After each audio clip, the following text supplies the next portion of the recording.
Cold. Deadly silence.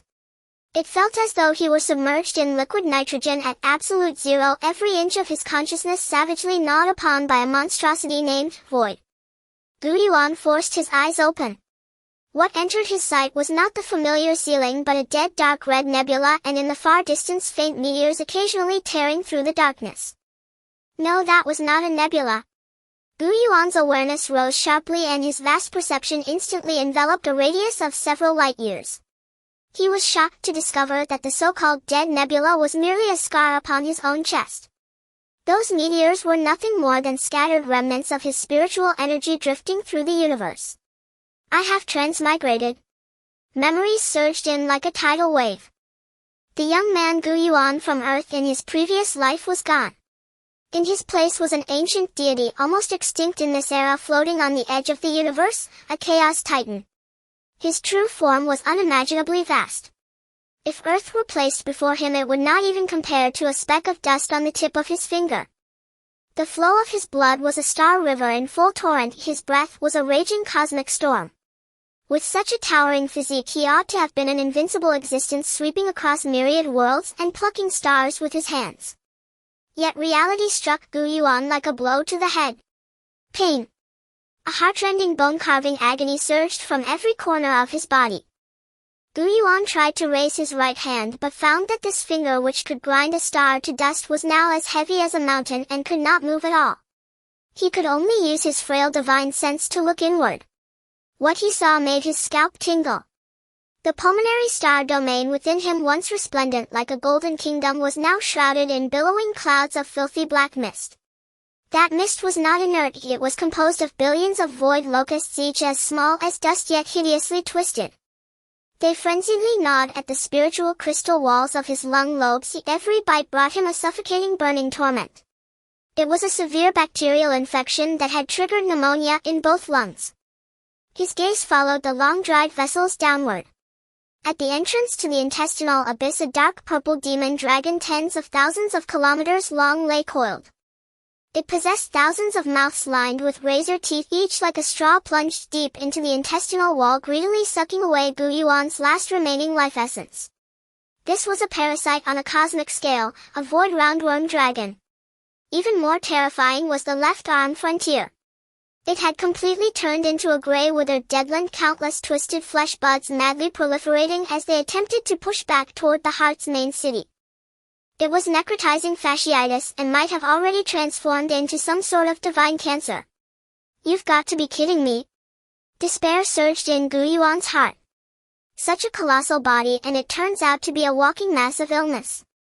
The evil gods that had once besieged this titan body were long gone, but the curses, toxins, and alien organisms they left behind had taken root within the massive divine form, creating a terrifying pathological ecosystem.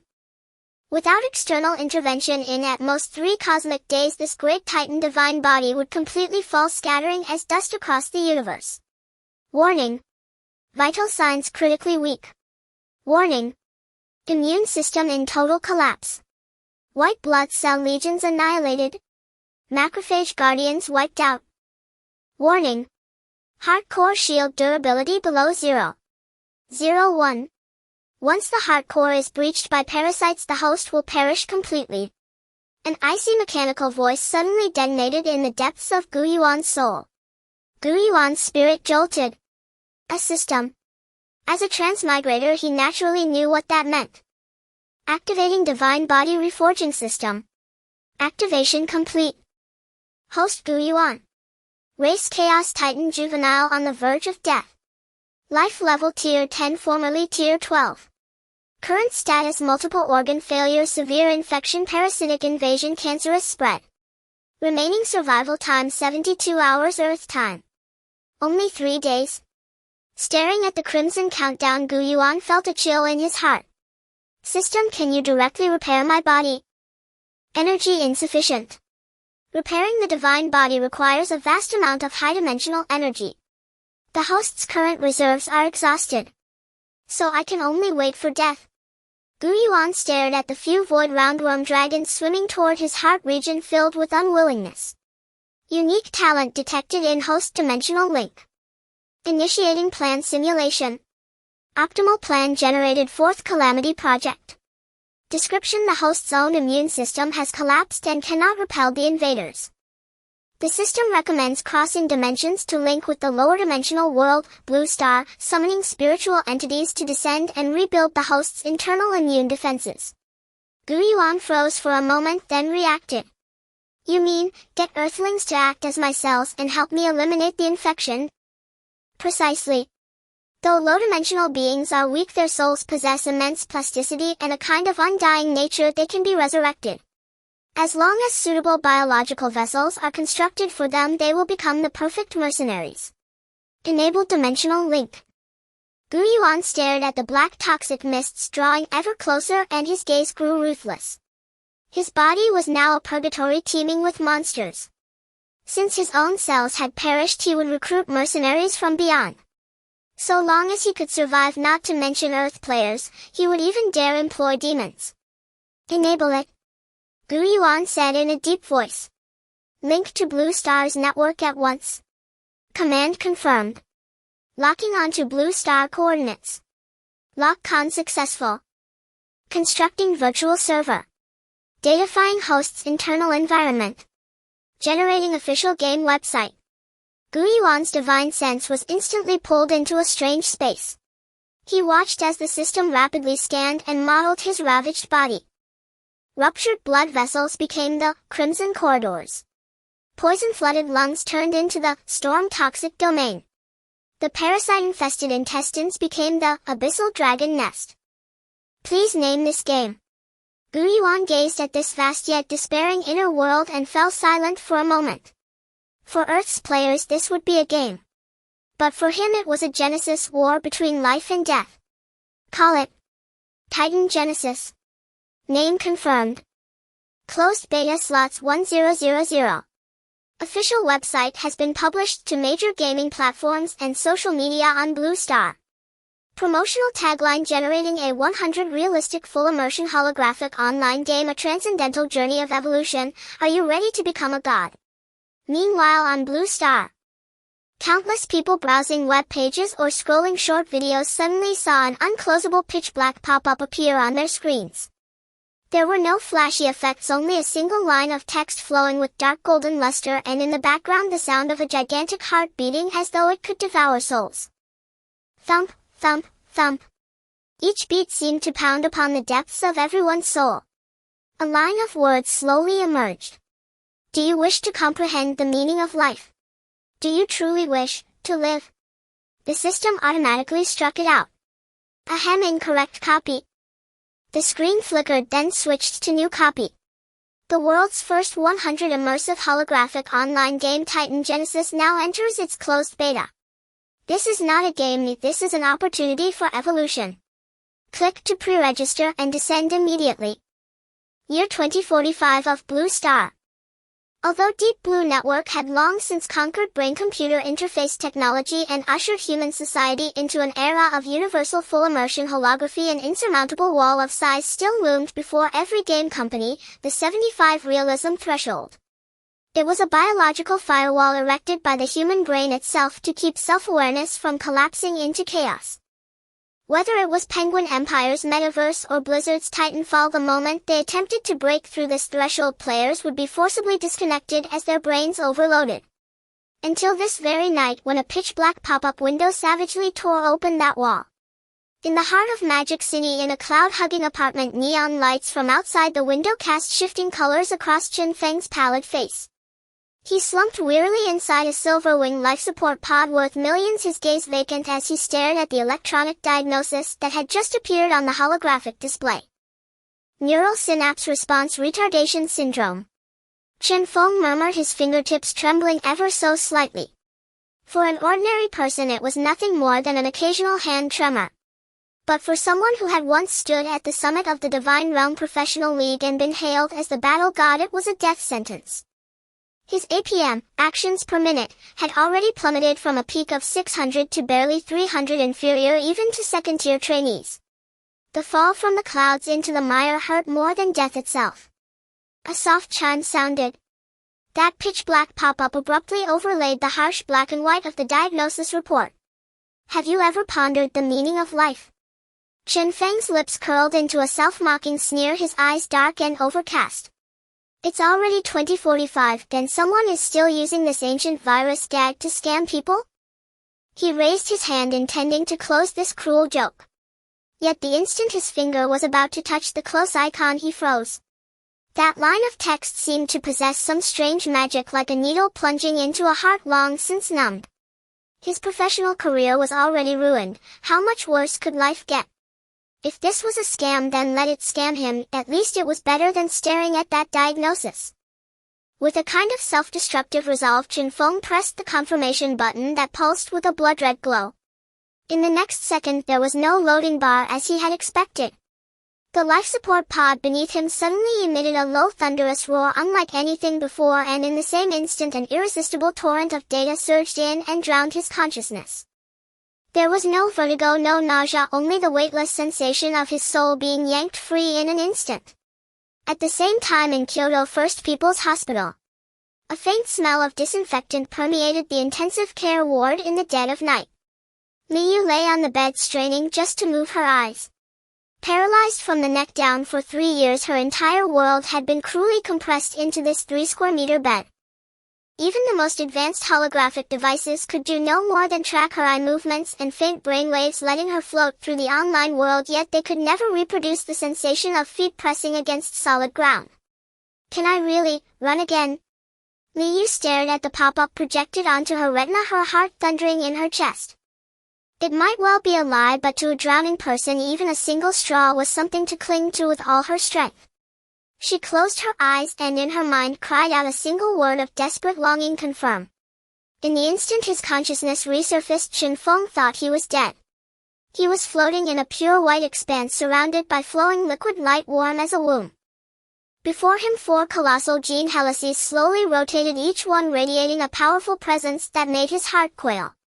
A vast imperious voice resounded directly in the depths of his soul: please choose your path of evolution. Chen Feng's gaze swept across the options. Divine Guard, as heavy as a mountain, weaver of life, brimming with vitality, spiritual conduit, wreathed in thunder. In the end his gaze locked unerringly onto the second option. Hunter-killer prototype, cytotoxic T-cell. Role: lightning fast assassin exploiting weaknesses. Description: an executioner who walks in the shadows slaying all that turn traitor. Lightning fast, assassin. Chen Feng stared at those streamlined black bone blades, and the fighting spirit that had long since burned out within him suddenly flared back to life. The reaction speed he had lost in reality, the exhilaration of commanding his body, he would reclaim them here. I choose this one. Chen Feng's voice was hoarse yet unshakable. This time I'll take back everything I've lost.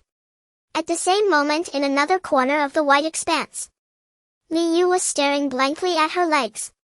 They were a pair of non-human limbs encased in white exoskeletons, lines sleek and elegant, radiating a sense of raw power. Tentatively she issued a mental command, to lift a leg. It moved. No delay, no resistance. She tried a small jump in place and her body rose lightly into the air. When she landed, the shock traveling up from the soles of her feet was so vivid, so impossibly real. A choked sob escaped her. She clapped a hand over her mouth as tears streamed uncontrollably down her face. She bounded and skipped through the space, laughing like a madwoman, then finally pointed with a trembling finger at the profession named Weaver of Life. Since heaven had granted her a new life, she would use these hands to mend and heal all that was broken. Coordinates: hardcore sanctuary. A thunderous boom shook the world. Chen Feng felt as if he had been crammed into an intercontinental missile and hurled downward, slamming into the ground.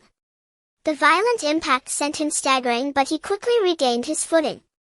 When the dust dispersed and he finally took in the world before him, the former pro-gaming god was rendered speechless. This is insane. It was a colossal world painted in dark crimson. The sky formed a vaulted dome woven from countless scarlet conduits. Those dragon-thick semi-transparent tubes carried torrents of golden red liquid that roared through them like thunder.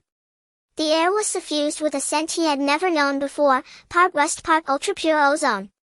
Breathing it into his lungs sent a heady rush through him, almost like being drunk on oxygen. Most breathtaking of all was the crimson sun suspended above the square's center. It was a gigantic, violently pulsing hardcore. Thump, thump. With each beat, Chen Feng could feel the ground beneath his feet quake, his very bones resonating in time with it. This was no mere sound effect. It was the heartbeat of a god. Chen Feng lowered his head to look at his obsidian black claws polished like volcanic glass and slashed them hard through the air. The air itself tore with an audible rip. No input lag, no stutter, sharper and more responsive than his flesh and blood body had ever been, even at his peak. Is this really a game? A surprised female voice sounded beside him. Chen Feng turned to see a petite female avatar squatting on the ground, an enormous mechanical backpack on her back, holding up a dark red fragment in her hand. It was Li Yu. Her face flushed with excitement. Look at this floor texture. The system just told me I collected trace myocardial fibers. And I just pinched myself. It really hurt, but it was a pain I could endure. All across the plaza, white light flared again and again as 1,000 closed beta players arrived, one after another. Some had become 5-meter-tall divine guards clad in thick white bone plate armor, slamming into one another like hulks to test physical collisions. Others had become spiritual conduits wreathed in blue lightning arcs, trying to zap their teammates' hair with their fingertips. Just as this crowd of bumpkins were still marveling at the epic-defining physics engine and visuals, disaster struck. Warning! Warning! Hostile organisms detected. Coordinates pericardial defense line sector E3. The shrill alarm sirens instantly drowned out even the grand heartbeat in the background. The crimson sky above the plaza suddenly split open as though a wound had ruptured. A mass of black mist oozed out like ink dripping into clear water, rapidly spreading. With a bone-scraping screech, the first monster burst from the darkness. It was a black arthropod the size of a calf. Its entire body oozed green pus, multifaceted eyes glinting with bloodthirsty red light. The instant it landed, its razor mouthparts gnawed into the fleshy ground, corroding a large pit that smoked with hissing white fumes. It was a void locust, a manifestation of the pathogenic bacteria within the primordial abyss's body. The system's cold, commanding voice detonated in every player's mind. Global epic quest: First Blood. Objective: annihilate the void locust vanguard invading the pericardial defense line E0500. Rewards: unlock pain modulation system, open bioenergy exchange list. No cutscenes, no NPC exposition. The monsters were in their faces from the outset. The reeking fetid wind from those maws made many players turn ashen. A few timid ones even fell to the ground in fright, legs giving way beneath them. The suffocating pressure of such brutal realism was unlike anything those old screen-bound games could deliver. Yet in some players their eyes had changed. Chen Feng lowered his center of gravity. Behind the black chinness masked the eyes that had once been filled with exhaustion and gloom, now blazed with roaring flames. This feeling, this racing heartbeat, this surge of adrenaline. This is what I've been craving. Chen Feng's mouth stretched into a feral grin. The bone blades on his forearms snapped out with a crisp mechanical click. In reality, he was a cripple who could not even hold a glass of water steady. But here he was a hunter-killer. If you dare show me a health bar, I'll slaughter you, even if you're a god. As the locust lunged for a player frozen in terror, Chen Feng turned into a streak of black lightning and cut into the battlefield in an instant. A roar tore through the air. Black mist churned and a metallic fetid wind struck their faces as the first wave of void locusts smashed through the defenses. In the player's vision, these once microscopic microbes were rendered by the system into grotesque half-mechanical, half-organic monsters. They were the size of mastiffs, venomous green code running along their carapaces. Their serrated maws spun like shearing drills, exuding a nauseating bloody stench. There was no novice protection. A locust thrust off its hind leg like a black cannonball and lunged straight for the frontmost man, Chen Feng. Good, he thought. Chen Feng's eyes sharpened.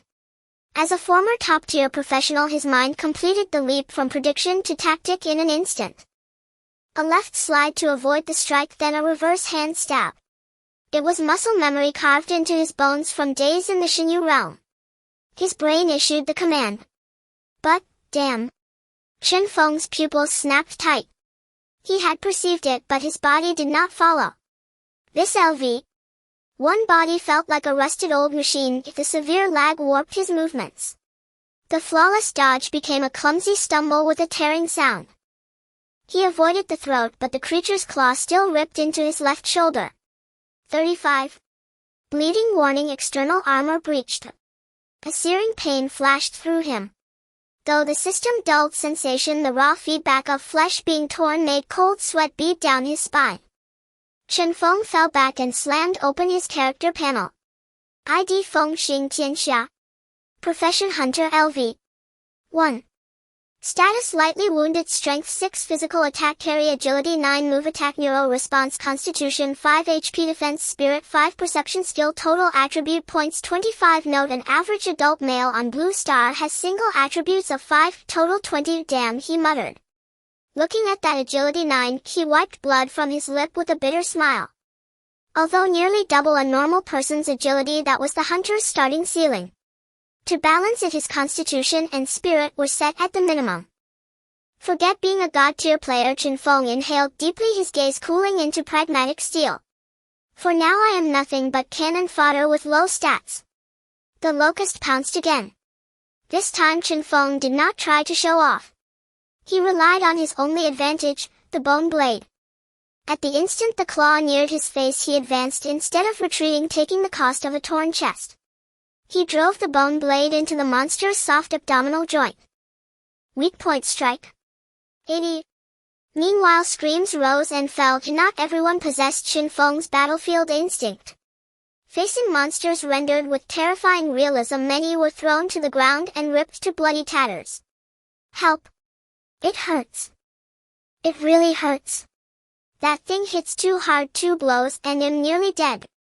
In the crowd, a player whose ID read Yi Shenji was swarmed by 3 locusts and shredded in an instant. Player Yi Shenji has died. His body dissolved into white light and all his equipment scattered across the ground. A crimson system warning popped up for everyone, warning player death. Extracting core energy to reconstruct the body. Penalty assessment: lose 50 of current level experience, drop 50 of carried bioenergy currency. Resurrection wait time 30 minutes. Those who had been treating this as an infinitorous bomb romp were immediately sobered. Lose half my money. Lose experience too. This penalty is brutal. This isn't a casual game, it's hardcore. From a high vantage the architect watched coldly. He did not set total wipe conditions, but players had to feel pain in the flesh to learn cooperation. Don't panic. Are all the guardians dead? Hold the line. A roar detonated across the chaotic plaza. Wang Daqiang ID de Li Chu Chi Ji charged into the swarm like a moving mountain. He glanced at his panel, total attributes 25 but distributed very differently. Profession Guardian LV. 1. Strength 8, agility 3, clumsy as a tortoise, constitution 9, thick-skinned, spirit 5. A locust sank its teeth into his arm with a crisp snap. His heavy white plate showed only a pale mark. 8 block. Ha ha ha. Is it tickling me? Wang Daqiang roared with laughter. Although their attribute totals were identical, years of hard labor had taught him how to use his body better than the couch-bound players. He clamped the locust's neck and with his strength of 8 braced like a wall to hold back the swarm. What are the other guardians doing? Form up. Hold this position. Wang Daqiang bellowed.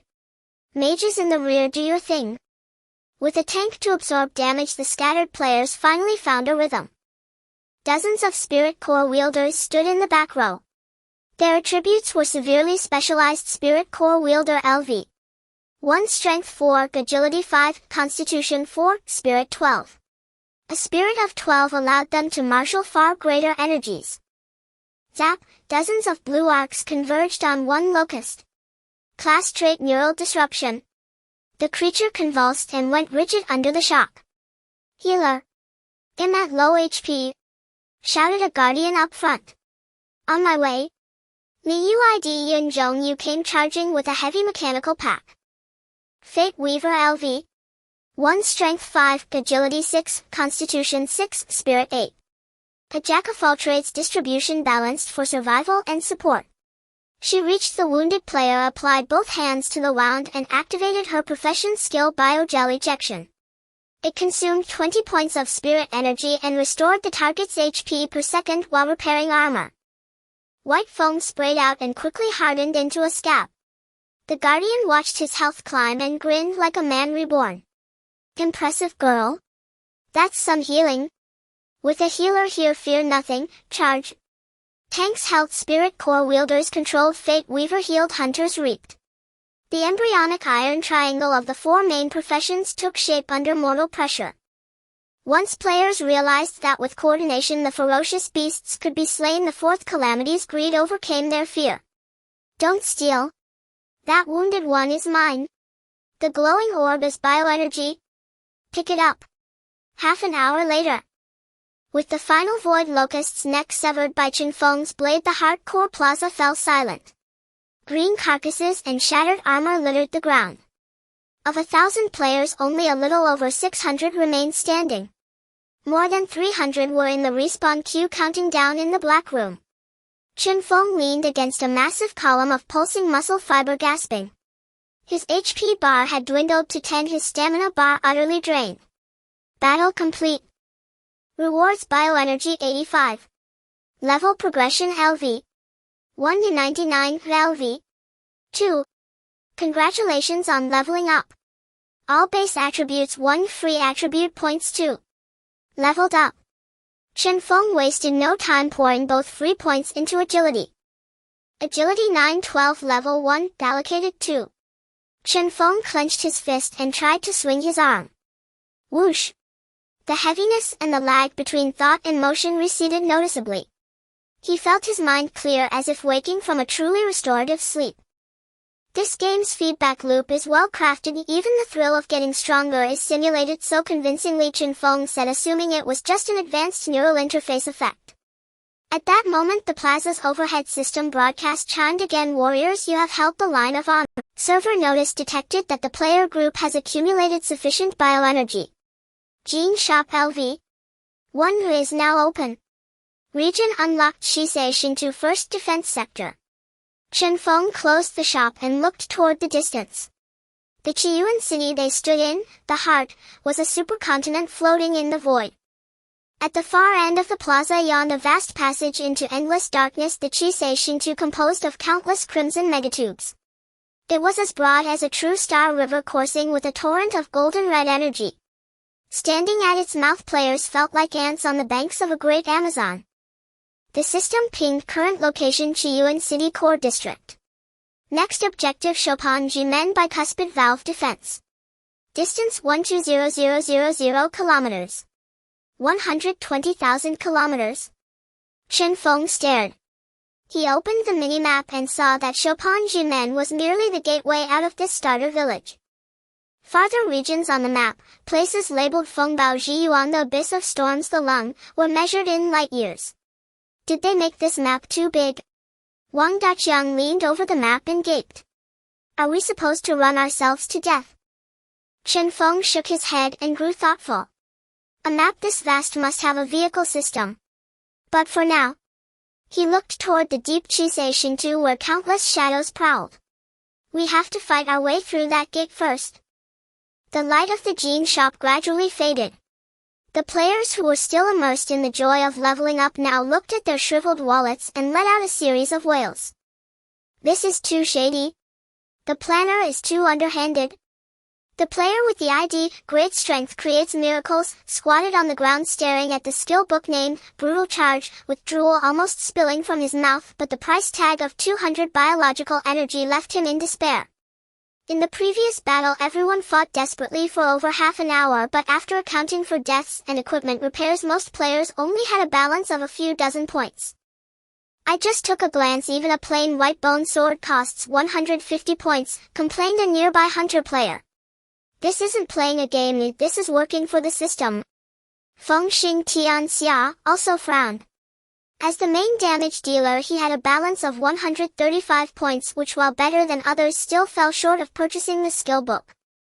He could only settle for less, spending 10 points to buy a high-hardness sharpening stone, to meticulously grind and repair the initial bone blade that had dulled during battle. Save the rest of the money, Feng Xing Tianxia said calmly. In this hardcore game, attributes and skills were paramount. Ordinary equipment could be compensated for with skill, but the lack of skills was fatal. In the high-dimensional void, looking down at the group of blessed ones, cursing at the shop, Yuan felt not anger but rather a hint of guilt. It wasn't that he was heartless, it was that he was also poor.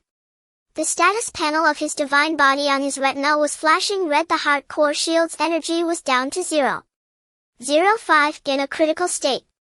The biological energy submitted by players along with transaction taxes totaled only 8500 points. Repairing the damaged heart membrane costs 5000 points, and maintaining the holographic network requires an additional 100 points per hour. Yuan sighed and with a thought painfully allocated 5000 points of energy. At the edge of the hardcore square, the corroded pits and cracks began to slowly writhe and countless golden flesh buds intertwined and grew. In just a few breaths, the broken battlefield was rejuvenated. I need to give them a little incentive. That artery leading to the lungs is too far. If I walk there on 2 legs, I might die halfway there. He directed his gaze to the massive rushing blood vessel. Their countless enormous red blood cells were flowing like natural vehicles. I need to package these things up. Yuan concentrated, modifying the system description. System announcement: the journey to the next destination, Judgment Gate, is long. Hint: the Crimson Star path flows with a natural vehicle called Scarlet Boat. The clever blessed ones should know to go with the flow. Scarlet Boat. Fengxing Tianxia's eyes lit up as he looked toward the end of the square. There lay the starting point of the Crimson Star path. Standing at the edge and looking down, everyone was awestruck by the magnificent sight before them. This was no river, it was clearly a golden red energy star river dozens of kilometers wide. Countless glowing liquids surged within it, while in the torrent floated numerous gigantic flat red discs. Each disc had a diameter of 10 meters with slightly raised edges, their surfaces covered with a soft glow resembling sci-fi biological flying saucers. This is what they call the Scarlet Boat? The female player with the ID, Yu, exclaimed softly. This artwork is simply superb. The sight of these gigantic objects drifting in the energy river would make a perfect wallpaper.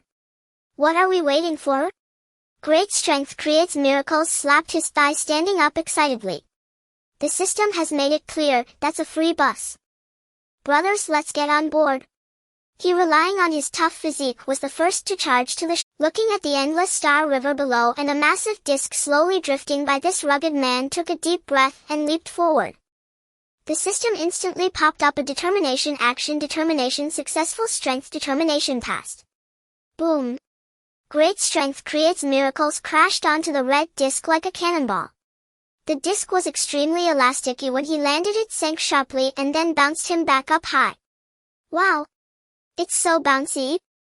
He flailed in the air and finally lay on the center of the disc, gripping the raised bone handrail tightly. Steady. Brothers, get up here. This thing is super stable. Great strength creates miracles stood on the rapidly moving disc, waving at the stunned crowd on the shore, resembling a person who just snagged a seat during the spring festival travel rush. Can it really work? Other players, seeing this, began to imitate him. For a moment, the edge of the hardcore square resembled a scene from a dumpling festival with splashes of sound everywhere. Fengxing Tianxia did not rush to jump. He observed the flow speed and landing points for a moment, then turned to the still hesitating Yu. Stay close to me. Huh? I only have 6 agility. I'm afraid I can't make the jump, Yu said fearfully, looking at the torrent below. It's okay, I'll pull you. Fengxing Tianxia extended his hand. Yu hesitated for a moment, looking at the hand covered in black shell, gritted her teeth, and extended her own hand. Jump! With a low shout, both of them jumped at the same time. In the air, Fengxing Tianxia demonstrated exceptional body control. He not only accurately predicted the landing point but also pulled Yu along, relieving the force of their descent. Plop! The two landed steadily on a massive scarlet boat. The sensation beneath their feet was soft yet resilient, with red shadows rushing past them and an infinite dark void overhead. Wow! Yu steadied herself by holding on to Fengxing Tianxia's arm, gazing at the dreamlike scene, unable to help but exclaim, this is simply a superluminal leap channel. It's so cool. At this moment most players had boarded these natural vehicles. The magnificent fleet of star boats along this grand energy corridor headed into the depths of the profound darkness. The journey did not last long. Fengxing Tianxiao was sitting at the edge of the disc, resting his eyes and recovering his strength, when suddenly he felt the flow below his feet slow down. The system's red alert suddenly lit up, warning. There is a blockage from crystal deposits ahead. Triggering event, clear the path. The crowd looked up. Before them, the originally wide riverway suddenly revealed a gigantic yellow mountain that spanned across the center. This was a massive wall made of yellow semi-transparent crystals reflecting strange glimmers in the light of the Star River. On the wall, countless soft-bodied monsters writhing in golden yellow slime were only half a person tall. A roadblock. Great strength creates miracles stood at the front of the star boat looking at the yellow mountain and cursed. Is the planner insane, building a crystal mountain in the middle of interstellar navigation? Although he cursed, his body was quite honest. Brothers, we've got work to do. This monster looks soft, it should be easy to bully. Let's smash them. However, when the first star boat crashed into the yellow mountain, the players realized they were mistaken. Boom. There was no sound of collision as imagined. The star boat seemed to sink into a swamp, getting stuck in the thick substance and unable to move. Immediately after, the amber devourers on the wall sprang into action. They did not have sharp claws but opened their bodies and pounced directly at the players. Hey! This monster doesn't deal damage. A player wrapped in a slime monster realized his health bar hadn't dropped much, about to laugh when his expression suddenly changed. No way. My agility has dropped to 0.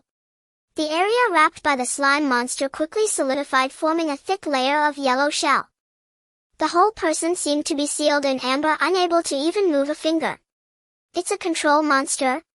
Don't let them wrap you up. Fengxing Tianxia shouted from the back of the boat. Mages? Spirit masters? Use lightning to stun them.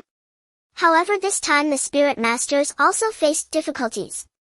Dozens of lightning bolts struck the slime monsters, but it was like a cow sinking into the sea without causing a ripple. Damage, ineffective insulator. Damn. This monster is magic immune. Physical attacks don't work either, my blade just slides off. What do we do? As they watched the several star boats in front getting stuck and more players being sealed into amber specimens, the entire fleet fell into paralysis. What's the weakness? Fengxing Tianxia stared at the description on the monster's panel, frowning. The system did not provide a direct hint for the weakness. This required players to explore themselves. At that moment, Yuan Zhongyu, who had been hiding behind him, suddenly tugged at his clothes. Great God! Look at this environmental buff. Yuan Zhongyu pointed at an inconspicuous small icon in the upper right corner of the screen. Environment: high energy ether flow. Description: the current area is filled with extremely volatile gases. Fire attribute effects are increased by 200 and it is highly flammable. Since the planner provided this environmental hint, the solution must be related to fire, Yuan Zhongyu analyzed. But there are no torches for sale in the shop and we don't have a fire-type mage. Fengxing Tianxia looked at the environment icon, then glanced at the nearby group of divine body players in heavy chitin armor along with their rough bone weapons. A flash of inspiration struck his mind. High concentrations of flammable gas. The collision of bones and shells. Flint. This is the most basic physical engine interaction. He suddenly looked toward great strength creates miracles, who was entangled by a slime monster. Great strength. Smash your armor hard with your weapon. Or smash someone else's. Huh. Great strength creates miracles looked confused. Am I crazy? Am I going to hit myself? That's the Flint principle? Fengxing Tianxia shouted, your shells and weapons are all made of high hardness chitin. In this environment, just creating a spark is enough to ignite it. Great strength creates miracles. Although he didn't understand the physics parameters, grasped the operation. Alright. Brothers, come on, light me up. He raised the heavy bone hammer in his hand and smashed it hard against the shoulder armor of another divine body player who was also trapped. Hold on, brother. When? A crisp sound of impact rang out. A dazzling spark shot out into the darkness.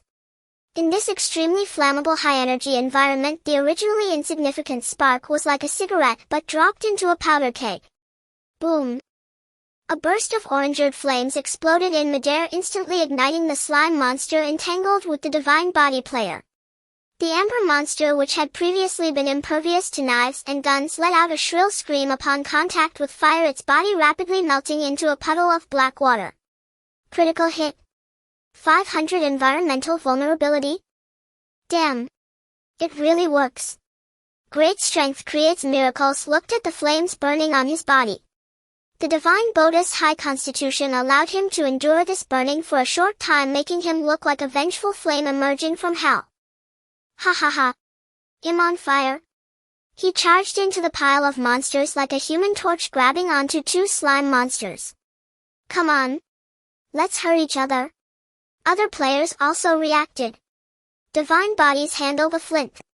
Spirit masters blow to fan the flames. Hunters handle the finishing blows.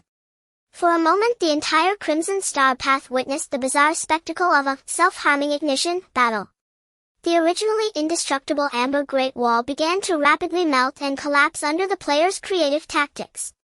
From a high-dimensional perspective, Yuan watched this scene and couldn't help but facepalm.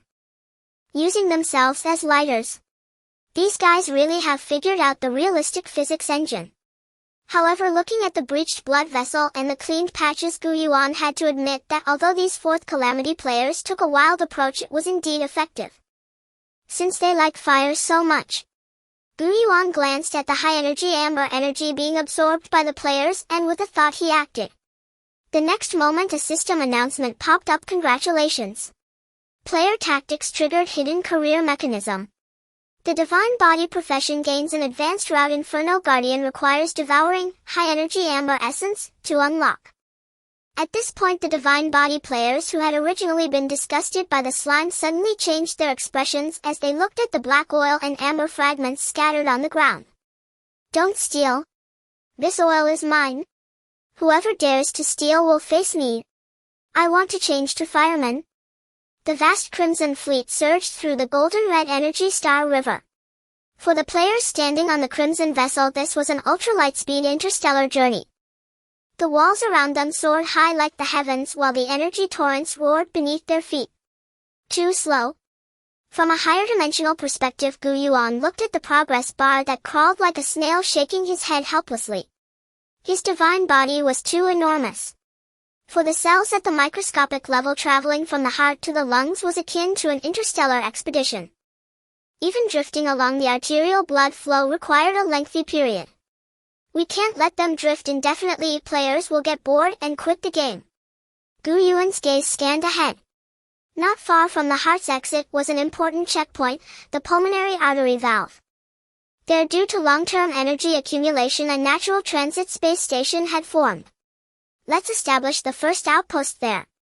With the system announcement, players saw the endless star river ahead suddenly bifurcate.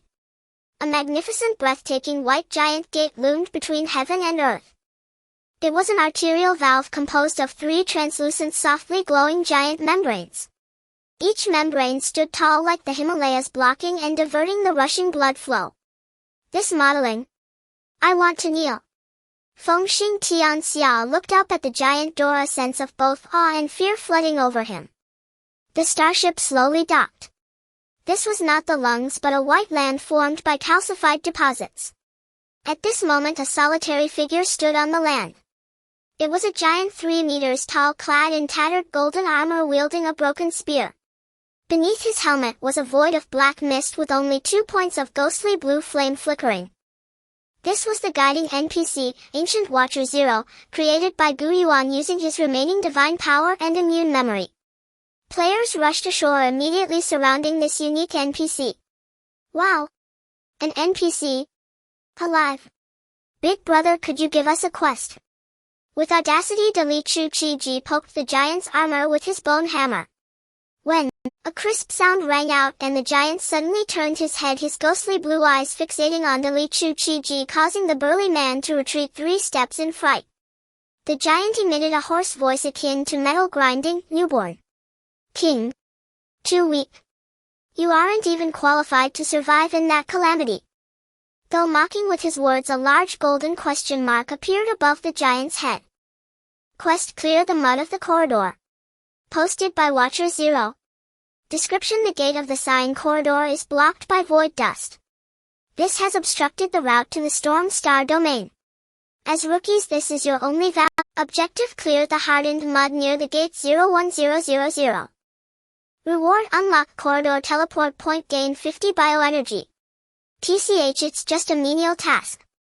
Delete Chu Chi Ji pouted, but his body honestly accepted the quest, whatever, as long as there's money involved.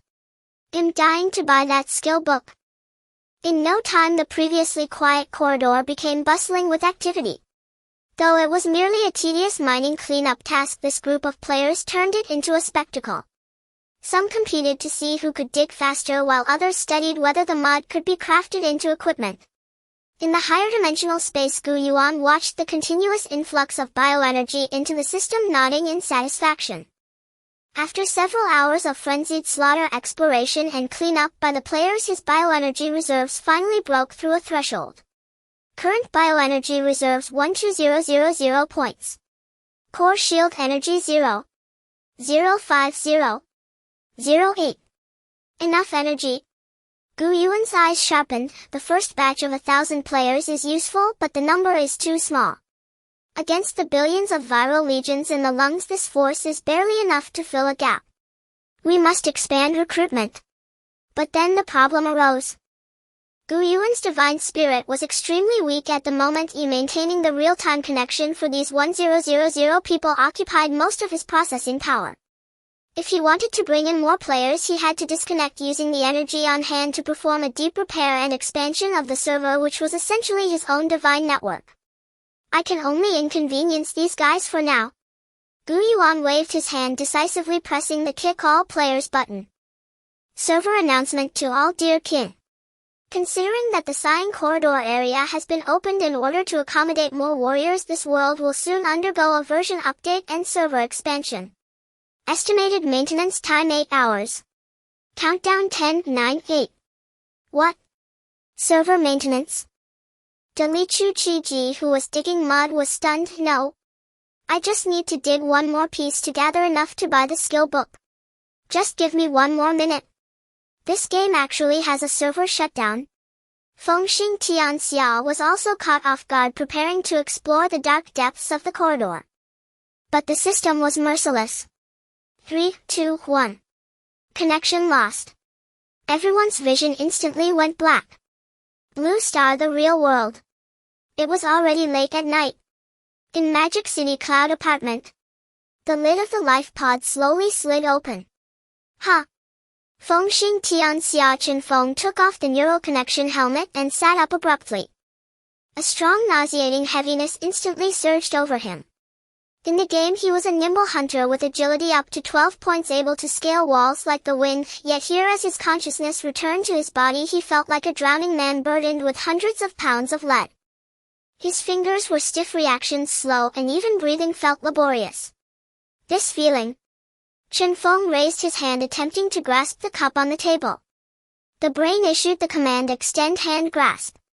In the game, this action would be executed with lightning precision. But in reality, his hand trembled as it reached out, the fingertips merely brushing against the cup's side. Snap! The cup tipped over, rolling to the ground, spilling water everywhere. Chenfeng froze in place, maintaining the pose of reaching out, staring fixedly at his unresponsive right hand. Everything that had just transpired in the Star River felt like an incredibly vivid dream. Chenfeng chuckled self-deprecatingly, bending down with difficulty to pick up the cup. Though reason told him it was just a game, the immense contrast of having once possessed a perfect body gnawed at his nerves like a drug addiction. He did not want to remain in this useless shell. He wanted to go back. Back to that world where he could control everything and wield bone blades to tear apart monsters. Chenfeng lay back down in the life pod, staring intently at the countdown displaying server maintenance. 8 hours. He gritted his teeth, his eyes bloodshot. Hurry up.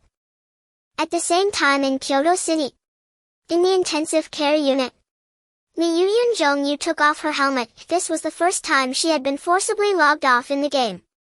The ward was eerily quiet, only the ticking of the machines could be heard. She instinctively tried to lift her leg just as she had done countless times in the game. But this body remained completely still. Rigid, cold, and devoid of sensation. Liu froze for a few seconds, then suddenly covered her head with the blanket, muffled sobs escaping. Why? Why did you make me wake up? The feeling of running and jumping in the Star River felt more real than ever. He now lying in bed, reality felt all the more cruel.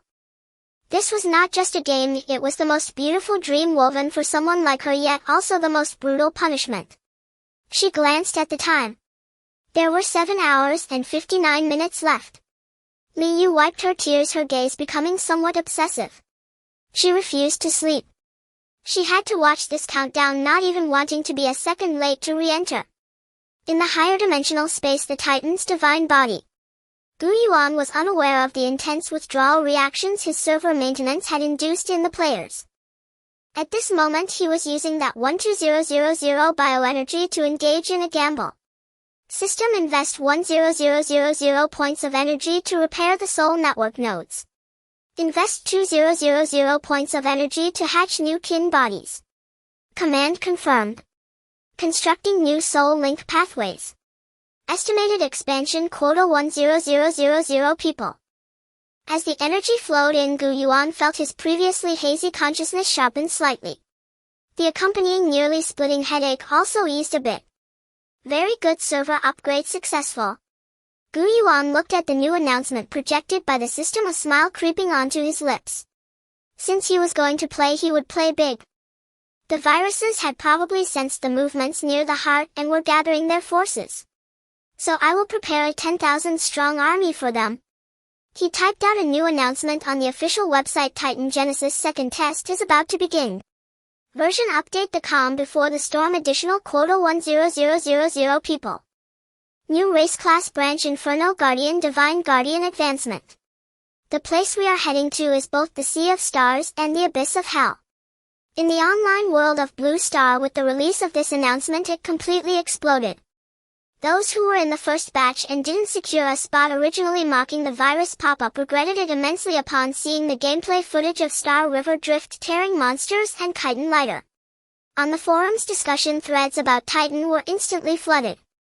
Desperately seeking an activation code. Gil pay 10000. You up there, roll away. They'll offer 50000. This physics engine, this light and shadow, is this really what current human technology can produce? Enough talk, who wants to team up? I'm a professional commander, I must get into the second test.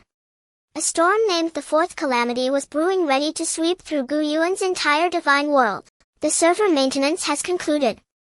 Connecting to the Divine Soul Network. Welcome back to Titan Genesis. Current online players 11001100. At 8 o'clock in the morning Blue Star time. As the maintenance countdown reached 10,000 new players surged into the game like a flood released from a dam. Coordinates: sign corridor outpost at the Heart-Lung Junction. This massive platform made of white calcified material was instantly engulfed by a dense white light. The originally empty and desolate outpost was now bustling with people, the noise almost threatening to topple the 3 towering membrane gates above. Is this really a game? The smell of the air, the sensation of the wind against my face. Don't push. Who stepped on my foot? The pain sensation system is real. Is this the legendary hardcore sanctuary? Oh no, the map shows this is an outpost. 10,000 newcomers clad in basic gymnast suits were like Lu Lao Lao entering the Grandview Garden, touching and exploring everything around them. In the center of the crowd, the 1,000 beta veterans who retained their equipment and levels became the most eye-catching figures in the area, especially the strong and mighty. This fellow was currently standing on a tall rock holding a massive bone hammer, dressed in full, albeit pieced together gymnast plate armor, exuding an imposing aura. Selling high-energy amber essence in the front row. This is a good item, essential for making torches and enhancing weapons. Only 50 bioenergy per piece. No deceit to the young or old. The strong and mighty shouted loudly. The surrounding area was instantly filled with eager newcomers. Big brother. How do you level up in this game? Big brother, why can't I accept any quests? The strong and mighty chuckled, pointing to the dark corners around the corridor. Don't just think about rushing into the main gate, that's a high-level area and you'll die if you go in. See the dust around here? There are void dust mites and mud monsters hiding there. They are placed by the system for you to practice. As he said, the Titan's body was too enormous, and even in this relatively clean cyan corridor, countless tiny cleaning creatures and metabolic waste were breeding in the corners and crevices. For a level 1 newcomer, these were the safest experience packs. Server announcement: the job advancement system is now open. Amid the chaos in the square, the golden light of the system unfolded before everyone. This was what players cared about most, the job transfer tree. Hint: all basic jobs can undergo job transfer trials upon reaching level 10 at the instructor. A massive holographic map slowly unfurled, detailing the conventional futures of the 4 main jobs. Hidden jobs not displayed. 1. Guardian Tank Class. Advancement 1. Iron Barrier. Focus, ultimate physical defense, and taunt control the main tank of the team. Core skills: Unyielding will shield charge. Advancement 2. Berserk Beast. Focus, abandoning the shield-wielding two-handed weapons, relying on high health and lifesteal for melee damage. Core skills: Bloodthirsty Earthquake Wave. Advancement 3. Hidden Branch requires specific conditions to explore. 2. Hunter Assassin Class. Advancement 1. Phantom Blade. Focus, stealth, backstab, instant burst, a godly skill for cutting through the backline. Core skills: Shadow Step, Execution. Advancement 2. Venom Ranger. Focus, continuous poison damage, trap laying, long-range kite. Core skills: Toxin Refinement, corrosive trap. Advancement 3. Life Weaver Support Class. Advancement 1. Life Sage. Focus, powerful single-target group healing, purifying negative states, pure healer. Core skills: Rain of Life, Light of Revival. Advancement 2. Flesh Craftsman. Focus, battle architect, using biological materials to build bone walls and turrets, altering terrain. Core skills: Barrier Growth, Bone Thorn, Jungle. Advancement 4. Spirit Weaver Mage Class. Advancement 1. The Lord of Thunder. Focus, frenzied lightning output, group paralysis control. Core skills: Thundercloud, Storm, Lightning, Chain Overload. Advancement 2. Mind Hacker. Focus, mental control, illusions, making monsters kill each other. Core skills: Mental Whip, Chaos Command. Advancement 3.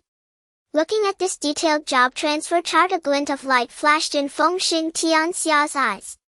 Level 10. He glanced at his current level, LV 2E15. Although he was 1 level ahead of the new players, there was still a long way to go before job transfer. In the grand world of Titan, each level increase required a massive amount of bioenergy. Brother Feng. Group me. Group me. The strong and mighty squeezed out from the crowd, followed closely by Yun Zhongyu. I also want to level up. Yun Zhongyu said softly. I just saw that the skills of Life Sage seem able to dispel the environmental toxins here. I want to transfer as soon as possible.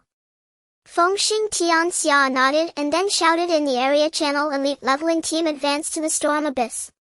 We need 2 Spirit Weavers, and they must be able to follow orders, not just total newcomers. Only veteran players at LV 2. Since it is a large server with 11,000 players, he didn't need to fight alone. In this hardcore game, a well-configured fixed team was more important than anything. Soon 2 Spirit Weaver players named Lightning Mage and Data Maniac joined the team. Let's go. Feng Xing Tianxia wasted no time leading this 5-person team through the noisy crowd towards the already opened membrane gate. Behind the gate was the new map, Storm Abyss. Coordinates: Storm Abyss, edge of the right lung lobe. As soon as they crossed the massive white gate, the environment changed drastically. Whoosh! The eerie wind howled like the cries of ghosts and wolves. This was no longer a calm blood vessel, but a wasteland filled with turbulence and poisonous gas. The sky was overcast with countless large holes hanging overhead, each a pulmonary sac entrance several kilometers in diameter. With each breath of the Titan, a violent storm would churn amid these openings. On the ground there were charred sponge-like tissues, and the air was thick with yellow-brown dust. Environmental warning: entering inflammatory storm area. Everyone takes 1 point of burning damage per second. Healer activate, continuous recovery. Fengxing Tianxia commanded calmly. Yunzhongyu immediately activated biogel spray, applying a thin layer of recovery membrane to everyone, just enough to offset the environmental damage. There are monsters ahead, stay hidden. Fengxing Tianxia lowered his body and pointed to the charred sponge-like ground ahead. There was a new monster wandering there that had never been seen before. They looked like some kind of charred rock giants 2 meters tall, with molten lava flowing from their cracks, wielding burning boulders. Monster inflammatory poison golem LV. 5. Her description: an elemental creature formed from necrotic tissue and high-temperature inflammation. High defense, immune to fire damage. A level 5 monster? It's an elite template. The strong and mighty gulped. Can we handle it at level 2? This is not even a BOSS, not even a mini-boss. Fengxing Tianxia's gaze was deep. This is merely the most common patrol soldier in the storm abyss. Look in the distance. Following his finger, the crowd noticed that in the depths of the mist there were countless inflammatory poison golems, hundreds and thousands of them. And further away, giant fire demons towering dozens of meters could be faintly seen wandering. In this grand world there was no such thing as a single final boss. Because for microscopic players, a severe pneumonia here meant hundreds of millions of enemies. Every inch of land was a battlefield. We don't need to clear the map, that's something only millions can achieve. Fengxing Tianxia analyzed calmly. Our goal is to establish a stronghold. Did Chang'o pull the monster? Just this one. This monster is heavy and easy to kite. Okay. The strong and mighty raised his makeshift Qin's shield and charged forward with a loud shout. Hey! Look over here! The inflammatory poison golem slowly turned around, letting out a dull roar, and raised its burning fist to smash down. Bang! The strong and mighty was knocked back 2 steps, losing 1/5 of his health. That packs a punch. But as long as I'm not surrounded, I can play with you all day. Attack! With a command from Fengxing Tianxia, the rear rose lightning mage and data maniac simultaneously swung their staffs. 2 blue arcs precisely struck the golem's knee joints. Although the damage was low, the golem's movements visibly stiffened for a moment. In that instant, Fengxing Tianxia moved. He was like a black ghost, swiftly slicing into the back of the golem. Though the bone blade in his hand dealt limited damage to the rocky skin, he was not aiming for the skin, but rather the gaping crack in the golem's back that flowed with lava. That was the energy core. Puff. 45. Weak point hit. The 5-person team displayed excellent coordination, and despite being 3 levels suppressed, they still took down this elite monster in 2 minutes. Boom. The golem fell to the ground, exploding into a pile of rubble. Defeated inflammatory poison golem LV. 5. The entire team gained bioenergy 30. Gained item inflammatory poison crystal core, can be used for weapon enchanting. Awesome. The experience bar visibly increased. The strong and mighty excitedly picked up the red crystal core. If I can farm 100 more, I'll level up to 3. Don't let your guard down, maintain the rhythm. Fengxing Tianxia looked at the monsters roaming in the distance, showing no signs of relaxation. We are dancing on the edge of a knife. If we pull more than 2 monsters, we will surely perish. From a high-dimensional perspective, Yuan observed the gradually brightening sparks of battle in the lung area and nodded slightly. Although most new players were still fighting over a level 1 dust mite in the Sighing Corridor, the elite team led by Fengxing Tianxia had successfully secured a foothold at the lung's edge. This is the adaptability of the 4th calamity. Yuan glanced at his energy reserves. With 11,000 players online simultaneously, the rate of bioenergy consumption surged, but the acquisition rate increased exponentially. As long as they can establish a stable outpost over there, I can continuously recycle energy and repair the divine body. But he also knew that the situation in the lungs was far more complicated than what the players could see. There was not only inflammatory poison golem, but also the more lethal viral legion. Those true invaders were lurking deep within the pulmonary sacs, greedily eyeing this group of vibrant new cells. Hurry up and grow, warriors. Yuan whispered. The real war has yet to begin. 3rd day since the commencement of Beta Test 2 on Blue Planet. Coordinates the Sighing Corridor, where the heart meets the pulmonary artery. Within just 3 days this desolate calcified highland has transformed into a bustling makeshift slum. The influx of 11,000 players has overwhelmed this forward outpost, designed for only 1,000, rendering it unbearably congested. Traces of player-run stalls litter the ground, some have even erected crude tents from chitin fragments harvested on site. High price by infernal venom cores. All quantities accepted. Group runs for corridor sludge beasts. Obedient laborers welcome, potions provided. Help. Who'll lend me 5 points of bioenergy to repair my gear? I've been running naked for 3 days. Yet beneath the clamor lay far more grievances. Is this game's map truly that vast? A novice player named Walking Grass sat cross-legged on the ground massaging his legs, though devoid of pain sensation exhaustion weighed heavily upon his psyche.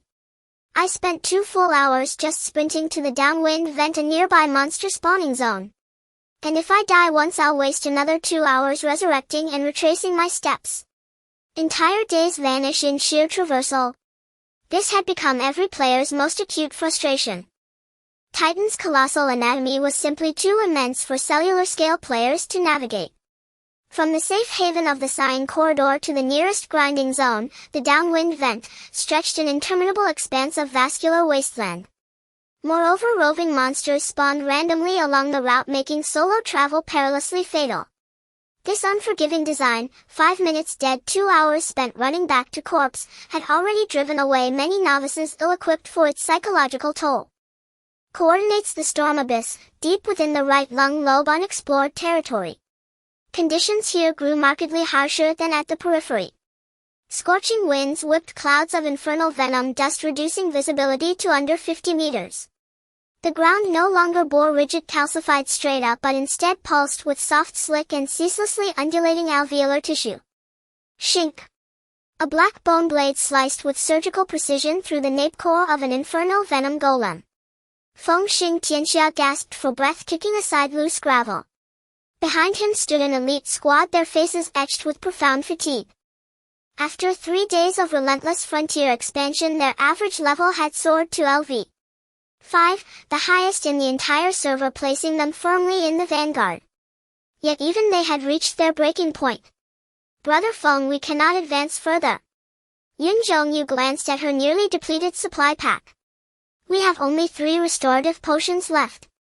Should we encounter another mob, our entire party will be wiped out, and if we die retreating, today's efforts vanish into oblivion. Dali Chu Chi-ji was utterly spent. His prized Chinna's shield, once a source of pride, was now pockmarked and crumbling, its durability nearing 0. Can't this damn game place a resurrection point ahead? Dali Chu Chi-ji grumbled as he dropped heavily onto the ground.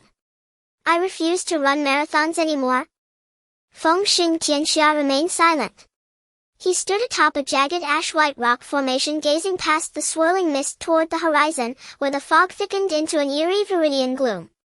Vaguely discernible amid the haze hung countless colossal spiderweb-like cystic sacs suspended in midair, teeming with darting silhouettes. That was the true viral nest. Unlike the mindless hammer-wielding inflammatory golems found on the outer fringes, the creatures within operated with chilling coordination. Indeed, we cannot breach it. Feng Xing Tianxia analyzed coldly. 5 of us are but a single drop in an endless ocean. Then how do we push the front line forward? Lei Dian Fa Wang, the squad's Ling Shu master, spread his hands helplessly. No one's foolish enough to trek hours across hostile terrain just to perish. Feng Xing Tianxia gazed down at the massive unyielding calcified boulder beneath his feet, a natural stronghold defensible and sheltered within the storm's lee. A bold idea crystallized in his mind. If the system refuses to grant us a resurrection point. A fierce spark ignited in his eyes. Then we shall forge one ourselves. He turned toward Yun Zhongyu. Yuzi, I've studied the advancement path of the Lifeweaver class. Though formal promotion requires level 10, its foundational skill set includes matter reconfiguration, correct? Yun Zhongyu blinked in surprise. It exists, but it's meant only for repairing cover or erecting temporary barriers. What if you blended monster bones and carapaces with that highly viscous biogel? Could you construct a wall? Yun Zhongyu paused, then her eyes lit up. Theoretically, yes. That's the embryonic form of the flesh artisan. Then let's begin. Feng Xing Tianxia issued the command across the party channel, cease grinding. From this moment our sole objective is material collection. De Chang, you haul the stony remains left by fallen golems. Fa Wang, you gather monster secretions. Here we shall build a flesh citadel. High-dimensional perspective. Yuan observed the squad abruptly halting its advance, instead swarming like industrious ants feverishly gathering debris, monster carcasses and scattered remnants. Building a house. Yuan paused then smiled faintly with genuine admiration. Truly, children of China. Born of civil engineering forged in mortar and steel. When game mechanics imposed constraints they responded not with resignation, but by bending rules to craft miracles. Since you possess such resolve, I shall lend you a hand. Yuan knew well without resolving the traversal burden Beta Test 2's 10,000 players would rapidly disperse. Establishing a forward base within the lungs was imperative. With a light tap of his finger he quietly introduced a new set of items into the genetic marketplace and unlocked special regional permissions. System-wide announcement player squad Feng Xing Tianxia has triggered frontier expansion behavior. Regional permission unlocked Storm Abyss, construction mode. New shop blueprint added. Biobeacon basic respawn point requires 5000 bioenergy core material Infernal Venom core 100. Titan wall blueprint requires guidance from Lifeweaver skill. Defense turret blueprint requires energy infusion by Ling Shu master. The announcement ignited the server. Holy hell, can we build our own respawn point? 5000 bioenergy? That's astronomical. Feng Shen is legendary. He's unlocked the construction system.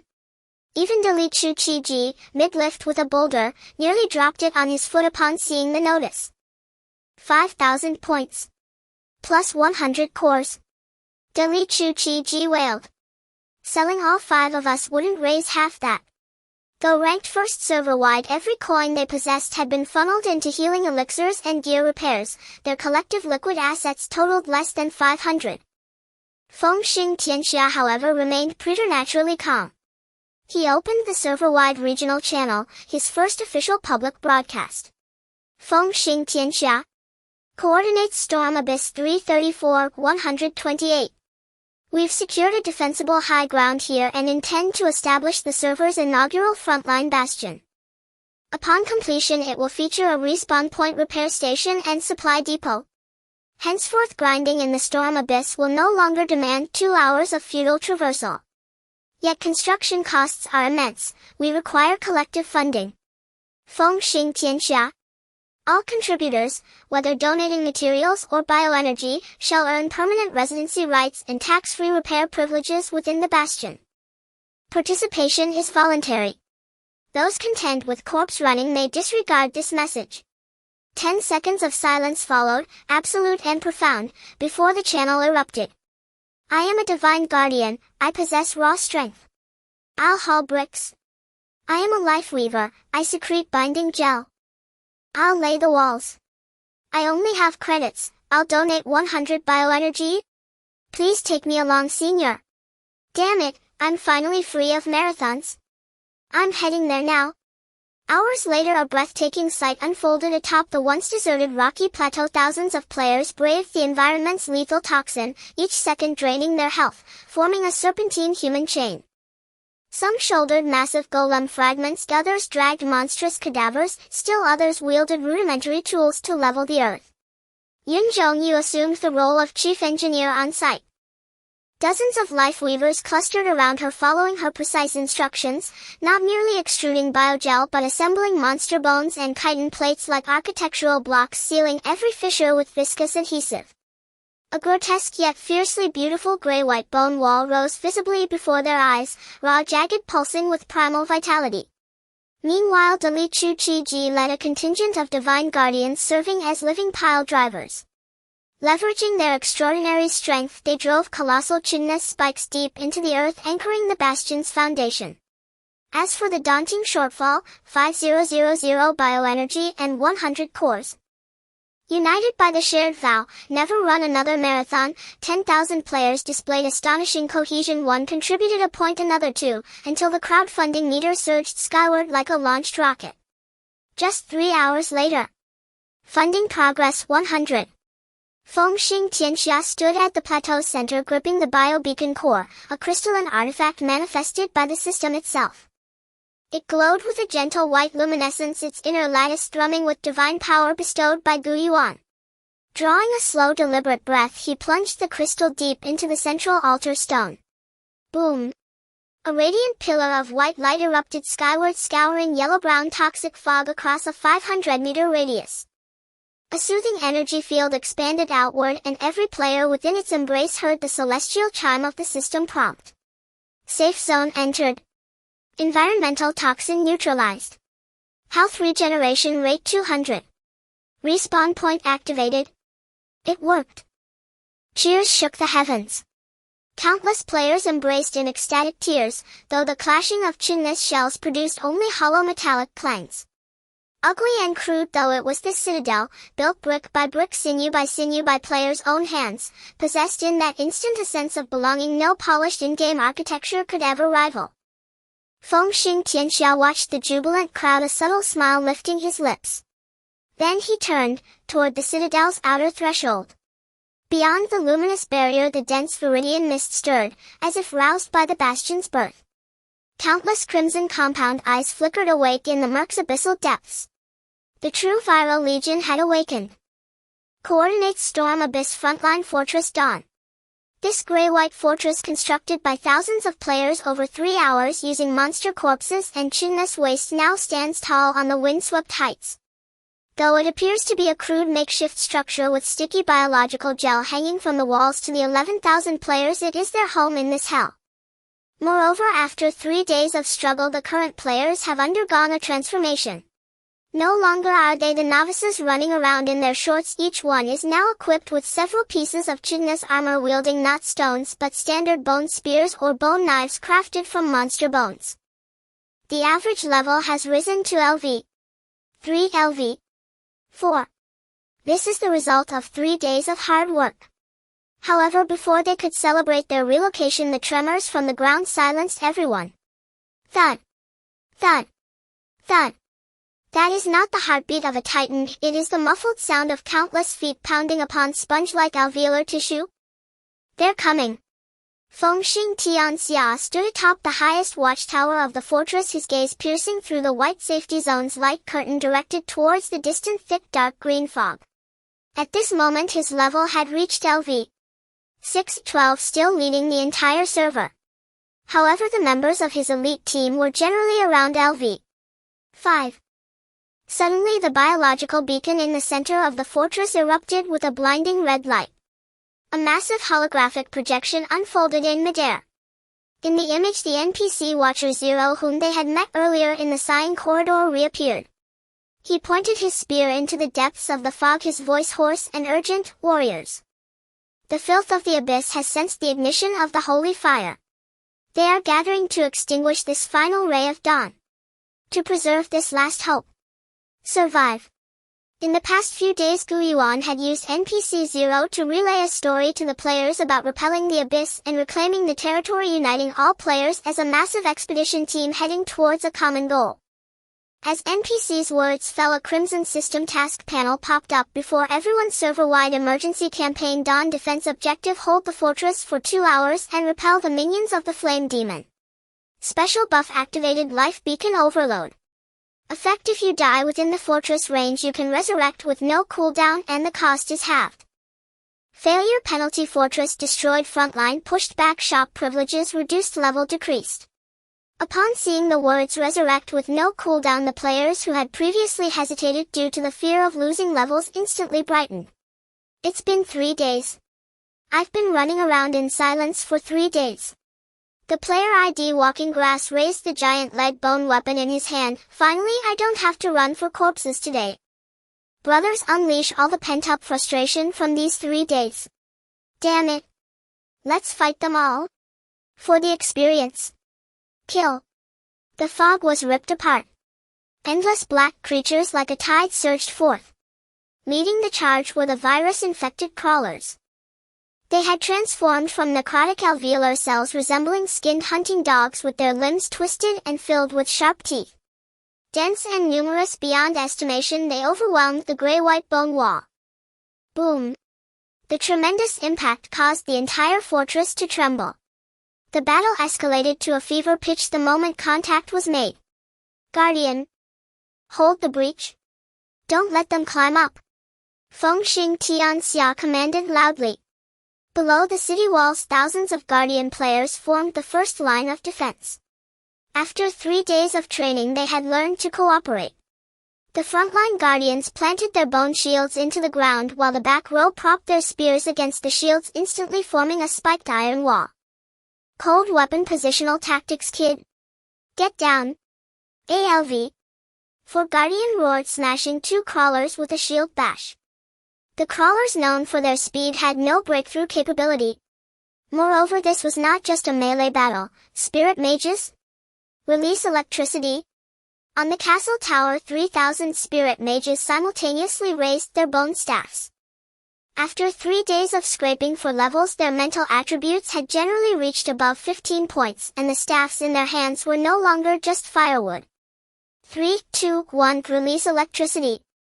The high-level player ID Thunder King shouted. ZZZZZZ. 3,000 arcs of blue electricity intertwined in the air, creating a massive electric net that fell heavily upon the monster horde below the castle walls. Crackle. Hundreds of crawlers were instantly charred black, rigid in place. Hunters. Harvest.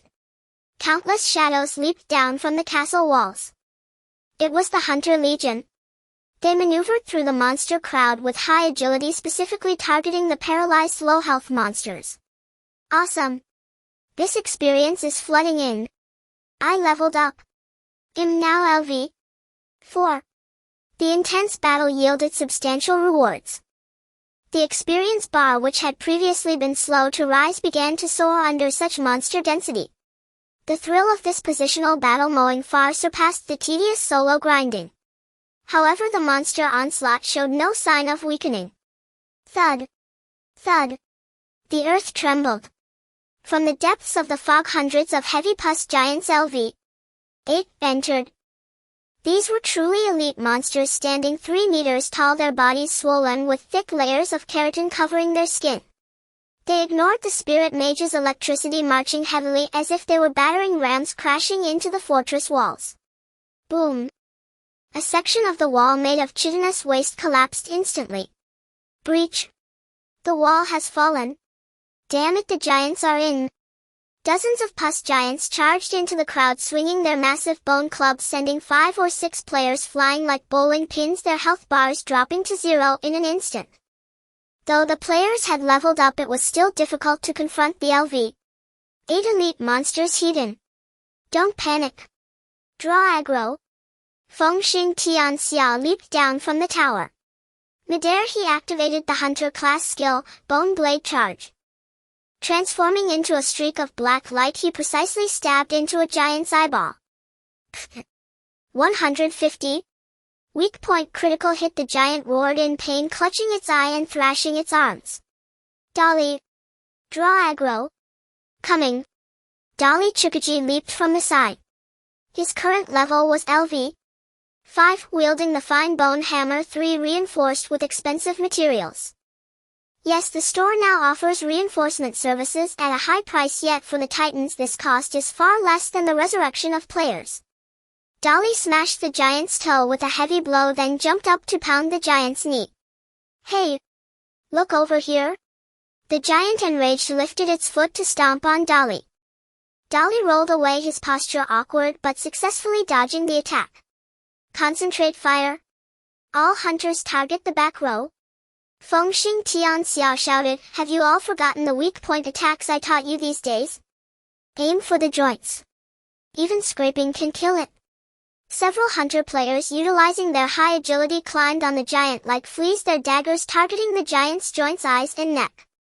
This is the classic tactic of the 4th disaster, the ant swarm tactic. As long as you dare to show your health bar, even if you are a god, we can each stab you and scrape you to death. It exploded. Equipment drop. As the first giant crashed to the ground, a shimmering blue item fell out. Fine-grade blueprint Chinna's heavy armor chest. The blueprint was a design carefully considered by Yuan. For players, defeating monsters yielded no benefits aside from materials. These blueprints are essentially Yuan's means of reclaiming resources from players. Players consume materials and resources to obtain equipment. Their strength increases, enabling them to take on tougher challenges. The Yuan in turn recycles energy to survive while investing in future gains, achieving a win-win situation. Of course, Yuan wins twice. The moment the blueprint dropped, the eyes of the surrounding players turned green with envy. After 3 days, everyone was dressed in tattered makeshift gear. Who wouldn't want to wear a set of stylish blue armor? Holy crap! Blueprint for blue armor? Kill. Steal the kill. That's a walking treasure chest. Players who had initially been passively defending suddenly began to charge out of the fortress, encircling the pus giants from behind. Dozens of players surrounded a single giant, and the scene became extremely brutal. Healer. Keep the guardians in front alive. Don't let them die. Yunzhong ULV. 5 was hoarse from shouting. Leading 2,000 weavers, she no longer mindlessly sprayed gel but began to utilize advanced techniques. Civil engineering team. Quick. Set up a bone spike over there. Dozens of weavers teamed up using the material recombination skill to instantly raise sharp bone spike traps from the ground, directly blocking a charging giant. The battle lasted for an hour and a half. Half of the fortress walls had collapsed and the ground was covered with a thick layer of monster corpses and dropped swords and shields. The light of the biological beacon had dimmed significantly. But the black tide finally began to recede. The remaining monsters seemed to receive some sort of command, retreating back into the depths of the fog like a tide. Battle concluded. Defense successful. All participants received abundant experience. Biological energy 100, fortress reputation 500. We won. Dali Chukaji collapsed on the ground, staring at his health bar, which had only a sliver left, and his now worn-out fine bone hammer. That was thrilling. It was much more tiring than moving bricks, but also way more exhilarating. He glanced at his level. LV. 645. This battle had allowed him to level up directly. Looking around, the remaining players on the battlefield had all seen their average level rise to LV. 5, and several hundred in the first tier had even all broken through to LV. 6. Although everyone looked battered and bruised with broken equipment and dirt-smeared faces, each wore a satisfied smile. Fengxing Tianxia stood on the ruined castle wall, gazing at the temporarily quiet fog in the distance. He knew this was merely a test. The so-called regional Lord Flame Demon had yet to reveal itself. But so what? He turned to glance at the group behind him, who were cheering, bickering, and scavenging. 3 days ago they were scattered and disorganized. 3 days later they had become a disciplined legion. Clean the battlefield? Fengxing Tianxia issued commands in the public chat. Repair the walls and replenish ammunition. All materials dropped must be stored. We need a major overhaul. For the next wave we need to push back. Build more main cities at the front lines. On the 7th day after the second test began in Blue Star time. Coordinates storm Abyss Dawn Fortress. After a week of frantic construction and leveling, the atmosphere here has undergone a tremendous transformation. Originally a makeshift base with only a few broken walls, it has now expanded into a sizable city of bones. The city walls have been raised to 5 meters, surrounded by bone spike traps, and the interior has even been divided into a trading area and a revival square. The average level of players has also risen to LV 7, with the top-tier players even touching the threshold of LV 9, just a step away from class changing. However, the allure of Titan Genesis lies not just in slaying monsters and leveling up. In the Fortress Tavern, which is essentially an open space surrounded by large stones, a group of players who are not carrying weapons but expensive memorial crystals are excitedly chatting. They are casual players in the game, also known as war correspondents. Brothers, I flew upstream to the Crimson Starway for 2 hours yesterday. A player with the ID Galactic Voyager is showcasing his holographic recording. Guess what I saw? At the source of that red star river there is a massive pulsating core the size of a planet. That sense of oppressive grandeur could be screenshot as a wallpaper. What's so great about that? Another player with the ID artifact excavator scoffs. I dug up a fossil with strange patterns in the underground crevices of Storm Abyss yesterday. The system indicated it was an ancient war relic, remnants of immune cells. This game definitely has an unfathomable backstory. Though these players are not high in level, the videos they post on forums such as Titan Geography magazine and research on abyssal ancient civilizations have garnered even more attention than strategy posts.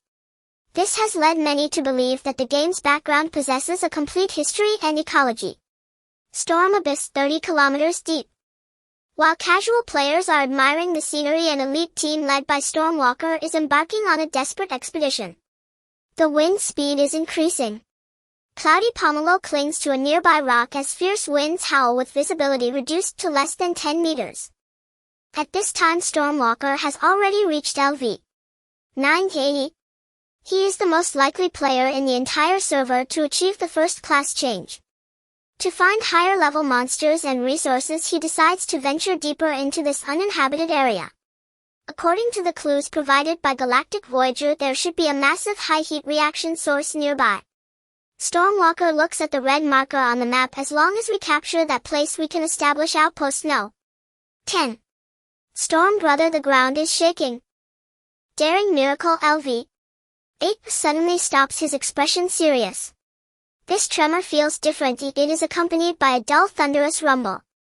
Boom. The dark green mist ahead is suddenly torn apart by a terrifying heat wave. What is that? Daring Miracle looks up and his shield clatters to the ground. At the edge of his vision, a terrifying figure towering 100 meters slowly rises. Its body is composed of burning scorched rock with golden magma flowing inside. It has no facial features, only a burning abyssal maw.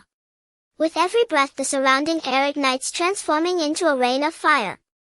In the macro perspective of the Titan, this is merely a relatively active, insignificant inflammatory spark. But in the eyes of a LV 9 player, this is the arrival of a myth. Warning. Encountered an extremely dangerous creature?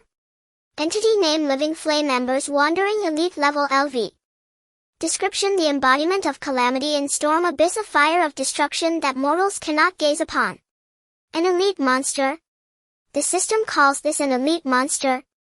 The team member Spirit Weaver Thunder King shouts in terror, his voice cracking. Its toe is taller than I. This is clearly a world boss. Run. Stormwalker shouts without hesitation. This is an existence that players at their current level cannot hope to confront. The high temperature radiation emanating from it is already causing everyone's health bars to plummet. System warning: receiving high energy thermal radiation, losing 10 health per second. 10 seconds to death. How are we supposed to play? Cloudy Pomelo was about to cast a healing spell when that flame giant merely took a step forward. Boom. A visible shockwave sweeps across. Dodge. Stormwalker suddenly pushes Cloudy Pomelo, shoving her into a crevice in the nearby rocks. But he himself was a moment too slow. The heat wave passed and Stormwalker felt as if he had been thrown into a steel furnace. His health bar evaporated instantly. You are dead. Following that is Daring Miracle. This top player in the whole server attempts to raise his shield to block the splattered embers. Although I can't win, I want to test your damage. He activates Brutal Charge, charging at the elephant's foot like a brave ant. Bang! Without any suspense he vaporizes. In just 3 seconds the top elite team in the entire server, except for Cloudy Pomelo, who fortunately remains with a sliver of health hidden in the crevice, is completely wiped out. Blue Star, the real world. Magic City Cloud Apartment. Who? Chen Feng suddenly sits up from the life capsule, gasping for breath, his entire body drenched in cold sweat. The pain of being burned by the flames seems to linger in his nerves. So strong. Chen Feng looks at his hands, still trembling slightly, that mask that sense of oppression. Our current strength feels like a joke in front of it.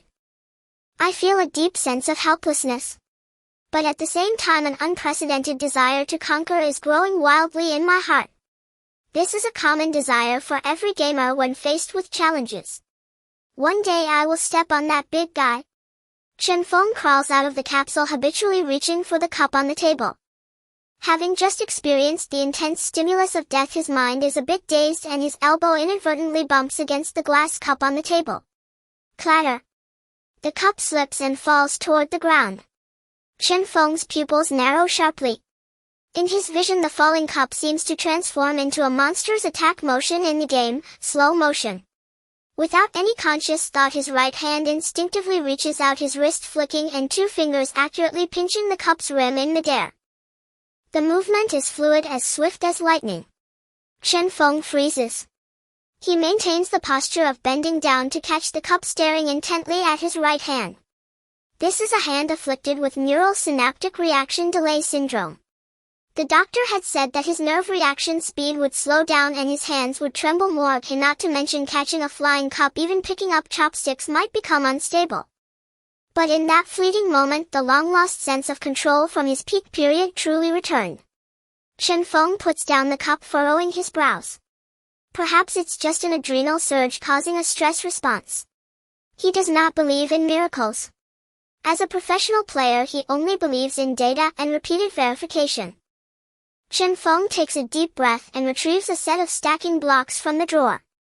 These are what he usually uses for rehabilitation training. In the past 6 months he has had difficulty stacking them to the 5th layer because his fingers involuntarily tremble. First block steady. Second block steady. 10th block steady. When the 15th block is placed securely on top of the tower, Chen Feng suddenly halts. Not because he couldn't hold it steady, but because he realizes his palms are drenched in cold sweat. No more trembling. Chen Feng looks at his hands, his eyes filled with shock, confusion, and a hint of disbelieving joy. Although it was only for a few short minutes, that sense of control is rapidly fading and his fingers are beginning to exhibit the familiar slight tremors again, but that stability from moments ago was real. This game. Chen Feng suddenly turns his head to look at the life capsule, his gaze becoming extremely complicated. They say that brain-machine interfaces can stimulate nerve endings, producing physical healing effects. But he quickly opens the official forum of Titan, his fingers flying over the keyboard, searching for keywords, physical changes, offline reactions. In an inconspicuous corner he discovers a post titled, "I'm not sure if it's an illusion, but it seems that the sleep function in this game can cure insomnia." Posted by Daring Miracle. Content: Brothers, I'm a brick mover suffering from chronic lumbar muscle strain. But these days after playing the game I feel my waist warm every time I log off, and today it actually doesn't hurt. I just tried carrying a bag of rice and I didn't hurt my back. Does this game have some kind of bioelectric massage function? Most of the replies below are mocking the poster, is overthinking it, it's just a psychological effect. Or maybe you're just numb from the physical exertion in the game and tired in real life. Chen Feng stares at the post but does not reply. He silently closes the web page and looks back at the stacking blocks. If that's true. Chen Feng clenches his fists, his nails digging deep into his palms. Even if there's only a 1 in 10,000 chance, I have to try. High-dimensional perspective, Titan's divine body. Yuan is not concerned about Chen Feng's psychological battle on Blue Star. He had just caught a glimpse of the battle deep within the storm abyss. To say deep is actually an understatement, it doesn't even count as a tiny part of the smallest bronchial tube. After all, in terms of Titan's body scale, even the minuscule bronchial tubes are tens of millions of kilometers long. In the player's eyes, the fire of destruction embers towering at 100 meters in Yuan's vision is merely an insignificant spark among countless necrotic lesions in the lungs. It's like a match igniting in a dark universe. Did such a small degree of inflammation just wipe out the current players? Yuan shakes his head slightly at the life signals of Stormwalker's team being instantly wiped out in the back-end data. So weak. Compared to my body that is several light years in size, they don't even count as bacteria, at most just a group of relatively active viruses. However, Yuan also notices the surge of biological energy feedback after the players' deaths. Top players have not been slacking off these days. Very good. Yuan's lips curl into a slight arc. Regarding the feedback to reality, he does not intend to directly inform players that playing this game can heal or enhance physical abilities. Such matters should be discovered, verified, and crazily pursued by them amidst uncertainty for the best effect. Since that spark has struck you, let me give you a glimmer of hope to grow stronger. Yuan lightly taps, adding a new line of text in the locked area of the gene store, setting an extremely high unlocking threshold.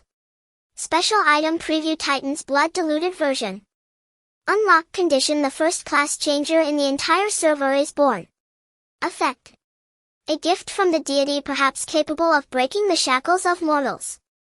After finishing all this, Yuan closes his eyes and begins to use the biological energy contributed by the players to repair the cracks in the heart's valves. Hurry up and grow, warriors. That spark is merely the most insignificant dust in this storm abyss. Coordinates: Storm Abyss, Dawn Fortress, Resurrection Square. Connecting neural signals. Synchronization rate 100. Resurrection countdown reached 0. A flash of white light. The figure of Feng Xing Tianxia rematerialized in the Resurrection Square. The feeling of emptiness from having his soul extracted faded, replaced by familiar chaotic sounds. Brother Feng, you are finally online.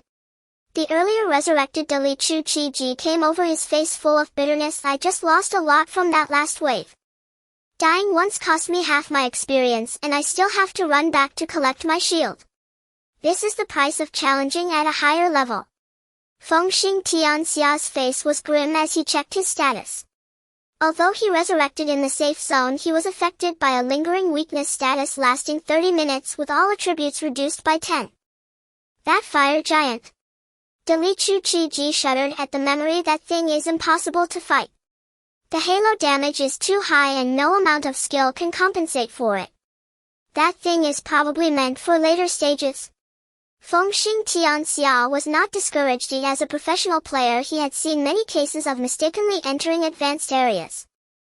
Opening the system interface, Feng Xing Tianxia's gaze fixed firmly on the bottom of the genes. The special item named Titan's blood diluted version still lay quietly there, priced at 3,000 biological energy.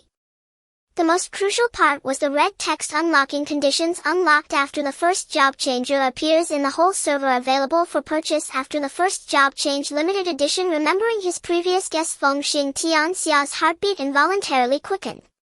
Since we can't beat it, let's get stronger and then fight. Feng Xing Tianxia closed the interface, his voice cold to Chang. How much do we have left? Huh. I lost quite a bit from the resurrection, and now there's just over 200 left. Buy all return scrolls and potions. Mentioning the return scrolls, this was a new item just secretly updated by the system yesterday. Although priced at 50 biological energy each, its appearance greatly changed the game's pace, no longer wasting time on tedious map running. I'm not going to sleep. Feng Xing Tianxia drew his spare bone blade from his waist, pointing towards the endless sea of monsters outside the fortress. Others can take turns logging out to rest. You'll lead the team. As long as I don't fall, well, keep grinding. I need to reach level 10 within 24 hours. Then you'll try this item. Dali Chu Chi Ji paused for a moment, then grinned widely, revealing a mouthful of white teeth. Sure. You're the boss, you decide.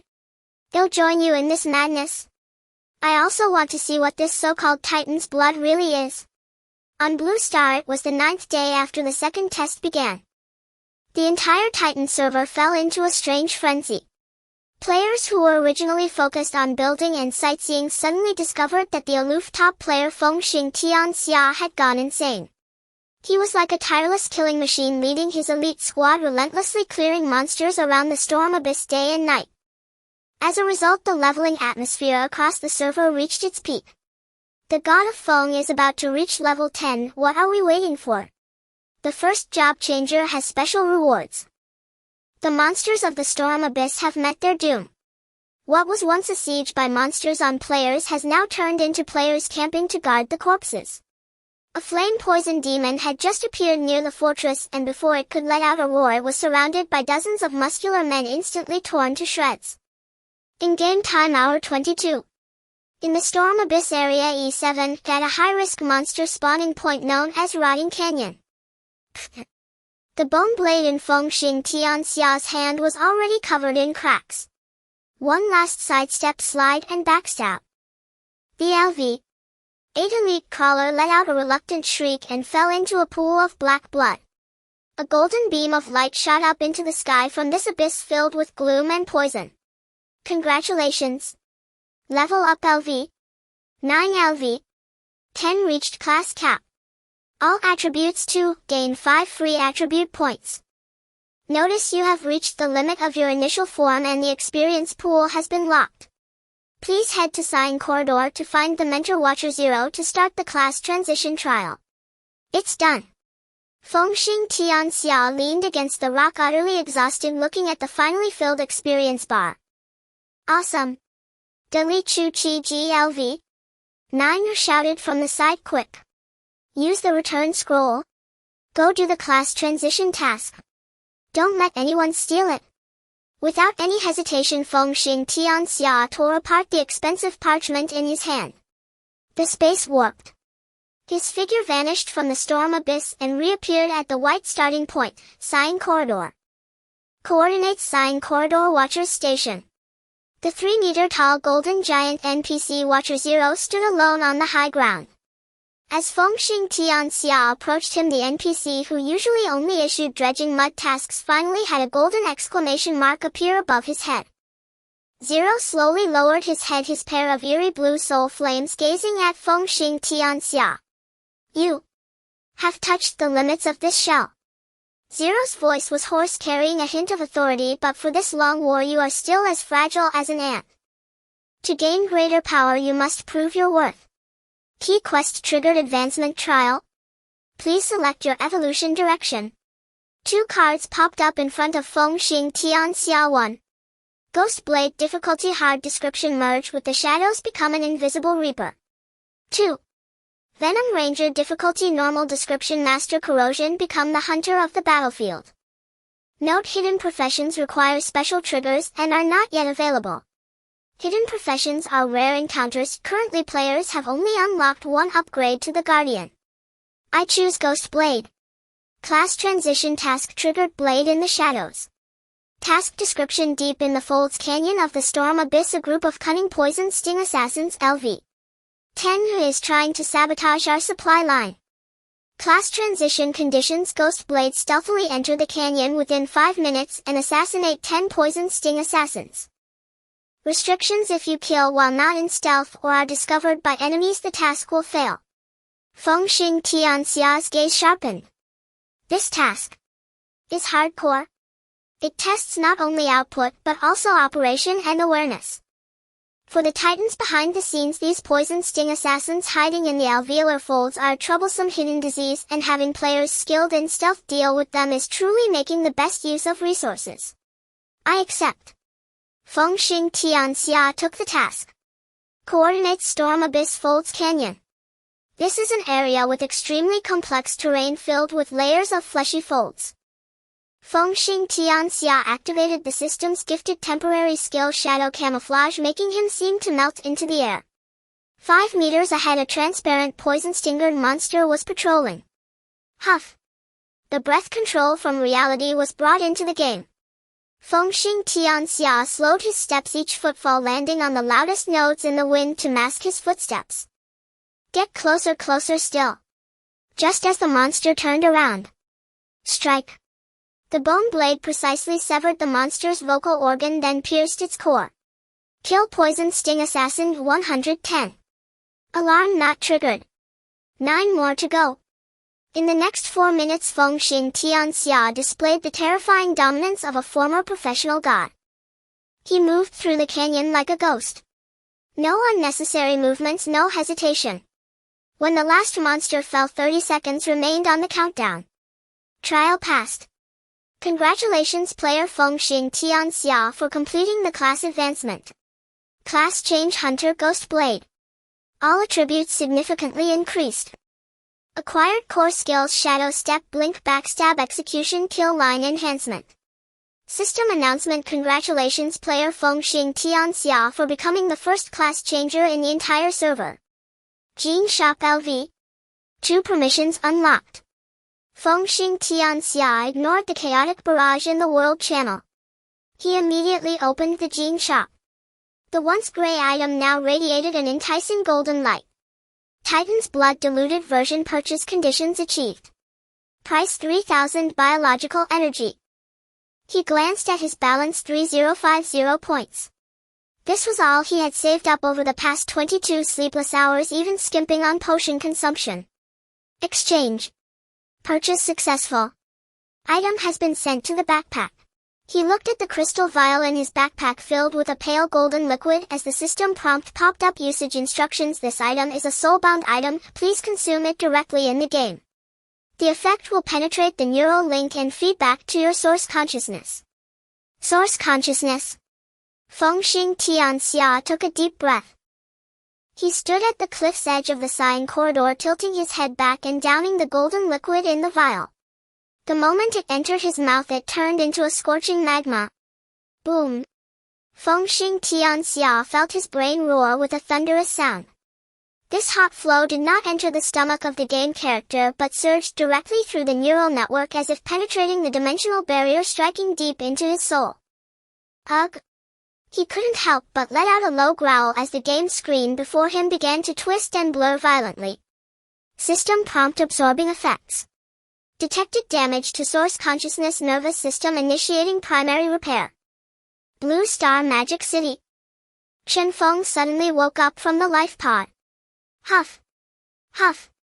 He gasped for breath, drenched in sweat as if he had just been pulled from the water.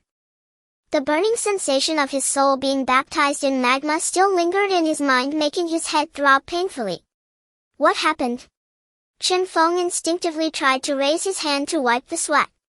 However, just as he raised his hand, he froze. The action that usually came with a heavy feeling and required deliberate commands from his brain was now incredibly smooth. No stiffness. No tremor. His hand moved with his thoughts. Chen Feng stood frozen, staring intently at his right hand. He tried to perform a basic finger exercise that a professional player would do.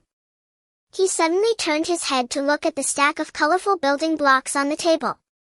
That was the rehabilitation test he had to perform every day. Usually reaching the 5th layer was his limit and his hands would tremble violently. Chen Feng crawled out of the cabin and walked to the table. He took a deep breath. He extended his hand. Pinched and placed down. Pinched and placed down. Swipe, swipe, swipe. In just 1 minute, a 30-layer tower of blocks stood steadily on the table without the slightest tilt. Even when he withdrew his hand, his fingertips showed no excess tremor. Clang! The last block was crushed by his fingers. Not due to a loss of control but because he was too excited and couldn't manage his strength. Chen Feng stared at the tower, feeling completely drained of energy as he slumped into the chair. Really? It's all real. This was not merely about healing his hand injury, he even sensed that his 5 senses had become sharper than before. He could clearly perceive the trajectory of a bird flying hundreds of meters away outside the window. It was likely that this was not a mere holographic game. This was a supernatural miracle. He glanced at the return application that was originally prepared to be sent out, the last struggle of his attempt to rejoin the professional team as a substitute. Sizzle. Chen Feng grabbed the application and tore it to shreds. What's the point of playing in the professional league? Chen Feng looked out at the night sky, his eyes burning with an unprecedented ambition. In that world called Titan there existed powers that could elevate him to extraordinary heights. Even just a drop of blood from that world could create miracles in reality. If only he could obtain more. He trembled as he opened the in-game voice channel. It was his private channel with his team members. At this moment, De Li and Yin Zhongyu were still waiting for him in the game. Hey, Feng Ge, why did you suddenly go offline? De Li's voice came through. What does that potion taste like? Is it good? Chen Feng took a deep breath, trying to keep his voice calm, but the trembling in his tone betrayed him. De Chang Yuzi and Fa Wang Quangren. You all listen carefully, I will say this only once. No matter what you are doing right now, no matter how much money you have on hand, you'd better liquidate all your assets in reality immediately, buy nutritional fluids, and purchase the best life support pods. Trade with other players to convert into biological energy and then immerse yourself fully in the game. You grind like there's no tomorrow. There was silence in the channel for a few seconds. Dali seemed a bit dazed. Feng Gu, are you alright? Why so serious all of a sudden? Chen Feng looked at his steady rock-solid right hand and said each word deliberately. Do you remember I mentioned that I have synaptic reflex delay syndrome? That Titan's blood has directly reflected back to reality. It healed my hand. It completely healed it. There was an eerie silence in the channel. Only Yun Zhongyu's rapid breathing could be heard transmitted clearly through the electrical currents. In the voice channel a deathly silence persisted for a full 10 seconds. Brother Feng. Yun Zhongyi's voice trembled with a sobbing tone. This kind of joke is not to be made. I'm not joking. Chen Feng sat in the pitch-black room looking at his steady and powerful right hand, his voice eerily calm. Just now I have already torn up the application for the professional team's comeback. From today onward my life Chen Feng will be devoted to Titan. He added, and this matter must remain confidential for now. Chen Feng's voice suddenly became extremely stern. Before we all advance and significantly outpace ordinary players, do not make it public. Do you understand? Understood. Got it. Chen Feng was well aware that once the news about the game being able to heal leaked, it wouldn't just attract regular players, but capital tycoons and the machinery of the state would come rushing in. At that time these scattered players would likely not even get a sip of soup if they did not possess a significant advantage. Though large organizations would inevitably find out eventually, every person harbors selfish desires hoping to seize the initiative. Right now the key that can change our fate is in the gene store. Chen Feng glanced at the game screenshot, his brow furrowed, but after I purchased that item the store displayed restocking with no specific time given. Restocking? Dali Chukaji was taken aback. Does this critical item also have a cooldown? The system prompt is current battle zone's divine essence recovery is insufficient, unable to condense. It seems that just having money is not enough. Chen Feng took a deep breath, a glimmer of sharp light flashing in his eyes. The system is pushing us to make progress. Only by opening new maps and recovering more resources will the store restock. High-dimensional perspective Titan's divine body. Yuan gazed at the vast star map. Although players were battling fiercely in the storm abyss lung entrance, establishing several outposts in Yuan's eyes, this group of tiny ants was merely scratching the surface at the entrance of right lung no.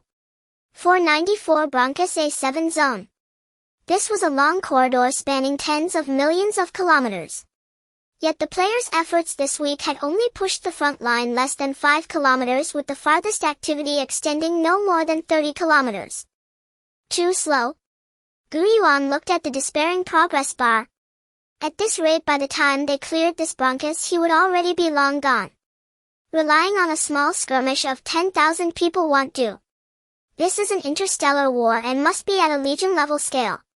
Yuan glanced at the rapidly rising attention and biological energy reserves in the background. Following the stimulation from the first job transfer event of Fengxing Tianxia, coupled with the viral dissemination of those hyper-realistic videos on the forum, the number of people applying for accounts from Blue Star had exceeded 10 million. Then let's expand the recruitment.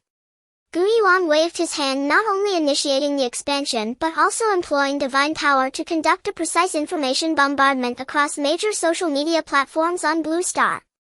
Preview for Titan Genesis 3rd test, no data loss, version code Galactic Expedition, additional slots 39000, total 50000. New content, Legion system campaign missions, regional lord bounties. Slogan: this is not just a game, it's an epic expedition across light years. We are waiting for you in the abyss. This wave of recruitment directly sent Blue Star players into a frenzy. 50,000 slots. Although compared to the 10 million applicants it was still a drop in the bucket, this was already the largest holographic game test currently available in the market. In game time, the first day of the third test. Coordinates: Storm Abyss, Dawn Fortress. White light poured down like a torrential rain. 13,000 new players descended instantly, turning the previously spacious fortress into a crowded space. Make way. Don't block my view. Is this the world of Titan? It's so realistic. Form a party. LV. 1 UB looking for a carry. I'll shout 666. Meanwhile, in the command tower of the fortress, Fengxing Tianxia coldly observed this scene. He had gone online again. Although he was incredibly powerful after his job transfer, he did not rush to take on the living flame embers. Because he knew that on this battlefield individual power was insignificant. The monster tide was endless and he alone could hardly make a splash. Long-term epic campaign released Storm Abyss Lava campaign description. We are currently trapped in the narrow corridor at the entrance of the Storm Abyss. Ahead is the lava zone filled with endless darkness and flames. For survival to reclaim Titan's territory, we must launch a full-scale attack. Campaign objectives: advance the front line, push deeper into the mist. Every establishment of a new 100-kilometer outpost is considered a phased victory. Clear obstacles, eliminate high-risk creatures blocking the advance. High-risk creatures bestiary expandable campaign reward mechanism shared across server. Every 10 kilometers of frontline advancement gene store Titan blood diluted version stock 1. Advance 50 kilometers, unlock guild establishment token. Advance 100 kilometers, unlock Titan standard set green gear. Upon seeing the first reward, Feng Xing Tianxia's pupils constricted sharply. 10 kilometers. 4-1 potion. This was even more brutal than he had imagined. 50,000 players, only one slot is produced for every 10 kilometers advanced. This means that only true top-tier powerhouses or leaders with vast resources are deserving of rebirth. Since the rules are like this, Feng Xing Tianxia opened the server-wide regional channel. As the only job transfer expert in the server, his speech carried a golden border, instantly attracting everyone's attention. Feng Xing Tianxia, I am Feng Xing Tianxia. I know many want to venture deeper to see the sights or find that legendary boss in the bestiary that drops gear. But you won't be able to pass. The lava zone starts 30 kilometers ahead. The environmental temperature there is extremely high and the air is full of poisonous heat. If you're not high enough level, entering alone will have you roasted within 3 seconds. The channel erupted in an uproar. How can we play this? Even Feng Xing can't get through. Feng Xing Tianxia, at the entrance of the lava zone there's a blocking living flame classified as an elite monster, but there should be plenty of similar elite monsters in the lava zone. If we don't kill it, we can't even build the first new outpost. Without pushing the front line, the store won't restock. So this is not just for me but for everyone's gaming experience. Now all who wish to go to the new map follow my command. Oh, and newbies should level up on their own first. Coordinates: a 7-zone frontline entrance of the flame corridor. This is a narrow canyon terrain with a fierce wind swirling hot waves. At the exit of the canyon, living flame embers LV 12 elites stood like a burning lighthouse. The high-temperature aura it emitted distorted the air within 100 meters around it. Any creature stepping into this range would suffer 3,050 points of burning damage per second. For players currently with only a few hundred health, this was a forbidden zone. This heat wave is outrageous. Dali Chukaji stood at a safe distance, feeling as if his eyebrows might burn. Brother Feng, how should we proceed? Create a field. Feng Xing Tianxia calmly ordered. We can't fight against the heat wave directly. That is environmental damage. We must combat the environment with the environment. Yin Zhongyo, bring the weaving masters in. Roger. With a wave of her hand, Yuan Zhongyo led 2,000 weaving master players forward. They did not attack but carried large liquid storage tanks. Everyone prepare biological gel. 2,000 streams of white gel sprayed out like a torrential rain, covering the scorching ground ahead. Upon contact with the high-temperature surface, the gel sizzled and rapidly hardened, forming a white insulating layer. Continue laying it down. Don't stop. Cover the ground. With the efforts of the weaving masters, a white cooling passage was extending toward the feet of the monster. Guardian squad. Shield wall prepared. Feng Xing Tianxia waved his hand again. Dali Chukaji LV 9 roared, raising his specially thickened heavy bone shield. Brothers. Charge with me. Whoever retreats is a grandson. Kill.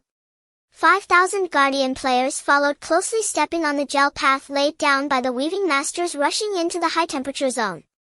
Warning: entering high-temperature area shielded by gel, damage reduced by 50. Sustaining 15 points of burning damage per second. Healers. Heal. Don't stop. The weaving masters at the back continued laying gel while frantically casting healing spells. The living flame finally stirred. It roared, its massive flaming fists smashed down hard on the swarm of guardians rushing in like ants. Boom! The fist struck the shield wall and the heat wave exploded. The dozens of guardians in the front row instantly saw their health bars plummet, with several being directly killed by the shockwave. Hold your ground. Don't spread out. Dali Chukaji felt his arms were about to break, but he held the shield firmly. As long as we don't get one-shotted, we can heal back. This is the brutality of trench warfare. The front line was risking their lives to hold the line. Now's the time. Feng Xing Tianxia's eyes sharpened. The giant's attack staggered. Spirit Masters? Electric net coverage? 3,000 Spirit Masters had already been poised to strike. Lightning come. The lightning mage pointed his staff. The sky was filled with lightning converging into a blue ocean that crashed onto the giant. Although due to level suppression each person could only deal single-digit damage, the accumulation of 3,000 single-digit hits resulted in a bloodbath. The giant's health bar visibly twitched. And the real killing move was in the shadows. Feng Xing Tianxia activated Shadow Step. He shot forward like a black lightning bolt, instantly crossing the 100-meter battlefield, directly appearing behind the giant's burning spine. There lay a crack flowing with golden magma its core. With the purple Fong of Shadows in hand, wielding the full power of the server's first job transfer player, he thrust it fiercely. PFF 620. Critical hit on weak point. Triggered passive wound tear, continuous bleeding, roar. The giant howled in pain, trying to turn around to swat this little bug. But Feng Xing Tianxia had already transformed into a wisp of black mist, disappearing only to reappear in another blind spot. Don't think of touching me. Feng Xing Tianxia's voice was icy. He danced like an elegant reaper amidst the giant's wrath. Guardians. Hold its feet. Don't let it move. Spirit Masters. Keep firing. Don't hold back on MP. Weaving Masters. The gel in front has solidified. Replenish it. Hurry up. This was an intricately precise demon-slaying operation. Over 10,000 players, including newbies who came to fish though only the front row could touch the monster, operated like a giant machine running at high speed under Feng Xing Tianxia's command. 10 minutes later, with a deafening wail, the 10-meter-tall living flame finally could not hold on, its massive body collapsing with a thunderous crash, turning into a rain of fire and experience orbs. Killed living flame embers. LV 12 elite. Obstruction cleared. We won. Cheers echoed through the skies. Feng Xing Tianxia stood atop the giant's still warm corpse, not celebrating. He glanced at the system panel. Front line advancement 30. 5 kilometers. Titan Blood diluted version stock 3 distance to unlock the next Titan Blood 9. 5 kilometers. Feng Xing Tianxia raised an eyebrow, realizing that clearing the entrance's troubles had jumped a significant amount of progress. It seems that the scattered lesser monsters were not a threat.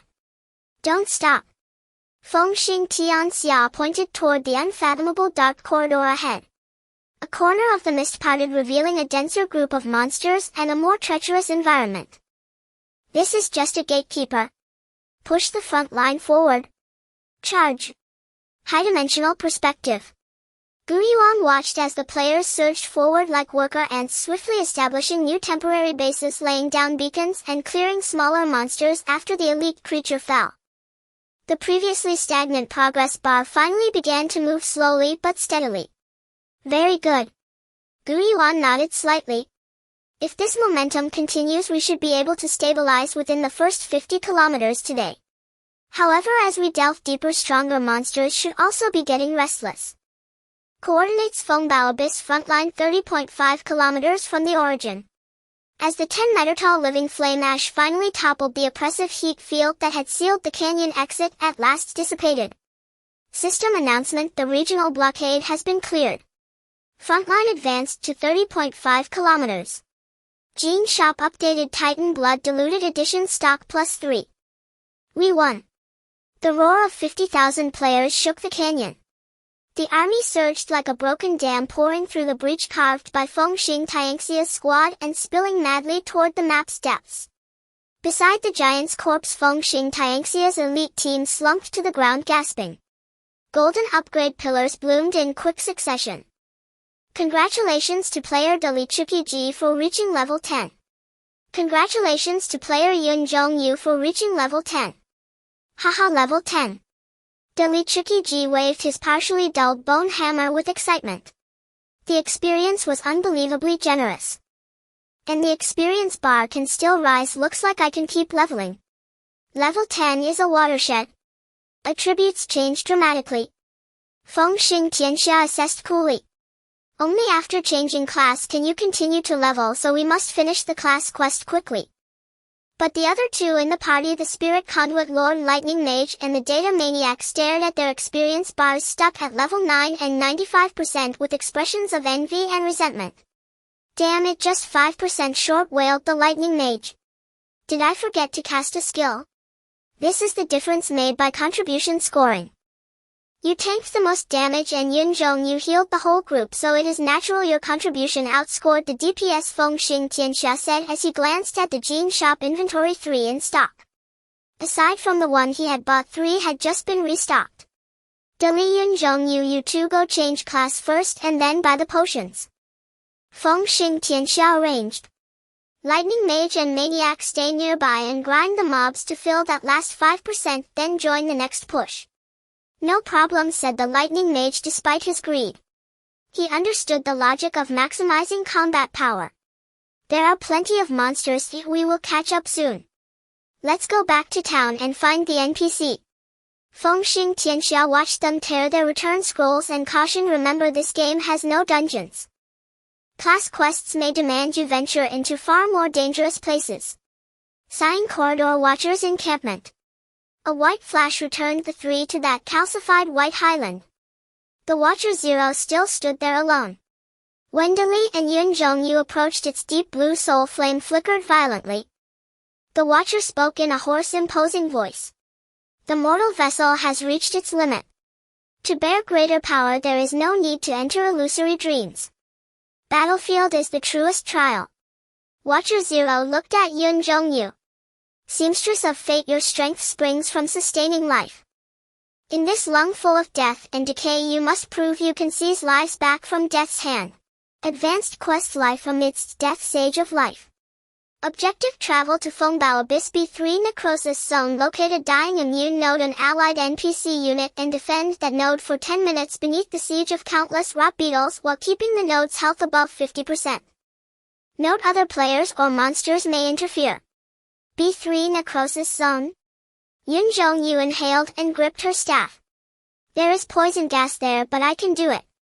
When it was Dali's turn, the high-energy amber essence in his bag pulsed wildly. Watcher 0 stared at him. There is the scent of fierce flame upon you. The shield guard is not merely a shield, it may become an inferno that destroys all. But to master fire one must first be devoured by it. Hidden class quest triggered Flesh Furnace Infernal Guard. Objective, venture to Fengbao Abyss geothermal fissure, leap into an active lava pool without any fire resistance potions, ingest the magma and survive for 300 seconds. Warning, this deals real damage. Failure will annihilate the character to ashes and subtract 1 level. Jump into lava. Dalichuki read the description, grinned to reveal large white teeth. This is intense. A true man bathes in lava. Coordinates Fengbao Abyss geothermal fissure. This dangerous flank of the front bore cracked wounds across the ground from which red-hot magma, a scorching tissue fluid, spewed forth. Dali stood at the rim of a bubbling magma pool while many passing players watched in curious awe.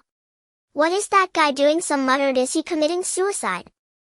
That ID is Dalichuki, the server's top shield guard, someone else said. Dali ignored the stares and glanced to his side at Yun Zhongyu. Yun Zhongyu, your quest node is over by that withered tumor immune node. But on my side I will need you to heal me a few times. Don't worry, Yun Zhongyu raised her staff. Well, do it together.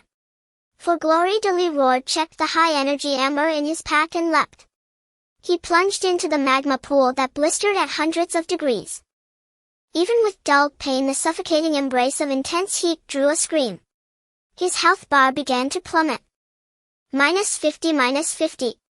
Now eat it, called Yun Zhongyu. Through gritted teeth, Li forced himself to swallow the scalding magma in great gasps. A thunderous burst of red light shot skyward. Dozens of gelatinous lava beasts wandered by, drawn to the energy, and surged toward the pool to share the feast. Monsters incoming, hold on, shouted Yun Zhongyu from the shore, juggling heals on the immune node while tossing curative spells toward the magma. Life surged. White gel landed in the magma and instantly vaporized, yet the healing still took effect. Nobody disturbs my class change, Li vowed. He rose from the magma. His skin charred and sloughed away as new black carapace gleamed with molten luster. He swung a fist, unleashing a wave of lava that seared the gelatinous beasts to death. Pleasurable triumph. 5 minutes later, 2 dazzling pillars of light rose over the chaotic battlefield, drawing the attention of nearby levelers. Li crawled from the pool. His transformation was radical. The plate armor had become obsidian like charred coal seams flowing with undying flame. His hands had become massive molten armors, and the ground behind him smoked with scorch marks. Class change complete.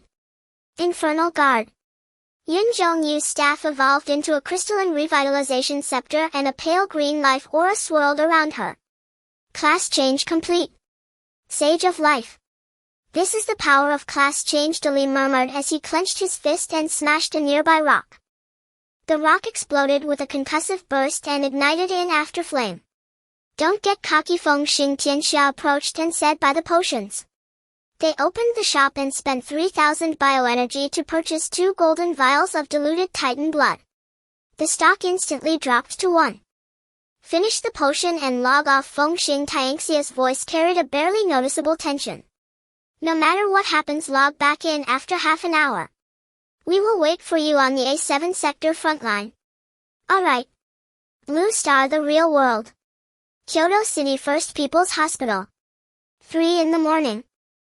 Li Yu, the player Yun Zhongyu, removed her helmet and trembled as if her whole body quaked. She only seemed to tremble because high spinal paralysis had long robbed her of the ability to shake. A searing heat surged into her body as if from nowhere, rushing along her long-dead spine. The pain was exquisite, like someone chiseling her bones anew. 15 minutes later, the heat ebbed. Li Yu lay sweating and tentatively sent a command to her legs. At first there was no response.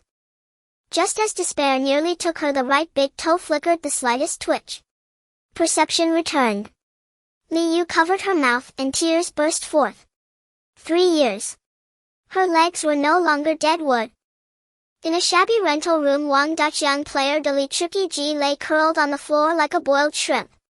His reaction was even more extreme than Li Yu's as his muscles convulsed and reconstituted. When he finally recovered and stood, his bones crackled and popped.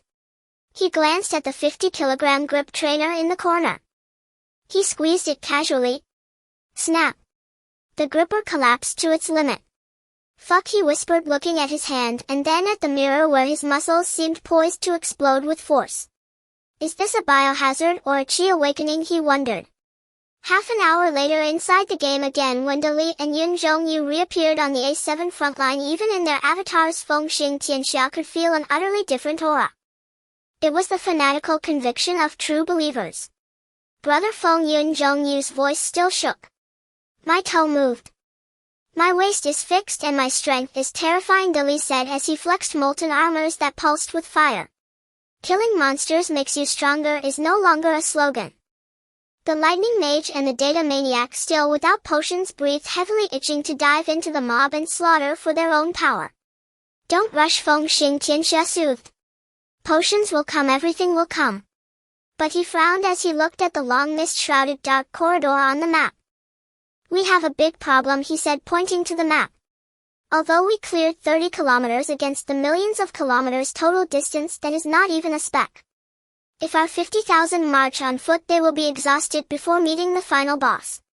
Feng Xing Tianxia pondered strategy when the sky above began to tremble. High-dimensional perspective Titan form. Yuan watched the cluster of players amassed on the front line.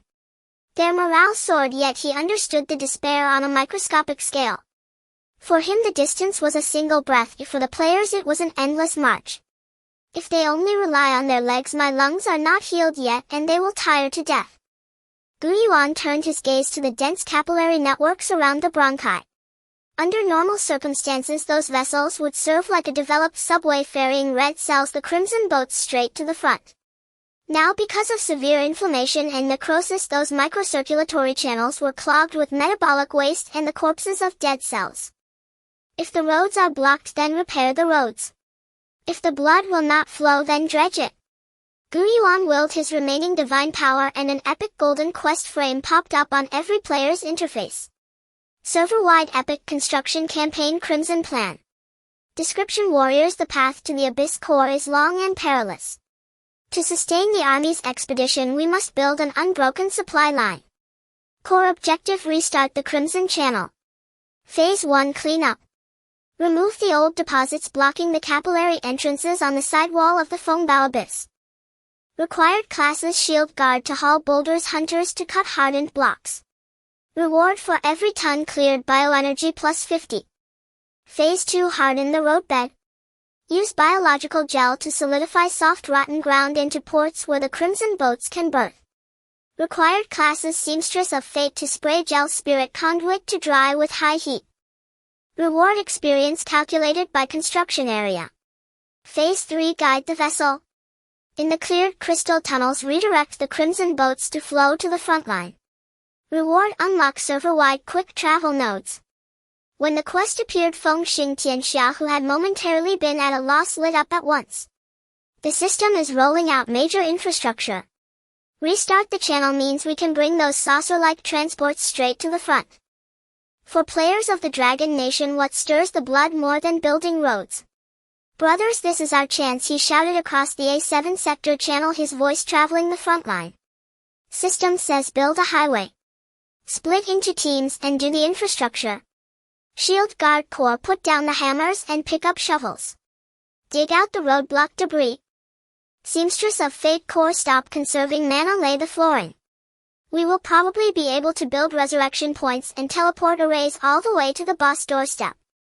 In an instant 10,000 players became a frenzied construction crew, especially the low-power newcomers. The battlefield's murderous look shifted to something entirely different. Dalichuki Ji smashed through calcified stones, clogging the vessels like a human tunneling machine, his molten armors battering them into powder. Yun Zhongyu led thousands of healers like pouring concrete, hardening the mud and rot into a clean white bone-like causeway fit for travel. Behind them, within the newly cleared microtunnel, the first great crimson boat glowed softly red and slid along the flowing energy fluid into the front line. It was the Heart's Supply and the express train to the Abyss. Yuan watched and a smile tugged at his lips. That is right. With the road open and the blood flowing again, my ailment is half cured, he mused. Next, on that repaired highway we will launch your 50,000 army like cannon shells into the Infernal Lord's lair. Storm Abyss. The front line of Area A7 has advanced to a distance of 41 kilometers. Although the main force surged forward like a flood, frantically vying for territory and the rights to name beacons, the 5-member team of Fengxing Tianxian usually came to a halt. On a recently cleared calcareous highland, the Lightning Law King and Data Maniac were anxiously watching their experience bars. 99. 9. The Lightning Law King's staff was trembling in his hand. We're just one monster short. Don't worry, I'll let you have this one. Dalichuki grinned, using his massive lava-armored arm to grab a severely injured flame venom larva and handed it to the Law King like carrying a small chip. The Lightning Law King took a deep breath and a current shot out. Zizz! The larva transformed into white light. Congratulations! Level up to LV 10. Congratulations! Level up to LV 10. 2 beams of golden light of upgrade simultaneously lit up within the team. Finally, Data Maniac pushed up his non-existent glasses, his voice trembling slightly, watching his teammates change their classes one by one, experiencing a rebirth. In reality, this waiting was pure torture for him.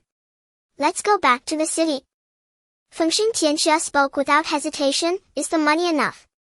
It's enough. With the dividends from the last wave of regional leaders plus the accumulation from the past few days, I have 3,800 points. The Lightning Law King said excitedly. I have 4,000. Data Maniac was calmer, but the fingers gripping the staff were turning white. Coordinates sign Corridor Watcher's base. Watcher 0 remains standing in the cold wind. Both the Lightning Law King and Data Maniac were Spirit Pivot Masters, one preparing to change to Thunder Lord, the other to Mind Hacker. When these last two unclassed elite members stood before the Watcher, Yuan smiled slightly from a high-dimensional perspective, tailoring a trial for them. Lightning Law King's Perspective Zero's Azure Soulfire stared at him. Spirit Pivot Master, you command the neural pulses of the Titan. But the nerves of mortals are too fragile to bear the wrath of the gods. Advanced Trial Overload. Thunder Lord objective: proceed to the heart pacemaker node high voltage zone. Connect yourself to the biological electric network and withstand a voltage shock of 500 volts for 3 minutes while maintaining consciousness. Electrotherapy. The Lightning Law King looked at the task description and chuckled bitterly. Alright, let's consider this as Professor Yang's special training. He was teleported to a blue arc-filled area near the heart.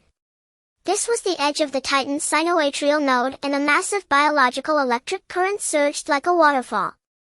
The Lightning Law King gritted his teeth and inserted his conductive staff into the node. Boom! The blue lightning instantly engulfed him. Data Maniac's Perspective Zero looked at Data Maniac. Your mental power is extraordinary. You always try to decipher the operational logic of this world. So let me show you the true divine thinking. Advanced Trial Mind Maze. Mind Hacker objective: infiltrate the nerve fiber cluster and amidst the chaotic virus interference signals logically decrypt within 5 minutes to find the correct neural pathway. Data Maniac's vision blurred and the world transformed into a sea of code composed of countless green and red lines. This is not magic. He gazed at the complex waveforms of fervor flashing in his eyes. This is clearly biological algorithms. This is my specialty. 10 minutes later, 2 new beams of light rose in the sighing corridor. The Lightning Law King was surrounded by raging purple lightning, and his original staff transformed into a floating thunder magnetic floating cannon biological electromagnetic structure. Class change successful. Thunder Lord Data Maniac's eyes turned into peculiar streams of data light. He held no weapon, but the air around him seemed to warp under his telekinetic influence. Class change successful. Mind Hacker, by medicine. Fengxing Tianxia had been waiting for a long time beside. The two rushed to the genetics store, looking at the only 2 units left of Titan's blood-diluted version, and clicked to purchase without hesitation. Log off. Old rules, see you in half an hour. Fengxing Tianxia's voice carried a hint of anticipation. I hope you can witness a miracle too. Blue Star, the real world. In Longguo's deep city, a high-end technology park. In a futuristic apartment, a massive curved screen was rolling with countless complex codes. Li Zihan Data Maniac took off the helmet, his eyes clear, showing no signs of sickly pallor. As a genius hacker, his body was very healthy, completely unlike the stereotype of a fragile academic. However, he felt weary of the computational power of this world. He calmly awaited the changes in his body. There was no heat flow, but a chilling coldness instantly enveloped his brain. It was like pouring a bucket of liquid nitrogen on a red-hot CPU. Zzz! Li Zihan suddenly opened his eyes. The world transformed in his vision. The second hand of the wall clock ticking the trajectory of vehicles outside the window, the floating dust in the air. All the information was instantly captured, analyzed, and modeled by his brain. This feeling. Li Zihan straightened his body, placing his fingers on the keyboard. Pitter-patter. The sound of typing on the keyboard became a blur. Complex algorithms that used to take hours to run could now be solved by his brain in an instant. He felt as if his mind had transformed into a quantum computer. If I had to describe it in one word, it would be overclocking. Li Zihan looked at the firewall that had been breached in an instant, on the screen, a fervent smile appearing on his lips. Titan's blood. It is the key to evolution. But soon he furrowed his brow slightly. Where does the power of evolution come from? What is the cost? Longhua Suburban Kyoto City Thunder Tactics Shooting Range. In the empty shooting range, only the monotonous sound of gunfire echoed. Legion Lightning Law King took off his helmet and walked out of the lounge. His bare torso was covered in scars, a testament to the medals earned during his service on the border. He was in good health, his muscles like iron, a standard tough guy. If it's fake, he'll smash this helmet. Legion never believed in ghosts, but after days spent in the game he trusted Qinfeng's judgment. Boom! A domineering current instantly swept through his body, causing every muscle to tremble and contract. Legion grunted, his body bulging with veins. This was not healing scars, yet felt more like forging. Minutes later the tremors ceased. Legion clenched his fist, feeling as if a ferocious beast lay dormant within him. He walked to the shooting position, picked up a pistol equipped with tactical accessories. Deep breath. Opened his eyes. In his vision, the moving target 50 meters away seemed to move in slow motion. Even the flow of air was clearly visible. Bang! Bang! Bang! 3 gunshots almost formed a straight line. In the distance, 3 high-speed moving flying saucer targets exploded in midair. All 10 rings. Time taken 0.21 seconds. Legion looked at the timer, a hint of shock flashing in his eagle-like eyes. This was a reaction speed that humans could never achieve. Is this the legendary breaking of the genetic lock? Legion lowered his gun, looking at his palm where the tingling sensation of controlling thunder in the game still lingered. What kind of world is Titan Genesis? Legion's lips curled into a bloody smile. However, this feeling of becoming stronger really isn't bad. After feeling for a moment, he picked up his phone and dialed a number. Old Ben, it's me. Half an hour later. In the game. When the 5-member team gathered again, the atmosphere had completely changed. If before they were like a group of sick friends warming each other, now they truly resembled a superhuman task force. Qinfeng had regained his peak and far surpassed it. Li Yu's nervous system had regained mastery akin to a rebirth. Wang Duqiang had significantly increased his strength. Legion had surpassed human limits. Li Zihan's brain domain had been greatly developed. It seems everyone has obtained what they wanted. Fengxing Tianxia looked at the returning Lightning Law King and Data Maniac. Legion's aura had become sharper like a drawn sword, while Li Zihan's gaze was deeper, as if he could see through the essence of Data. How does it feel? Fengxing Tianxia asked. My brain is now faster than a supercomputer.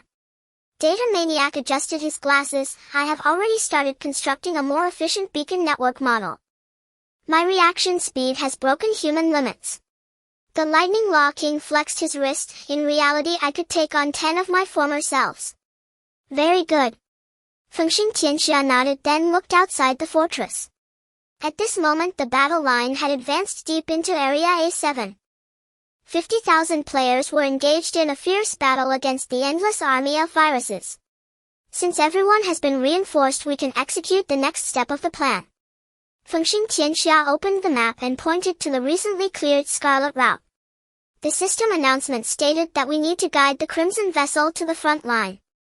But the shipping lane is currently swarming with corrupted spore-flying insects. Ordinary players are struggling there. Let's go lend a hand. Fengxing Tianxia drew the Shadow's Tooth and his cloak billowed without wind. Let's go. Objective Air Supremacy. On Blue Star, in a tactical training base of the Dragon Kingdom, late at night in a smoke-filled living room, Legion the Lightning King sat on a worn-out sofa holding a bright yellow 7.62 mm bullet. Opposite him sat his old squad leader, now the mid-level action team leader of the safety department, Ban Zhangwo. Coincidentally, both were once old comrades. Lazy, you called me in the middle of the night just to see you daydreaming. Ban extinguished his cigarette butt. Squad leader, I need to show you something. After pondering for a long time, Legion decided to report to the organization, believing that his previous judgment about Fengxing Tianxia was mistaken and that he had not escaped the mindset of a professional player focused on personal advantage. Given the current progress of the players, keeping it a secret is utterly meaningless. The first batch of players will soon transition, massively gaining the opportunity to purchase Titan's blood. This kind of public information is like trying to put out a fire with paper. He gestured for Ban to look at his right hand, exerting force through his fingers, relying solely on the wrist's flick and the explosive power of his fingertips. Go! Whoosh! A piercing sound of air being broken echoed. The bullet, as if fired, instantly crossed a 5-meter distance, embedding itself deeply into the mahogany cabinet behind Ban with a puff of smoke trailing from its back. Ban's pupils constricted instantly. Throwing a bullet with bare hands. The instantaneous explosive power and the strength of the finger joints had already surpassed human limits. Damn! Did you take some biochemical agent? Ban's eyes widened in shock. If I say I trained for this while playing games, would you believe me? Leijin opened his palm, revealing only a thin layer of calluses. Stop talking nonsense. Be honest. In Ban's bewildered gaze, Leijin's expression turned serious. Titan Genesis. Squad leader, I know this sounds absurd, but my physical abilities have indeed been breaking through limits in the game these past few days. And not just me, others are experiencing enhancements too, and even healing. He briefly explained the situations of Chen Feng and Li Yu. Soon our front line will continue to advance, and a large number of players will transition and start vying for Titan's blood. This news will be public soon.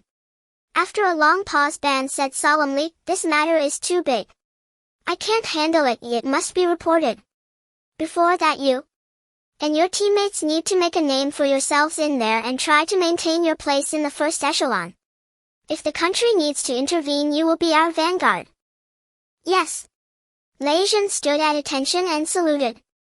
In game time on the 5th day after the 3rd round of testing at the Bronchial and Blackstone Fortress, players rowed the Crimson Boat directly around the back, occupying a vacant land after the Fengxing Tianxia team took down a level 15 lava troll. They could be said to have inserted a respawn point deep within and built a fortress, advancing simultaneously with the front lines. This place was already a real frontline city. At the very top of the fortress, a meeting that would determine the entire server's structure was underway. Fengxing Tianxia sat in the first seat, observing the bustling flow of players outside the window. Across from him sat the data fanatic. Feng Ge, the statistics on the flow of the potions have come in. Li Zihan adjusted her holographic glasses, pulling up a set of data. The shop has currently unlocked a total of 8 bottles of Titan's blood. Our core team of 5 each took one, consuming 5 bottles. What about the remaining 3 bottles? One was taken by the president of the Dynasty Guild, one was bought by dragons in the wild, and another was picked up by a solo player called Lucky One. Li Zihan smiled wryly. The forums are already buzzing. The 3 who got the potions are posting about it, using phrases like healing hidden ailments, energy surges, and sub-health disappears, which is enough to drive everyone crazy. There are too many wolves and too little meat. Fengxing Tianxia tapped the table. I saw that the shop page stated the battle supply limit is 1,000 bottles, and not everyone can buy the potion. It's first come first served. We need to form a guild. Without financial support from the real world, we can only rely on advantages from the game to attract players. I suggest we monopolize the materials for the Infernal Guard class transition. Miracles come from strong efforts, a voice interjected. After all, that thing is a must-have for the Divine Guard. We can't monopolize it. Li Zihan shook her head. The high-energy amber essence is an environmental product. As long as players are willing to spend time generating heat through friction or digging in specific areas, they can always obtain it. We can't possibly guard the map 24 hours a day to kill people. Then what do we profit from? We profit from efficiency. Fengxing Tianxia set the tone. We won't monopolize materials, but will leverage our level and equipment advantages to monopolize safety and speed. Establish the Dawn Guild. Assemble the strongest training team and transitional mercenaries consisting solely of the elite among elites. I have tested this. Experience in team battles is awarded based on combat contribution. Doing this means we never have to worry about being overtaken by our clients. Can ordinary players not beat elite monsters? Pei and Dawn will help you kill. Want to risk going to high-risk areas for materials but fear losing levels? Pei and Dawn's Divine Guards will take the damage for you. Want to complete transition missions? Pei and will provide strategies. What we aim to be is not the enemy of the whole server, but the largest service provider in the server. We will earn biological energy from all players and then compete for every little stock that refreshes with our speed. From a higher dimensional perspective, Titan's body. Yuan watched as players enthusiastically engaged in guilds and economy without intervening. The more active the players, the more biological energy is generated. Current biological energy reserve 850,000,000.85 million. Core shield 0. 25. Finally wealthy. Yuan looked at this vast sum in his hands, letting out a long sigh. Although this was merely a drop in the bucket compared to repairing the entire divine body, it was sufficient for him to conduct a small-scale immune reconstruction. Relying solely on players' progress is still too slow. Moreover, many leisurely players wandering about have begun to speculate on the game's background story, with some inferring that the world they are in is a gigantic living organism. Let them understand the essence of this world more clearly. Yuan turned his gaze deep into the marrow. There the Titan's once proud immune army lay in slumber. System: reconstruct the first batch of immune lines. Summon units: Silver Wing Sentinels, prototype specific, Cells Raiders. Quantity 5,000. Consumption 100,000,000 points. Setting: activate high intelligence interaction mode. Boom. Yuan waved his hand and 10 million biological energy evaporated instantly. At the Blackstone Fortress Square, players who were setting up stalls and boasting suddenly felt the ground tremble. The massive portal biological beacon behind the fortress suddenly shone brightly, even overshadowing the surrounding flames. What the hell? A monster is attacking the city. No. It's green names. It's friendly units. Amidst the stunned gaze of countless players, a squad of NPC soldiers wearing sleek silver armor and carrying energy dual blades emerged. They were not as bulky and silent as the previous giant, but were slender, agile, and wore full tactical helmets revealing only a pair of glimmering electronic eyes. System prompt: immune system revival. Reinforcements arrived: Silver Wing Sentinels, NPC level LV. 15, quantity 5,000. A brave player approached, attempting to converse with the leading Silver Wing Sentinel captain. "Hey buddy, where are you from?" The Silver Wing captain stopped scanning the player with its electronic eyes. It turned its head, the voice carrying a distinct metallic tone, reading permissions. Identification code: Symbiote 4th Calamity Sequence. Symbiote. The player was taken aback. What does that mean? The Silver Wing captain raised its hand, pointing at the gray dome above the alveolar wall and then at the ground beneath their feet. What you are standing on is Titan's right lung lobe. The air you breathe is Titan's breath. We are the guardians here, and you are Titan's kin, carrying a fragment of Titan's flesh and will. What? A circle of players around them was stunned. We are in a lung. This is a giant's lung. I knew this map had so many strange places. That crimson boat couldn't possibly be a red blood cell, right? Then what are those fire monsters? Those are lesions. The Silver Wing captain's tone carried a hint of killing intent. They are a collective of viruses destroying the divine being's respiratory organs. Assist us in eliminating the lesions. That is the very purpose of your existence. This dialogue was instantly recorded and posted on the forum, causing a huge uproar. Confirmed. We are fighting bacteria inside a giant's body? How big is Titan? Is one bronchus a map? This novel worldview setup amazed everyone. But for players who had already used Titan's blood, the internal impact they experienced was on another level. Titan? No way. Meanwhile, along the Crimson Route, the main artery. Storm Abyss frontline of Zone A7, Flame Canyon. The deafening cries of battle drowned out the roar of flowing magma. A vanguard army of 10,000 players closely followed the pace of 5,000 Silverwing Sentinels driving into this canyon, regarded as a forbidden zone like a sharp wedge. Watch the left flank. There are nothing but explosive throwers over there. Who will take them out? The Dawn Guild will take the task. Team 3 hunters, follow me. On the battlefield, the Dawn Guild displayed a dominant power that left solo players in awe. They did not seize the primary attack route, but instead acted like firefighters, appearing wherever high-risk monsters were present, offering their paid services. At the forefront, the combat style of the Silverwing Sentinels was a sight to behold. They fought in groups of 3, their light blades creating a silver storm. When facing the massive lava giant, they did not withstand it forcefully. Instead, they used their exoskeleton's high mobility to swiftly sever the giant's tendons before the player army surged in from behind to finish it off. System notification: frontline advanced to 80 kilometers. Gene Shop updated Titan's blood-diluted version stock 1. It's gone. Someone shouted in the voice channel. Almost in the same millisecond. Current stock 0. What the hell? Who's so fast? This must be a script. I didn't even see the purchase button. Over there. That rich guy called Cash Ability got it? He's showing off screenshots on the public screen. The appearance of a potion was like throwing a scoop of water into boiling oil. Players who missed out turned red with anger while those who succeeded were overjoyed. This stark contrast sent everyone's adrenaline skyrocketing. Kill. Keep killing. If we push another 10 kilometers, there will be another one. Even if it's just for that 1 in 10,000 chance, I'm going to throw my life into this. Driven by desire, the player army unleashed a terrifying battle power that exceeded even that of NPCs. At the end of Flame Canyon, as the last guarding lava giant fell, the exit of the canyon finally appeared before everyone. However, when the first batch of players rushed out, they instinctively halted in their tracks upon seeing the scene before them. Even those accustomed to grand scenes like flame dominance in the game couldn't help but hold their breath. It was a spherical cavity so vast it couldn't be measured with the naked eye. This was the alveolar sac.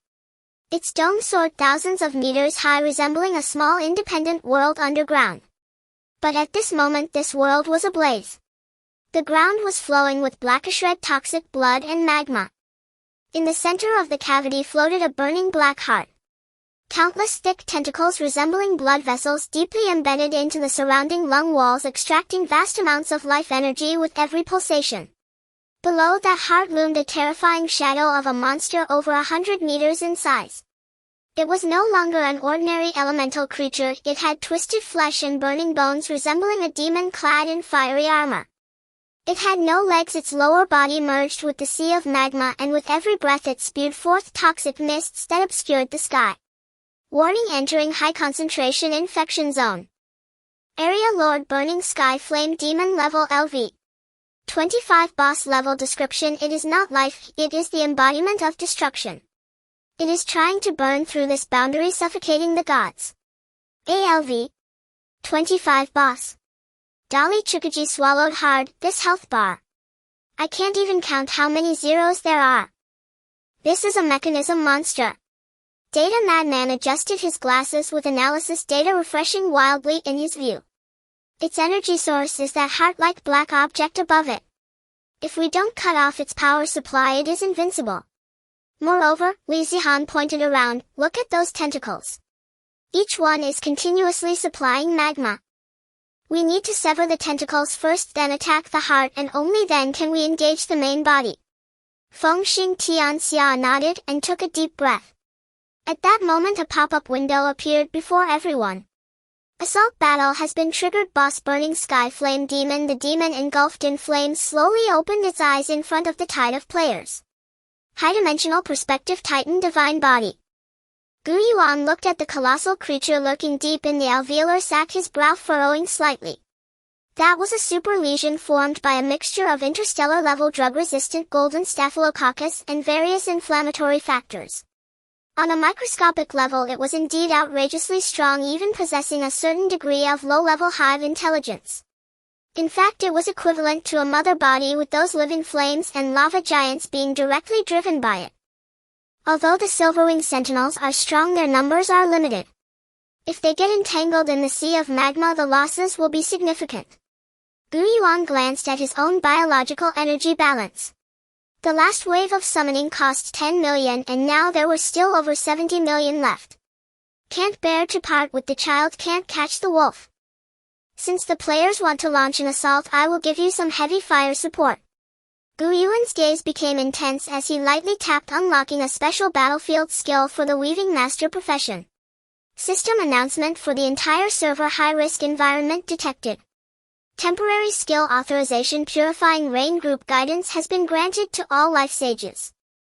Description: by gathering the power of over 100 life sages, one can summon a small-scale purifying rain that greatly weakens the armor and vitality of viral organisms. On the battlefield front, Yuan Zongyi's eyes lit up upon receiving the system notification. Sisters, we are going to use magic. All life sages gather around me. Position yourselves. Guide. Guardian Core. Protect the healer. Dali Chukaji led several thousand heavy-armored guardians into a tightly knit formation around the weaving master. Rise. At Yuan Zongyi's command, 500 life sages began to chant simultaneously. Countless beams of green light gathered above, condensing into a pure white cloud in the toxic mist-filled dome. Whoosh! A rain of bioluminescent droplets poured down. This was not ordinary water, but a broad-spectrum bactericidal agent transformed from Titan divine power. Roar! The rain fell on the burning sky flame demon and the surrounding tentacles, sizzling with corrosive sounds and billowing thick black smoke. The once indestructible flame shield began to fade and weaken under the onslaught of the antibiotic rain. Boss overall attributes decreased by 30. Tentacle defense reduced to 0. Opportunity. Fengxing Tianxia shouted, everyone stick close to the Silverwing Sentinels. Attack! Swish swish swish. 5,000 NPC soldiers activated their jetpacks in the downpour, transforming into 5,000 silver meteors charging towards the 12 massive tentacles. Cut off those tentacles. Thousands of players followed closely behind the healers.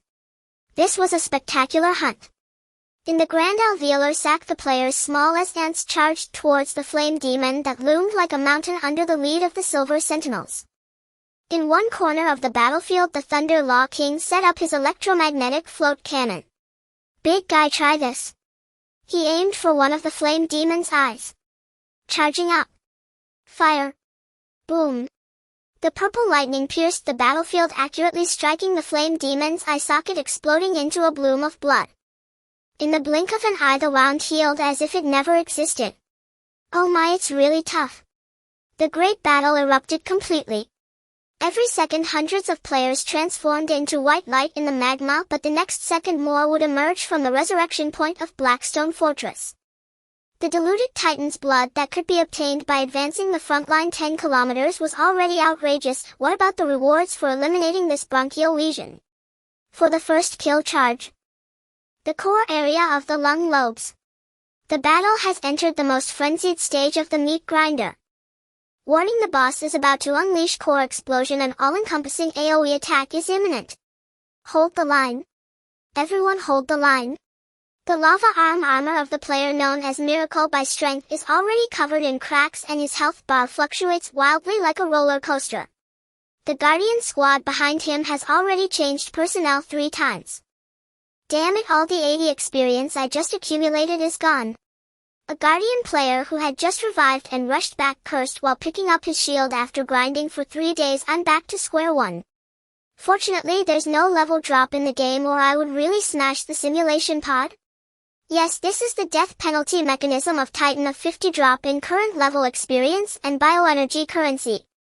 Though this punishment is painful, it still falls within the psychological tolerance of players. After all, as long as your level and equipment are intact, you can fight. Don't worry about the experience. The boss will provide more compensation. The figure of Miracle by Strength flickered in the firelight. He had just taken a boss splash damage to protect the captain of the Silver Wing, leaving him with only a sliver of health. Thunder. That NPC captain is about to charge. Clear the way for him. Got it. The Thunder King was currently hovering in midair, his thunder magnetic floating cannon overloaded and glowing red. He had not only exhausted his mana but had also consumed 3 bottles of expensive high-energy recovery potions. Maximum power, Thunder Hell Force Field. Boom. A 10-meter-wide column of lightning descended from the sky, instantly paralyzing and knocking back a dozen elite flame demon guards, blocking the way of the Silver Wing captain. 4. Titan. The Silver Wing Captain LV. 18 NPC whose armor was shattered and left with only one arm let out his final mechanical roar. The jet engine behind him shot out glaring red light, turning him into a silver comet that charged straight towards the exposed black heart of the flame demon through the path opened by the lightning. The flame demon, terrified, waved his hand in an attempt to block it, but the data maniac had already coordinated with hundreds of spirit manipulators to interfere with its mind. Stop! Blood seeped from the data maniac's 7 orifices, a cost of mental exhaustion. The flame demon's movement froze for 0.1 seconds. It was this 0.1 seconds that determined life and death. Splurt! The suppressor spear in the silver wing captain's hand accurately pierced the throbbing black heart and deeply embedded itself in the flame demon's chest. The suppressor enzyme has been injected. Immediately afterwards, the NPC detonated his power core. Boom! A violent explosion erupted at the flame demon's chest, and golden suppressor energy instantly spread throughout its body.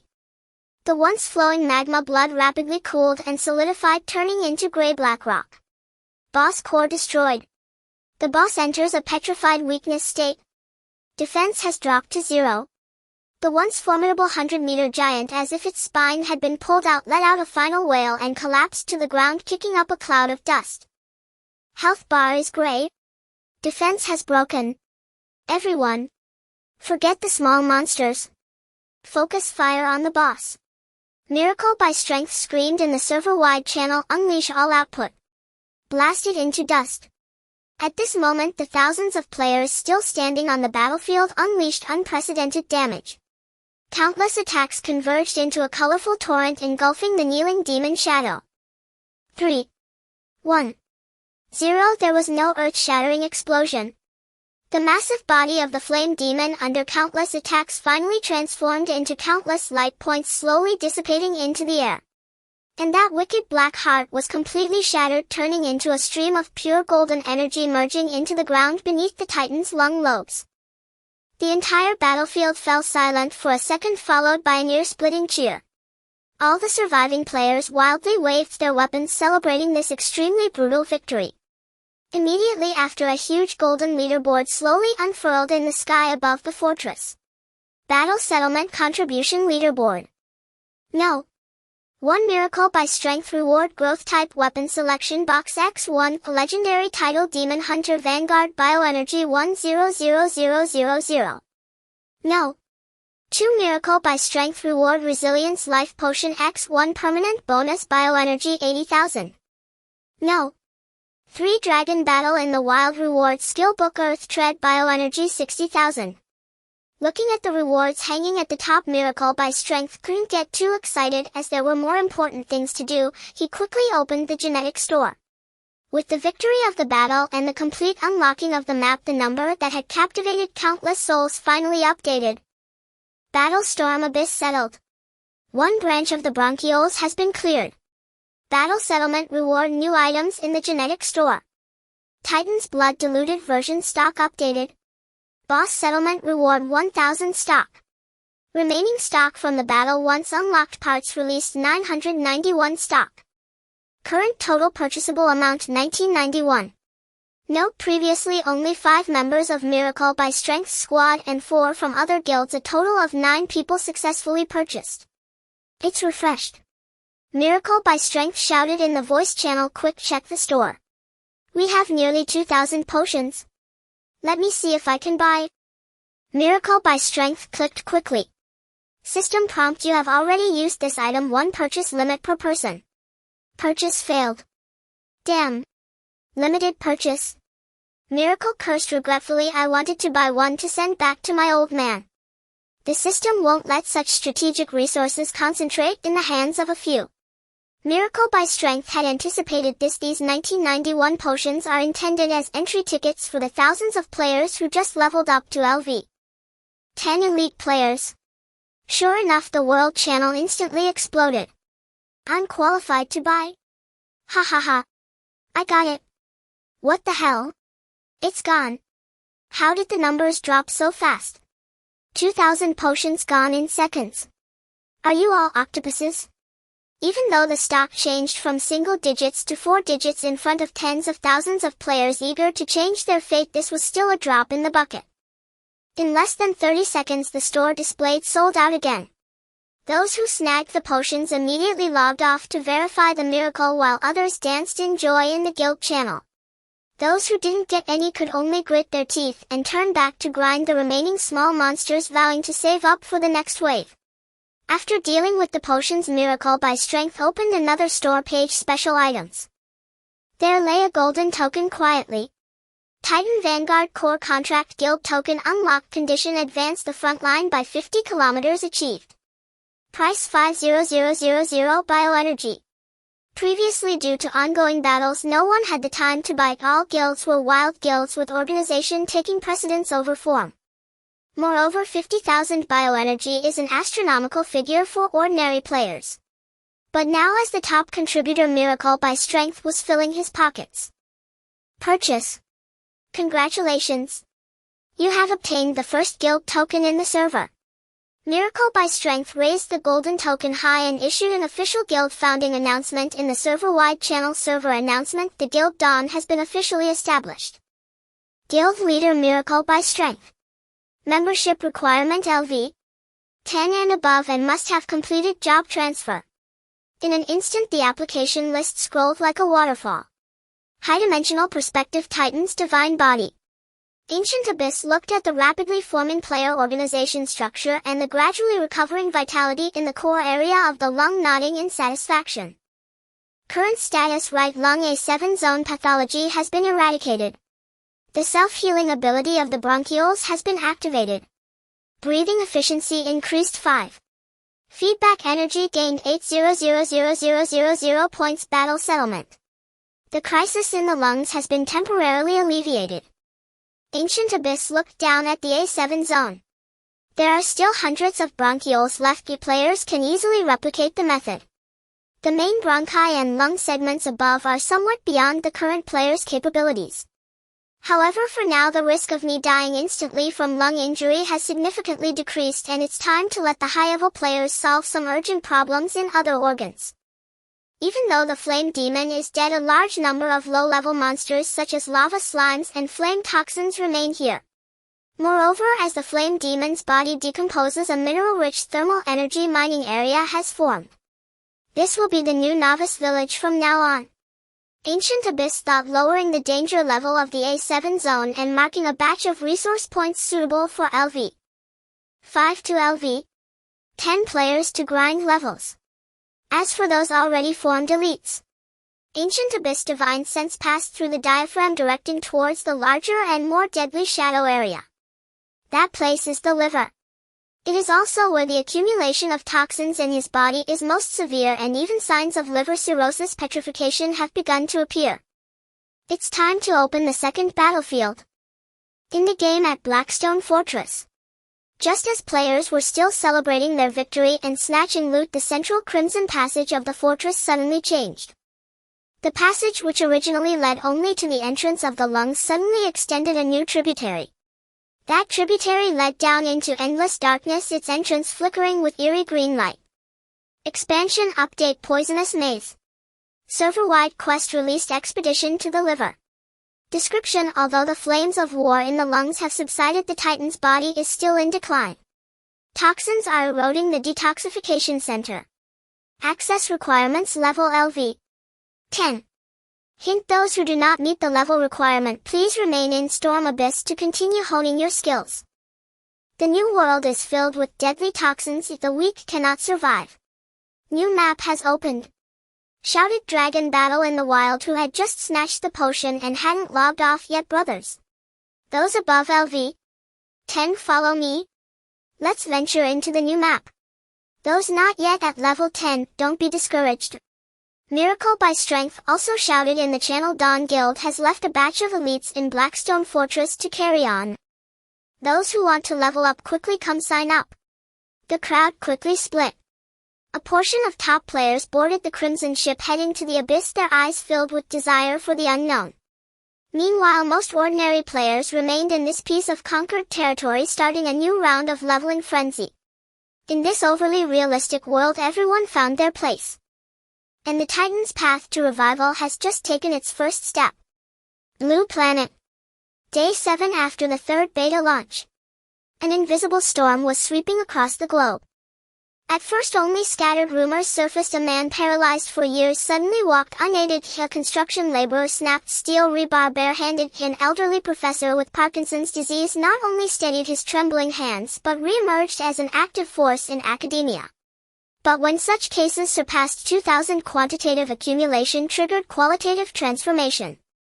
A popular online forum in Longwa. A post titled, In-Depth Investigation into Physical Anomalies Among Players of Titan Genesis, surged to the top of the entire site. The poster claimed to be a private investigator citing dozens of verified cases, and even attaching covertly recorded videos. In one video, a frail bespectacled man, suspected to be a hunter-class player, leapt 3 meters into the air mid-crosswalk to save a life, soaring over speeding automobiles like a mythic hero. The comments section erupted. CGI. This is absurdly fake. I'm a physician at Municipal First Hospital, I can vouch for it. We've recently treated several miraculous recoveries, all shared one common trait: they played tight. No wonder activation codes are selling for $500,000 each. It's not just a game, it's an entry pass to immortality. Code needed. Code needed. I'll mortgage my soul for one. Panic. Fervor. Greed. Humanity's yearning for evolution had ignited, irreversibly. Longwa Security Bureau Special Task Force Wallbreaker. On the conference room's main screen, real-time big data surveillance reports streamed in from across the nation. Team leader as of 8 a.m. Today, 1982 citizens have been confirmed to exhibit pronounced transcendent physiological enhancement. The technician's voice trembled slightly. Among them, 3 individuals have been assessed at threat level A. Their in-game IDs Feng Xing Tianxia Lei Dian Fa Wang and Li Chu Chi Ji. Ban Zhengwo sat at the head of the table holding a newly delivered top-secret dossier. It was Lei Zhen's Lei Dian Fa Wang document Liver Sector Pioneer Plan Resource Requirements List for Titan World. This young man treats us like his logistics division. Ban Zhengwo smiled wryly, but his gaze burned with incisive clarity. Approve his request. He spoke gravely. Also, activate the Great Wall Initiative. From this moment forward, the military elite research institutes and national-level athletes will fully integrate into Titan. If this is the express lane to evolution, then Longwa must occupy the driver's seat. Simultaneously across the Pacific Ocean. Inside a clandestine financial conglomerate's underground bunker. A circle of white men, suits crisp, bowler hats tilted, beards neatly trimmed, sat around a round table, eyes fixed on the Titan logo glowing on the central screen. Server origin untraceable, funding flows undetectable, signal source appears extraterrestrial. A silver-haired elder rapped his knuckles against the table. Yet this thing reverses aging, that part is irrefutably real. Acquire it. He issued the order. Spare no expense, buy accounts outright. If purchase fails, abduct players. Seize every high-tier account by any means necessary. Higher dimensional space Titan divine body. Yuan paid no mind to the undercurrents churning across Blue Planet. To him, whether agent, tycoon or commoner, once inside his body all were merely cells. Energy reserves optimal. Time to scale up. Yuan observed the ever-fluctuating biotic energy figures on his interface, and raised his hand decisively. Global System Update 4th Beta Launch. Additional slots 50000. Current server capacity 100000. New feature to aid new acolytes adaptation. The onboarding tutorial has been optimized. In-game Blackstone Fortress top-level conference chamber. The atmosphere hung heavy. Lei Dian Fa Wang sat in his chair gazing at the 4 comrades who had fought side by side through life and death, and drew a slow deep breath. Brother Feng, and everyone here, I must confess something. Lei Zhen's voice lowered. Yesterday I submitted my full report on Titan to my former unit, the Longwa Security Bureau's Special Operations Division. Silence fell like a shroud. Li Chu Chi Ji's eyes widened in shock. Shu Ju Kuangren froze, mixture fingers suspended near his spectacles. Yin Zhongyu nervously glanced toward Feng Xing Tianxia. Handing over core intelligence to the state meant the Dawn Guild risked losing its autonomy, or worse, falling under direct oversight. Yet Feng Xing Tianxia did not rage. He calmly polished a newly acquired weapon in his palm, his lips even curving faintly upward. Well done, Brother Lei. Brother Feng. Lei Jin blinked stunned. You're not angry? Why should I be? Feng Xing Tianxia lifted his gaze, deep unyielding.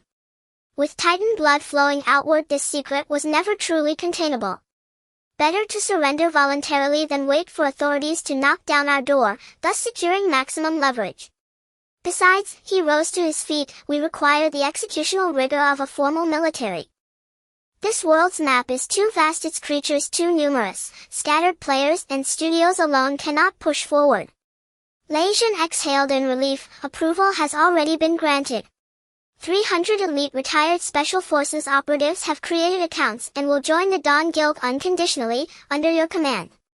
Further resource allocation follows shortly. Excellent. Feng Xing Tianxia nodded, then produced the previously awarded weapon selection chest. Under the watchful eyes of his allies he opened it. A sentient black fluid coiled around his forearm, then solidified into a grotesque short blade that seemed to devour light itself. Weapon origin Feng evolutionary. Rarity unique. Binding status locked to player Feng Xing Tianxia's biological signature. Trait devour. Evolves by absorbing genetic fragments from high-tier entities. And furthermore, Feng Xing Tianxia swung the blade, the air splitting with a jagged fissure of absolute blackness. So long as we grow strong enough, no power shall sideline us. In-game hardcore sanctum newbie village. White light cascaded like monsoon rain. 50,000 fourth beta newcomers descended. So, I'm really in? A player named Don't Want to Work stared blankly at his own hands, then pinched his thigh hard. Youch, real pain. This holotech is flawless. He looked up, and stood speechless before the colossal pulsating heart blazing overhead like a captive sun. Around the plaza squads of silver-armored silver-winged sentinels marched in perfect unison. Recruit, stop daydreaming. One sentinel halted before him, voice glacial. Collect your gear over there, then get to work. Titan tolerates no waste. Whoa, NPCs actually swear? Don't Want to Work dashed to the supply depot and grabbed a bone dagger and standard-issue novice armor. He opened his map, finding it now immeasurably larger than during the first beta. Safe zones hardcore sanctum sighing corridor. Hazard zone A7 bronchial cleansed. Extreme hazard liver toxic labyrinth. They say A7's the best leveling spot, I'll check it out. Don't Want to Work joined the crowd boarding the Crimson Vessel. A7 bronchial cleansed zone. Though major threats had been purged, infernotoxin larvae and microslimes still spawned in shadowed corners, trivial to veterans, ideal for novices to hone their skills. Party up for larvae? Need a healer? Buying chitin shards, top price no limit. But Don't Want to Work found group travel dull. He knew casual players often roamed aimlessly aboard Crimson vessels, and decided to follow suit. Looks like a side channel up ahead. Mid-voyage he spotted a narrow dim tributary branching off the main artery, unobstructed by system barriers, unmarked by warnings. His inner daredevil blazed fiercely. As two erythrocyte vessels collided, he leapt without hesitation into the tributary's rushing current, and vanished downstream. 10 minutes later, light faded rapidly. The air thickened with a nauseating stench of decay. Rather than fear, exhilaration surged. Don't Want to Work activated his recording function. Brothers, I may have discovered uncharted territory. Looks untouched. His words died mid-sentence. From the abyss ahead, thousands upon thousands of crimson eyes flared alight. This was the right lung lobe B1 bronchiole uncleansed. Unlike the player-swept A7 zone, this remained a viral paradise. Roar! Countless mutated infernotoxin golems and corrupted behemoths choked the entire conduit. They bread-piled swarmed, forming a tide of despair. Holy! Don't Want to Work stared at the overwhelming horde. Even from his microscopic perspective, macroscopic numbers induced visceral dread. Compared to Titan's titanic scale, humanity's vaunted victory in A7 amounted to cleaning a single mote of dust. And billions more motes remained. The instant monsters lunged forward, a system alert detonated in his ears. Congratulations! You have discovered a new high-risk zone B1 silent corridor. Achievement unlocked Fearless Pathfinder Common. Reward 500 biotic energy. Ha! Scored. He laughed aloud, only to be torn apart in the next second by a dozen colossal hands. You have died. Global announcement. Player don't want to work has illuminated the fog-shrouded B1 bronchiole, at the cost of his life. New hunting grounds marked.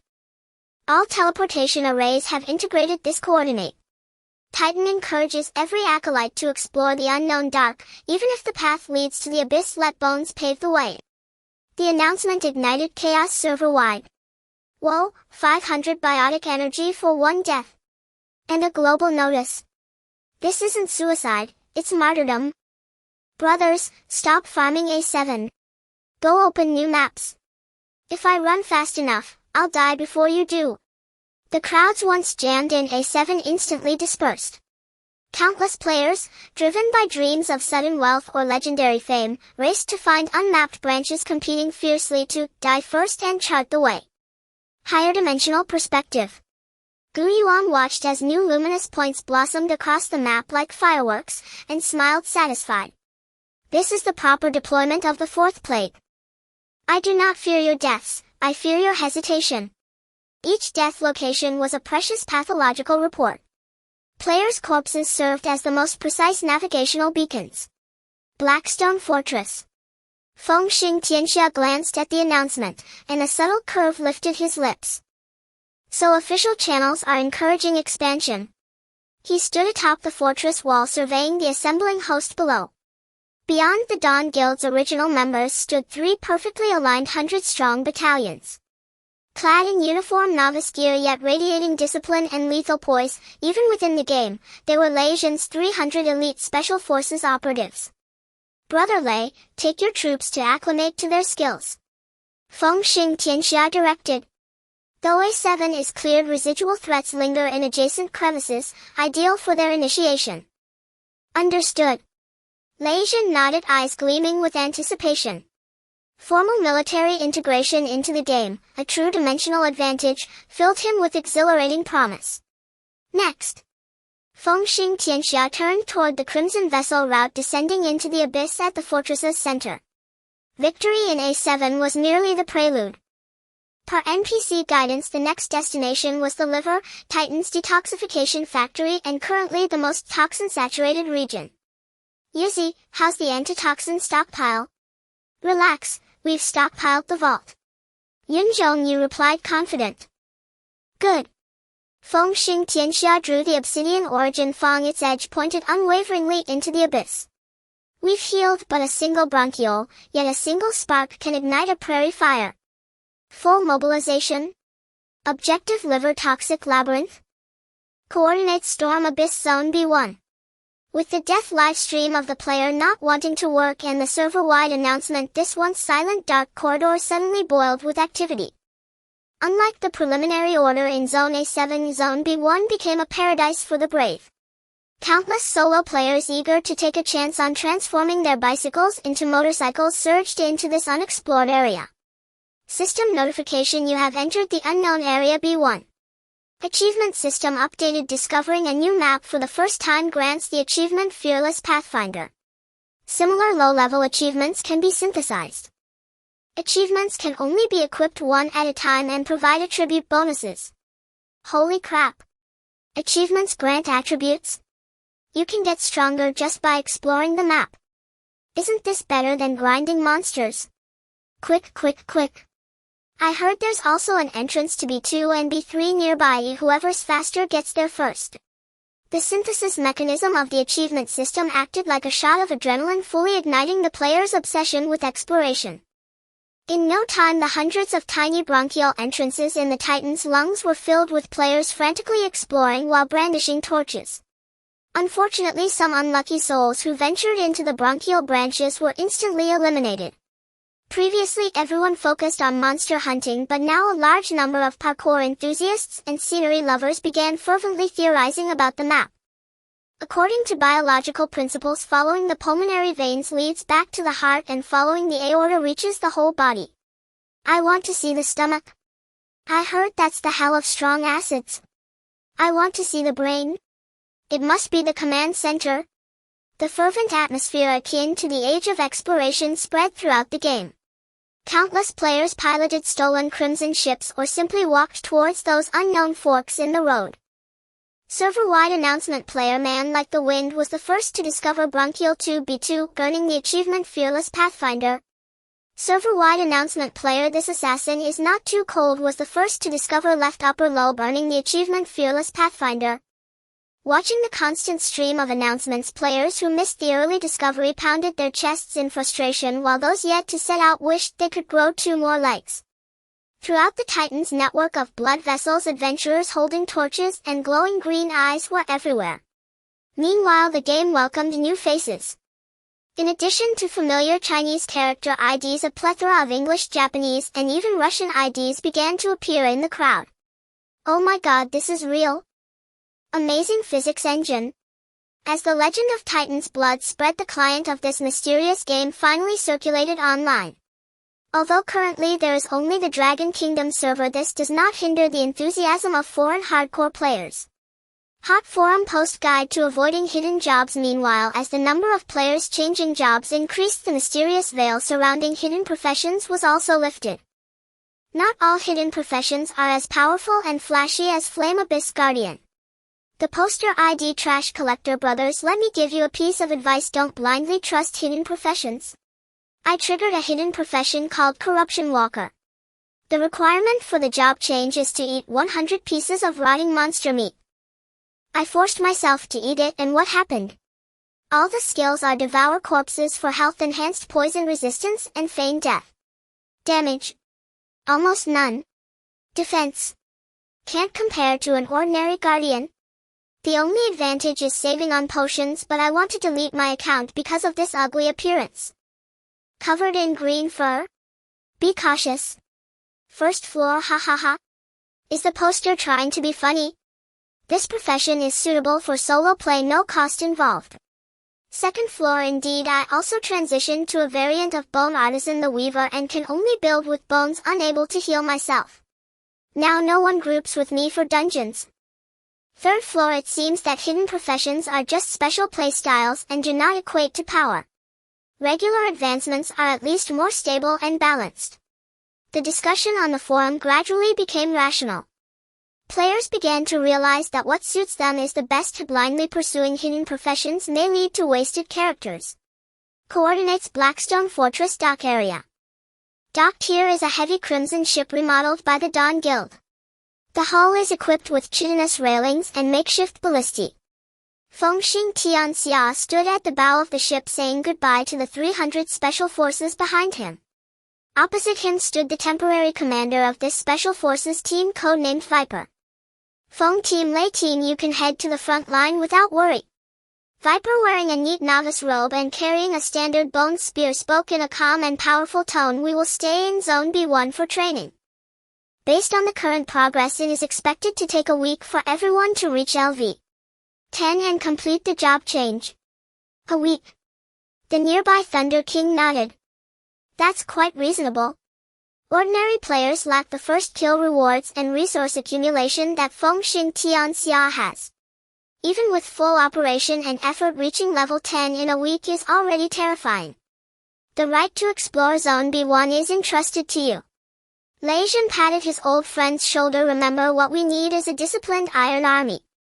Once you finish your job change, send a message immediately and we will send a ship to take you to the liver. Yes. We will ensure the task is completed. The 300 replied in unison, their momentum like a rainbow.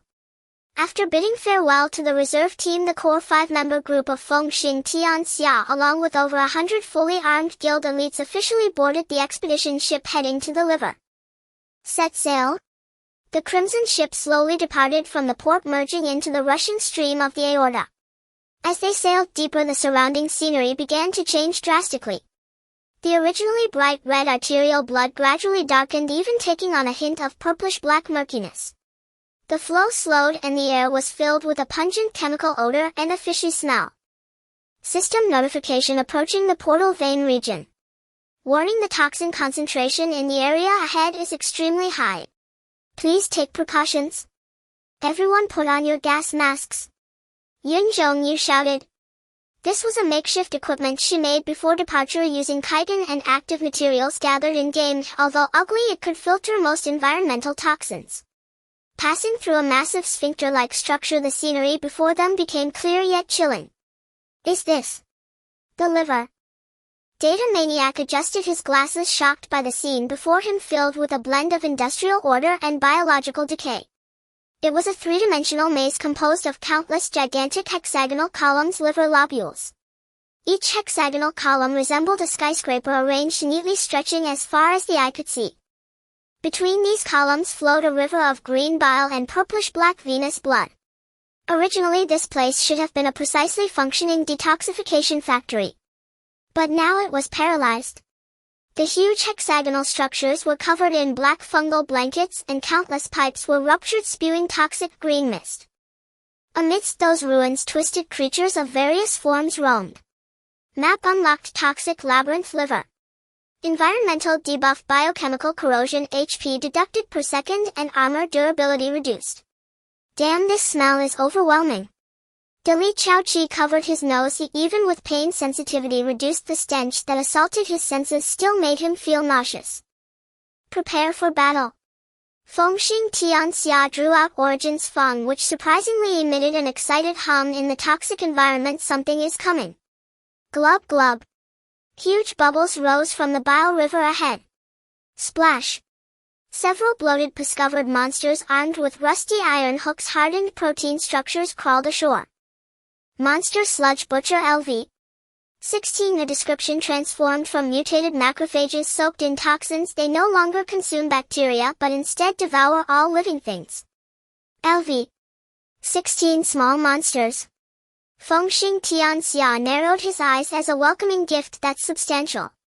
Guardians, raise your shields. Watch out for the hooks. Spirit Servant test attack. Leijin raised his hand and fired a shot. Zap! The lightning struck the sludge butcher but did not produce a paralyzing effect. The current slid off the monster's slimy surface. Immunity: insulating oily skin. Magic resistance is very high.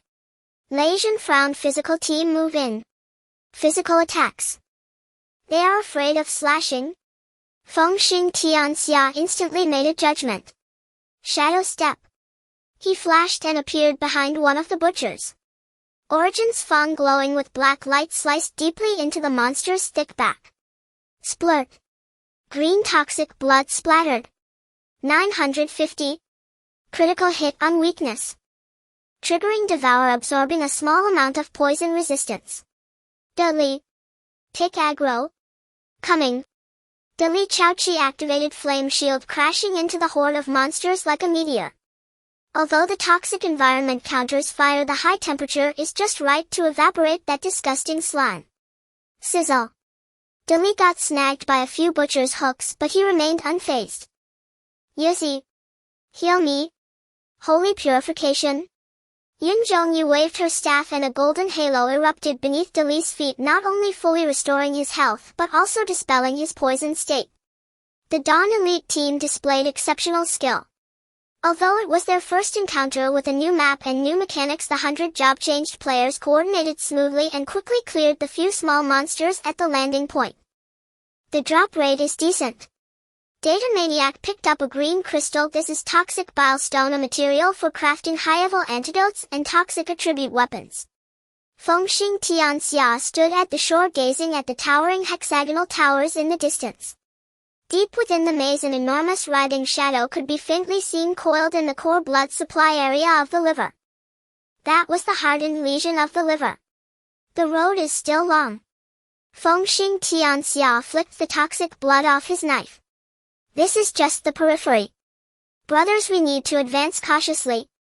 We need to engage in a real urban warfare in this toxic hexagonal maze. Let's plant our flag and establish a base first. Get the respawn point up. Coordinates: liver portal vein entrance area. The air here is so thick that it seems to be dripping with moisture. Green mist shrouds the massive hexagonal structures, with visibility dropping to less than 20 meters. Sizzle. Sizzle.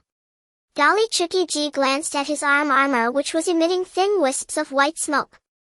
This place is truly eerie. My lava shield can block physical attacks and burn monsters, but this poisonous mist is actually corroding my mana bar. I'm losing 3 mana points per second. This is environmental suppression. Yun Zhongyao waved the staff of revival, refreshing the entire team with the purification aura. The toxins here will obstruct energy flow. If we don't establish a safe zone, we won't last 2 hours before everyone runs out of mana and has to return to town. Fengxing Tianxia walked at the front, his tooth of origin occasionally slicing through the air, cleaving any approaching invisible poisonous insects in half. Madman, have you found the node? Data Madman's eyes sparkled with blue streams of data as he analyzed the surrounding terrain through the holographic map. In his view, this magnificent hexagonal maze was not chaotic at all. Each hexagonal pillar liver lobule had a thick, central vein, at its center surrounded by passages formed by gathering zones. Found it. Li Zihan pointed to a relatively intact hexagonal tower base in the front side. That is the metabolic center of this area. Although the pipes are broken, the foundation is made of hardened calcium structure sufficient to support the operation of the biological beacon. Then let's take it down. Fengxing Tianxia's gaze turned cold. All members prepare for battle. We are going to drive the first nail here. Coordinates H103 liver lobule base. It resembled an abandoned biochemical factory square. Dark bile flowed across the ground surrounded by tumor-like flesh balls. When the 100 players of the Dawn Elite team stepped into this area, those flesh balls suddenly burst. Poof! Poof! Poof! Dozens of humanoid monsters oozing green slime and devoid of skin with muscles protruding crawled out from the flesh balls. They bore no weapons, but their arms had mutated into massive nozzles. Monster Bile Sprayer LV. 18. The description: cells responsible for secreting digestive fluid have mutated. They store high-pressure strong acid within. Range to monsters. Watch out for the acidic liquid. Thunder King shouted, charging his Thunder Magnet floating cannon instantly. Strike first. Thunderstorm. Boom. A thick bolt of lightning struck the monster horde. Water conducts electricity and so does acidic liquid. In this damp terrain, the damage dealt by Thunder King was amplified by the environment. Blue electric currents surged wildly along the bile on the ground, instantly electrocuting several sprayers into spasms. Good opportunity. Huntress engage. Fengxing Tianxia's figure vanished, appearing instantaneously behind the monster horde. Shadow Step Blade Dance. The black blades blossomed like lotuses, reaping the lives of the critically wounded monsters. Guardian Team. Build a wall. Dali Chuki-ji led 20 Inferno Guardians to the front. They didn't resist with their bodies but instead planted their shields into the ground, activating the flame aura. The high temperature instantly evaporated the incoming acidic liquid, forming a steam barrier. Is this the cooperation of the elite team? A few scattered players in the back watched in awe. This fluid and seamless advancement felt like a completely different game compared to their chaotic hacking outside. The battle ended quickly. After all, this was just the outer area cleanup of the landing point. Clean the battlefield? Weaver, get to work. Fengxing Tianxia ordered. Yun Zhongyao led 10 life sages to the center of the square. They did not heal but released purification rain onto the ground. The antibiotic-infused rain washed away the toxic liquid and fungal carpet, revealing the grayish-white hardened skeletal foundation beneath. This is our foundation. Fengxing Tianxia took out the medium biological beacon valued at 5,000 biological energy from his backpack. For this expedition, the Dawn Guild had certainly invested heavily. Plant the flag. Crack. The massive crystal beacon was thrust violently into the ground. Buzz. A green purification force field rapidly expanded outward from the beacon.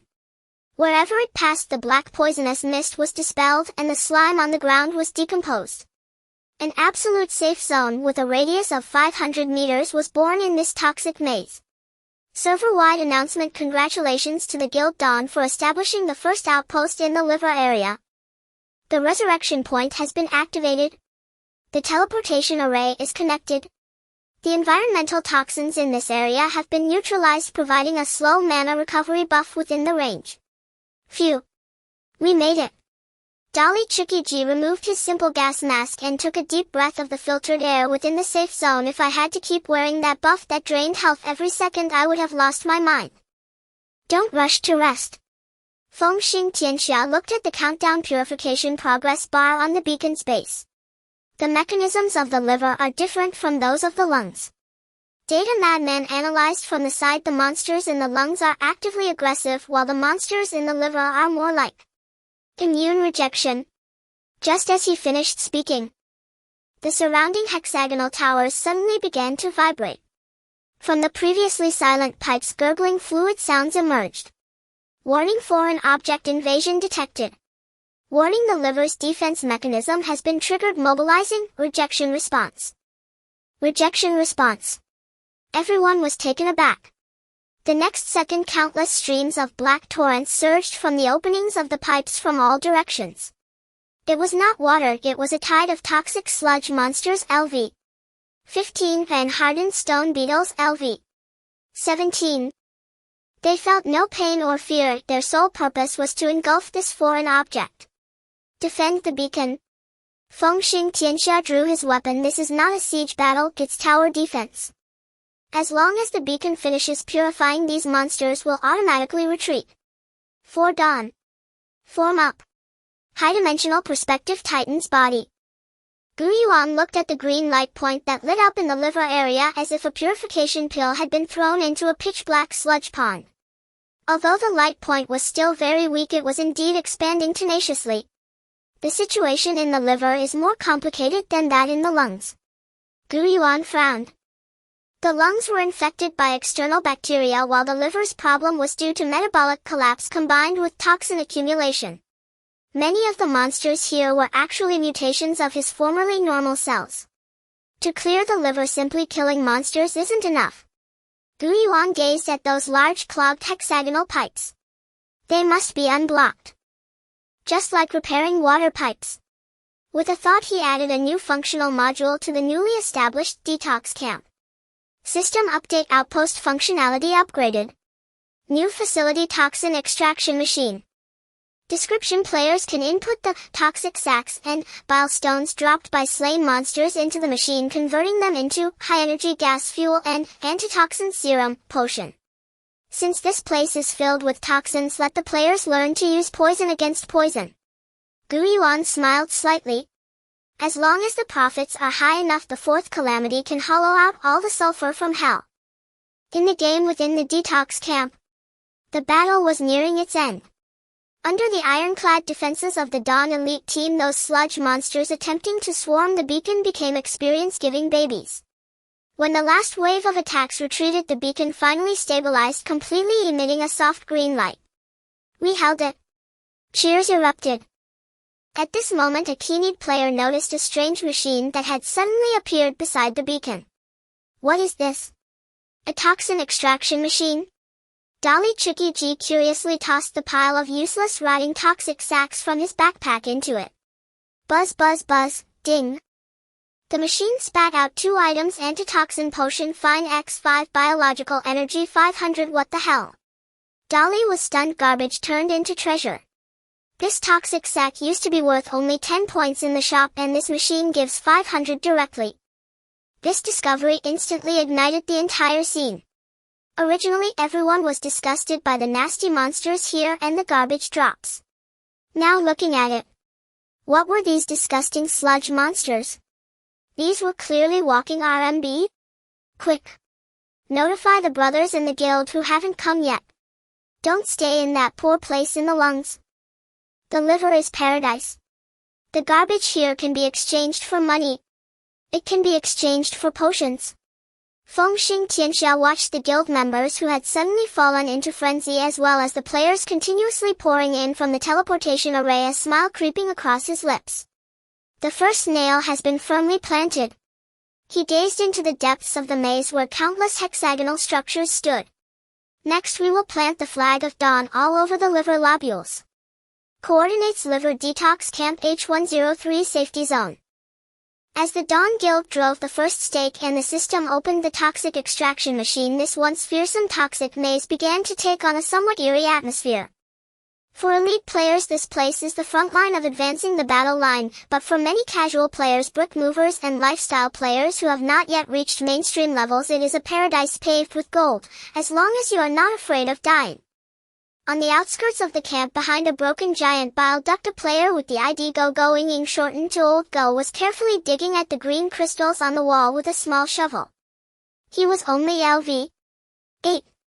Although the system did not strictly prohibit players below level 10 from entering, a red warning stating high-risk area recommended level LV 10 or above hung prominently in the center of his vision. Environmental warning: toxic erosion. Old Go's health bar was slowly but surely decreasing. He had not changed classes, had no passive resistances, and the durability of his simple activated carbon gas mask was rapidly diminishing. Half a tube of health left. Just one more dig. Just one more. Old Go gritted his teeth and swung his shovel with all his might. Ding! A fist-sized hardened bile stone dropped. I've got it. Old Go was overjoyed, glanced at his remaining 30 health, and turned to run. Run, run, run.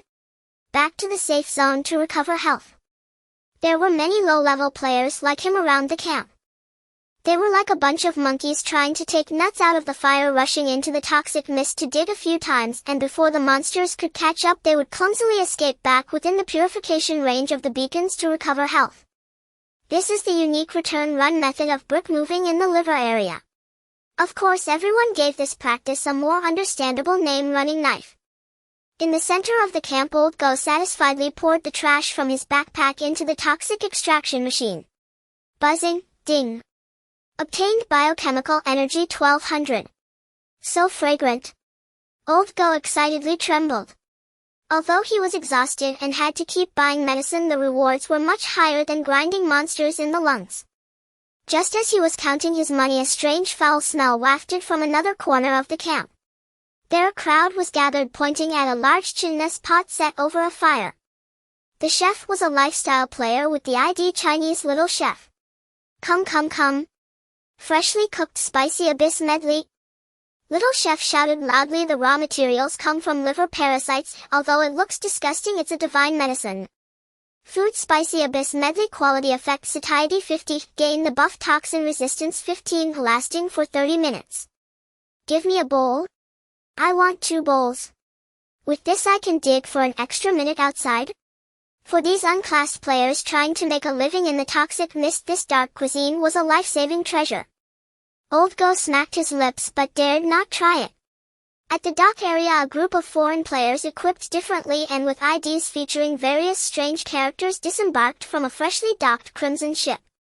Leading them was a white player with the ID King Arthur. Behind him followed dozens of guild members still hovering around LV 5. My God, is this the new map? It's filled with the beauty of industrial wasteland. System auto-translation. King Arthur gazed at the magnificent hexagonal liver lobule in front of him, unable to help but exclaim. Boss, the road ahead is blocked. A scout from the hunters pointed forward. The originally wide Venus River had been cut off by a massive meat wall similar to a dam. The meat wall was covered with dense holes from which wriggling soft monsters like leeches emerged. Obstruction: cirrhotic nodule, giant guard monster, blood-sucking liver leech LV 19 swarming. There are at least thousands of them, right? The second team leader, One Sword Frost Cold, felt a chill run down his spine. These leeches moved extremely fast in the water and their attacks included lifesteal. The divine guards could not hold their ground. We can't push through. One Sword Frost Cold calmly assessed the terrain is against us. Water combat is not our strong suit and the toxins will slow our movement. Then what do we do? President Feng is waiting for us to clear the way behind. One Sword Frost Cold looked at the surrounding hexagonal towers and suddenly thought of something. Since the water route is blocked, we'll go over the rooftops.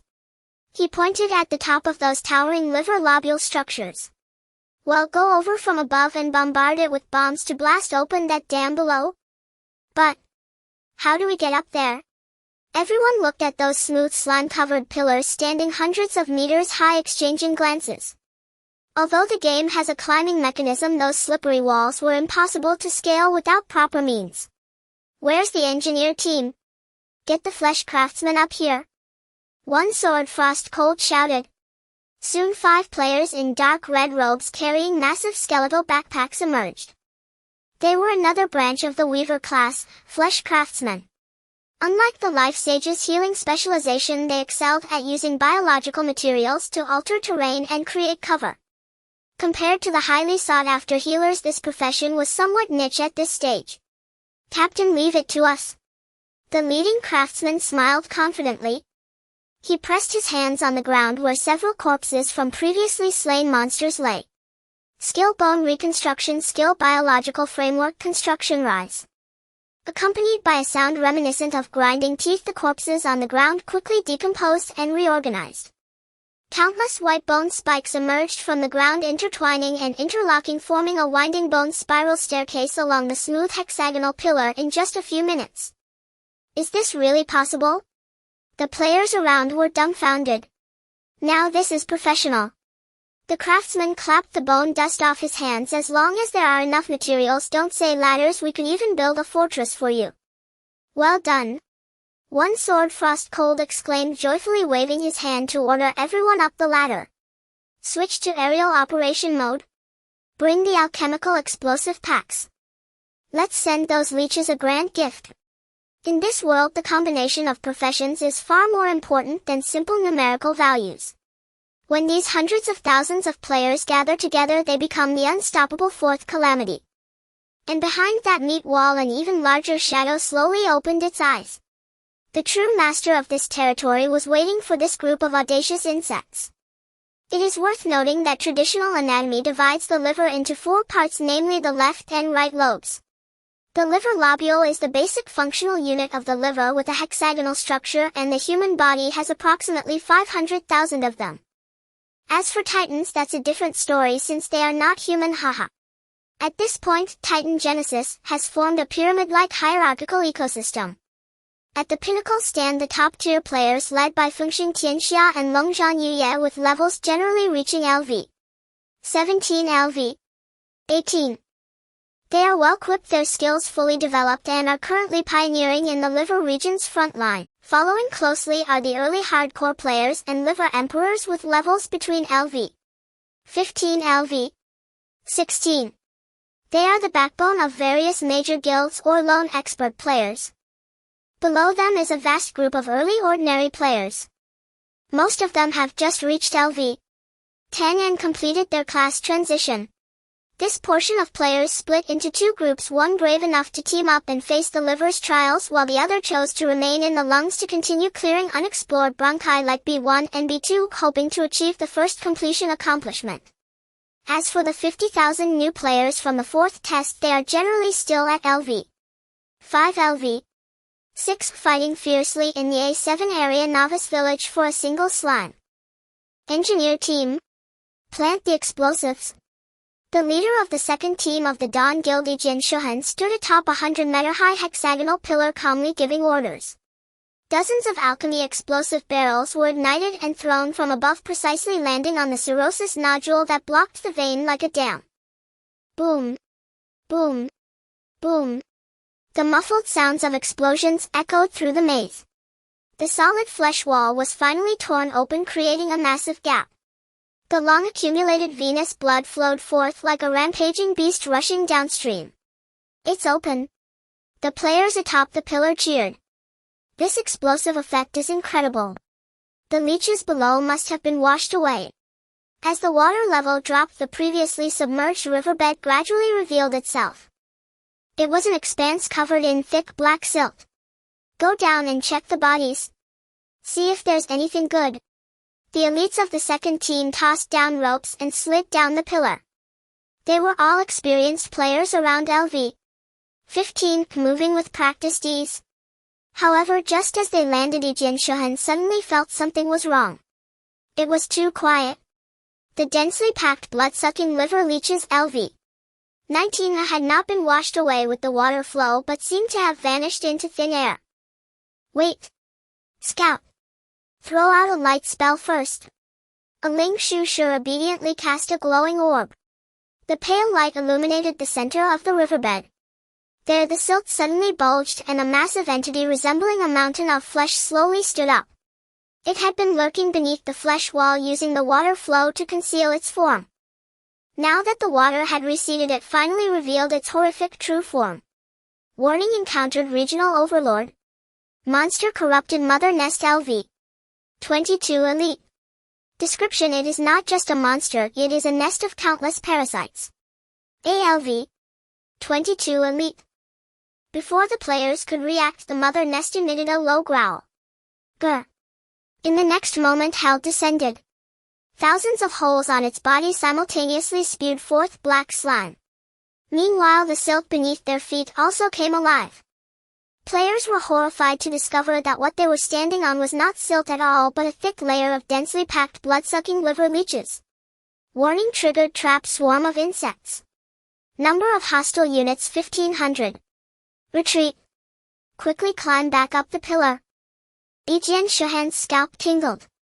This magnitude of monster swarm could even make the guild leader Feng retreat temporarily. But it was already too late. Rustle, rustle, rustle, thousands of black leeches climbed up the hexagonal pillar like a tidal wave faster than the players could climb the ropes. They're coming up. Help. The player responsible for securing the ropes, a dancer, was about to climb up when an elite leech jumped from the side and bit into his neck. Divine guards. Form a line. Hold the platform. Yijian Shuhan was still atop the pillar, but he looked down at the dark tide of insects rapidly approaching, his heart sinking. Ling Shu Sure. Cast firewall. Thunderstorm. Various skills were unleashed without restraint. They indeed burned a portion and electrocuted another. But for over 1,000 LV. 19 monsters, this was not even enough to slow them down. Roar. The mother nest below let out another roar, releasing a cloud of green poisonous mist that instantly enveloped the top platform. Environment highly toxic, all attributes decreased by 30, healing effect halved. Continuous damage. It's over. The healing team watched as their health bars plummeted, despairing to find that their healing spells could not raise them. The first leech climbed onto the platform. Then came the 10th, the 100th. Captain. We can't hold on. Yijian Shuhan swung his dual swords, severing 2 leeches, but his leg was also bitten, the paralysis toxin spreading rapidly. Don't die in vain. In the final moment, Yijian Shuhan shouted out one last message in the regional channel: the riverbed in area H103 is a trap. Do not enter the water. The monster has aerial poisonous mist and climbing abilities. The second team of Dawn has been wiped out.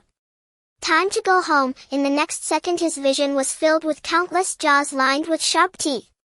You have died. 10 minutes later. As ancient abyss energy increased, he reduced the player resurrection time to enhance player efficiency. Coordinates liver detoxification camp. White light flashed repeatedly. The resurrection points spewed out one after another of the Dawn's second team players, all equipped with 0 durability and looking utterly defeated. I lost my blue gear. That was the set I just equipped. It's too tragic. With only a few of us, we can't fight that swarm. The annihilation of the second team of Dawn instantly caused a stir in the camp. The surrounding players who were resting gathered around, all looking pale. Even Dawn's main force was wiped out. Will that mother nest still release poison? Is it lying in ambush underwater? A moment later. On the other side of the camp, the teleportation array glowed. Fengxing Tianxia along with the core team returned from the adjacent H105 area. They had just been clearing another Venus passage over there and immediately used the town return upon receiving the wipe news. Fengxing Tianxia walked up to Yijian Shuhan and glanced at the dejected elite group. Did you lose your gear? Yes. Yijian Shuhan gritted his teeth. The mother nest swallowed it. As long as the people are still here, that's fine. Fengxing Tianxia turned around and looked towards the dock. At that moment, a massive heavy crimson ship had just docked. Lei Zhen was the first to step off the deck, followed by 300 fully armed imposing Special Forces members. After a week of hellish leveling in the B1 area, all 300 of them had reached LV 10 and completed their class transitions. Although their levels were not as high as the top tier, their equipment was uniform and their discipline was unparalleled across the server. Old Lei, you're here. Fengxing Tianxia nodded. Lei Zhen looked at the resurrection point and smirked. Looks like we arrived just in time. He waved his hand and the 300 men quickly assembled in the camp square, forming 4 formations. Feng, let me introduce them. Lei Zhen pointed at the team. This is the configuration of the special forces. To leverage their combat advantages this time, all 300 members focused on frontline combat rather than functional roles. First formation, Iron Barrier, Advanced Divine Guards, 100 members. All equipped with giant tower shields specifically responsible for building defenses and advancing like bulldozers. Second formation, Thunder Lord, Advanced Ling Shu Shi, 80 members. Responsible for area lockdown and fire suppression. Third formation, Phantom Blade, Advanced Hunter, 60 members. Responsible for flank penetration and decapitation. Fourth formation, Life Sage, Advanced Weaver, 60 members. Adequate healing capacity. These 300 were trained through many days of killing in the B1 area with 0 casualties. Lei Zhen's voice carried a hint of pride. We will make those insects understand what coordinated military action means. Fengxing Tianxia looked at this ironclad force, his murderous intent surging. Good. Gather all main forces. Whether it's the special forces or the main group 1 or even the casual players looking to pick up scraps, get them all here. Main group 2 will follow behind. Fengxing Tianxia drew the pitch-black Origin's tooth pointing towards the misty H103 area. First retrieve the bodies and equipment. Then crush that damned mother nest along with its insects one by one. Move out. Target H103 riverbed. Full assault. Coordinates liver H103 lobule area. The black sludge churned and thousands of blood-sucking liver leeches swarmed like a writhing carpet covering the entire dried riverbed. In the nauseating sea of insects, a massive putrid mother nest languidly exhaled toxic mist, seemingly savoring the one-sided massacre that had just occurred. Suddenly a rhythmic sound of footsteps emanated from the top of the towering hexagonal pillar. The compound eyes of the mother nest turned upwards, revealing rows of silver figures. Everyone assemble. Thunderclap stood at the forefront, his lightning-powered floating cannon fully charged, his voice cold as iron. Target directly below, freefall assault. Jump. Without any hesitation or noise, 300 players clad in standardized gear leaped like meteorites from a height of 100 meters. This is too reckless, right? One Sword Frost Cold following behind stared in shock. Just moments ago their second team was ambushed after stepping onto the riverbed, yet these new members of the third team jumped in voluntarily. This is tactics. Fengxing Tianxia clicked his tongue, standing next to One Sword Frost Cold. Witness what a steel torrent looks like. In midair, 100 steel barriers simultaneously raised their massive tower shields. Skill gravity crash. Boom. Boom. Boom. 100 tower shields smashed into the sludge, creating a massive shockwave that instantly overturned a ring of surrounding leeches. Before the insect swarm could react, the 100 men quickly closed ranks, locking their shields together seamlessly. It took less than 3 seconds. An impregnable steel circular fortification rose from the center of the insect sea. Outer perimeter lockdown. Inner circle fire. Following Thunderclap's command, 80 lightning lords positioned themselves inside the shield wall, unleashing fire from their wands and floating cannons. Zizz! 80 currents intertwined to form a dense electric net radiating outward from the shield wall. Those leeches attempting to climb the shields were instantly charred and fell off. This is too stable. Great Strength Miracle scratched his head. With this coordination, it seems I don't even need to tank the enemies. Not quite. No matter how skilled they are, this is still a game and level suppression cannot be ignored. Fengxing Tianxia assessed the battlefield. Aside from the initial surprise attack, the insect nest had reacted and was starting to encircle the third team. Drawing his Origin's tooth, he commanded, main force from the first and second teams follow up. Don't let the brothers from the third team fight alone. Kill. One Sword Frost Cold Eyes Redden led the resurrected members of the second team down the zip line constructed by the engineers. The fury of vengeance boosted their combat power. The battle instantly reached a fever pitch. Facing such a fortified formation, the mother nest appeared somewhat bewildered. It attempted to employ its old tricks, its massive body swiftly contracting, numerous exhaust ports opening. Gurgle. The lethal toxic mist surged forth again, aiming to engulf the entire shield formation. Chemical defense team. Thunderclap calmly commanded.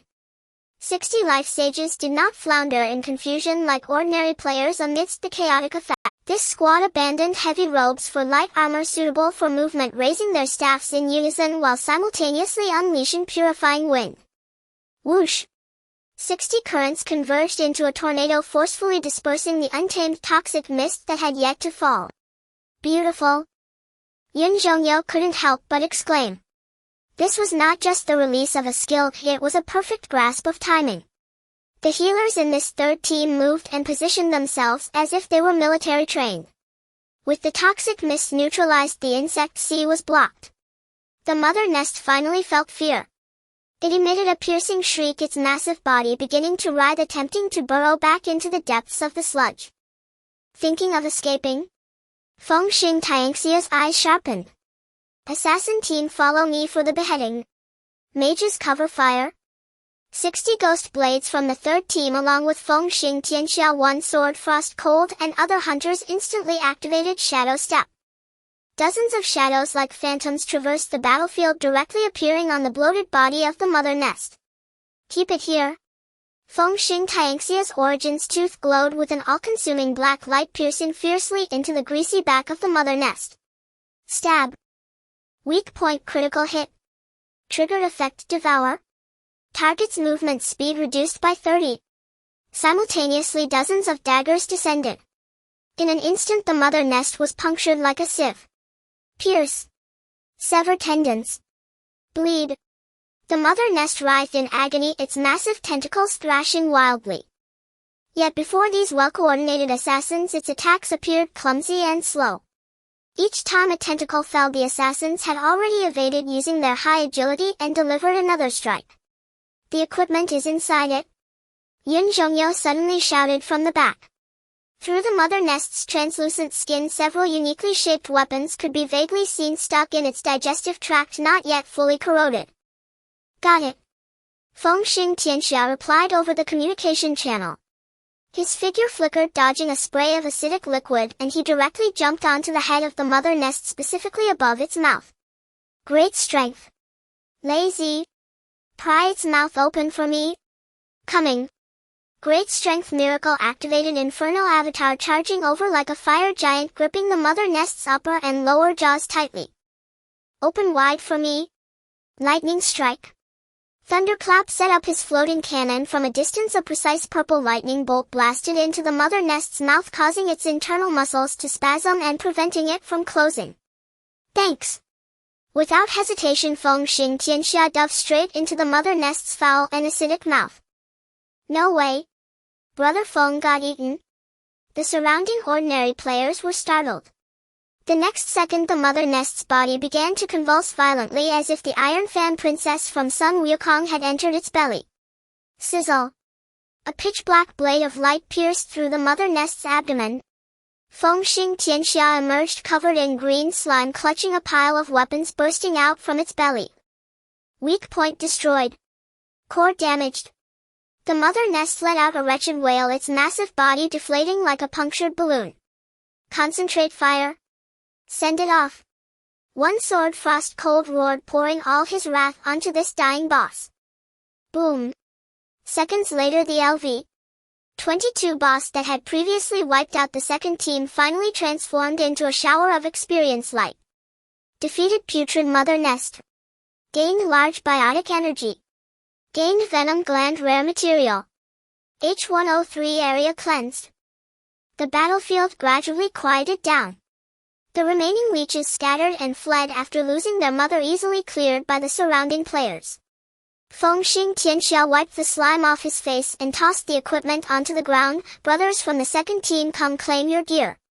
Dozens of naked second team elites immediately surrounded him with grins, looking for their equipment. At this moment, Thunderclap approached with the third team. Despite having gone through a fierce battle, the formation of these 300 men remained orderly. Even the angles of their shields were perfectly aligned. To ordinary players, this was a seamlessly coordinated guild elite team, and no one would associate them with a special forces unit. Casualties? Feng Xing Tianxia asked in a low voice. 125 seriously injured, 0 fatalities, Thunderclap replied flatly, a hint of pride in his voice. The third team's formation was exceptionally solid, practically unbreakable. Whenever someone was injured, teammates would immediately step in while the healers moved swiftly like battlefield medics to restore their status. The surrounding players from the second team stared in disbelief. Same map, same monsters, they were wiped out while these guys had 0 casualties. Is this the difference in skill? Good. Feng Xing Tianxia looked at this Steel Legion, then glanced at the morale-boosted members of the Dawn Guild, smiling. He knew that with the addition of this third team combined with the already well-coordinated elite first and second teams, the Dawn Guild finally had the capital to stride through this toxic maze. Well, probably before encountering heavyweight creatures. Rest for 10 minutes. Feng Xing Tianxia gazed deeper into the maze where a towering central vein tower loomed above all surrounding structures. Next target, liver lobule H105. If it's only at this level, we can quickly consume this maze one square at a time. High-dimensional space, chaotic void. There is no concept of time here, only endless solitude and darkness. The colossal body of the Titan, ancient and vast enough to delineate star domains, quietly floats in the void. At this moment he is engaged in a long-awaited inner vision. In his sight, his body is no longer flesh and blood, but a magnificent yet fragmented cosmic river of stars. The originally dim and lifeless right lung star domain now glimmers with a faint yet resolute golden-red light at its edges. That is the bronchus of Zone A7, opened by players akin to a dried-up river suddenly surging back to life.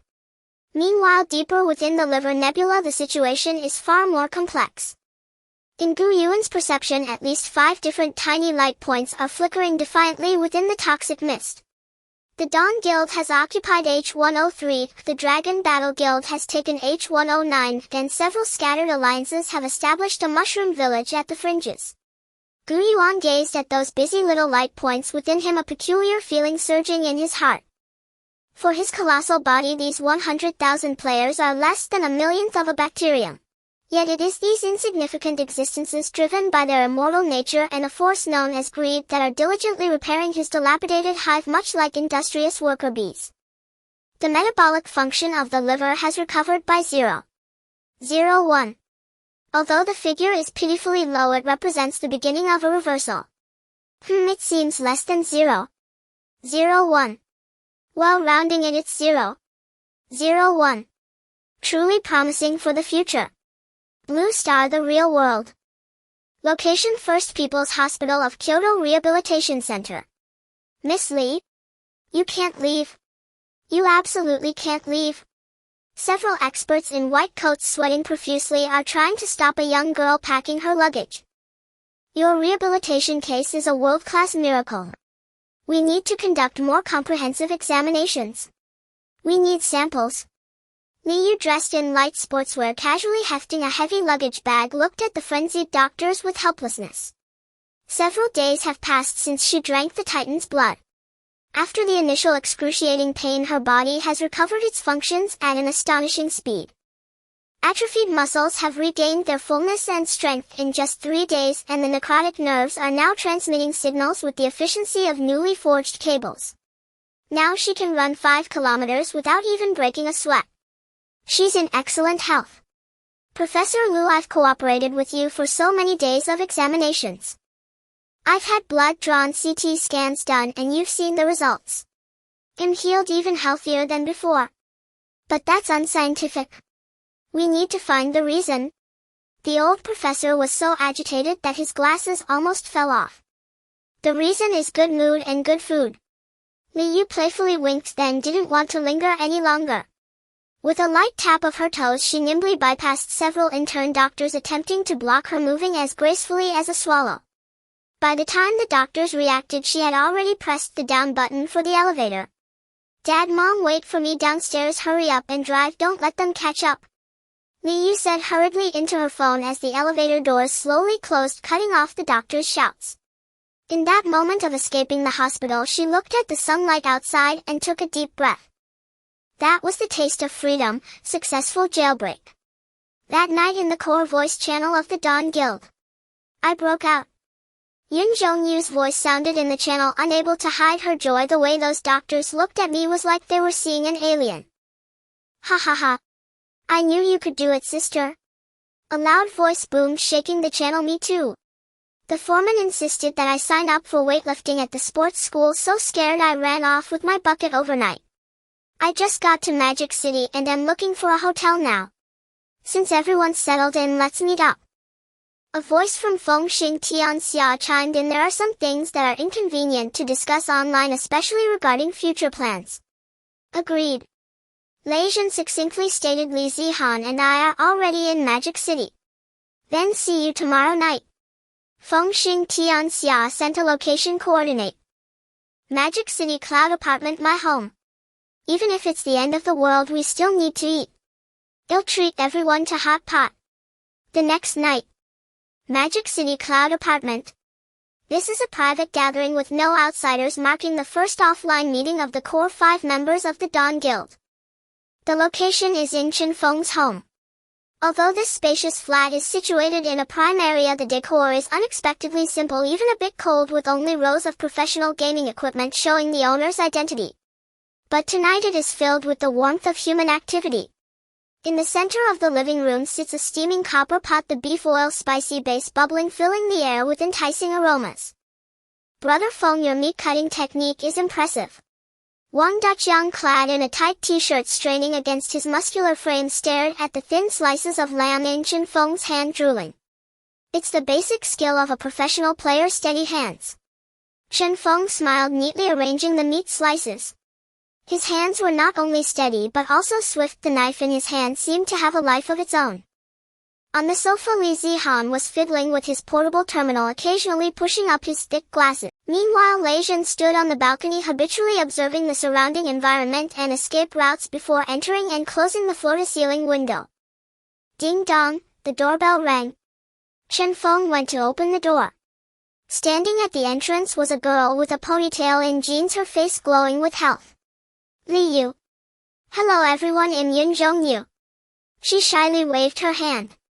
You seem to be doing quite well, completely unlike the situation you mentioned before. Not only can I walk, but I can jump too. Li Yu lightly bounced on the spot, landing silently. Thank you everyone. If it weren't for meeting you in the game. Stop. Chen Feng interrupted with a smile, handing her a pair of chopsticks. It's all in the pot, no negative talk. Sit down, it's time to eat. After several rounds of drinks and dishes, everyone was sweating profusely as the barrier between online comrades and offline friends dissipated during the hot pot meal. Chen Feng set down his chopsticks, wiped his mouth, and looked at Lei Zhen. Old Lei, about the official side. Don't worry. Lei Zhen took a sip of beer and said calmly, Old Ban. That's my superior has listed our guild as a strategic cooperation unit. As long as we don't cross the red line, the official side will provide us with maximum convenience. We can even say that we are now the vanguard. Those 300 Special Forces salary cards are now under the guild's finance. That's good. Chen Feng nodded. Brother Feng, there's something. Li Zihan suddenly spoke up, his eyes clear, his strong metabolism making it hard for him to get drunk. The Tianqi Group, Longjing Capital. At least 10 major consortiums have contacted me in the past few days, wanting to invest in Dawn or buy our members and strategies at high prices. Some even hinted that if we disagree, they would target us in the game. Target. Wang Daqiang slammed the table, causing the bowls and dishes on top to jump. What are we afraid of? Who dares to show their teeth in the liver? It'll take people to block them at the resurrection point and kill them. We can't act recklessly. Chen Feng shook his head, leaning back in his chair, his gaze profound. They can't do that unless there's a problem here. Chen Feng pointed to his head. Money is useful in reality, but in Titan Genesis it is worthless. Those consortiums have money and may be able to acquire a large amount of biological energy from scattered players, which is their advantage. But it means little. Strategic materials like Titan's blood, for example, require a job change to purchase, yet the price is not high. In other words, money that doesn't convert into combat power is meaningless. In other words, strength in the game is the real currency. As long as we maintain a strength advantage, various resources will continuously flow to us. So do we fight them? Li Yu asked, somewhat worried. No. Chen Feng smiled. We do business with them. Do business? Yes. The cake in this world is too big for any one force to consume. Chen Feng pointed to the night view outside the window. The liver has countless areas, the lungs have countless bronchi, not to mention other locations. We don't have less than 500 cores, 300 special forces, plus a few thousand scattered players following us. We can't occupy it all. So we need to find our ecological niche. Chen Feng raised a finger. First, technical barriers. Strategies, boss tactics, and special resources must be in our hands. Second, high-end military force. We must ensure that Dawn has the most elite assault team in the entire server. When large guilds encounter bosses they can't defeat, they can only pay to hire us. Win-win cooperation. Lei Jin summarized. They provide the funds, we provide the technology. Using their capital to support our elites. Exactly. Chen Feng raised his glass. This is my plan. Only cooperation can maximize benefits. A game that can influence reality must not be compromised by petty gains that disrupt our developmental storyline. What do you all think about Titan? Li Zihan adjusted his glasses, pondering before speaking. The concept of the virtual influencing reality is simply incredible. He looked around at his teammates with a wry smile. As a materialist, I'm starting to believe that there really are gods in this world. Li Yu raised her glass with a smile, saying somewhat nonchalantly, a god? If he is a real objectively existing being beyond our understanding, isn't that still materialistic? Where's the idealism in that? Besides, we are Titans favored and have genuinely received his gifts, so what is there to worry about? Why not have a drink first? The 5 glasses clinked together, producing a clear sound. In the game, in the liver area. At this moment, the liver map presents a prosperous scene of multiple powers coexisting. In addition to the detox camp established by the Dawn Guild, 2 other large strongholds have also risen in other areas of the liver. Location H109 Zone Iron Blood Outpost. This was established by the Dragon Battle Guild, which has received significant funding. Although they do not possess the top-tier combat strength of Fengxing Tianxia, they have money and manpower. Over 10,000 paid players dressed in standardized equipment are conducting a carpet advance here. Location Edge of the Liver Mushroom Village. This is a settlement established by casual players and lifestyle professionals. Here grow massive glowing fungi, actually benign symbiotic bacteria, in the liver. Players here are farming, fishing, catching fish from the Bile River, and researching dark cuisine. Although their combat power is weak, the various detox potions and food produced here are the best-selling in the entire server. It can be said that this is the most leisurely place in the entire server. From a high-dimensional perspective, Yuan looked at the 3 nails glowing in the toxic mist as well as the purification areas radiating outward, feeling somewhat relieved. The situation in the liver seems to be stabilized. But that's not enough. His gaze passed through the diaphragm, focusing on the organ adjacent to the liver filled with corrosive acidic liquid, the stomach causing him a severe headache. There are severe spasms occurring there. Waves of terrifying strong acid reflux, gastroesophageal reflux are burning the esophagus, even threatening the recently healed bottom of the lungs. If the stomach issue isn't resolved, the liver stronghold established by players with great effort will inevitably be submerged by the acidic liquid. And I can't stand it either. It really hurts like hell. Yuan gritted his teeth and sighed. This body is truly riddled with flaws. It seems I need to open a new instance for those thrill-seeking players. He began to draft a new task in the background, esophageal defense battle acidic tide. In a higher dimensional space, the Titan's divine body. Yuan's consciousness swept over the vast territory within him like a king surveying his domain. At the edge of the liver nebula within the once pitch-black and silent toxic maze, a few insignificant specks of light flickered to life. These were the H103 Camp of Dawn, the H109 Outpost of Dragon Battle, and the Mushroom Village of casual players. Compared to the countless hexagonal column liver lobules and the vast ocean of toxins in the liver, the player's current exploration progress was less than 1/10. They were like drilling platforms constructed on a boundless sea. Though they had a place to stand, purifying the entire liver remained a distant dream. Although progress is slow, the seeds of hope have been sown. Yuan remained calm. The purification of the liver was a long and arduous process. As long as the players continued to slay monsters and decompose toxins, his bodhi's burden would lessen. However, an alarm from another direction prevented him from maintaining his composure. Warning: gastric acid reflux is intensifying. The sphincter at the gastroesophageal junction is relaxed and highly corrosive gastric acid is eroding the lower end of the esophagus, approaching the base of the lungs. Yuan felt an unbearable heartburn pang. If the gastric acid capable of digesting metals surged forth, the recently established Blackstone fortress in the lungs would be obliterated and the defensive line would be instantly breached. This was a physical dissolution far more terrifying than a virus. While I wish to restore the detoxification function in one fell swoop, the situation over there is urgent. A barrier must be established first. Yuan glanced at his biological energy reserves. After a period of accumulation, the balance had once again surpassed 100 million. Relying solely on the current players' mortal bodies cannot withstand the harsh acidic environment.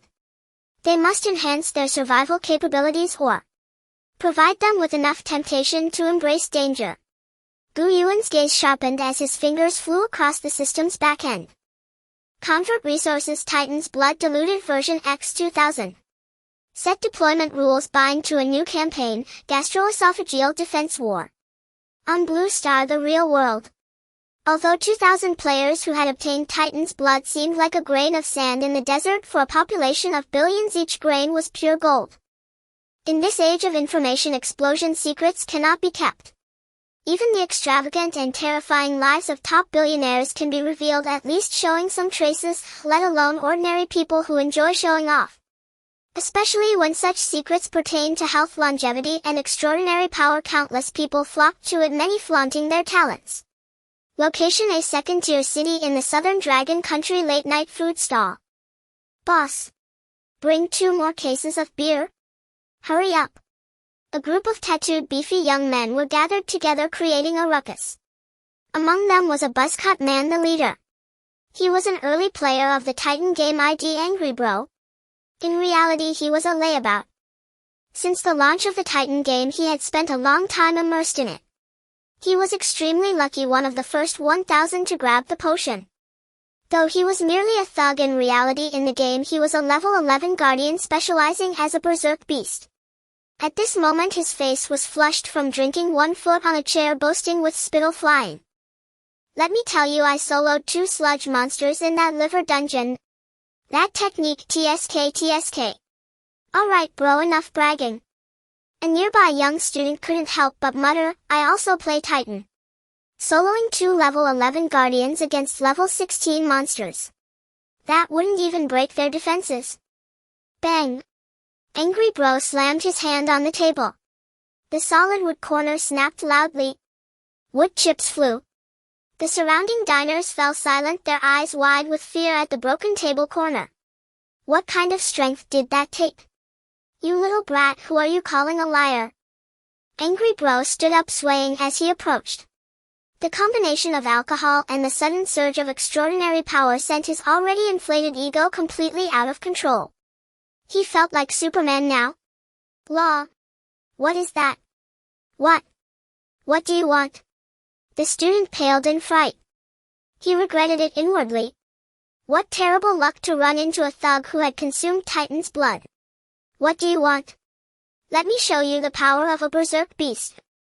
Angry Bro sneered and reached for the student's collar, his movement swift as it created a gust of wind. However, before his hand could reach him, a long and powerful hand suddenly stretched out from the side, clamping down on his wrist like a vice.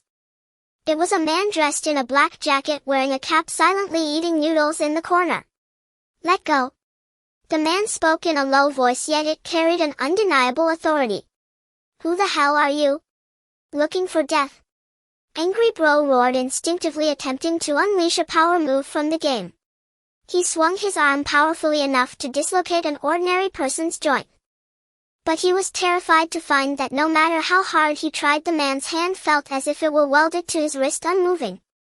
Level 11 Guardian basic strength has indeed been significantly enhanced. The man in the cap raised his head, revealing sharp eyes. But strength without technique is useless. Is this how you use the power granted by the Titan? You too are a player who has consumed Titan's blood? Angry Bro, half sobered up, exclaimed. I am here to teach you the rules. With a slight shake of his wrist without any wide movements, he executed a variant of a joint lock technique. Ah! Angry Bro screamed as if his bones had been extracted, instantly pinned to the ground, his face pressed against the greasy floor, unable to move. Woo, woo. Before his subordinates could react, 2 black SWAT vehicles roared in. Several fully armed special operations personnel quickly exited the vehicles, skillfully handcuffing Angry Bro and dragging him away. Take him away. Incident number 12 of loss of control. The man in the cap took out a walkie-talkie, speaking calmly. Target is secured.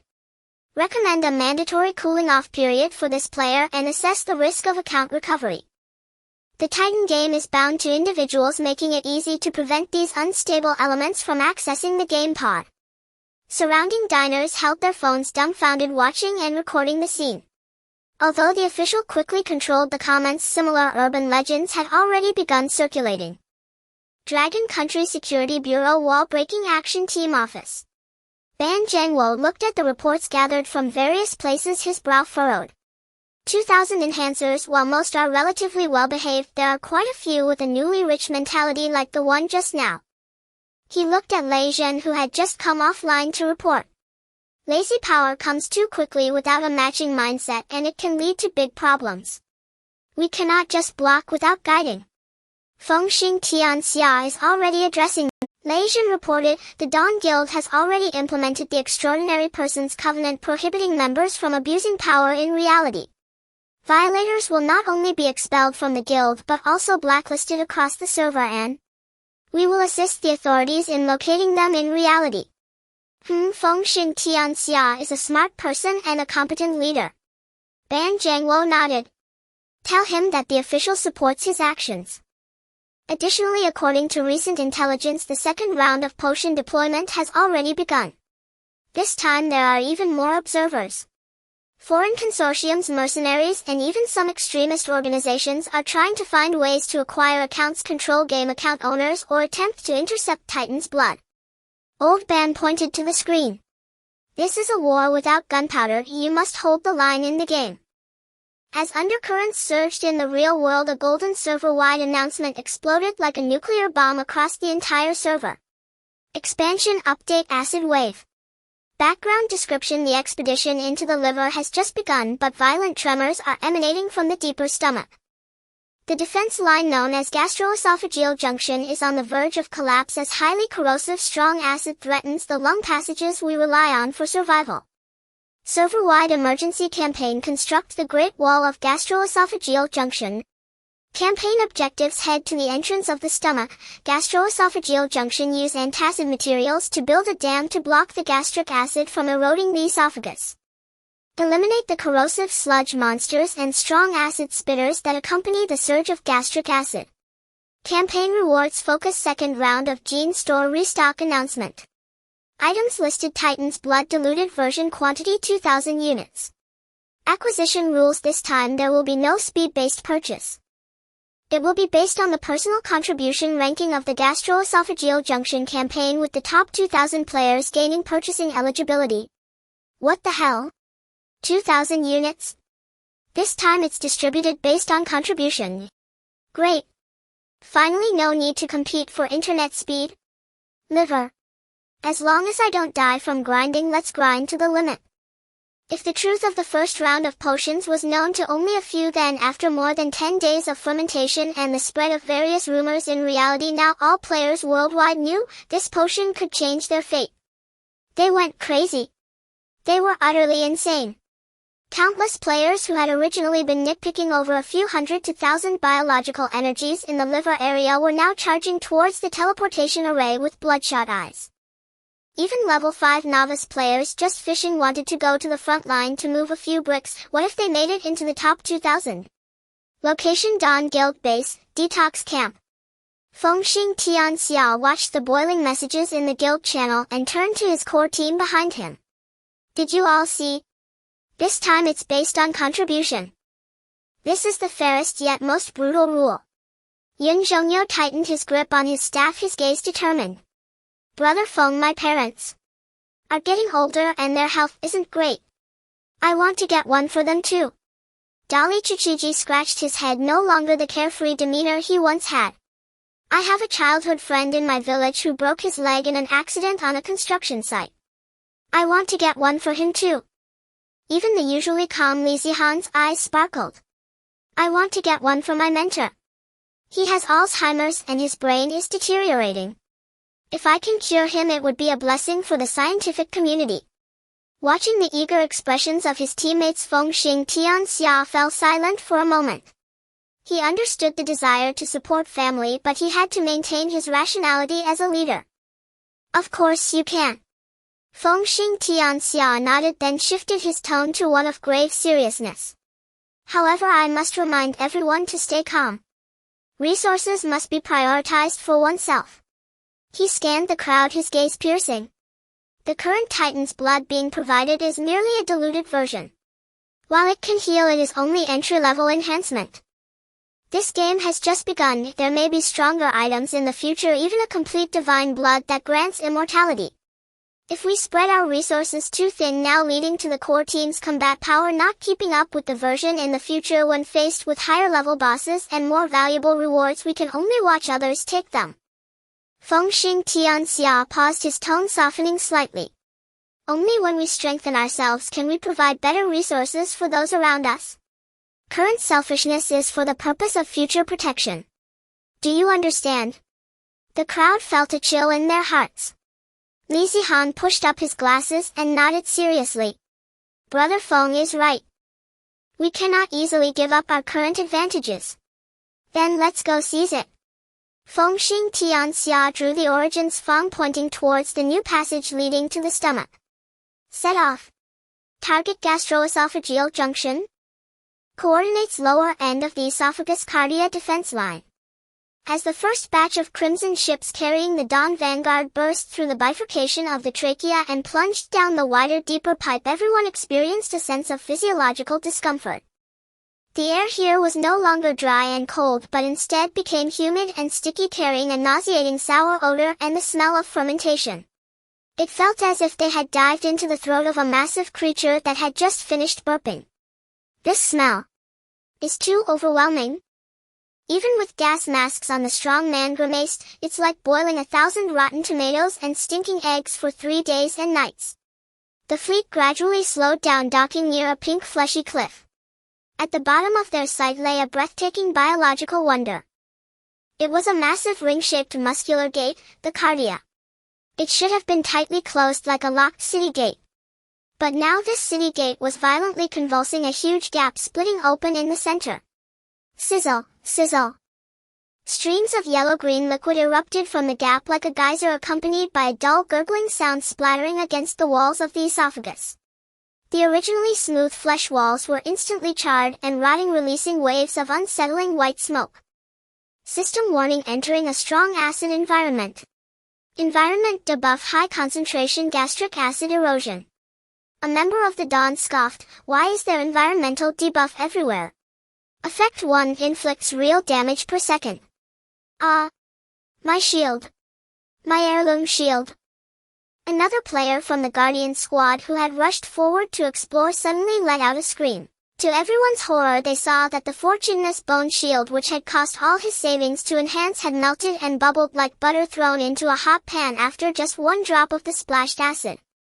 In merely 5 seconds, that hard shield turned into a puddle of flowing muck, dripping down his arm and burning him, making him wail. What the hell is this? The player looked at the remaining handle in his hand, nearly in tears. It costs 800 points to repair once, and this drop of saliva ruined it. Fear spread instantly among the crowd. They were not afraid of strong monsters, but of ruined equipment. For most laborers, gear was their lifeline. The current high-quality gear from their class transition had cost everyone a lot of effort. Everyone retreat. Do not stand in low places. Fengxing Tianxia immediately shouted in the command channel, ordinary chinless gear can't withstand it. Don't waste durability. Everyone back to the floating platform. The troops clumsily retreated to higher ground, looking at the rolling sea of acid below and the slimy corroded slime monsters joyfully swimming covered in mucus. How do we fight this? Yun Zhongyu looked at her staff with distress. My staff's durability is also dropping, albeit slowly, but this acid mist is just too pervasive. This was indeed the biggest dilemma at the moment. The fire in the lungs could be avoided with movement, if the poison in the liver could be mitigated with medicine. But this pervasive acid mist directly attacked the players' wallets. Just as the Dawn Guild was discussing countermeasures, a huge commotion came from the rear passage. Make way! Make way! Dragon Battle Guild is on the move. Don't block the way. You can't afford to pay for damages. Hundreds of specially modified crimson ships were majestically approaching. These vessels were coated with a shiny acid-resistant layer made from some expensive alchemical material, quite costly. At the bow stood Long Zhanyuyi, decked out in glimmering equipment, looking exceptionally remarkable. One could smell the scent of money from a distance. As the richest guild leader in the server, although Long Zhanyuyi's skills were not as refined as Fengxing Tianxia's, he possessed an unbeatable logic. When poor tactics intertwine, when rich firepower covers. He glanced at the rolling acid below with disdain. Is this the acid that troubles you? Didn't you learn middle school chemistry? With a grand gesture, Long Zhanyuyi declared, brothers, let's go all out. Thousands of Dragon Battle Guild members, each holding a piece of strong alkaline gallstone purchased at a high price from the liver region, frantically threw them into the acid pool below like land reclamation. Gurgle gurgle, the acid-base neutralization reaction erupted instantly. A large amount of white foam surged up, accompanied by a violent exothermic reaction, and the originally deadly strong acid area saw its pH rise, rapidly transforming into a relatively mild neutral liquid. System notification: area acidity is being neutralized. Acidity decreased. Team contribution from Long Zhanyuyi has significantly increased. Currently ranked first. Ha ha ha. Long Zhanyuyi laughed heartily. As long as the money is in place, even glass can shatter. All troops attack. Steel monsters. Steel contributions. Watching the Dragon Battle Guild members harvest frantically the weakened slime monsters on the neutralized ground, the members of Dawn were anxious, their eyes turning red. Brother Feng. They're cheating. The strong man stomped his feet in anger, crushing the stone in his hand. This is just throwing money at it. This wave of gallstones must have consumed at least 5 million biological energy, right? This is also a tactic, can't deny it. Although Fengxing Tianxia's expression was grave, he did not panic. He looked at Long Zhanyuyi's arrogant figure and said calmly, however, burning money is unsustainable. The gastric acid flows endlessly like the tides of the sea. How much stone can it fill? He turned to the data fanatic behind him. The fanatic nodded slightly and took over the conversation. We won't take the common path. The system task is construct a dam, not neutralize gastric acid. According to the biology knowledge I learned in 2nd grade, without the cardia the gastric acid will continuously surge up. Given the scale and metabolic capacity of a Titan's body, it's clear that it is impossible to completely neutralize the acid. Neutralization is merely a stopgap, plugging the gap is the fundamental solution. Thunderbolt King, take the 3 regiments to the high ground. You are experts in rope work, I need you to nail down a foothold on that slippery muscular wall. Yuzi, lead the flesh crafting guild to follow. We aren't going to fill the sea below, we are going to build a gate above. Tactical diversion with dual leadership. In the acid pool at the bottom, the Dragon Battle Guild, relying on massive material investment, forcibly opened up a path in the acid. President. My sword's durability is in the red. Switch. We have plenty in the guild warehouse. Long Zhanyuyi casually tossed out a spare weapon. Keep chopping. Don't stop. This was a gamble to exchange money for time. High above, the Dawn Guild members transformed into Spider-Men. 300 Special Forces members led by Lei Jin utilized bone picks and ropes hanging on the steep and constantly writhing walls of the esophagus. The walls here were alive, occasionally performing a swallowing action peristalsis. If one did not grip tightly, they could fall into the acid sea below. 3 o'clock direction, there's something in the folds. Lesion switched his floating cannon to precise single-shot mode, hanging upside down on the rope, his eyes sharp as an eagle. Whoosh! A bolt of lightning flashed and the strong acid spitter hiding in the folds was precise headshot. The corpse fell, landing just right on the shield formation of the Dragon Battle Guild, causing a commotion. Hee, I didn't do it on purpose. Guardian Squad. Chisel down the hardened calcium here. Dali Chu-Chi-Ji led a group of strong men, nailing themselves to the wall to excavate. Crafting Guild. Relay. Countless large chunks of calcified rock were mined and then guided through the skill of the flesh crafting to be connected in the air by thick biological tendons. They actually planned to use the Titan's own bones and muscle textures to weave a giant biological filter net in midair, which would then be sunk down to block the gap of the cardia at the source. System notification: Dawn Guild is constructing a large engineering structure. Engineering progress 1. Contribution is skyrocketing exponentially. The originally leading Long Zhanyuyi watched as the Fengxing Tianxia shot up the rankings like a rocket, his face turning green. Damn it! Are they conducting illegal construction up there? Long Zhanyuyi gritted his teeth, glancing painfully at his inventory. Forget them. We'll build too. I don't believe I can't buy that little stone with 500 million. Get people to collect stones. Where are the flesh crafting members in the guild? Everyone go. The competition between the two major guilds directly pushed the battle progress to its limits. 2 hours later, at the Cardia defense line. As the enormous calcium bone net from the Dawn Guild slowly sank into the Cardia gap, the previously raging gastric acid was finally restrained. Meanwhile, the Dragon Battle Guild's land reclamation project also began to show results, forming a landing platform below. System announcement: the first wave of the breakwater has closed. Gastroesophageal reflux reduced by 50. We did it! Players from both Dawn and Dragon Battle cheered simultaneously. Though they looked at each other with disdain, this wave of cooperation was indeed executed beautifully. But just then, from the darkness deep within the cardia came a muffled, hungry roar. Gurgle. An unprecedented stench blew from deep within the stomach, mixed with a high concentration of pepsin. Warning: stomach spasms. Strong acid tsunami is about to surge. Warning: emergent spawn of the boss, Devourer LV. 23. A gigantic abyssal mouth capable of swallowing the entire platform suddenly broke through the newly constructed dam. It had no eyes, no limbs, only a massive ring-shaped mouth filled with countless sharp teeth, its body resembling a giant pink worm over 100 meters long. It didn't even have an attacking motion, it simply inhaled. A tremendous sucking force instantly formed a vortex. The Guardian Squad members at the front didn't even have time to raise their shields before being swept into that abyssal mouth along with the stones. Creak, creak. The chilling sound of chewing resonated throughout the area. The sound of equipment shattering and bones cracking mixed together. What the hell is that thing? Long Zhanyuyi was so frightened that he took 3 steps back, watching his guild's dozens of avatars turn gray in an instant, his face pale.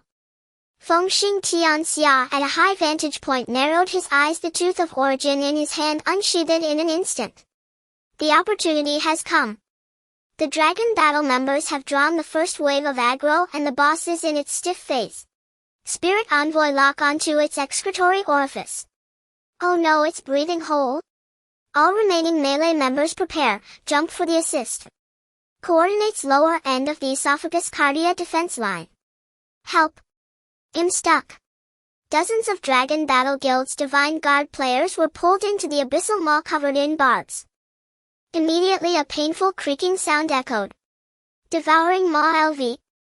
23. It extended a part of its body, its pink skin covered with a thick layer of slime that deflected any ranged attacks. Physical immunity plus magical resistance. Long Zhanyuyi cursed, how do we fight this bull demon? Just then a sound of slicing air came from above. All units of Dawn. The voice of Fengxing Tianxia resonated through the channel. From the high folds of the esophageal wall, 3 formations dove down like bats. Team 3 used grappling hooks to secure the boss's back and establish footholds. Team 1 follow up and focus on close combat armor breaking. Team 2 clear the tentacles on the perimeter to protect the healer. This was the first full-scale attack of the Dawn Guild. The precise coordination of the three teams seemed to have been rehearsed countless times beforehand. Swish! Swish! Swish! Team 3 led by the Thunder King demonstrated exceptional tactical skills. 300 grappling hooks accurately latched onto the edges of the giant worm's gas valves, constructing a makeshift worm climbing net within seconds. The path is clear. Team 1 go!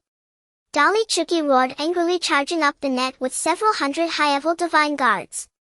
Smash it! Down below, Long Zhan Yuyi watched as the Dawn Guild executed their strategy and gritted his teeth. Should we go too? What the hell? Can we climb ropes? Long Zhan Yuyi glanced at the balance in his backpack. Fengxing Tianxia plays with technology while I play with explosives. Go clear out all the high-explosive alchemical bombs and strong acid-neutralizing grenades from the trading post. President. We can't clear them out. The logistics minister in charge of procurement looked bitter. We've already cleaned out the stock on the market just now. Now there's not a single bomb available at the trading post. Even with money we can't spend it. What? Long Zhan Yuyi was stunned. For the first time he realized that productivity in this game was limited. Tens of thousands of life players tirelessly crafting bombs could not meet such a level of consumption warfare. Then use the remaining stock, blow it up hard. Long Zhan Yuyi's eyes turned red, hesitating for a moment before adding, throw it sparingly. Aim for the weak points. The battlefield situation intensified. Above, the three teams of the Dawn Guild clung to the boss's back like a malignant tumor. Team 3 was disciplined and extremely well coordinated, responsible for drawing the boss's attention, stabilizing aggro, and securing the position. Team 1, with its higher levels and superior equipment, focused on dealing massive damage. Team 2 was tasked with intercepting and eliminating small monsters to prevent interference in the main battlefield and protect the healer. Breathing hole. Mage. Fengxing Tianxia stood atop the monster. Received. Thunder King kneeled on the giant worm's back, driving his lightning magnetic floating cannon directly into a recently opened gas valve. Boom! The purple lightning exploded within the gas valve. Roar, gurgle, the boss's roar was directly stifled by a powerful shockwave. Now, the Origin's Feng in Fengxing Tianxia's hand had absorbed the boss's blood. He seized the moment, transforming into a black drill and burrowing into the blown-open gas valve. A hunter must strike at the weak points. Shadow kill. An explosion from within shattered the boss's fragile organs in an instant. A few seconds later. Hiss, ah. The devouring maw let out its final cry before death. Its insides were turned to mush, its massive body went rigid, then crashed down into the acidic pool below like a collapsing skyscraper. Defeated the accompanying boss, devouring maw LV. 23. Cardia defense line. Hell. What are you standing there for? Repair the gate. Eliminate the small monsters. Battle settlement, constructing the Cardia Great Wall. No. 1 Long Zhan Yuyi Dragon Battle Guild evaluation, saturation bombing secured the victory.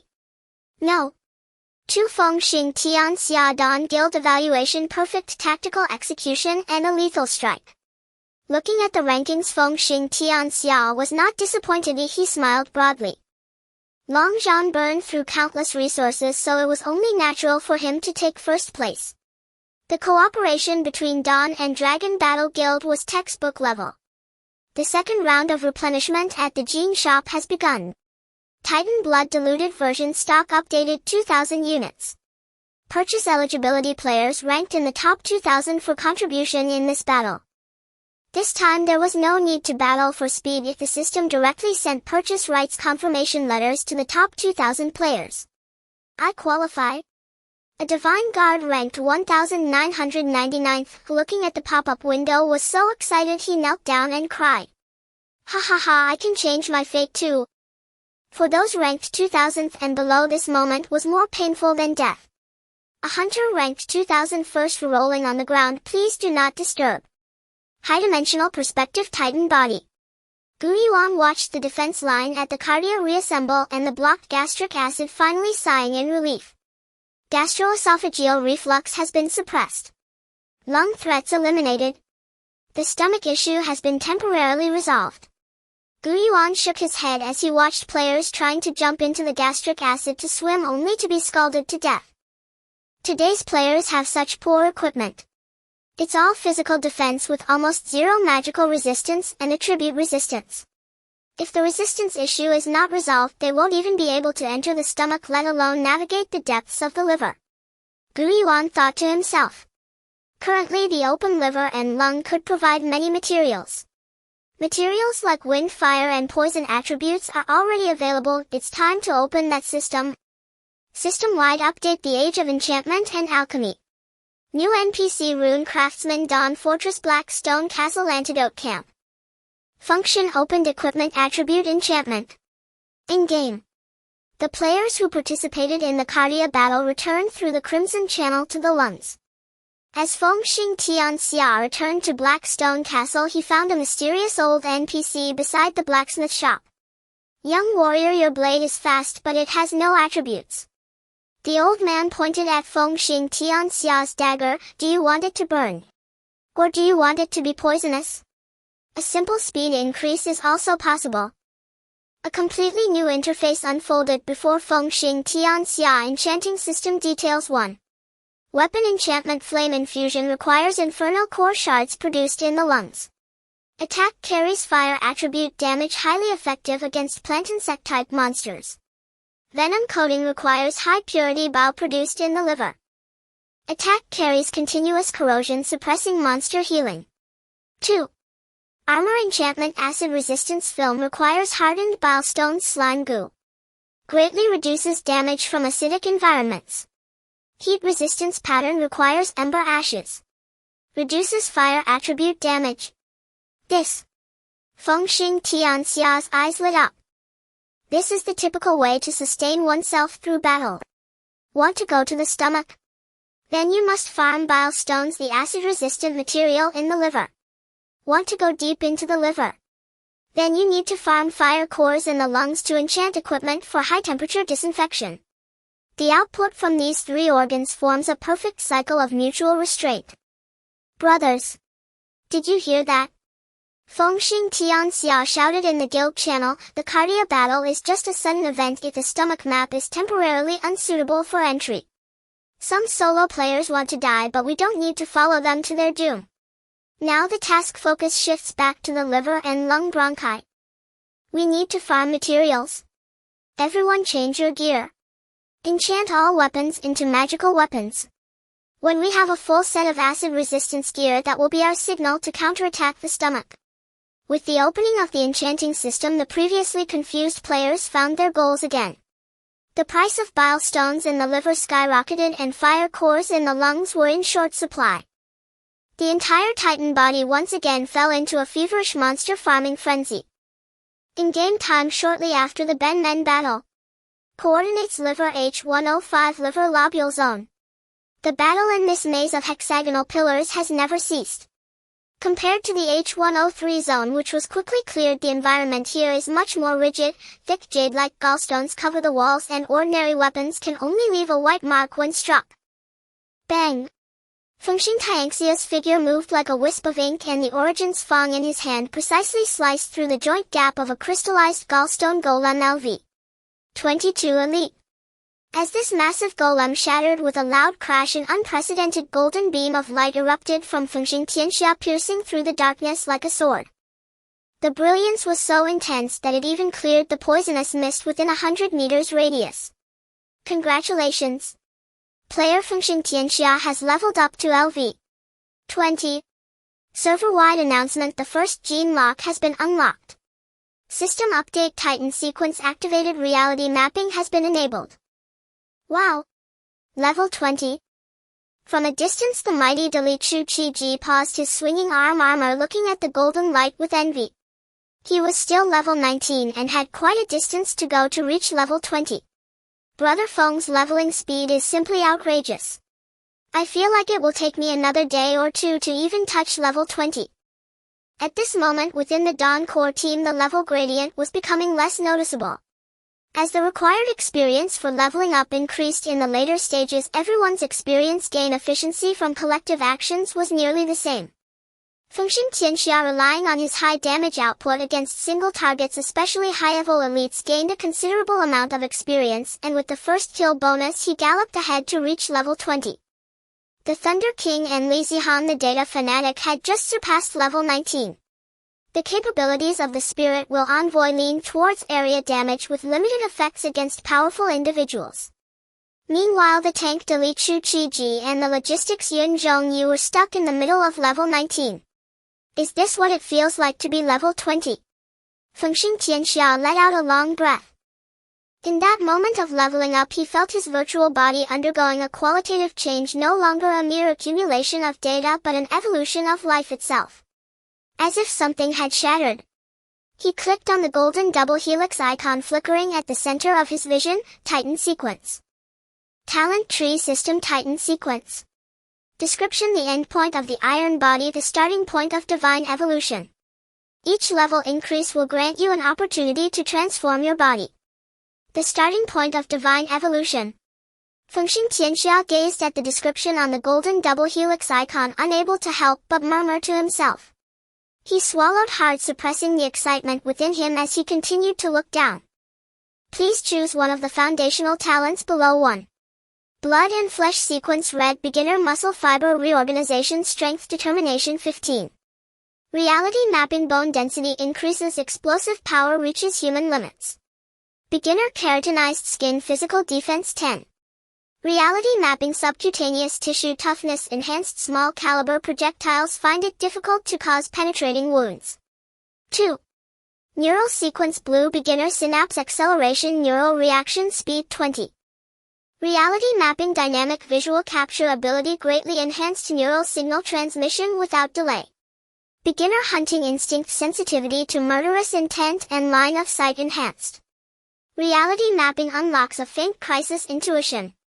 3. Spiritual energy sequence. Purple. Beginner biological electromagnetic field spell penetration 5. Reality mapping. Weak electromagnetic perception initial control of biological electricity. Beginner brain domain overclocking logic thinking and memory enhancement. Reality mapping. Computing power surges, thinking activity increases, can actively enter absolute calm state. Current synchronization rate 5. One note: the intensity of reality feedback is constrained by synchronization rate. Reality mapping? Could it be? Fengxing Tianxia did not hesitate. As the number one assassin in the entire server, his only faith was speed. He allocated his first talent point to neural sequences synapse acceleration. Point allocation successful. In that moment he felt the sounds of the entire game world slowing down. The originally howling poisonous wind turned into a slow whisper, and the movements of Dali Chu Chi-ji speaking beside him seemed to play in slow motion. Thump thump. Fengxing Tianxia closed his eyes, clearly sensing his own heartbeat, the strong and powerful pulse. He felt, Dali punch me. Fengxing Tianxia suddenly spoke. Ha! Dali was taken aback, then grinned, here I come. Whoosh! Dali's molten fist rushed in with a fierce wind. But in Fengxing Tianxia's eyes the trajectory of that punch was clear, and he could even see the flickering flames on Dali's knuckles. He merely leaned back slightly and narrowly avoided the heavy blow. I need to log off and verify something. Fengxing Tianxia couldn't wait for Dali to finish speaking, eagerly logging off and choosing to stand by. Blue Star Magic Capital. Chen Feng opened his eyes from the life support pod. Outside the floor-to-ceiling window a sparrow flew by. In the moment Chen Feng focused his gaze, he clearly captured the frequency of the sparrow's wing flaps with his brain. Not only that, he instinctively looked at the desk.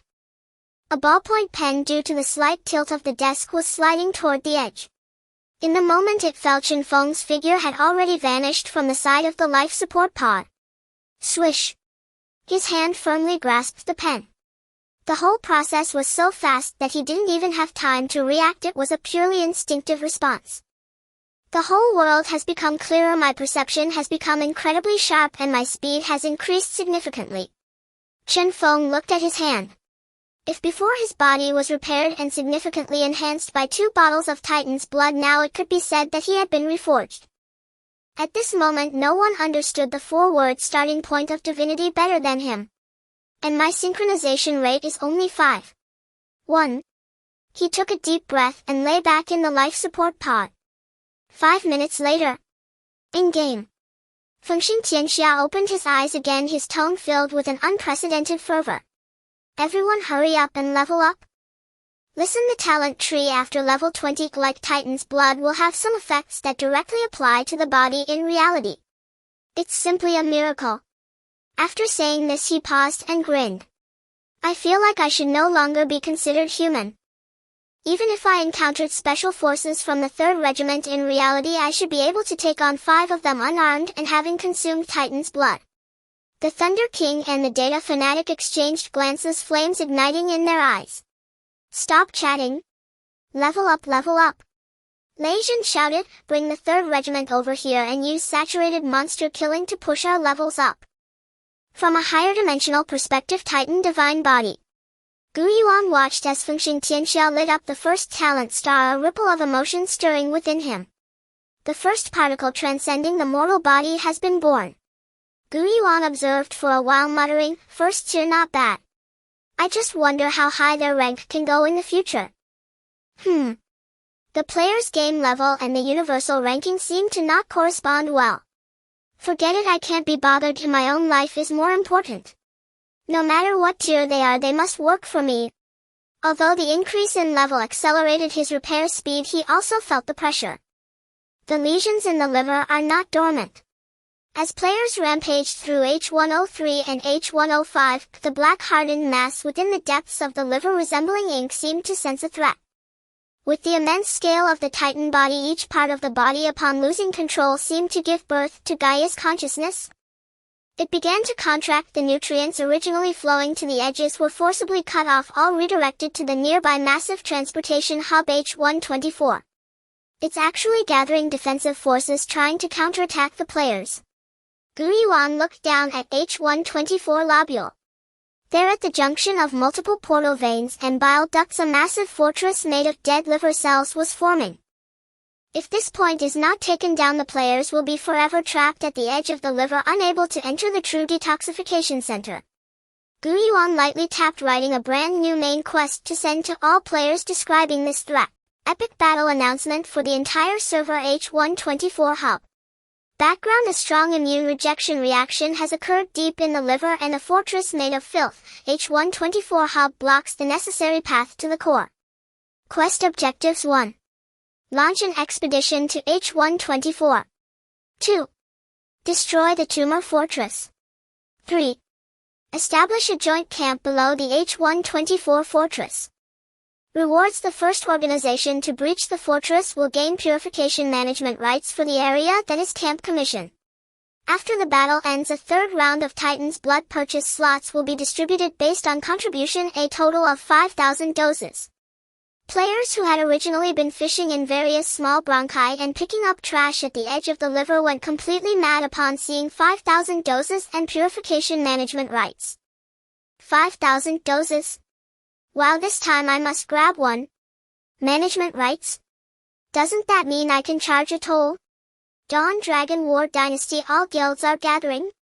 100,000 players surged like a torrent, pouring out from the deep passages of the bronchi and the labyrinthine folds of the liver lobule, riding the crimson boat, flooding towards the new forbidden zone marked as H124. Even travelers who didn't know where they were heading were no exception. Fengxing Tianxia stood at the highest point of the H105 area, his gaze sweeping across the red dots pulsating on the holographic map. As the only level 20 player at the moment, the benefits he gained were beyond the imagination of others. He could be said to be the most devout Titan favored one at present. The door to the age of superhumans has been opened, he whispered, and no one can close it again. His fingertips lightly brushed over the hungry and restless origins Fang at his waist, the blade seeming to respond to its master's battle intent, giving a faint hum. A smile played on his lips, his voice cold and firm. Let's go, level that fortress to the ground. Coordinates: liver periphery of hub H124. At this moment this hub has turned into a grinding mill of flesh and blood. To vie for the purification management rights of the H-124 transportation hub, Don Longzhan as well as various guilds, casual players and leisure players rushed in from all directions, gathering nearly 80,000 players in a small area, swarming like ants, fiercely battling the tumor fortress formed by countless dead cells. The sounds of shouting and explosions along with the arguments sparked by monster stealing made this area lively like a bustling market. However, in another corner of this world the atmosphere was completely different. Coordinates aortic arch branch intersection. This is a highway hub with surging blood. Huge vessels known as the Scarlet Vessels, like busy buses, were heading towards every corner of the body. On one of the slightly empty Scarlet Vessels stood a player with the ID Anatomy class representative. He wasn't wearing heavy armor nor wielding a weapon. To put it bluntly, he hardly participated in battles. He couldn't even afford equipment with his entire fortune, so he was dressed in a set of white beginner's robes, nearly running around naked. He wore a pair of windbreak glasses gifted by the system, holding a small notebook in his hand, muttering to himself. According to the 9th edition of System Anatomy, the flow rate at that intersection was extremely high, likely leading to the renal artery towards the kidneys. Never mind, it smells of urea over there. This path has bright red blood cells indicating a high oxygen content, and it flows upward. Most likely the common carotid artery or the subclavian artery. The anatomy class representative is a 5th-year medical student in reality and a well-known evidence-based player and scenery enthusiast on forums. Upon learning that the game's background is set inside a gigantic being, the Titan, he completely lost his mind. While other players engage in monster hunting, leveling up and acquiring equipment, he explores the human body. Brothers, I am the class representative, and today we are going to do something monumental. He waved at the floating recording crystal beside him, speaking excitedly. Using the recording crystal allows players to capture in-game footage, enabling video recording and even live streaming. At this moment, the anatomy class representative was live streaming. Based on my simulations over the past few days, coupled with the experience of dying dozens of times, I have discovered a pattern. As long as I follow those blood vessels with extremely thin walls where the flow slows down and the temperature gradually drops, I can reach the boundary of this world. A few lines of comments floated through the barrage. Don't go, last time you almost drowned in feces at the large intestine. The boundary. Does this game have an air wall? No, it's not an air wall. The anatomy class representative adjusted his glasses, his eyes gleaming with fervor. In medical terms, that's called microcirculation. Which means, skin. I want to see what the skin of this giant looks like. I want to see the outside world. Roar. I will be the first man to reach the end of the world. The journey was long and monotonous. The anatomy class representative changed Scarlet Vessels 5 times. From the aorta to the small arteries, then to the arterioles. The surrounding scenery began to change dramatically. The once broad scarlet channel gradually narrowed until it could barely accommodate a single scarlet vessel. The walls of the vessels became extremely thin, exhibiting a semi-transparent texture. More importantly, the temperature dropped. System notification: environmental temperature decreasing. Please pay attention to warmth. Here we are. This is the place. The anatomy class representative excitedly jumped off the scarlet vessel. There was no road ahead. The blood vessel branched into countless capillaries as thin as hair. The scarlet vessel could not pass normally and had to line up, squeeze, and deform to get through. Next, we'll traverse on foot. He took out a bone pick and began to dig at the tissue outside the vessel wall. The tissue here was no longer the moist muscle or mucosa, it had become increasingly dry and hard. He struggled through the layers of grayish-white rock-like keratin. This is the basal layer. This is the spiny layer. This is the granular layer. The geological structure here completely aligned with skin histology. The planners are simply genius. Finally, after breaking through the last layer of hard rock, a deep darkness appeared before his eyes. I'm out. The anatomy class representative climbed out of the hole using all fours. Coordinates: Titan epidermis, back wasteland. The moment the anatomy class representative stood up and saw the scene before him, the bone pick in his hand clattered to the ground. The barrage in the live stream also came to a complete halt at that moment. Before him lay a vast gray-white wasteland devoid of limbs. The ground was cracked and filled with massive canyons. This was the skin texture of the Titan. On the horizon stood towering black pillars piercing the clouds, their surfaces covered in black scales. Those were body hairs. But what was most shocking was the sky. No longer was there a ceiling. No fleshy walls. Only an endless deep darkness, and in that darkness billions of stars twinkled faintly. System notification: you have reached the end of the world, Titan epidermis. Achievement unlocked: gazing at the starry sky. Holy crap. The anatomy class representative couldn't help but kneel on the ground looking up at the starry sky, tears streaming down his face. The shock of that moment surged straight to the top of his head. We are really inside a giant's body.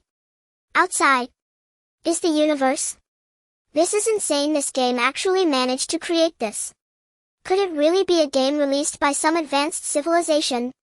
However, this romantic vision of the starry sea did not last long. Boom!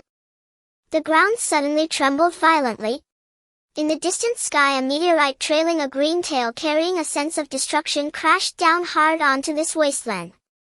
The shockwave kicked up a cloud of keratin dust, nearly blowing the anatomy class representative away.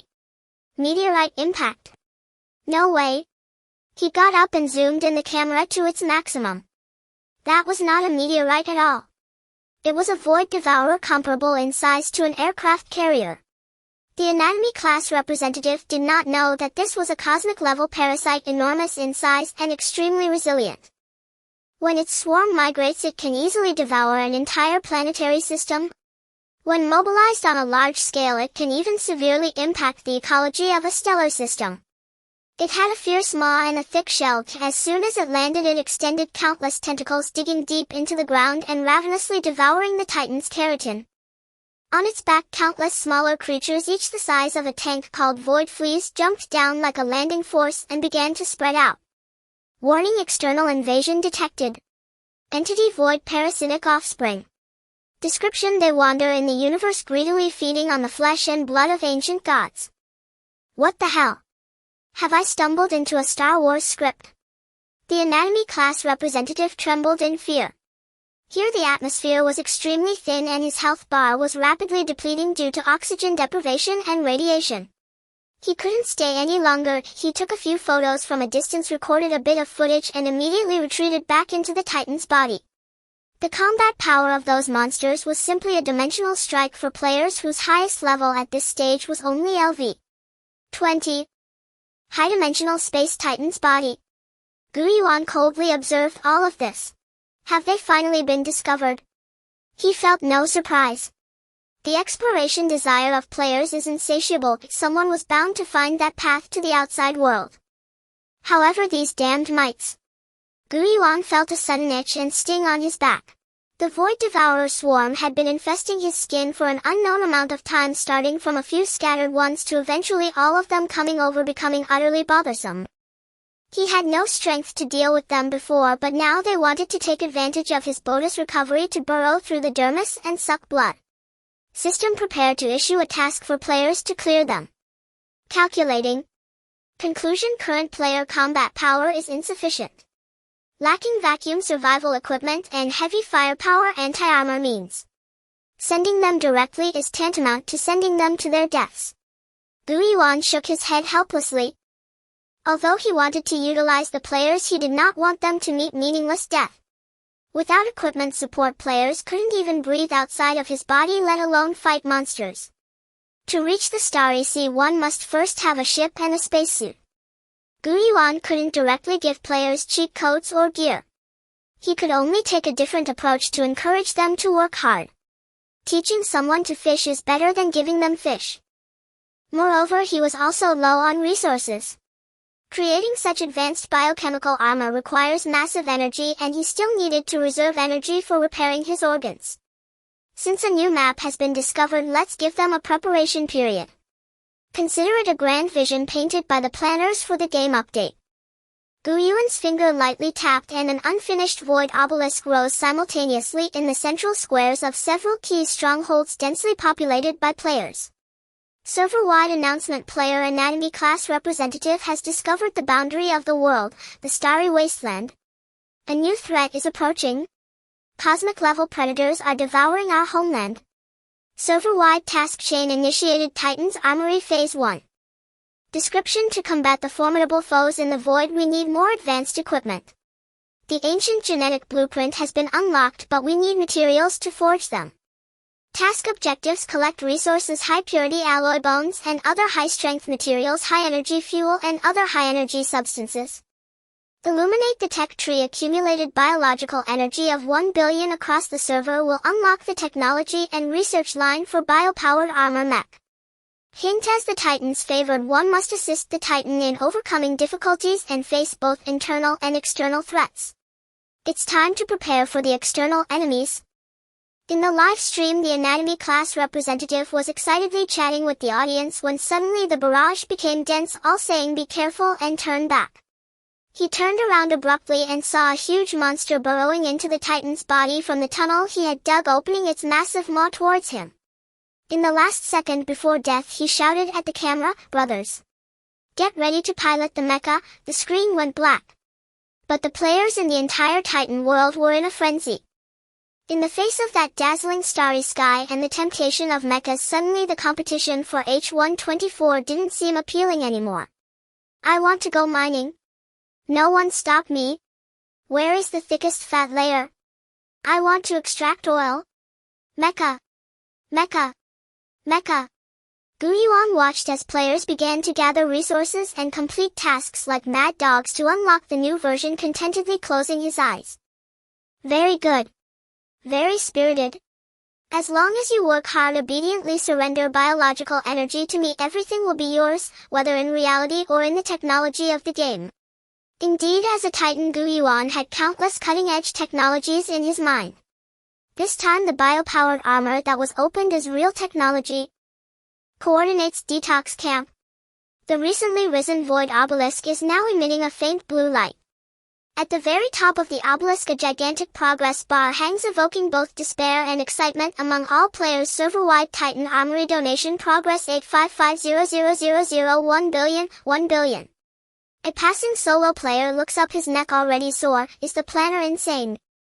There are 100,000 players in total, and each one would need to donate 10,000 to reach that goal. I need 800 points just to repair a piece of equipment. Where would I find the spare cash for this? This is the economic recovery system designed by Yuan.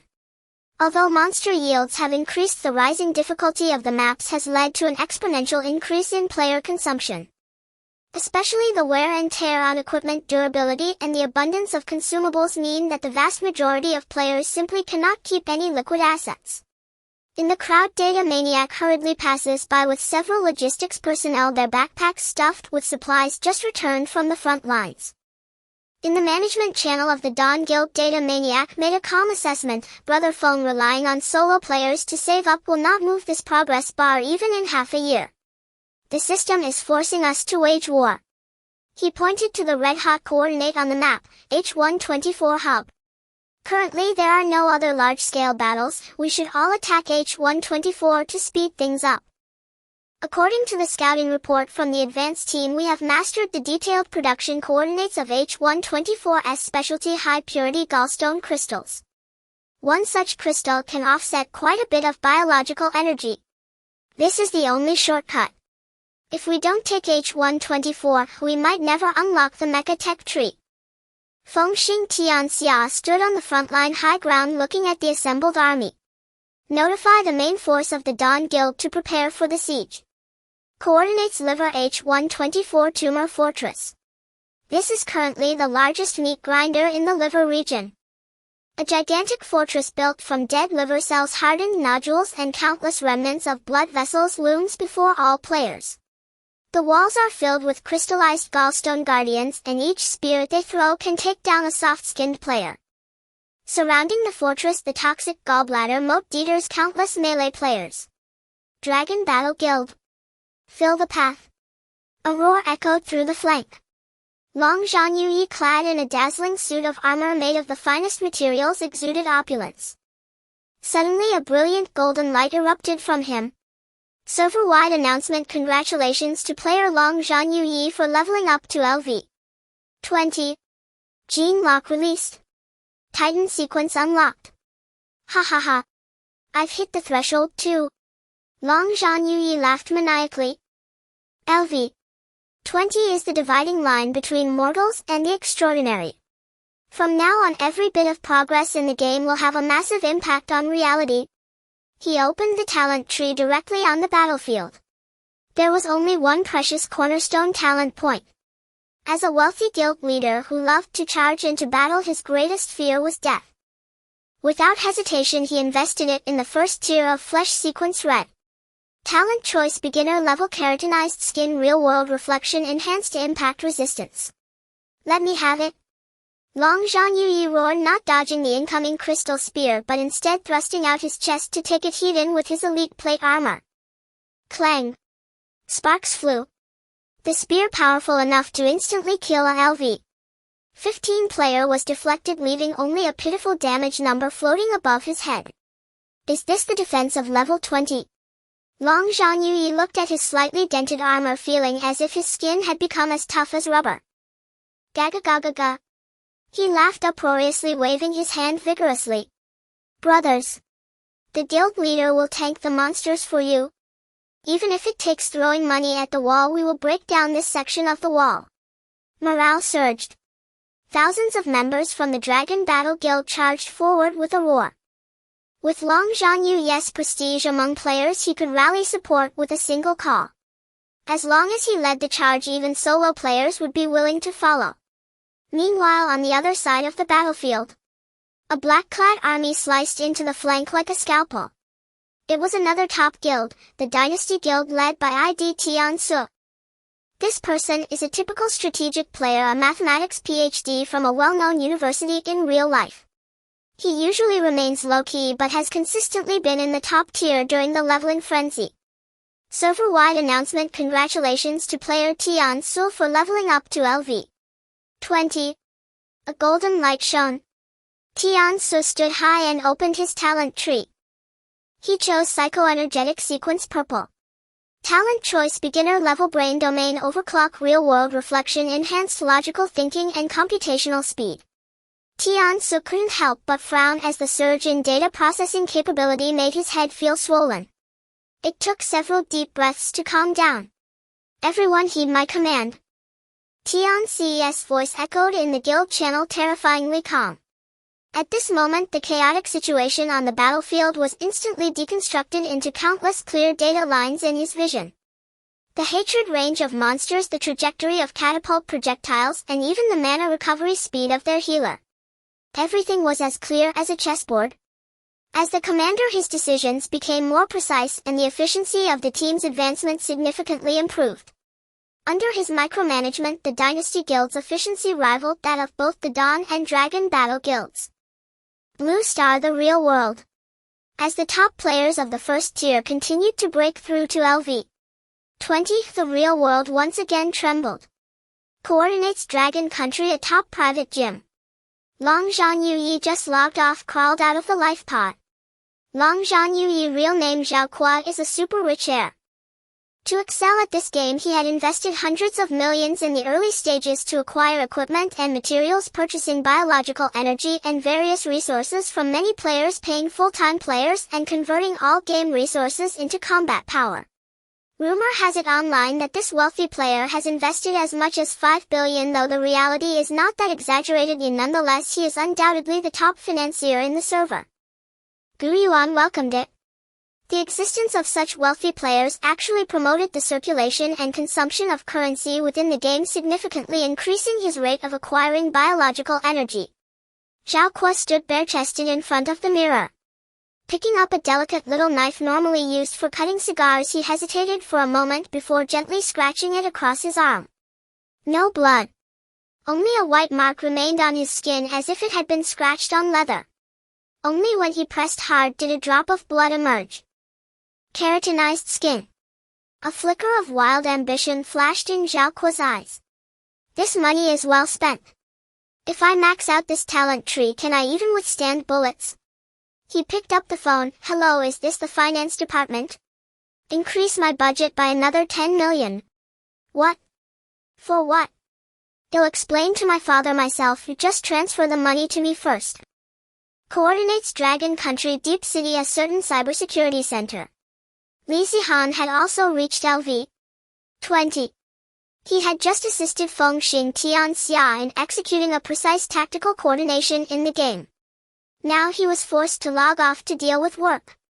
Brotherly, this algorithm model is stuck if the server is overloaded. Li Zihan looked at the mass of code on the screen. He closed his eyes. Talent mapping brain domain overclock synchronization rate 4. 9. When he opened his eyes again, those dull symbols seemed to come to life. His brain became faster, as if he had upgraded his CPU, and the previously lagging calculations were now completed in an instant. There's a logical conflict. Optimize the redundant data. Li Zihan's fingers flew across the keyboard. Done. What? You finished that quickly? The supervisor stared in disbelief. Is your brain made of quantum computing?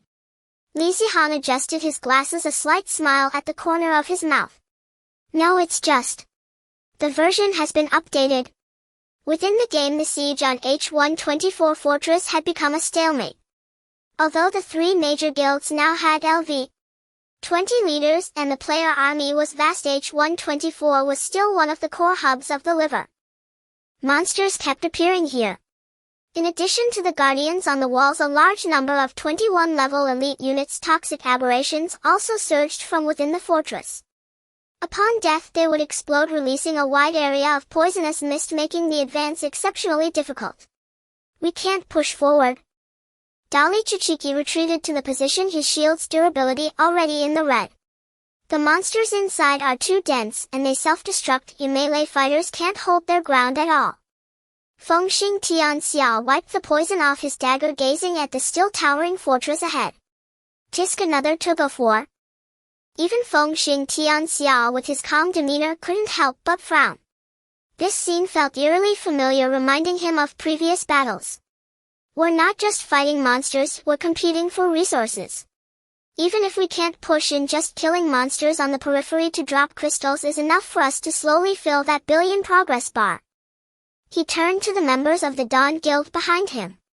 Rotate in batches. Team 1 log off to rest, Team 2 take over. Remember, our main goal is the crystals. The frontline battle is too difficult to fight while repositioning. High-dimensional perspective Titan body. Yuan watched the battlefield around H124, the meat grinder.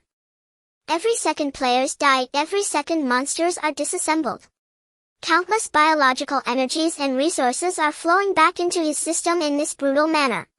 Server-wide donation progress 1250000100000000000. Although the progress bar is still slow, it is steadily increasing. Very good. The players now need to settle down. They need to hone their skills and upgrade their gear during this prolonged siege, allowing more people to reach LV 20. The Lord of H124 is still asleep. Yuan glanced at the massive reactor deep within the fortress. Wait until you clean up the periphery and level up before facing that big guy.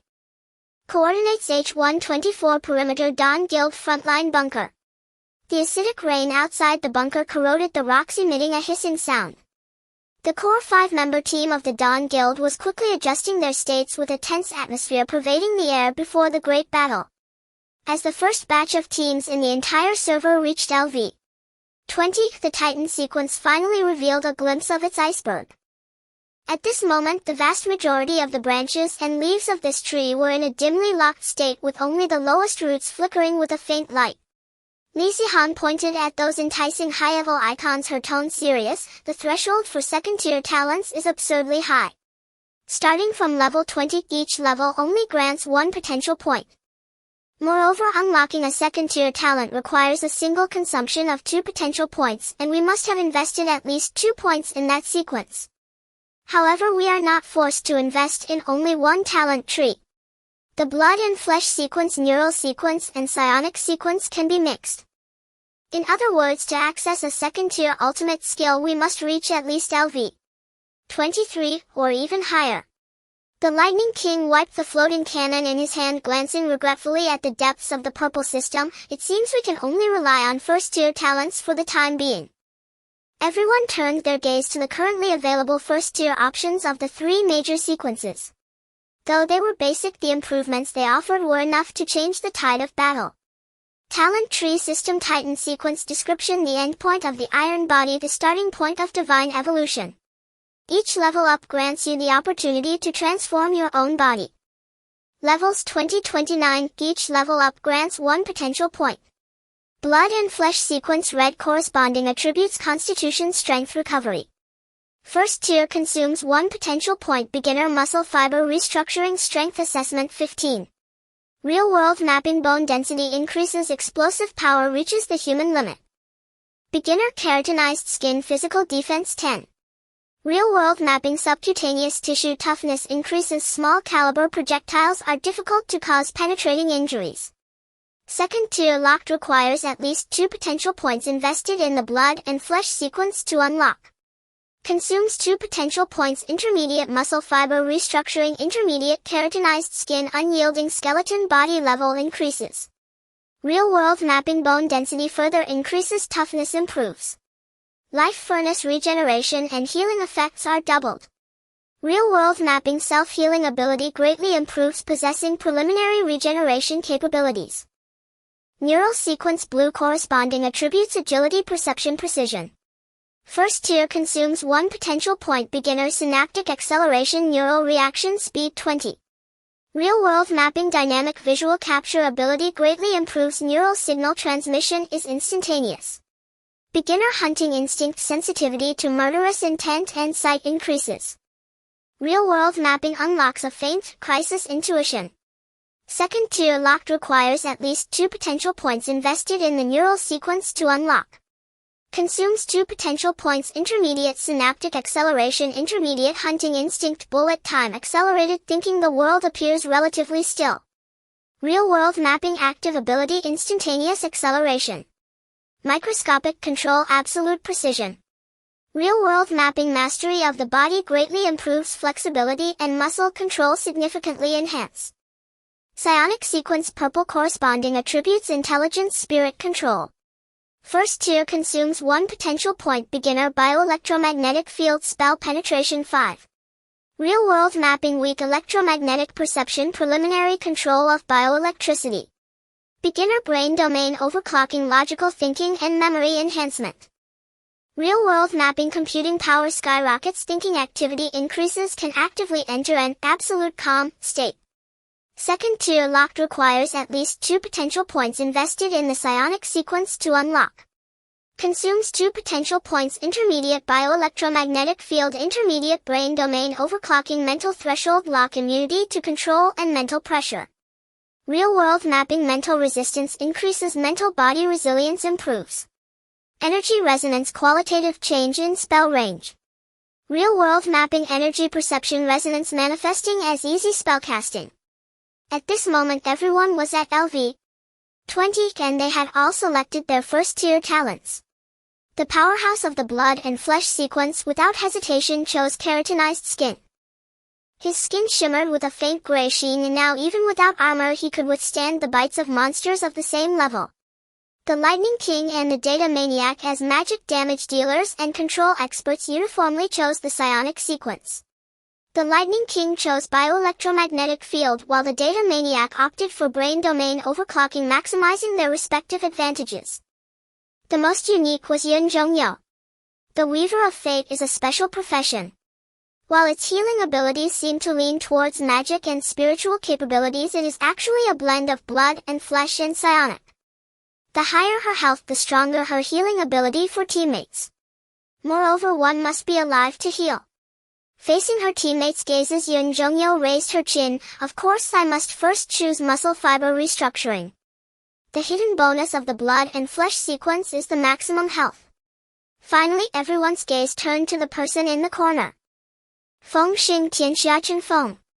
Just leveled up to 21, ranking first in the server level chart. Brother Feng, what did you choose? Asked the Data Maniac. Chen Feng spread his hands, and on his personal panel 2 blue neural circuits were glowing. As the only person in the entire server with 2 potential points, he chose to risk it all on the neural sequence, preparing for the second tier later. Synaptic Acceleration Hunting Instinct. Ultimate speed paired with lethal intuition. Since we're playing a game, of course we should maximize our strengths. After all, I'm not a lone wolf player and my shortcomings can naturally be compensated by you all.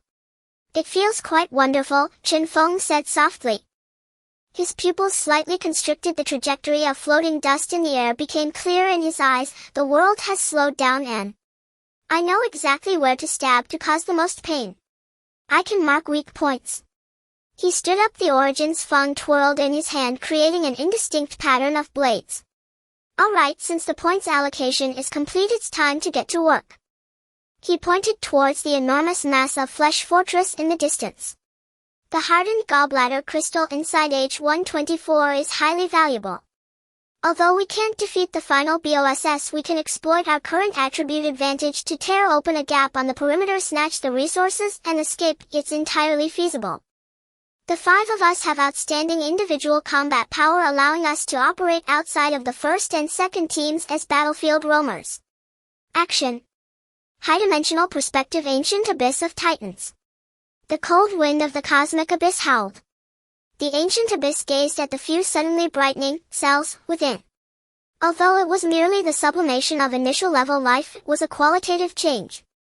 Originally weak ordinary carbon-based life forms were taking their first steps towards a higher dimensional life form. Hurry up! The ancient abyss could sense that the toxins covering the surface of its liver were penetrating faster. The players had performed admirably, but compared to the speed of its body collapsing, it was still insignificant. Expanding recruitment must be put on the agenda again. If I could have a bit more biological energy to restore my neural network, I could handle more players. Coordinates liver H-124 periphery. The battlefield resembled a boiling pot of oil. The main force of the Dawn Guild was struggling to advance here. Their opponent was a blocking gatekeeper small boss, crystallized centurion.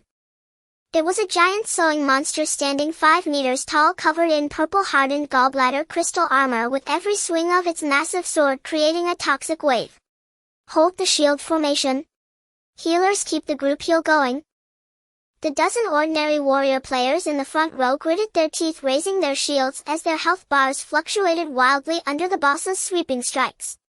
If it weren't for the dozens of priests in the back row frantically healing, the defense line would have collapsed long ago. This boss has too thick armor. Physical attacks are ineffective and magic is being reflected. The squad leader shouted in the channel, "We need penetrative power." At that tense moment, a calm command cut into the group chat. First squad, stabilize aggro, clear the middle lane. It was the President Feng Xing Tianxia. At that moment, the chaotic formation seemed to find its backbone and quickly split to the sides. The core 5-member team of the Dawn Guild, like a sharp scalpel, plunged directly into the boss's front. Level 20 is a transformative level. Now they no longer have to rely on sacrificing lives like before when fighting the boss. They can handle it on their own. De Chang, draw the aggro. Got it. De Li Chu Chi Ji made no fancy moves and directly crossed the first squad's defense line.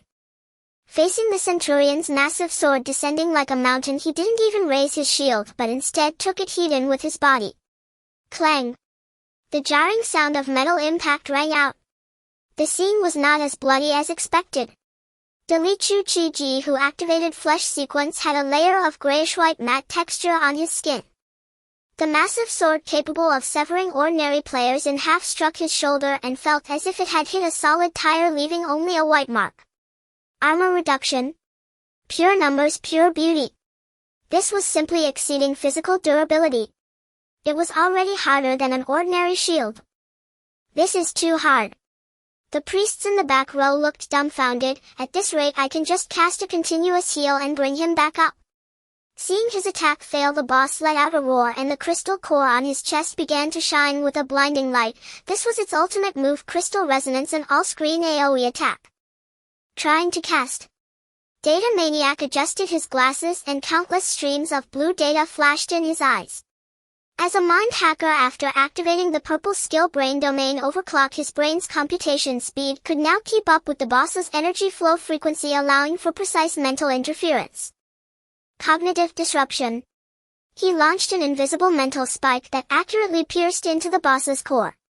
Zing! The Centurion's roar abruptly ceased as if a duck had its neck squeezed, its massive body froze in place, and the charged skill was forcefully interrupted, entering a state of forced stun. Beautiful. We have him controlled.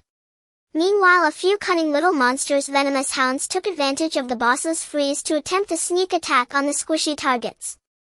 They locked onto the seemingly weakest Yun Zhongyu. Protect Sister Yu, as several guards from the first squad tried to rush over. No need. Yun Zhongyu remained calm.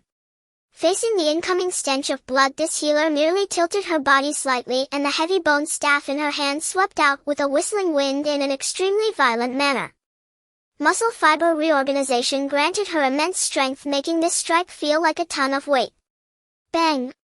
The ambushing hound was struck and had its spine broken, flying out like a rag doll. Physical cleansing is also a part of healing. Yun Zhongyu calmly retracted her staff and cast life resonance on Li Chu Chi Ji. The healing amount, boosted by her own vigorous vitality, displayed a frighteningly large green number. A guardian from the first squad stood frozen in place. I can't believe I have a melee healer. The output environment is excellent. Fengxing Tianxia's voice remained steady. Mage King, break the armor. Meanwhile, Fengxing Tianxia's figure gradually blurred, moving rapidly to find the best attack angle and enemy weakness. Try this. The thunder magnetic floating cannon on the shoulder of the Thunder Mage had already finished charging. Under the passive enhancement of biological electromagnetic field, the raging lightning element was compressed into a stream of high-penetration particles. Boom!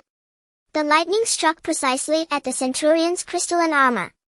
The originally indestructible crystal shattered instantly under the heat and penetration of the lightning, revealing the decaying flesh core underneath. Weakness exposed. Just as the armor broke, Qin Feng moved. Driven by the dual talents of his neural sequence coupled with his profession skills, he turned into a ghostly shadow. Under the passive effect of synaptic acceleration, the boss's slow falling motion seemed to play frame by frame in his eyes. In the perception of hunting instinct, the exposed flesh core emitted a deadly red light. He transformed into a black shadow, leaping off the boss's fallen knee with Origin's Fang carving a beautiful arc through the air. No unnecessary movements. Direct clean. The blade precisely stabbed into the core, shredded it, and pulled it out. All actions were completed within 0.1 seconds. The Centurion's massive body crashed to the ground, its long health bar instantly dropping to 0.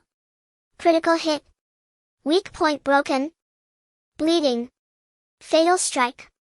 The surrounding players from the first squad hadn't even reacted to what had happened before the battle was already over. This was the dominance of the core 5-person team after their talent awakening. Tanks' hardness transformed, precise control interruptions, healers could withstand hits and deal damage, and outputs exploded instantly. As the boss fell, a crystal the size of a fist emitting a faint blue light rolled out. High purity gallbladder crystal rare.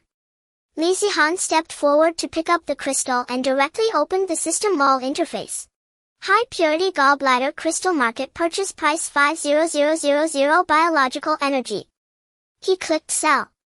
In the next second, the crystal transformed into flowing light and vanished into the void, while the huge progress bar on the server quest panel faintly flickered. Titan Library biological energy progress 50000 points. Efficiency is good. Qin Feng wiped the blood off his blade. An elite monster can provide 50,000 biological energy. As long as we farm a few more, or if the brothers of the first squad clear out the small monsters in the periphery, we can achieve the first phase goal. He turned around to look at the members of the Dawn Guild behind him, who were boosted in morale. Everyone listen up. Push the front line forward. If you encounter something you can't handle, wait for us. High-dimensional perspective Titan Ancient Abyss. In space, the ancient abyss eyes resembling nebulae flickered slightly. He looked at the high-purity gallbladder crystal that had been sold to the system, which was instantly decomposed through the godly network into the purest biological energy injected into his already desiccated body.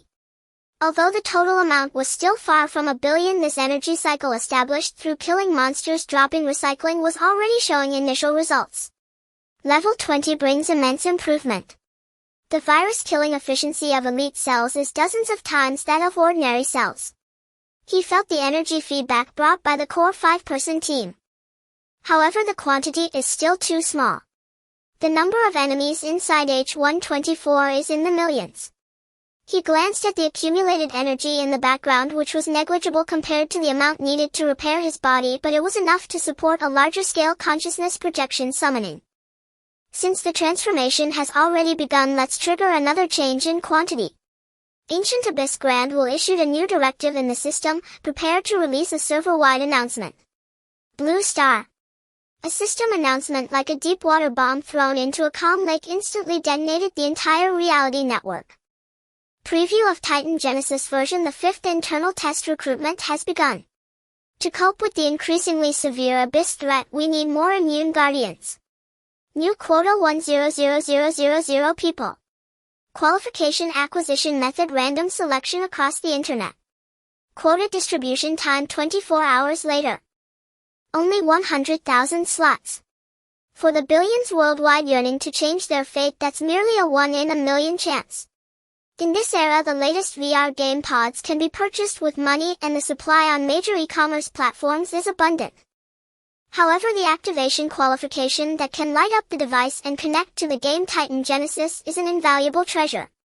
Location: Dragon Country, Imperial Capital, Wall-Breaking Task Force Headquarters. Ban Zhengwo looked at the glaring countdown on the big screen, the cigarette in his hand already burnt down to the filter. 100,000 slots. Random across the internet. His voice was hoarse, brow furrowed. This means we can't directly buy them like procuring materials. The technical department has tried analyzing the lottery algorithm, but it's a black box, completely random with no backdoor available, reported the advisor. Ban Zhengwo extinguished the cigarette, his gaze as firm as iron. Since there's no backdoor, we'll have to push the probability with numbers. He pointed at a top-secret document on the table. First Titan Special Forces Formation Plan. Notify all major military districts. Let the 3,000 selected Special Forces troops log on to grab numbers within the specified time. Additionally, mobilize all non-duty civilian personnel and logistics staff, a total of 50,000, to register for the lottery uniformly. Even if there's only a 1 in 1,000 chance, we must send people in. Also, Ban Zhengwo paused. Contact Lei Zhen. The Dawn Guild is the #1 guild in the game and has strong appeal. If the official lottery has bad luck and too few people are drawn, we need them to help absorb veterans among the free players for restructuring. Understood. Location: Deep City, an office building of a major internet company. Li Zihan, data fanatic, took off his glasses and rubbed his throbbing temples. His desk was piled high with project requirement documents, and the supervisor was still shouting from a distance, spitting everywhere in his urgency. Li Zihan. What are you dawdling about? This algorithm model must run tonight. Li Zihan closed his eyes. Talent mapping, brain domain overclocking. In that moment, the noisy office seemed to slow down and quiet. The supervisor's angry, distorted face appeared decomposed into countless micro-expression parameters in his eyes. Even the hormonal imbalance features caused by long nights were crystal clear. There's no need to write such inefficient code anymore. Li Zihan opened his eyes, his gaze frighteningly clear. He pulled out a letter he had printed long ago and gently placed it in front of the supervisor. Resignation letter. Are you crazy? Where are you going? To another world. Li Zihan picked up his coat and walked towards the elevator without looking back. As he exited the building, he took out his phone and sent a message to a private group called Code Utopia, filled with top talents he met in the programmer circle. Old friends, stop patching firewalls for capitalists. Remember the game I mentioned last time? The new internal test has begun. If you get in, remember to contact me. Let me show you another side of the world. Location: a large construction site. Just like a bustling construction site, workers were laboriously moving the cement that had just been unloaded. Ouch! What the hell? Why is this bag wet, so heavy? Two strong men struggled to lift a damp bag of cement, their faces turning red and necks thick. Step aside, I'll do it. Wang Daqiang, miraculous strength, walked over wearing a hard hat. He didn't waste words, reached out to grab the damp bag of cement, then right before everyone's eyes effortlessly lifted 2 dry bags of cement onto his shoulder. The total weight was nearly 300 pounds. In the terrified gaze of his co-workers, Wang Daqiang not only didn't get crushed but walked steadily, even freeing one hand to adjust his hat as if carrying a sack of cotton, easily ascending to the second floor. My goodness! Has Daqiang taken a strength pill? After unloading, Wang Daqiang dusted off his clothes, looking at the circle of stunned co-workers. I won't hide it from everyone. Wang Daqiang chuckled innocently. I've been doing quite well in that game, Titan. This strength was trained there. Daqiang, what kind of game is that? Can we play it? The worker's eyes lit up. You can, but this game doesn't cost money, it requires luck. Wang Daqiang scratched his head. That lottery qualification is hard to get. Everyone should register and try these days. A game helmet is enough and it's not expensive. He looked sincerely. We physical workers have good physiques. Even if we just go in as meat shields, we're still in demand. If someone gets lucky and wins, remember to find me. I'll take you level up. It's way better than moving bricks your whole life. Location: a high-end shooting club. The door was tightly closed with only a few staff members dismantling the sign. Inside the club, Asian Lord of Thunder was polishing his beloved sniper rifle model. 7 or 8 men in casual clothes were sitting on the sofa, each with an unopened game helmet in front of them. Captain, is this thing really as magical as you say? A crew cut man asked. We may be retired, but our shooting skills haven't fallen off. If we can't get into the game, wouldn't all this skill be wasted? As long as you can get in, it won't be wasted. Leijun put down the model, his gaze sharp. The bullet feedback and trajectory drop in this game are even more realistic than simulated training. However, Leijun looked at the helmets. These helmets are prepared for you, but the account qualifications must be drawn by the system. At midnight tonight, everyone must log on to register. This is both luck and an order. What if we don't win the draw? Then buy one. Go exchange. Leijun said coldly. Even if it's through our connections abroad, we must obtain accounts. This is crucial. Although there may be future expansions, swift actions lead to further advantages. Location: Yun Zhongyu's home. Liu Yun Zhongyu sat beside the wheelchair now folded and thrown into the corner. She was teaching her parents how to use the iris recognition function of the game helmet. Dad, Mom, the game qualification is drawn randomly. Liu was somewhat worried. Even though I want you to come in the probability. It's alright, daughter. Her father cheerfully donned the helmet. Your mother and I have accumulated virtue and good deeds in this life. Our luck should be good. If we draw in, we'll cook for you. If not, we'll just take care of the house for you. Liu looked at her parents' graying temples, silently praying in her heart. Online meeting room. Core group of the Dawn Guild. 5 screens lit up. Everyone had already resolved their ties in reality. The video call screen split into 5 sections. Screen 1. Li Zihan stood at the foot of the office building, the wind lifting the corners of his clothes. I quit. I've earned enough money, it's time to do something more exciting. I also called a few good brothers I met on Xinjing and GitHub. Screen 2. At a construction site, Wang Daqiang was sitting on a pile of rebar, grinning. I quit too. The foreman just wanted to deduct my pay, so I lifted the loader right in front of him to change a tire. He was so scared he paid me triple my salary on the spot, begging me to leave quickly. Wang Daqiang grinned at the camera. I told my fellow villagers about this. They used to do hard labor, strong and obedient. This time for the quota grab, I had them all register, preparing to snatch the slots. Screen 3. In a cozy bedroom, Liu turned the camera towards her 2 elderly parents. Dad and Mom said that although they are older and not very skilled, they can enter the game to help us with logistics. Screen 4. At a private shooting club. The upper management has approved my retirement application, transitioning to special consultant. Leijun said with a smile, from now on I'll be a full-time player. Furthermore, those assault team members I previously trained will also enter the game this time. They are all skilled with firearms. Transitioning to either hunter or spirit weaver will be quick for them. Screen 5. At Fengxing Tianxia's home. Chen Feng looked at his teammates on the screen, his eyes filled with satisfaction. Very good. Fengxing Tianxia looked at everyone, a hint of a mysterious smile on his face. Looking at everyone, you all seem worried about that random draw qualification. Afraid your family and friends won't get a slot. Isn't it so? Li Zihan frowned. From a probability standpoint, getting our entire friend group in is nearly impossible. That's for ordinary people. Chen Feng projected a system email he had just received onto the public screen. System email gift from Titan recipient Fengxing Tianxia LV. 21. A content: in light of your outstanding performance as a pioneer, your genetic sequence has been recognized by Titan. Now issuing clan transfer beacon X5. Description: individuals holding the beacon can bypass the lottery phase and directly obtain qualifications for the 5th internal test and be born near your coordinates. What the heck? Wang Daqiang jumped directly from the ground. Isn't this a referral code? Exactly.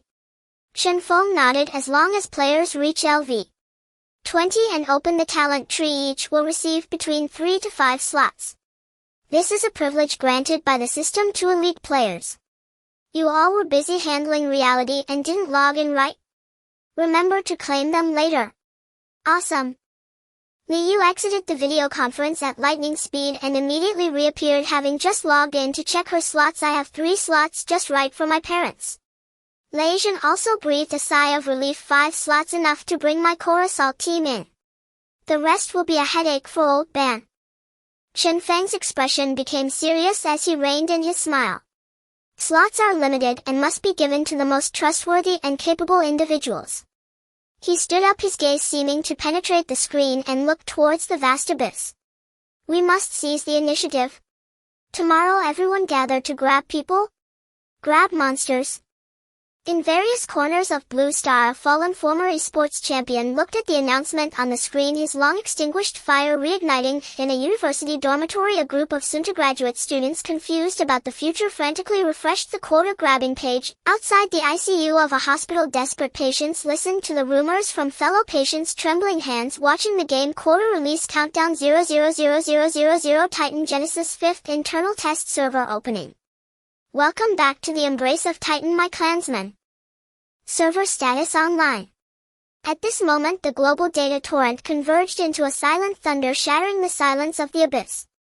Coordinates: Heart Core Sanctuary. This is a magnificent crimson hall that takes one's breath away.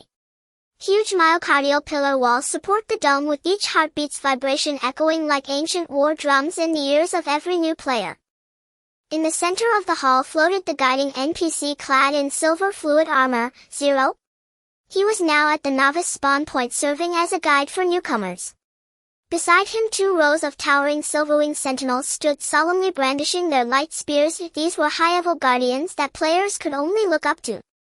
With a whoosh, countless beams of white light poured down like a torrential rain. 100,000 new players had arrived.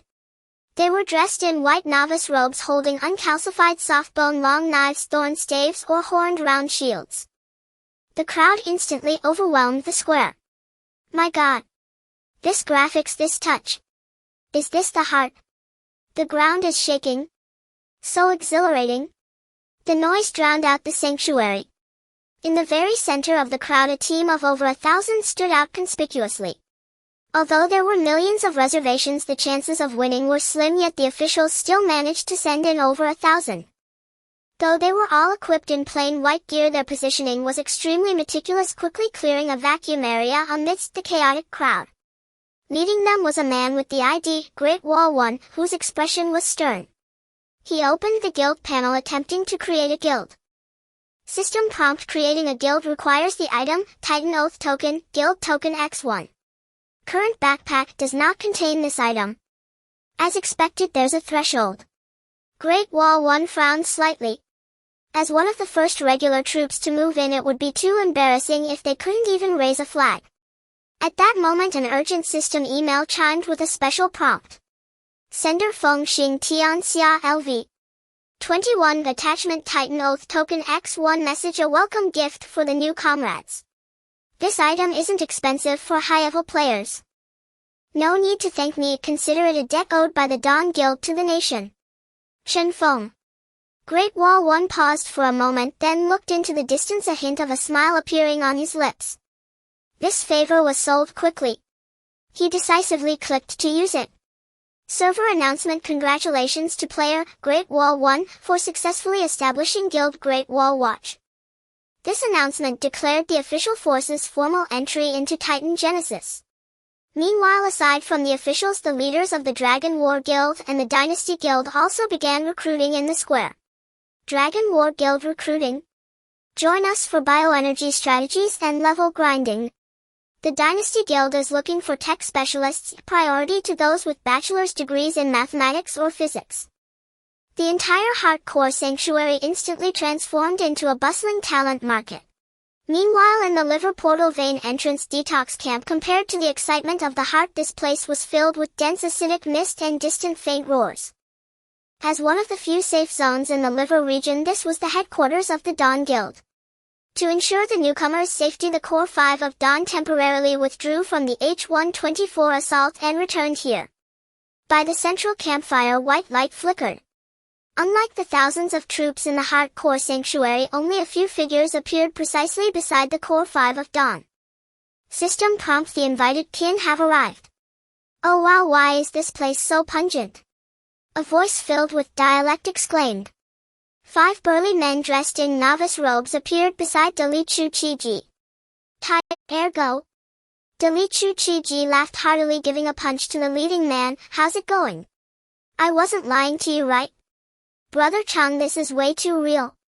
The man named Taiju touched the horn shield issued by the system, saying, it's just that we're only level 1, and looking at this environment, I'm a bit uneasy. It's okay, this is a safe zone. Dali patted his chest. I've given you all 5 slots. Our brick moving assault team is all set. On the other side, 5 sharp-eyed men stood before Lei Zhen. Unlike the workers of Dechang, they instinctively observed their surroundings the moment they landed. Captain, said the man codenamed Hawk, saluting. 2 other brothers also got accounts. They should be preparing to explore the bronchi in the lungs with Great Wall Watch. 5 is enough. Lei Zhen looked at these old subordinates. This is the liver, a level 10 and above area. If you go out now, it's basically suicide. But just right, I brought you here to be instructors, not cannon fodder. Meanwhile, in the warmest corner, Yun Zhongyu's parents and a relative curiously surveyed their surroundings. Is this where Yizzy fights?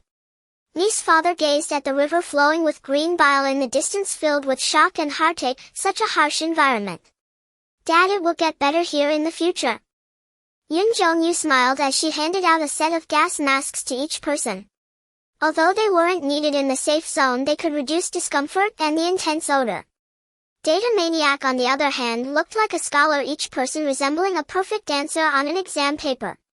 Meanwhile, after settling this special group of relatives and friends, Feng Xing Tian Xia gathered everyone. The situation is clear now. Chen Feng pointed at the holographic map. At the hardcore sanctuary, 100,000 troops have descended. As the number 1 guild in the server, we cannot remain silent. We have previously focused too much on elitism, neglecting the influx of low-level fresh blood and maintaining level gradients. Although it's a bit late, our reputation in the player community ensures we aren't too far behind. Maniac arranged for a few peripheral members still doing tasks in the lungs to represent the Dawn Guild in the square to recruit. The requirements aren't high. Listen to commands and strong execution ability. Understood. Data Maniac nodded. I've drafted a recruitment post emphasizing the server's number 1 progress, top-tier players and strongest high-end teams with strategy sharing. It will definitely attract interest. Chen Feng then shifted his gaze to the group of level 1 relatives and friends beside him. As for you all, you are special. Utilizing the kin privilege, you directly crossed the lengthy vessel pathways to reach the front lines. But this also means extreme danger. For the next 3 days, don't go anywhere. Stepping outside will likely lead to instant death. You'll be doing logistical tasks in this detox camp. There's plenty of work here. Once you level up a bit, you can learn to run like those scattered players. These few days we will push hard on the H-124 fortress to gain experience and resources. Once you reach level 10 through logistical tasks, you can join the main forces on the front line to fight in the main campaign. At this moment, Data Maniac pulled up the server task panel. Titan Armory Bioenergy Gathering Progress, current progress 18. 2. Writing a bunch of numbers seems like filler. You'll just write the percentage, or if everyone wants to see 1820000001000000000, that's fine too. The progress is faster than anticipated. Data Maniac analyzed, in these past few days we've been grinding monsters like crazy. Along with contributions from scattered players, we've reached 18.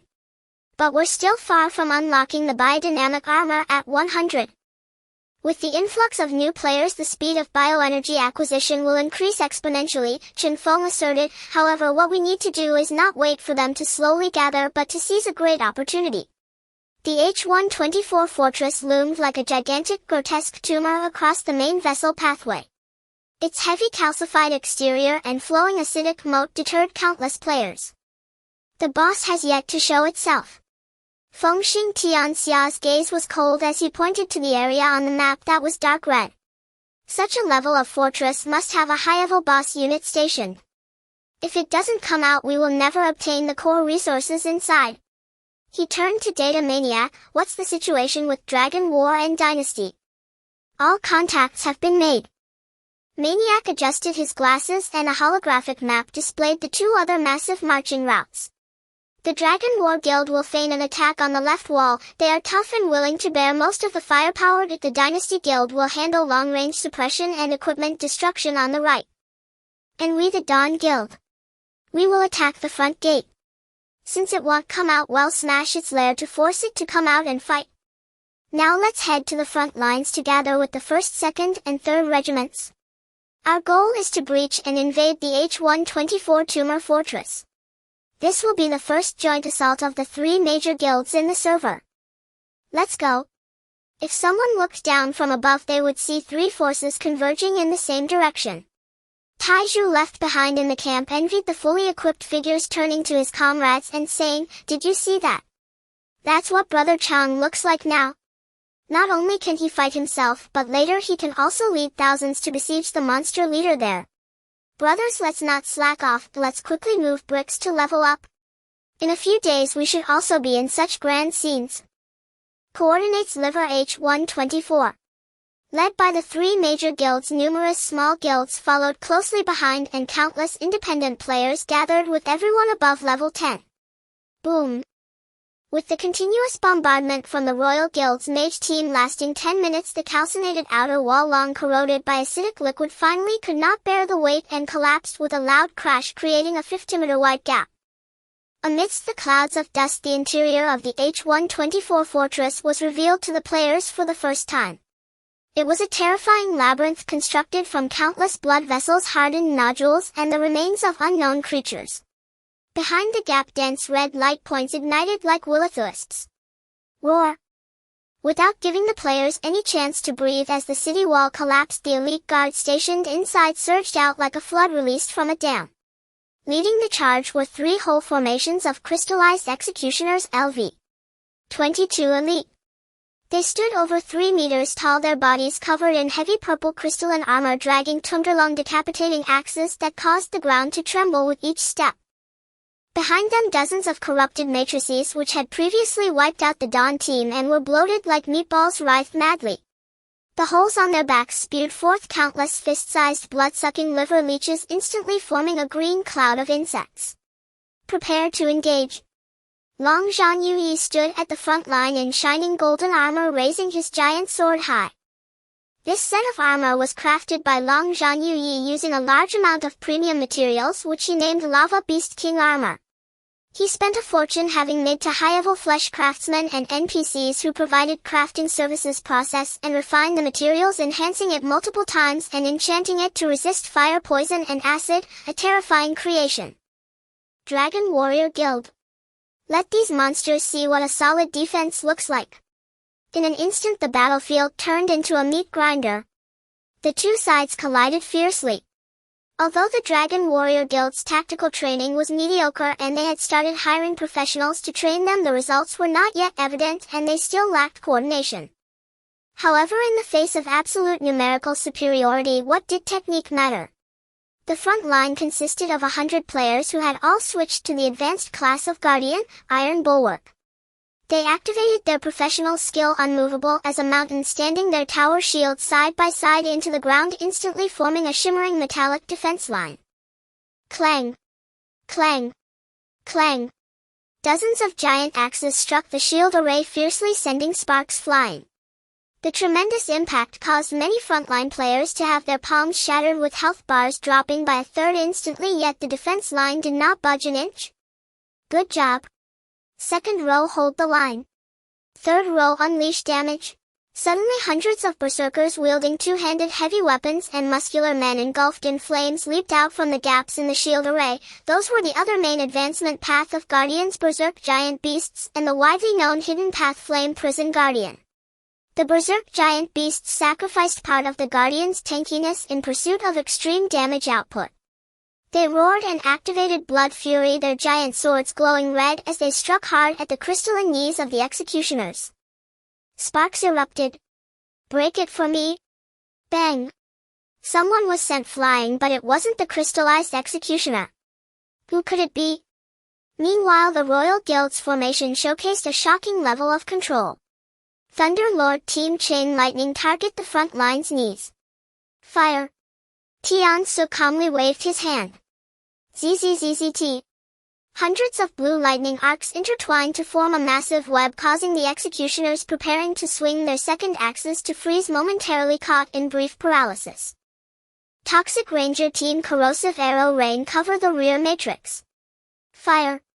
Toxic Rangers were another main advancement path of hunters, but not many players chose this class. This was partly because the top player in the server, Fengxing Tianxia, was the first to switch to Ghost Blade, and partly because this class relied on continuous damage and traps, making it more suitable for battles that required early groundwork. An endless rain of green arrows shot forth, accurately landing amidst the rear monster group. The corrosive toxins quickly softened the thick fat layers of the matrices, greatly reducing their rate of spitting out poisonous insects. Even poison fears poison. However, monsters are still elite level. Watch out for the leeches. A corrupted matrix that slipped through the net suddenly contracted its body and spewed out a dozen leeches, crossing over the shield array and landing in the rear of the Dragon Warrior Guild. Boom. Boom. Boom. This batch of leeches not only could drain blood but also self-destruct. The violent acid explosion instantly cleared a section of the area. Dozens of mages who were casting spells were turned into white light without even having the chance to scream. The gap is going to be breached. Too many monsters, someone shouted in panic. Who dares to retreat? Everyone push forward. Long Zhanyu's eyes were bloodshot as he endured the acid rain, with keratin skin slashing a leech with his sword. Where are the people from Dawn? If we don't hit the rear, our team is going to be wiped out. Looking for an opportunity? A calm voice interjected into the battlefield channel. The core team of Dawn, which had been lurking at the edge of the battlefield, finally revealed their fangs. Dawn had previously followed an elite route with fewer numbers but higher levels, top-notch equipment configuration and skills. After a discussion among the three parties, it was decided that they would find an opportunity to strike the rear. With the enhancement of dual talents, Fengxing Tianxia transformed into a black ghost, directly ignoring the meat grinder in front, using the uneven terrain of the ruins to sprint at high speed, stepping on the heads of monsters. The crystallized executioners could barely touch him. Behind him, Dalichu Qiji was ablaze with flames, charging fiercely like a bulldozer. Feel the passionate wildness of the server's top Flame Prison Guardian.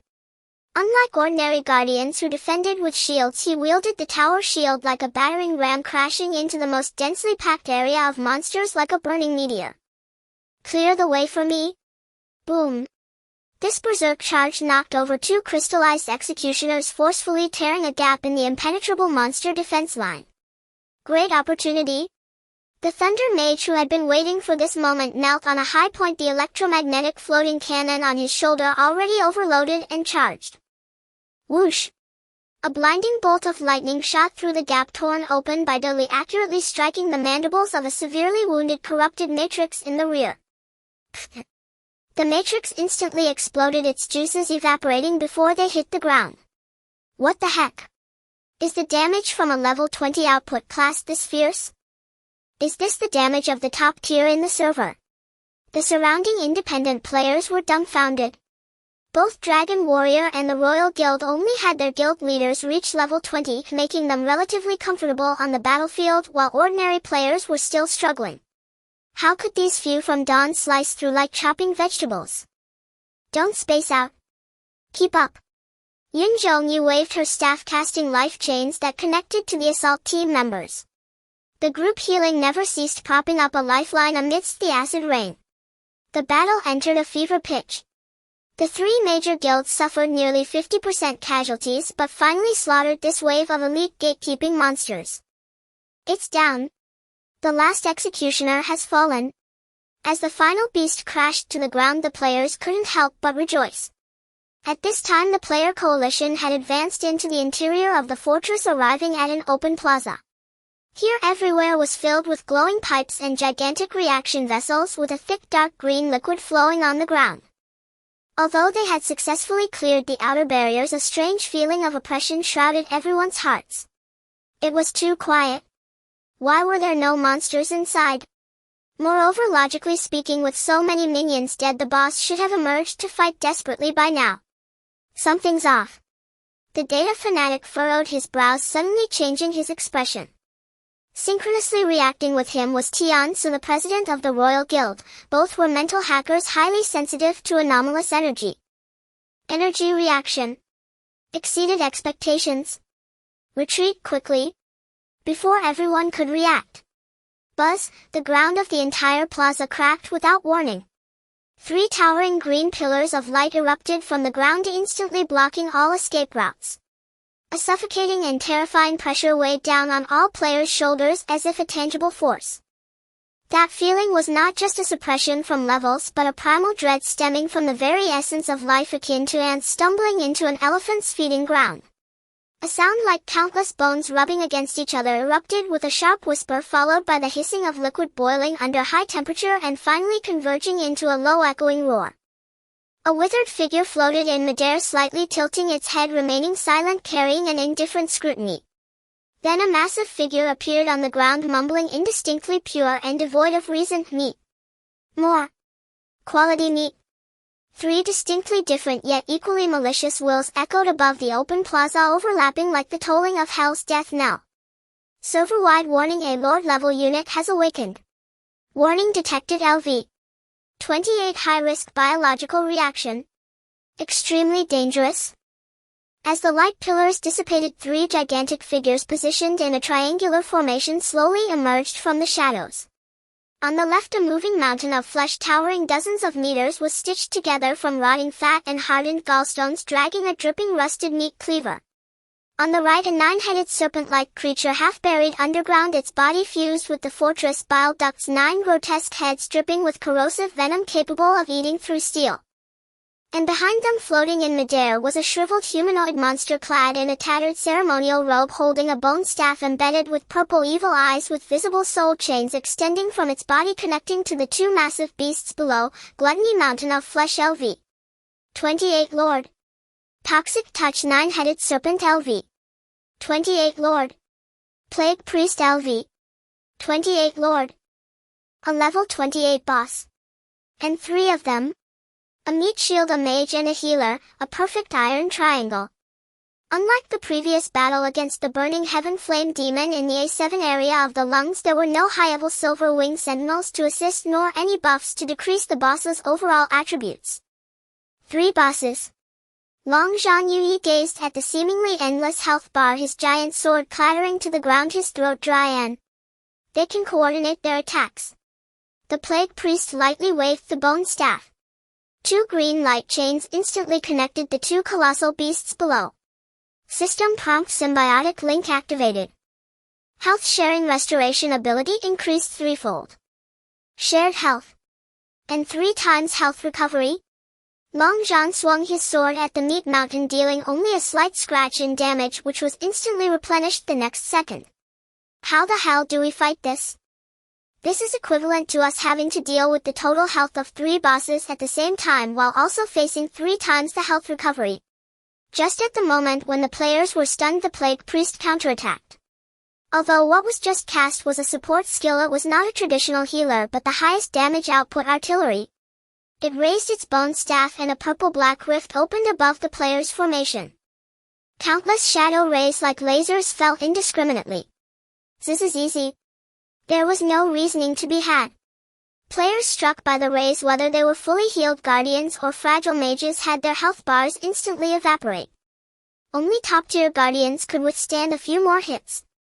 The healer can't keep up. This is real damage. Spread out. Its rays will refract. In just one wave of skills, nearly 100 people in the front row fell. The originally orderly formation was instantly torn apart. Hold your ground. Don't retreat. Feng Xing Tian Xia roared amidst the chaos. Those who are dead quickly revive and run back.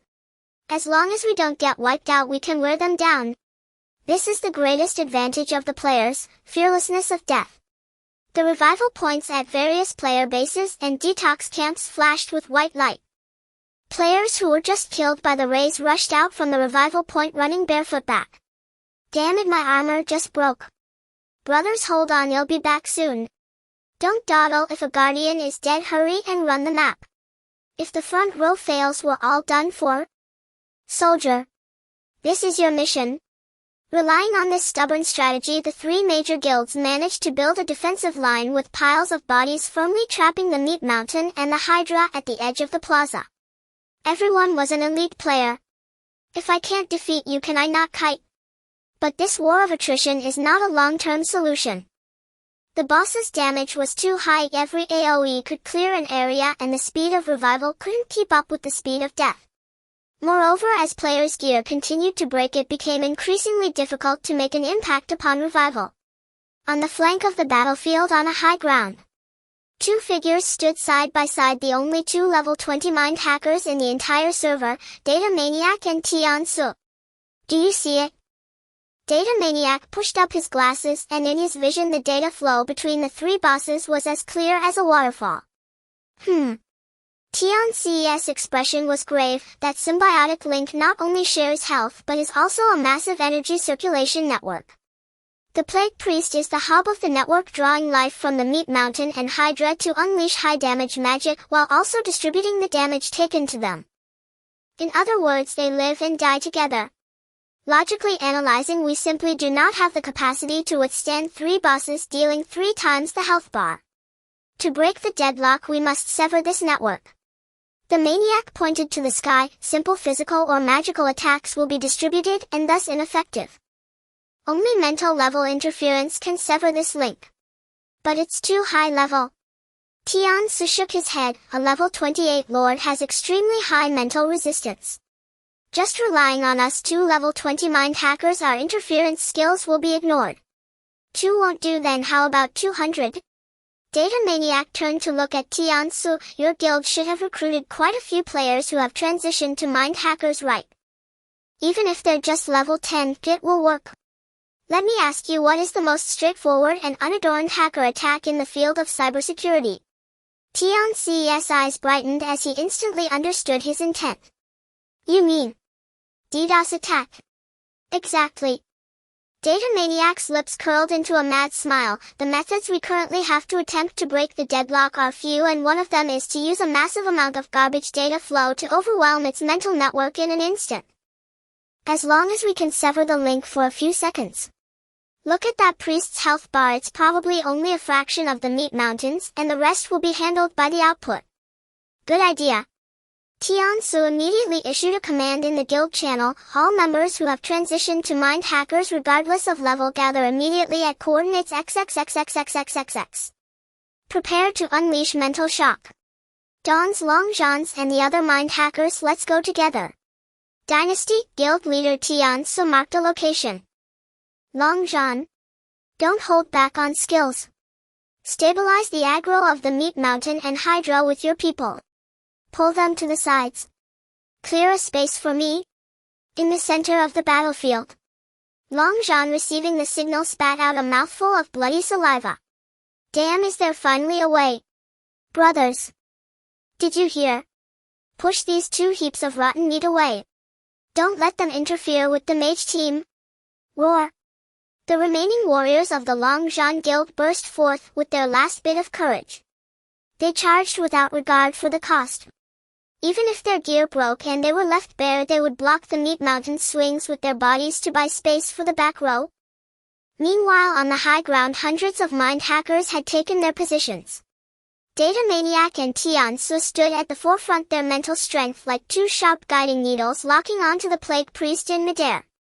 On my command, Tian Su took a deep breath, activating brain domain overclock to the utmost. 3, 2, 1. Detonate. Buzz. Invisible mental waves converged into a visible transparent torrent, crashing violently into the Plague Priest's brain. The Plague Priest, who was chanting a forbidden spell, suddenly stiffened. In its mental vision, the originally clear energy link was suddenly drowned in a myriad of chaotic noise, garbled text, and piercing shrieks. Moreover, this interference came wave after wave, a deadly chain control. This is easy. Bang! The light chain connecting the three bosses flickered violently before breaking. System prompt: strong mental interference detected. The symbiotic link has been forcibly interrupted. Opportunity. The moment the priest fell, the Flesh Craftsman Guild sprang into action.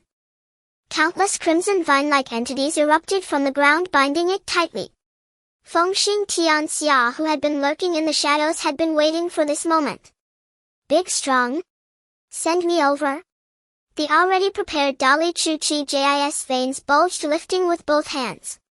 Fengxing Tianxia took a run, step, leaped, and his whole person shot up like a black cruise missile soaring into the sky. At the same time, from afar, the Thunder Law King waved his hand. All mages get ready, electrocute that old man. Boom. The lightning, now several times thicker than before, struck precisely at the Plague Priest's magic shield. Losing the shared link's damage distribution, this layer of shield shattered like glass under the continuous deluge of thunder. Chen Feng's figure passed through the broken shield, instantly closing in on the Plague Priest's withered body. At this moment, the Plague Priest was in a state of dizziness from the mental shock, its eyes filled with fear. Its proud life-sharing had been severed, and its shield had shattered. Now it was merely a fragile mage with health several times that of an ordinary elite monster. Origin's tooth carved a mournful black line in the air. Die, you bastard! Shadow dance. Swish, swish, swish. 16 strikes per second. Each strike a critical hit. Each strike real damage. The Plague Priest's health bar cascaded down like a waterfall, but with just one person's effort it was still difficult to achieve an instant kill. Seeing the priest about to break free and re-establish the link, Fengxing Tianxia's dagger brutally stabbed into its energy core in its chest, twisting forcefully. Then he turned and roared at the mage team. Mages? What the hell are you hesitating for? If I'm here, aren't you going to output? My life doesn't matter. Stop worrying about that. Fire at me. Fire at me. With Fengxing Tianxia's roar that shook the whole field, every Lingxu abandoned hesitation and erupted into full assault. Thunder braided across the sky into an impenetrable net, pouring down like divine punishment over that small patch of airspace. A single thunderous impact followed. A brilliant storm of energy swallowed everything. At the heart of the blast, before being engulfed, Fengxing Tianxia grinned savagely and drove the Qiyuan Jia Origins Feng deep into the Wenyi Jisis energy core. System notice: you have died. Server announcement: the Lord Wenyi Jisai has been slain. As the priest's shriveled body exploded into dust amid the lightning, the green symbiosis chains immediately collapsed. Yes. The symbiosis link buff is gone. Charge. Every player's spirits leapt to morale surged. All eyes turned to the two remaining behemoths, Roshan and Jiu Tushi. The battle was far from over. A roar answered them. Hisses and bellows filled the air. Stripped of the symbiosis link's protection, the two titans, though deprived of life-sharing and triple regeneration, had plunged into a berserk frenzy. Baoshi Roshan's eyes bled red, its rotting flesh trembled, its gray skin flushing a dark seared red. Jiu Tushi's 9 heads hissed manically, its once patterned venom spray became indiscriminate scatter, and the plaza turned into a sea of poison. The healers are dead. The link's broken. Longzhan Yuye crawled from the ruins, wiped blood from his face, and glared at Roshan's still despair-inducing health bar. Gritting his teeth he said, even its normal regen is ridiculous. And its defense is absurdly high. What do you do against such a boss?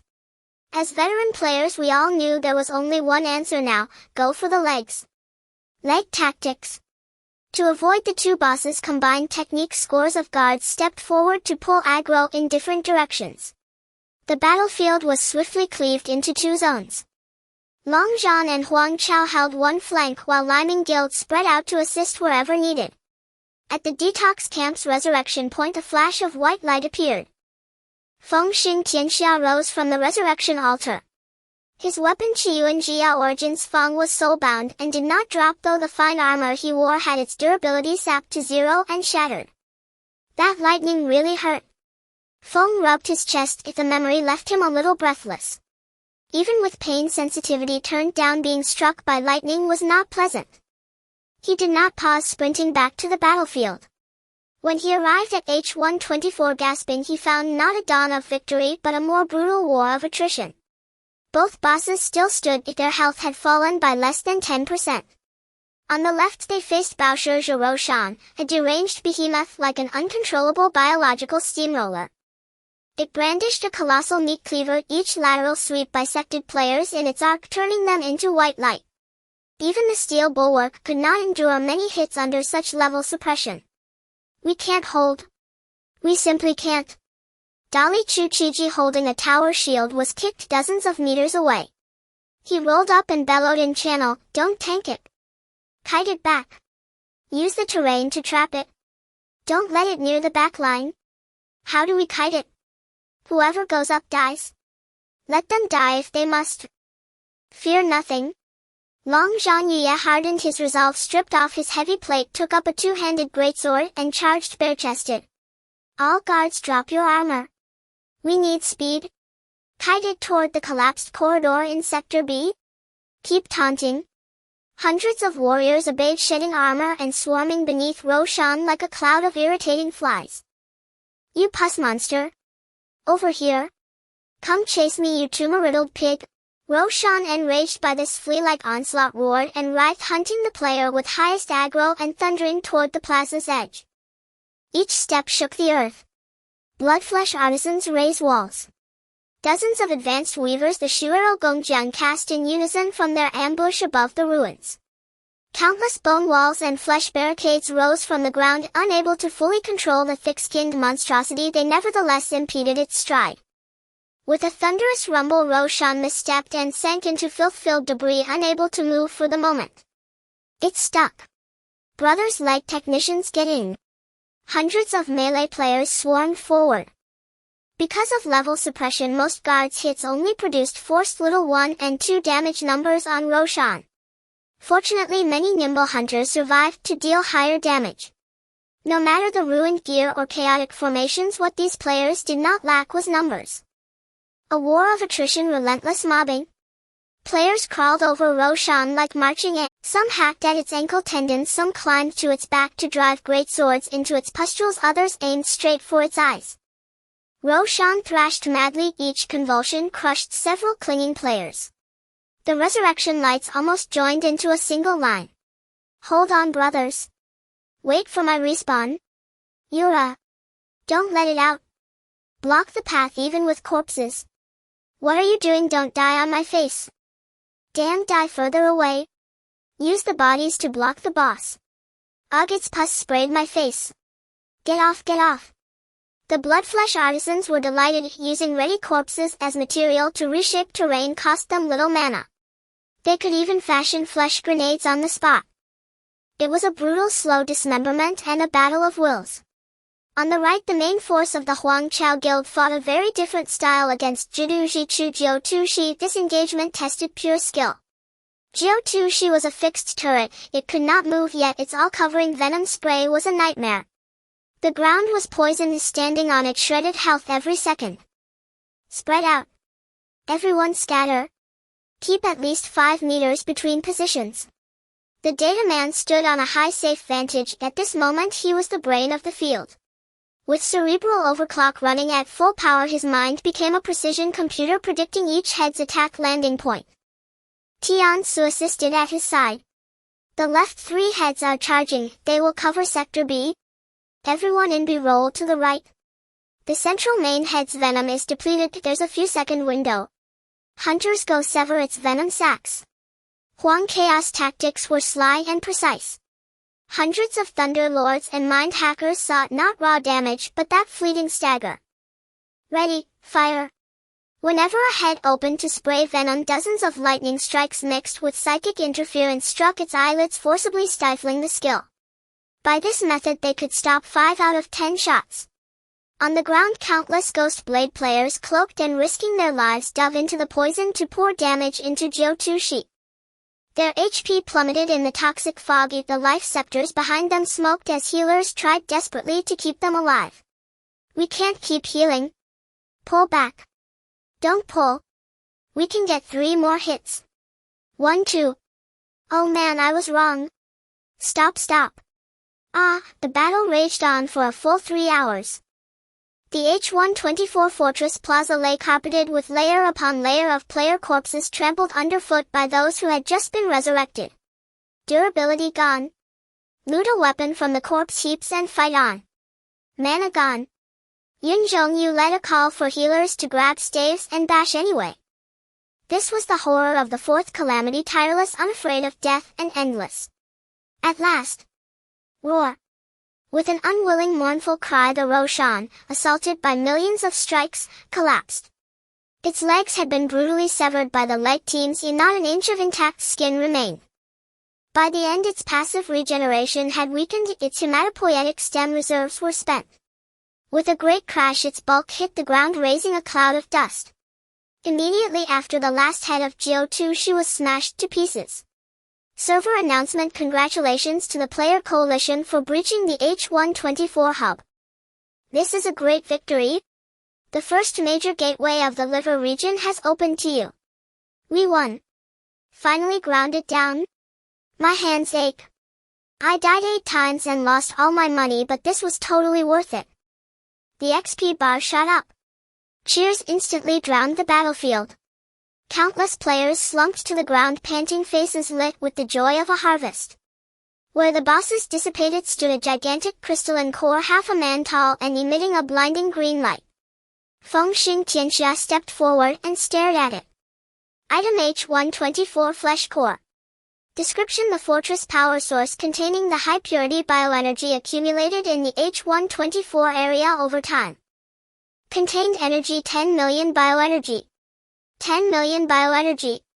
Long Zhan Yuye leaned in, eyes greedy. If you grabbed this alone you'd get rich, right? Enough to repair every guild member's gear. Tian Su approached quietly, his gaze betrayed the same longing. So much bioenergy at this early resource-poor stage was a fortune. Feng pressed his hand to the core, feeling the vast energy within. He looked around, liming Long Zhan, Huang Chao and countless solo players, all bloodied and ragged, a pitiable sight. We cannot divide this. His voice was calm, yet through the region channel it reached everyone contributed much. This is too valuable to award to one group. My suggestion is to recycle it and divide the bioenergy among all.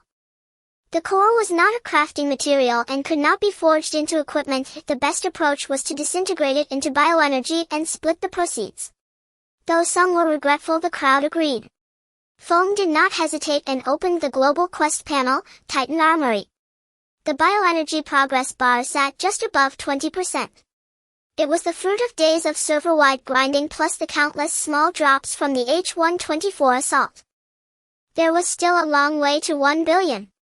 Though the task is far from complete, this core represents our capture of H124, he said. Shen Feng pressed the recycle button hard. System notice: player Feng Xing Tianxia submitted H124 Flesh Core. Global progress updated 1. The bar visibly jumped by 1%. Nearby players felt a sting of disappointment. What? Only that much? This is insane. How many bosses must we kill to reach 1 billion? At that moment a mechanical roar came from within the fortress. H124 Joint Camp established. Regional Bulletin: with the core's energy injection, the H124 Fortress Bile Salt Refinery has been activated. The facility has been occupied by players and its function enabled. From now on, all players may accept refining tasks here to refine collected ordinary bile stones into high-energy crystals. Worth massive bioenergy? Faces brighten if this was H124's true value, not a one-off reward but a machine that could endlessly produce bioenergy. System announcement detection confirms the fortress was jointly captured by multiple guilds. Camp revenue will be distributed according to contribution. Allocation pool 20. Organization shares are as follows: 1. Liming Guild 6. 41-2. Longzhan Guild 6. 33 piled up by numbers 3. 3. Huangchao Guild 5. 23 remaining smaller guilds. Titan's Blood diluted purchase vouchers 5,000 have been distributed according to individual contribution. On Blue Star in the Dragon Country, the imperial capital. The first rays of morning sunlight penetrated the thin mist illuminating this ancient yet modern city. For most office workers rushing to the morning peak, it was just another ordinary Monday. But the world had quietly changed. With the conclusion of the H124 battle, the third batch of 5000 units of Titan's Blood diluted version was distributed through the contribution system. With the previous two batches combined, over 6,000 people worldwide had consumed this potion. Some individuals had taken 2 or even 3 doses. More importantly, after a night of bloody battles, the number of players reaching LV 20 and opening their talent trees increased from just a few to 53 individuals. Zhao family's private estate. Young master, you're awake. The butler instinctively took a step back upon seeing Zhao Kuo emerge from the door. Not only because Zhao Kuo had slept for a full 18 hours, but also due to the overwhelming sense of pressure emanating from him. Like a ferocious beast, Zhao Kuo Longzhan Yi wore a specially designed loose training outfit, his muscles not exaggerated like a bodybuilder but presenting a high-density streamlined form as if compressing infinite explosive power. His skin seemed to emanate a layer of grayish-white matte finish, giving off a metallic texture under the sunlight. LV 21 first-tier flesh and blood dual talents fully awakened plus 3 doses of Titan's Blood. He was currently one of the strongest in the entire server in terms of physical defense and strength. I'm starving. Zhao Kuo's voice was deep, resonating through his chest and causing the nearby vase to hum. In the dining room, the long table was filled with high-calorie foods. Zhao Kuo sat down and began to eat. This was no longer a meal, it was refueling, devouring ravenously. Where's the old man? Zhao Kuo asked while tearing into the beef, crunching the bones as well. The chairman is in the study. The board has unanimously approved the additional investment in Titan Games. The butler wiped the cold sweat from his forehead. Additionally, the testing equipment you ordered has arrived on the second basement level. Good. Half an hour later, in the second basement, the private security training ground. Originally the training ground for the Zhao family bodyguards, it was now cleared out. In the center of the venue stood a heavy force measurement column along with a bulletproof SUV weighing 2.5 tons. Zhao Kuo approached the force measurement column barefoot. He took a deep breath, the muscles in his back tightening instantly, the grayish-white layer of keratin on his skin becoming more pronounced as if donning an invisible biological armor. Reality reflection, first-tier muscle fiber reconstruction, first-tier keratinized skin. Ha! He swung a punch. Boom! A deafening sound like thunder on a clear day. That special alloy force measurement column capable of withstanding several tons of impact was actually marked with a clear fist print. The numbers on the display instantly jumped to error, followed by a plume of black smoke. The sensor exploded. Not bad, didn't feel any pain. Zhao Kuo glanced at his fist unscathed. He then walked over to the bulletproof SUV. He directly squatted down, gripping the edge of the chassis with both hands. His thigh muscles taut the lines distinctly as if made of steel cables. Lift. Accompanied by a jarring metallic distortion, this 2.5-ton steel beast was actually lifted off the ground by him. The rear wheels hung in the air, the whole vehicle tilted at a 45-degree angle. Huh. Zhao Kuo set the vehicle down, the ground vibrating slightly. Is this the feeling of power? Zhao Kuo clenched his fists, a glint of fervor flashing in his eyes. With his current strength, if he were to enter underground fighting, those so-called champions would be nothing but fragile porcelain dolls in front of him. He was no longer human. Butler. Prepare the car. Zhao Kuo wiped his sweat with a towel. Go to the address I just gave you. Coordinates Imperial Capital, Wall Breaking, Task Force Headquarters. Ban Zhangwo stared at a top-secret list on the large screen, the cigarette but in his fingers burning down to his skin, yet he remained oblivious. His face bore an undeniable excitement and shock. Global High-Risk Individual Monitoring List LV. 20 Team Leader Data Verification is complete.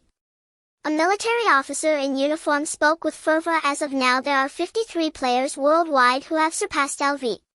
20. The national distribution is as follows: Dragon Country 52 individuals. Other regions 1 individual suspected to be an overseas user studying in the Dragon Country. Lucky indeed. Ban Zhangwo slammed the table heavily. Good. This is the situation we want. Due to the game's initial spread mainly within the Dragon Country's network combined with timely official blockades and guidance, this game capable of changing humanity's fate has almost become the Dragon Country's private server. Especially among the top player group, foreign players were few and far between. Has the composition analysis of these 52 individuals been completed? Report. The intelligence officer displayed detailed charts. Dawn Guild 22 members. Among them members of the first and second teams including the core 14 individuals. Dawn third team Special Forces 8 individuals. Dynasty Guild 11 individuals. Longzhan Guild 9 individuals. Other small guilds 7 individuals. Free agents 3 individuals. What does Lei Zhen say? Captain Lei stated that the third team will continue to affiliate with the Dawn Guild, leveraging Dawn's resource advantages for rapid development. At the same time they will dispatch instructors to train the new soldiers of Great Wall Watch in the novice village. Very good. Ban Zhangwo nodded. This old mentoring new model is the most efficient. Tell Lei Zhen that the country will fully support them. Furthermore, Ban Zhangwo glanced out the window. For that lone overseas player, monitor closely. If he is friendly we can make contact. If he is a spy or has ulterior motives, you know what to do. In the suburbs of the imperial capital, the base. This was a semi-militarized facility rented with Zhao Kuo's funding and Lei Zhen's official connections, boasting high security levels with not only high-voltage electric fences but also a certified security team led by Lei Zhen's retired old comrade patrolling. In the conference room. This was a tripartite meeting that could determine the future pattern of the extraordinary world in the Dragon Country. Members from Fincheng Tianxia, Longzhan Yuyi and Tiansu along with other core members from the 3 major guilds gathered here. The game is progressing smoothly but there are new troubles in reality. Tiansu, whose real name was Fang Su, adjusted his glasses. His eyes, enhanced by spiritual energy sequence, appeared exceptionally deep. A friend of mine in the dark web informed me that some overseas forces are getting anxious. They can't obtain accounts and are starting to offer bounties for account holders on the black market. Since once game eligibility is confirmed it cannot be transferred, they're resorting to underhanded methods. Kidnapping? Lei Zhen coldly interjected. Exactly. Fang Su nodded. Our core members from the 3 major guilds are fine, they all have security. But those free agents or mid-level players in the guild are easy targets. Zhao Kuo's eyes flashed with ferocity. Whoever reaches out, I'll chop them off. Just chopping won't suffice. Chen Feng shook his head. We can't possibly keep watch over everyone. 247. He stood up, scanning the other 2 giants present. In the game we are competitors. But in reality we share a common identity. This game holds endless treasures. There's no need for us to be adversarial. We can even cooperate for our mutual benefit. I propose the establishment of an extraordinary alliance. Chen Feng pushed a prepared draft to the center of the table. Everyone present had expressions of no surprise. With so many extraordinary individuals gathered, representatives from all sides were present, including Lei Zhen, who could represent the officials. Anyone with any insight knew what was to be done. Dawn Guild will be responsible for military force and tactical guidance. Any real-world threats against Alliance members will be handled by the Special Forces. We have official endorsement and can lead the cooperation. Longzhan Guild will handle funding and logistics. Zhao Kuo, you'll have to put in some effort. You need to use the power of your consortium to establish a network of player sanctuaries covering the core cities of the nation. Dynasty Guild will manage intelligence and technology. Fong, so you need to monitor the dark web and data streams. I want to know the coordinates of any bounties against players the moment they are published. Fong Su picked up the draft, quickly skimmed through it, a smile forming on his lips. Resource-sharing offense and defense alliance. This aims to twist the extraordinary power of the dragon country into a single rope. I have no objections. Me neither. Zhao Kuo pounded his chest. Money is no object as long as it allows my brothers to play the game safely and live comfortably as extraordinary beings. I'd throw in all my assets. Very good. Chen Feng extended his hand. Next was Zhao Kuo and finally Fong Su with his long fingers. Their three hands clasped firmly together. At that moment a colossal entity was born, one that transcended ordinary commercial groups. It not only controlled the high-end combat power of the Titan world but would also stir up tumult in the real world. Now for the Alliance's first action. We need to help the officials with some tasks first. Chen Feng turned around, gazing at the security team assembling outside the window, his eyes sharp as a hawk. Some people with just a little power become oblivious to their own insignificance. Let's go stretch our muscles. Blue Star Dragon Country Jinmen Port Area. The piercing sound of police sirens shattered the tranquility of the port logistics park. Dozens of armored police vehicles surrounded an abandoned container warehouse, leaving no escape. The atmosphere at the scene was tense to the extreme. Calling the command center? Suspect Lu Biao is extremely unstable. During his recent breakout attempt he smashed a special police riot shield with his bare hands. His strength is abnormal.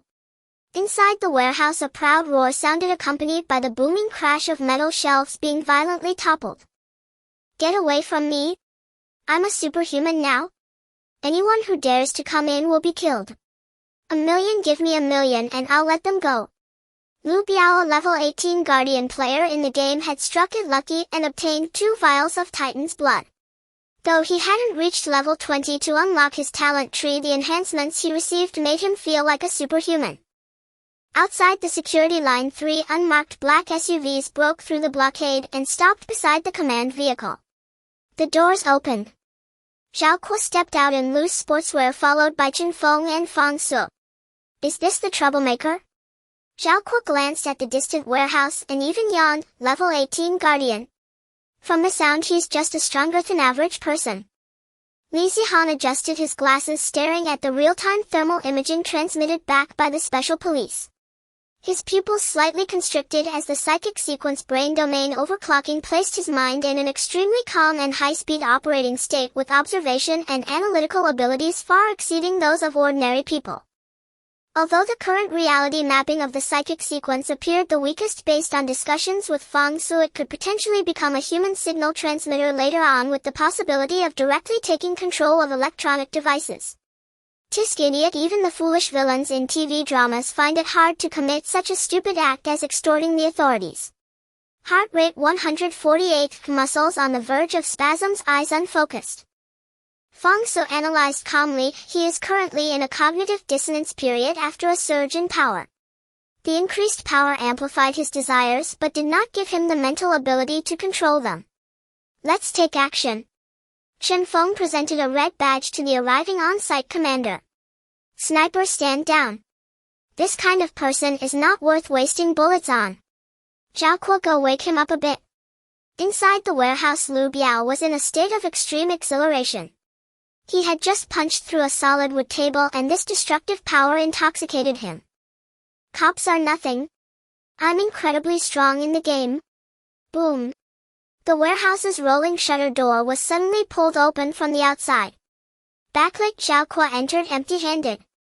Who? Don't come closer. Lu Biao instinctively shouted. So you're Lu Biao? Zhao Kuo scratched his ear with a look of disdain. What, after popping 2 pills you think you're capable now? You think you can teach me a lesson? Lu Biao sensed Zhao Kuo's contemptuous attitude and instantly erupted in rage.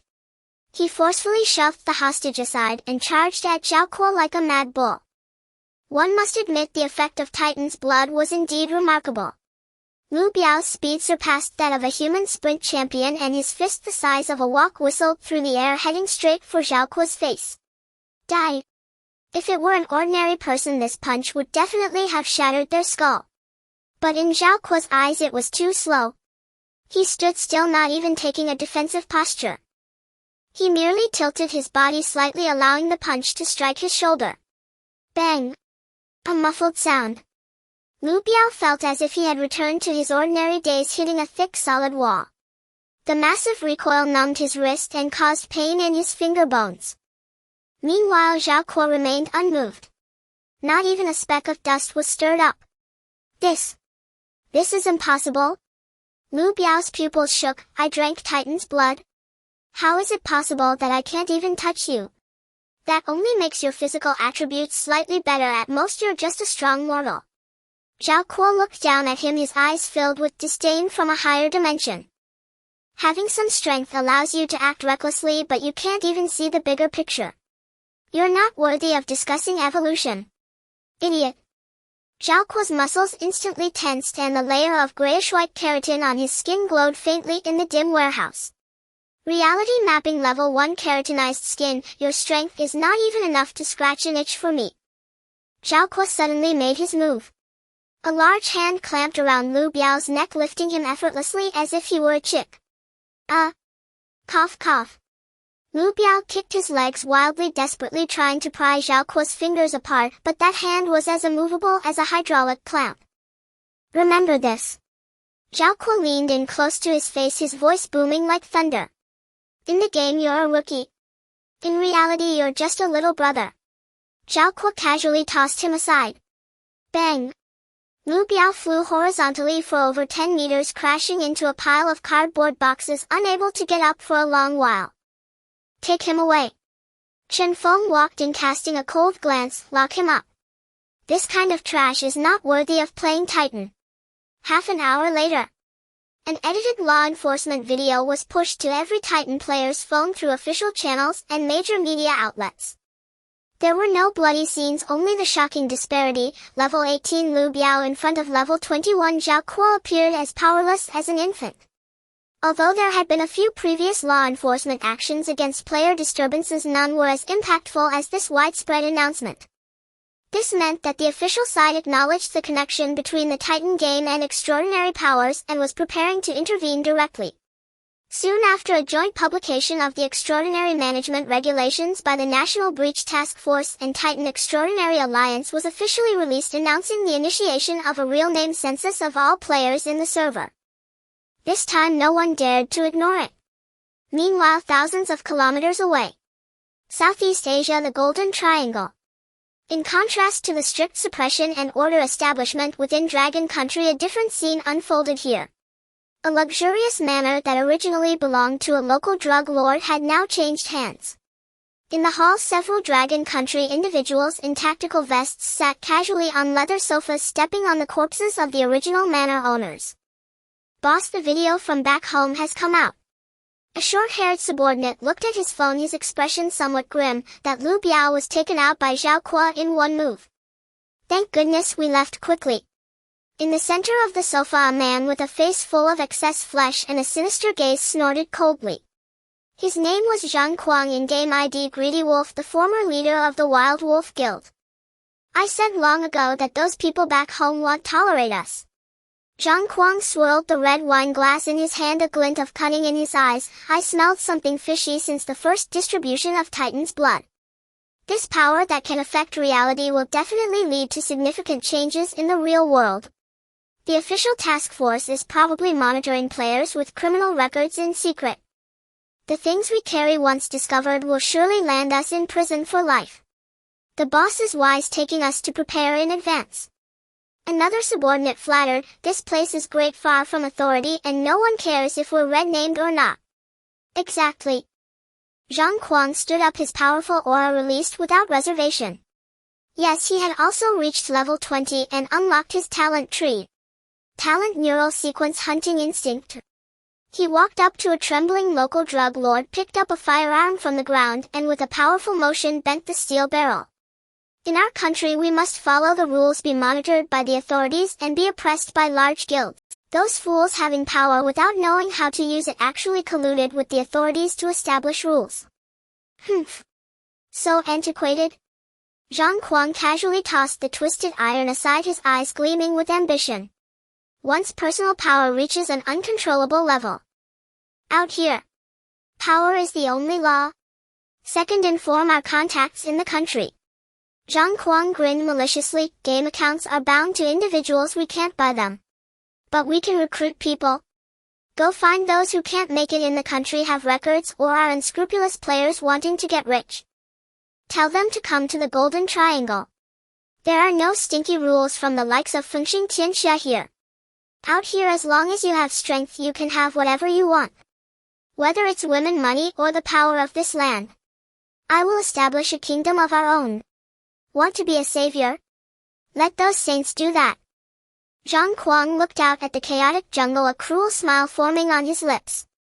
Once we develop in the game and establish a foothold in this chaotic zone. He who rules whom is still uncertain. In Dragon Country, the northern suburbs of the imperial capital, the Alliance base. Chen Feng was looking at information just intercepted by Fang Su. Greedy wolf Zhang Kuang. This guy has a keen sense. After the H-124 mission, he directly took the core team and ran away.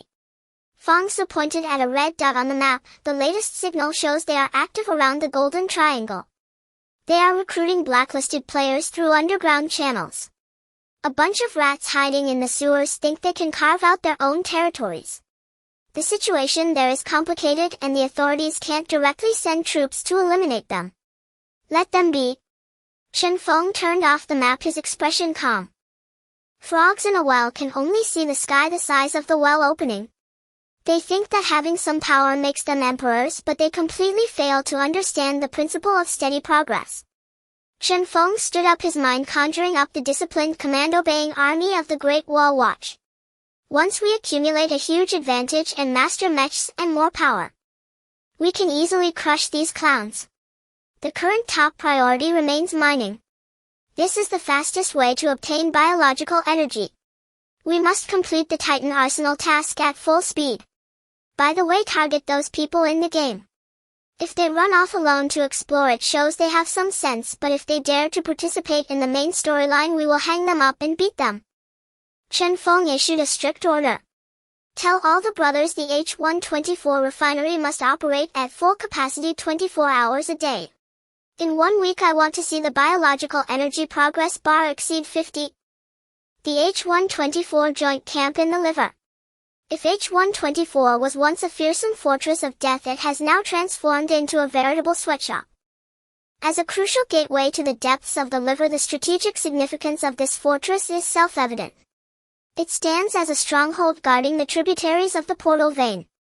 Under the control of the extraordinary alliance formed by the 3 major guilds, this newly captured stronghold exhibits astonishing operational efficiency.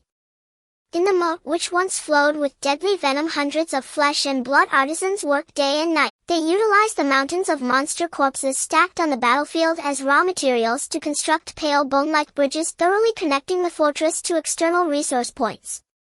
To get rich, what should one do first? Dragon Kingdom players have their own conclusions.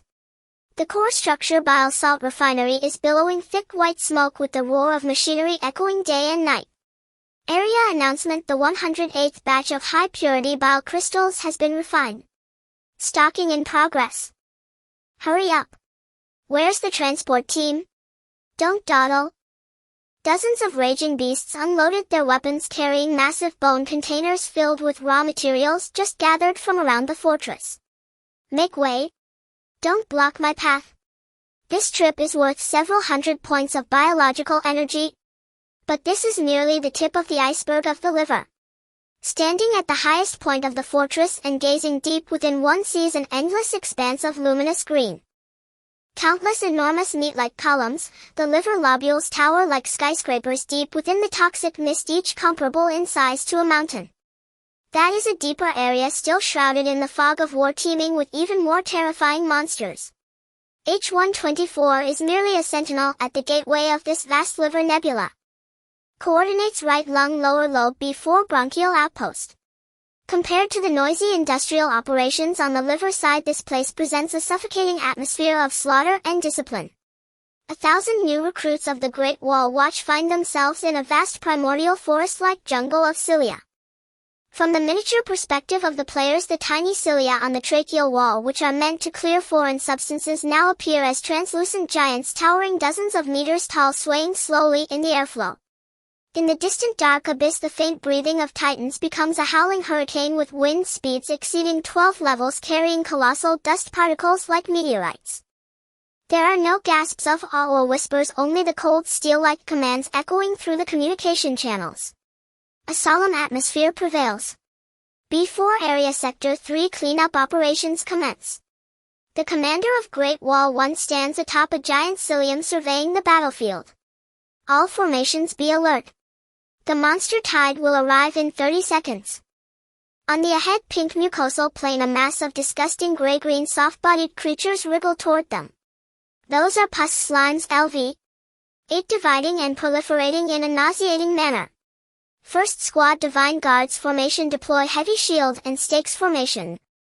With a unified step, the soldiers clad in standard bone armor advance. Their bone tower shields slam into the mucosal ground using special bone hooks to firmly grip the epithelial tissue beneath. Between the shields they fit perfectly together, instantly constructing a white steel wall at the edge of the cilia jungle. Second Squad Hunters formation climb the trees. Occupy the cilia high ground. Whoosh! Hundreds of agile warriors use claws to swiftly scale the towering cilia, nimbly traversing between the swaying canopies in search of opportunities. Monsters within range. 300 meters. Countless sharp shrieks converge into a tsunami as the monster army crashes against the defense line, trying to overwhelm the players by sheer numbers. Steady. The squad leader in the front row roars through the channel, tilt the shields 30 degrees. Prepare for impact. The dull thud of impacts reverberates through the defense line. The massive force transmits through the shields, causing the health bars of the front row soldiers to tremble slightly, yet the entire line remains steadfast, seemingly nailed to this divine body. As soon as someone shows signs of faltering, the weaver behind them takes precise action. The wind is coming. Use it to our advantage. Wagwa gives the order. At this moment it coincides with a breathing cycle of the titans. A violent gust of air surges forth from deep within the trachea.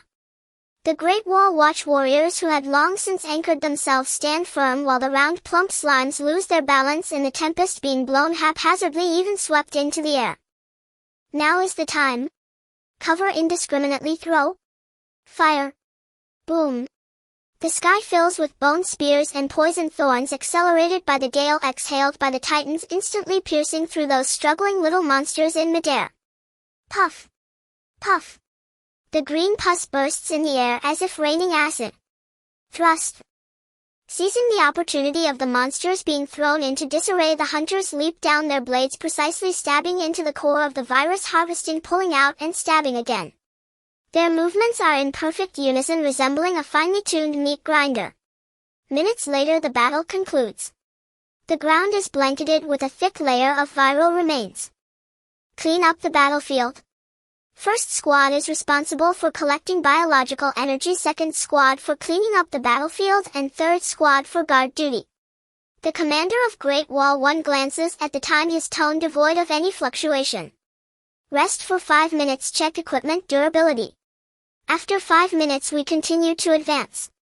We need to have everyone ready for job changes within a week to quickly reach the threshold for the main quest.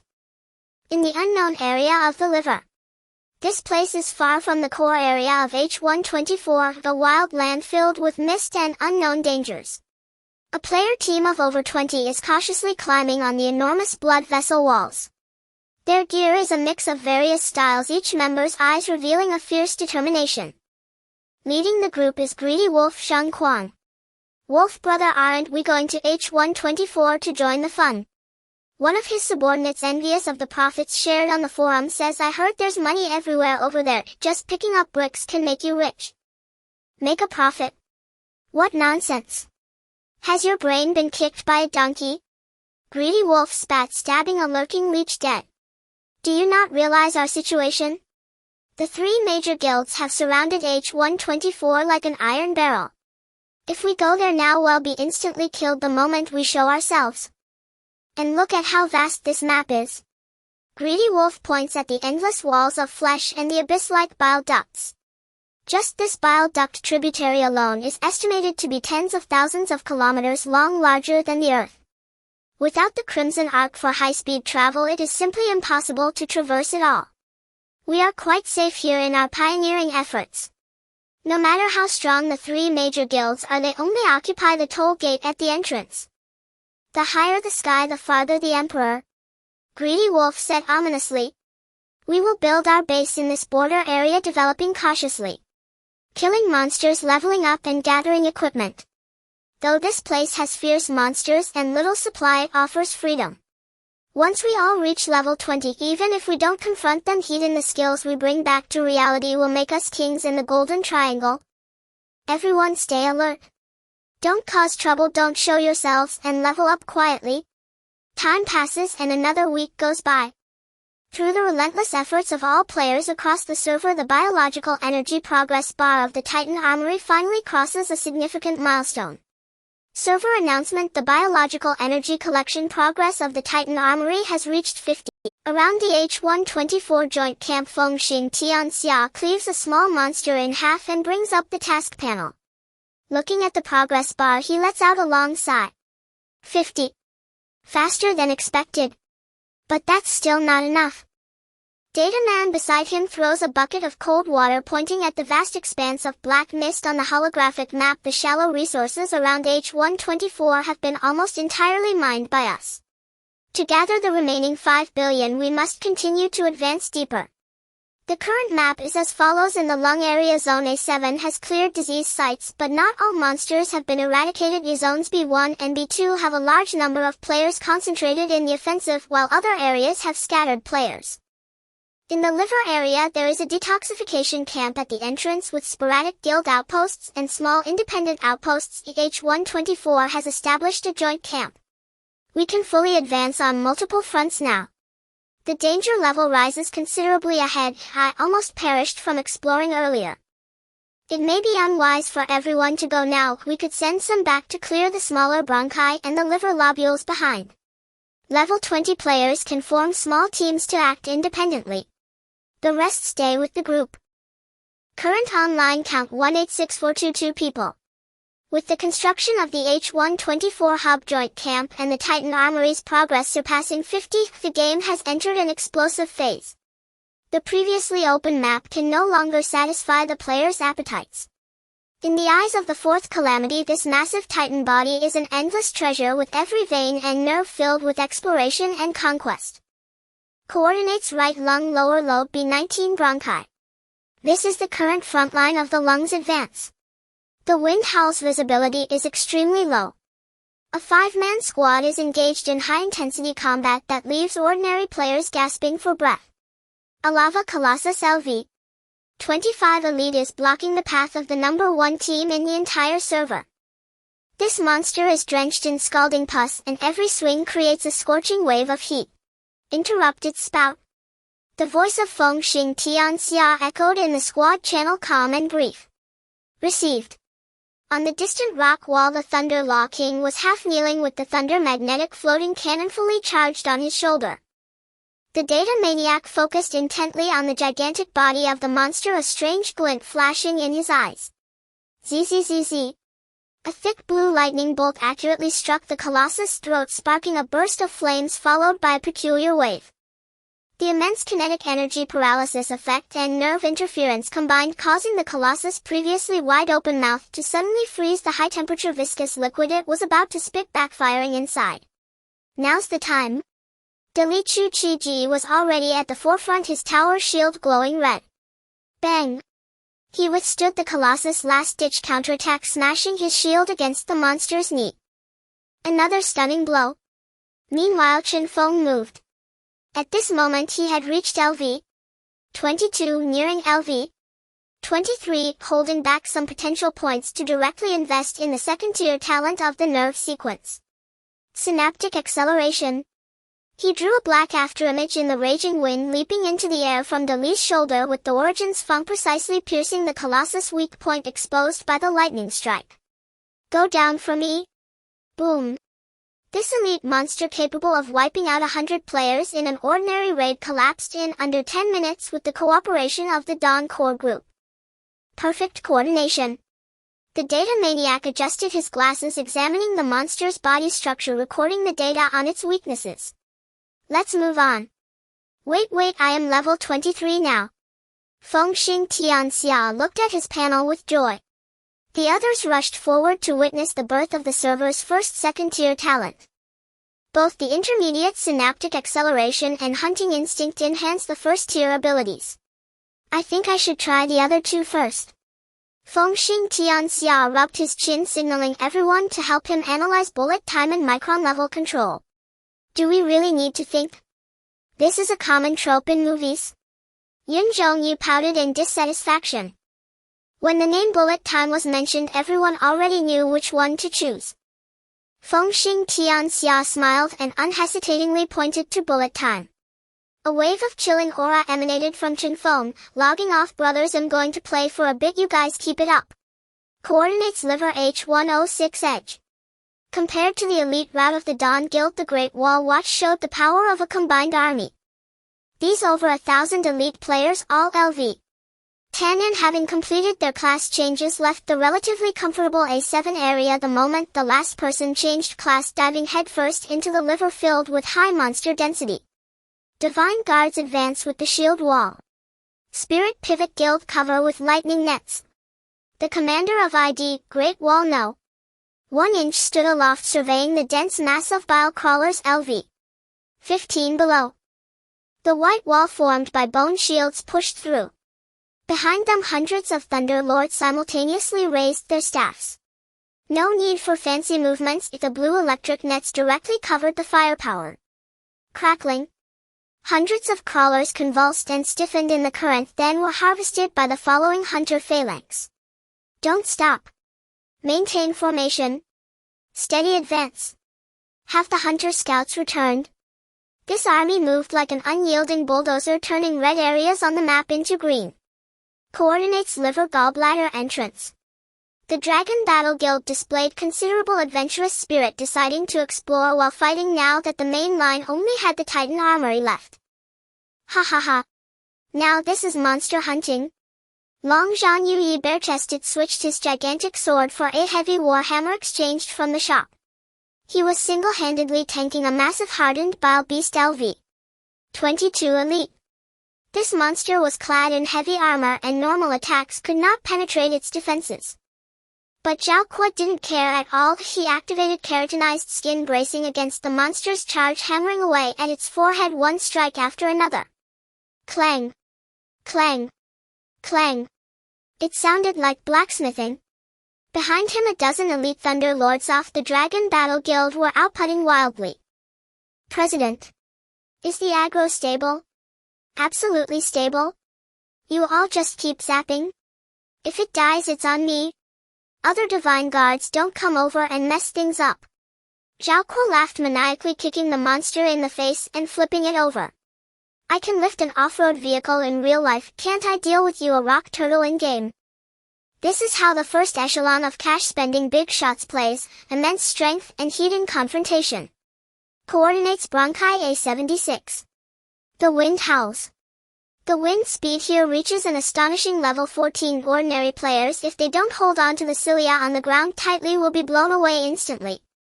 A full star team composed of 6 LV 20 players is steadily advancing. It is none other than the Imperial Guild. Ahead of them is a massive dark red tumor blocking half the bronchus.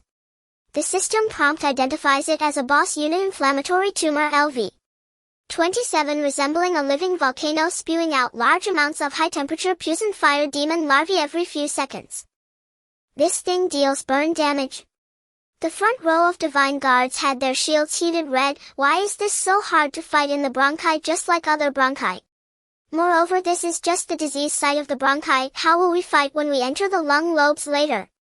Just as they were preparing for a tactical retreat, a silver streak of light descended from the sky.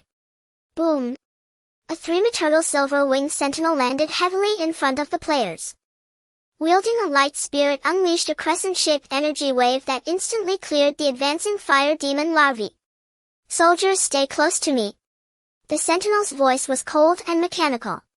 Detected level 3 infection source. Executing purge procedure.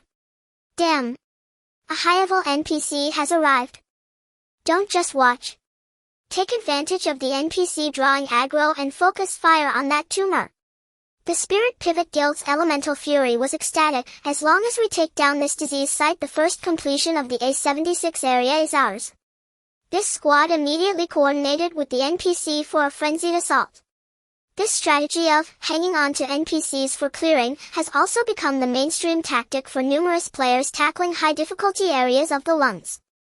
Coordinates diaphragm planes unexplored area. Not all players are keen on fire. A casual player named Love Eating Big Watermelons was lying in a patch of large fluffy grass curiously staring ahead. In front of him a group of translucent blue jelly-like creatures was wriggling, devouring the surrounding black toxic residue. Neutral unit blue slime status hungry friendly slime. He tentatively pulled a low-level energy crystal from his backpack, actually just some sugar dropped from killing monsters, and tossed it over. Plop! A blue slime jumped over, enveloping the crystal and instantly digesting it.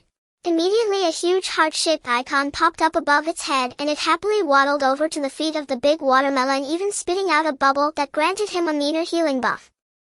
Whoa! It can be fed? The big watermelon was astonished. He tossed a few more pieces of sugar and the slime began to split, producing two little slimes that spun around him. I struck gold.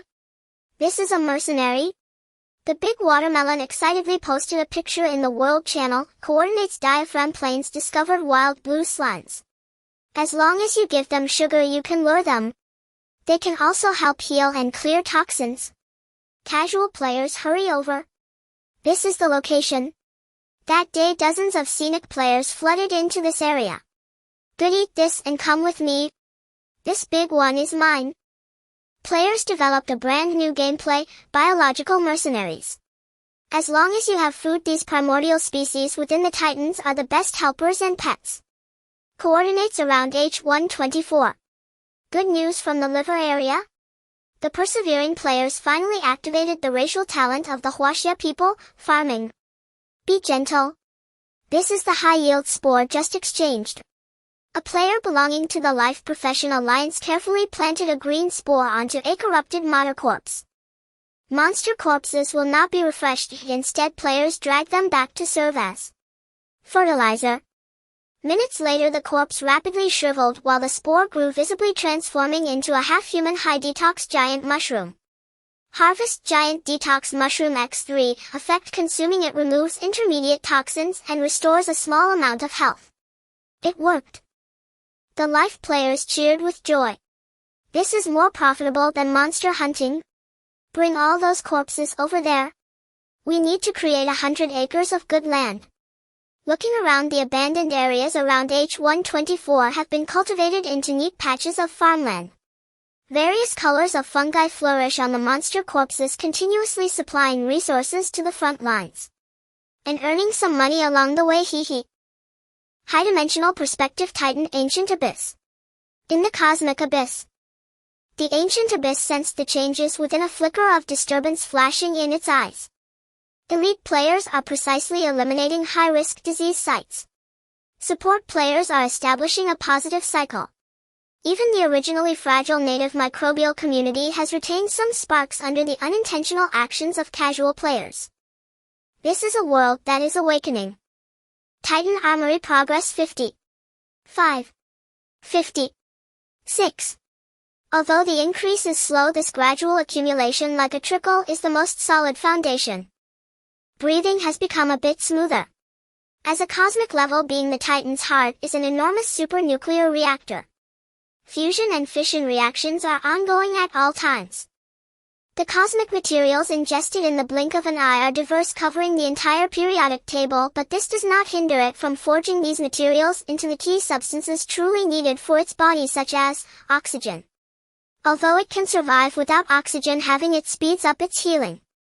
The ancient abyss felt that as the critical nodes of the bronchi were opened, a long-lost breath of oxygen was being delivered through the blood to every part of its body.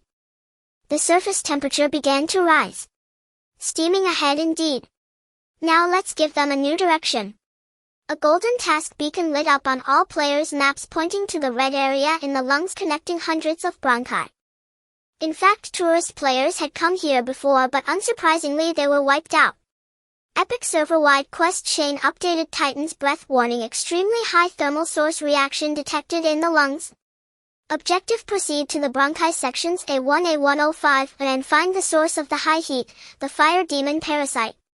Tip: in the lung segment collect the mech core fuel, high energy fire core. At this moment, whether they were grinding in the liver or exploring in the lungs, all players raised their heads. The entrance to the segmental bronchus. It opened into a vast cavernous space more than 100,000 kilometers across. And yet that expanse was choked with a hopeless sea of fire. Roar! A single bellow sent a wave of scorching wind outward. At the heart of the conflagration stood a dread colossus over 300 meters tall, Yanma Lingzhu Lord, level 35. Its body flowed with molten lava and black obsidian. With every step it took, the ground turned into pools of magma. By comparison, the players' vaunted cold weapon tactics and shield walls of divine guards seemed like dust beneath its feet. Retreat! Everybody withdraw! Fengxing Tianxia's voice tore through the command channel, laced with an uncommon urgency. We simply cannot hold it. Longzhan Yuye had already reached level 25 and wore top-tier fire resistance gear, but a single lash of the Yanmo's molten whip sent him flying like a baseball. His health bar collapsed instantly and the healer was scorched to death before she could cast a single spell. This is ridiculously overpowered. The healer was burned before she could heal. Even the server's first echelon, averaging level 25, was rendered fragile before a titan hundreds of meters across that carried its own domain. The players retreated like a receding tide, scrambling back into the freshly cleared A105 bronchus, humiliated and battered. A higher dimensional perspective: the vacuum of space. The image was vast enough to choke the breath. A titanic godlike form geometry incarnate drifted amid brilliant nebulae. Its chest, seemingly fashioned of starfields, began to heave with a barely perceptible rise and fall now that airways A1 through A105 had been opened. There is little oxygen in the cosmos. The Titan needed none. Its heart was an incomparably complex bioreactor, grander by orders of magnitude than a sun, as if enveloped by a Dyson sphere. Inhale. The will of Gu Yuan brushed through the lungs. With the airway cleared, interstellar dust, high-energy particle streams, even tiny meteoroids were seized by the Titan's massive gravity and drawn through the bronchus into its body. In the alveoli, those materials were instantaneously pulverized and ionized, converted into the purest nuclear fuel and fed into the reactor at the core of its heart. Thud. The heart contracted with authority. Energy cascaded along vascular star rivers and finally surged into the limbs and every sinew. Children, you have done well. I will grant you bodies of iron. A 105 temporary frontline encampment. For 2 whole weeks the server's players had advanced like maniacs. Dong Longzhan Yuye Huangchao and the 1,000-strong Chongqing Shouwang phalanx that had leveled up in region H106 jointly cleared more than 100 bronchial afflictions from A1 to A105. The surge in level 20 players vastly improved the efficiency of purging low-tier lesions. Besides, the number of silverwing sentries in the lungs had also been steadily increasing. But today the gate of the segmental bronchus was sealed fast by that Yanma. Fengxing Tianxia sat in a corner and downed a bottle of high-grade recovery potion. Although that battle had been lost, he was not discouraged. He glanced at his character panel. ID Fengxing Tianxia. Level 26. Potential points 1. In the past 2 weeks of intense skirmishing he had advanced his talent progression. Talent tree, neural sequence. Activated bullet time cost 2 points. Effect active. Thought accelerates to the extreme, the world appearing comparatively motionless to you. Duration 3 seconds. Activated micron level manipulation cost 2 points. Effect passive. Control over every muscle refined to micron precision, greatly enhancing evasion and critical strike calibration. My reaction speed can match it, even get into its nape. Chen Feng clenched his fist, his fingertip tracing a faint residual afterimage as he made the air split with surgical accuracy, but my body cannot keep up. Within 5 meters that heat will carbonize my flesh. Should I unlock a flesh sequence? I'm torn, I want to fill out my strengths. In that moment a golden burst detonated in the upper right corner of his retina. System announcement: through the unrelenting efforts of all players, Titan Armory bioenergy collection has reached 100%. Current progress 1 billion of 1 billion. The camp fell silent for an instant, then surged into earth-shaking cheers. Full, it's full. 1 billion. I've spent the last half-month grinding and hauling, it's finally filled. Where's the mecha? My Gundam. System message: biopowered exoskeleton technology tree unlocked. Please proceed to Heart, Core Sanctum and consult NPC 0 for details. Coordinates: Heart, Core Sanctum. White light shimmered. Chen Feng, Zhao Kuo, Tian Su and Changqing Yihao arrived first with their core teams. A throng of players who wanted to behold the mecha in the flesh had already gathered. At the center of the sanctum, the floating silver form, NPC 0, emitted a soft blue light. Besides Zero, several tall silverwing sentries stood guard over a massive holographic projection table. Zero's voice was no longer cold, yet carried solemnity. Brave wards of the clan. The Titan has sensed your loyalty. Confronted by VRMMO's searing heat and the abyssal assault, your fragile flesh can no longer sustain the fight. This is armor bestowed upon you by the divine. Yet to master it you must pay the corresponding price. Chen Feng stepped forward and opened the redemption list. At the sight of the prices even he drew a cold breath. Item S1 Type Mech Pilot Certification Chip. Price 50000 Bioenergy. Description: implants enable activation of the mech neural link port. From the Titan's perspective, this was a special phenomenal marker. Item: Titan Ji Quan Prototype Industrial Blueprint Complete Version. Price 1000000 Bioenergy. Description: contains full industrial schematics for biological transmission, neural linkage, high-energy battery pack and more. Can be purchased by a guild unit. Manufacturing permissions shared among guild members after purchase. 1 million. Zhao Kuo's eyelid twitched. Are they robbing us? We pooled 1 billion and the system swallows it. Now we still have to pay to buy the blueprints. Buy it. Changqing Yihao did not hesitate, he directly transferred funds from the official account. If money can solve it, then it's not a problem. The important thing is whether this thing will let us defeat the VRMMO. We are effectively on the same front, pool the money and buy one copy together. Fengxing Tianxia took the pale blue glowing data chip and the heavy scroll of blueprints. Wait, the data fanatic who had shadowed him suddenly leaned in. Tian Su glanced at the blueprints and raised an eyebrow.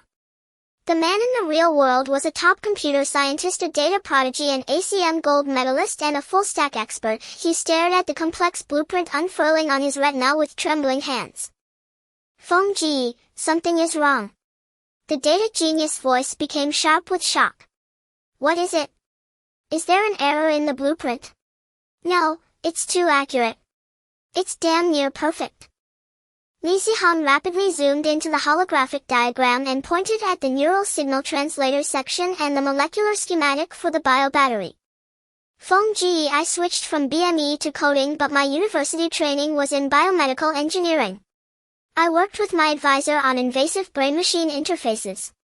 Look at this neural bridging architecture. This is not an artist's texture. This is a coherent, self-consistent set of engineering schematics, even theoretically viable under modern physics. And this alloy formula? Li Zihan swallowed. Though some materials are native to the Titan, if we substituted titanium alloys or graphene in reality, this could actually be manufactured. At those words the surrounding leaders froze. Tian Su wore an expression of I knew it. You mean? Changqing Yihao's gaze sharpened. This game has handed us an exoskeleton blueprint that is 50 years ahead of Earth's technology. More than 50 years, Li Zihan murmured. If that neurodirect technology is real, it could let the disabled run like the able-bodied. Current prosthetic science would be relegated to museums. Changchun Yihao inhaled sharply, severed the surrounding public channel and issued an order on the core team channel, log off at once. Export all data from this blueprint. Send it to the Academy of Sciences. If this is real, the game is not merely a game or individual evolution. This is a higher civilization offering technological aid. Chen Feng looked at the blueprint and then at his character panel as level 26 power surged through him. Real-world technological revolution was the remit of official institutions. His task as a player was singular: to tear that VRMMO into pieces. Real-world matters can wait. Chen Feng clenched the chip, eyes blazing. Now I will build one in the game first.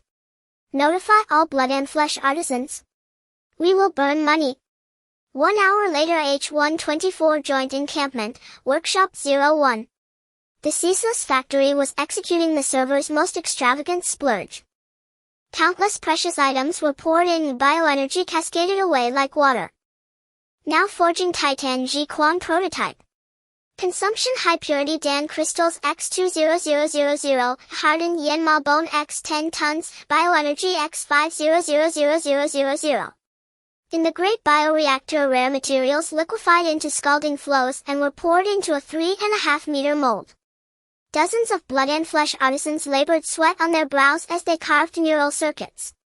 At last, with a pressure release thunder, the steam dispersed. A black mecha of violent aesthetics slowly emerged from the assembly line. It resembled a giant clad in chitinous armor. Its surface pulsed with ghostly blue energy conduits. 6 microthrusters mounted its back. Its right arm bore a high-frequency humming chainsaw thermal blade. Titan Ji Quan was complete. Mech performance depends on the pilot's prowess. Go on you first, Long Zhanyue said with envy and irritation in his tone. Chen Feng stood before the steel colossus and looked up. He reached out and inserted his hand into the neural link port at its chest.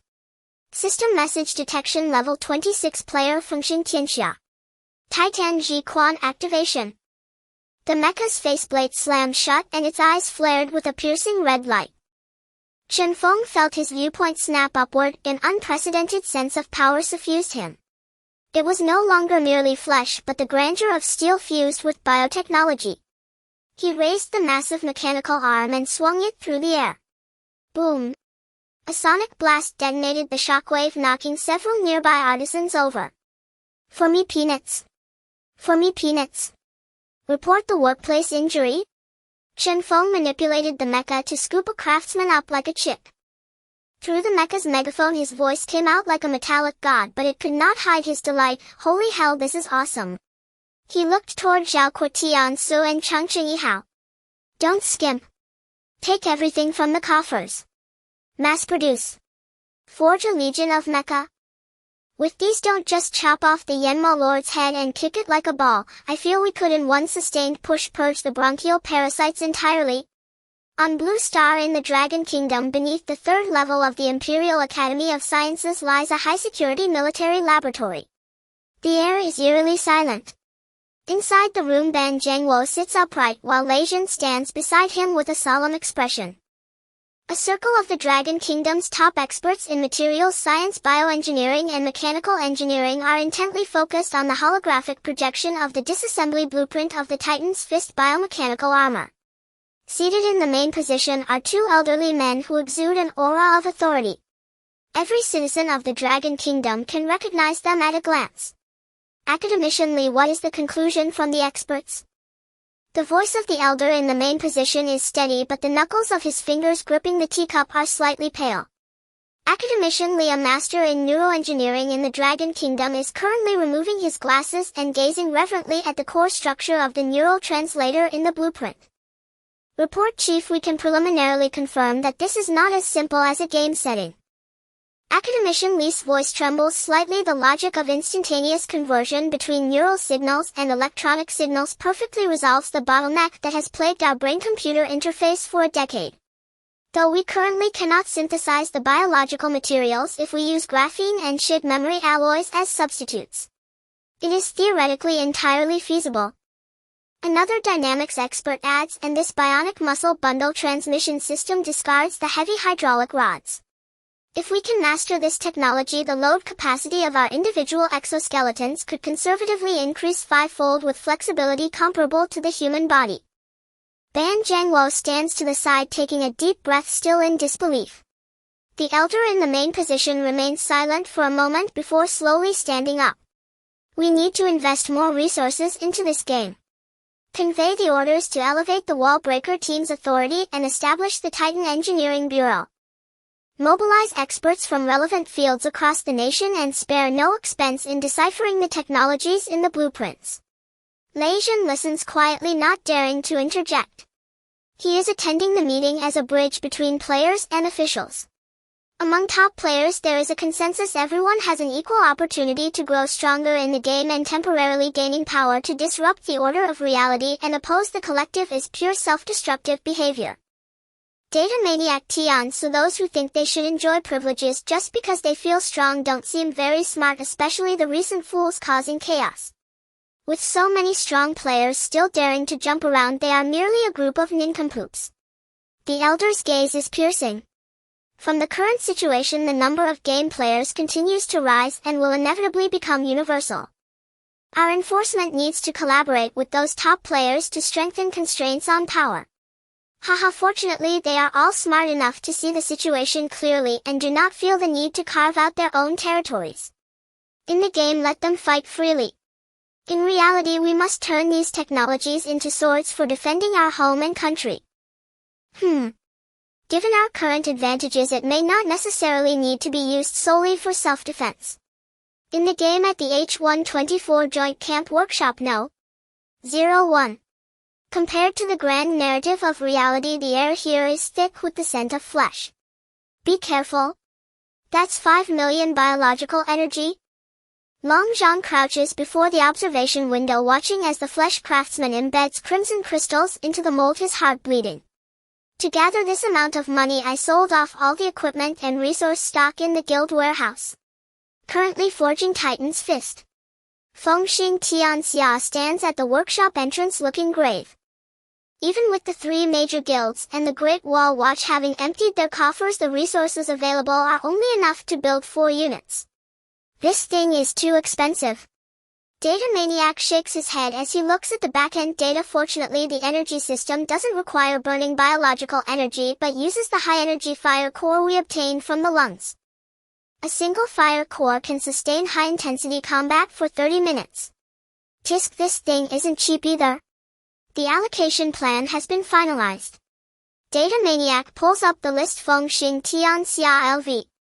26. Mecha Specialization Chainsaw Thermal Blade Back Thruster. Longzhan Yue LV. 26. Mecha Specialization Dual Tower Shield Thick Composite Armor. Dali Chu Chi GLV. 25. Mecha Specialization Heat Resistant Coating Heavy Power Hammer. Lei Dian FA Wang LV. 25. Mecha Specialization Ultra Long Range Fire Control Radar Lightning Magnetic Sniper Cannon. These 4 individuals represent the pinnacle of individual combat power. Data Maniac and Tian Su as mind hackers currently cannot compare in combat strength to the damage dealers, and Yin Zhongyu the healer is even less so. Tian Su adjusts his glasses. I will coordinate control and command from the rear with the Maniac. Yin Zhongyu nods. I'll bring the Life Sage group to follow behind you and provide healing. Then it's settled.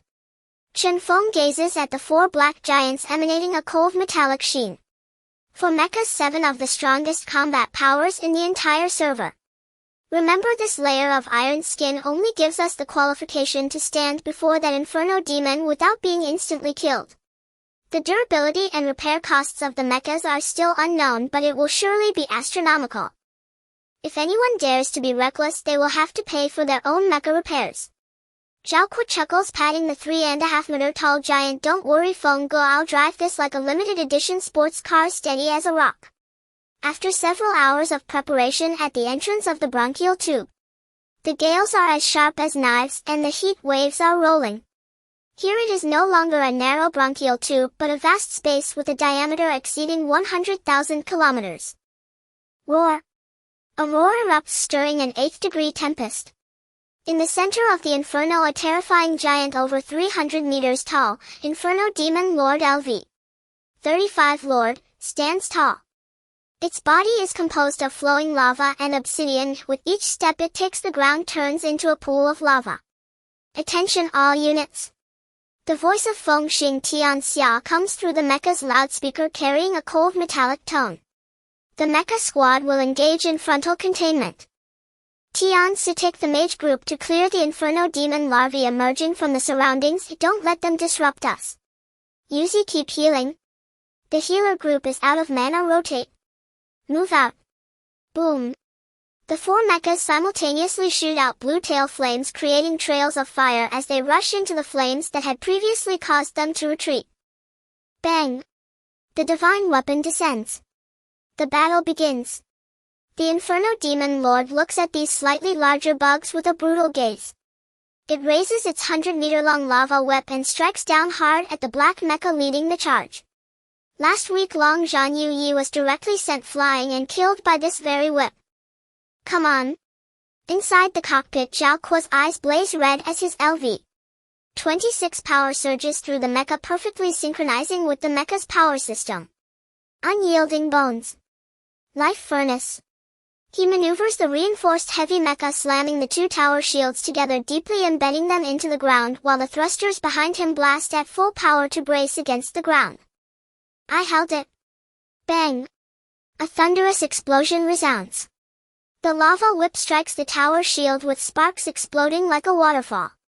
Zhao Kuo's mecha is pushed back several dozen meters by the immense impact, carving two deep trenches into the ground. The armor value on the mecha's surface instantly drops by 15, and alarms blare in the cockpit. But it did not break. Zhao Kuo did not die. I held it. Behind him, Tianxi's eyes flash with data damage reduced by 80. The remaining heat was absorbed by the heat-resistant coating. Ha ha ha. That's powerful. Long Zhan Yi laughs wildly. Brothers, no need to repair our feet. We can stand and shoot. Attack. The calm command from Feng Xing Tianxia rings out. Taking advantage of the Inferno Demon's recovery time after its attack, two black shadows swiftly flank from either side. Li Chuqi maneuvers his mecha to leap high into the air, the heavy power hammer in his hand igniting with flames, and utilizing the momentum of his descent, he strikes fiercely at the joints of the Inferno Demon's toes. Boom! Debris flies and the Inferno Demon's massive body sways violently. At the same time, Qinfeng activates bullet time. Buzz!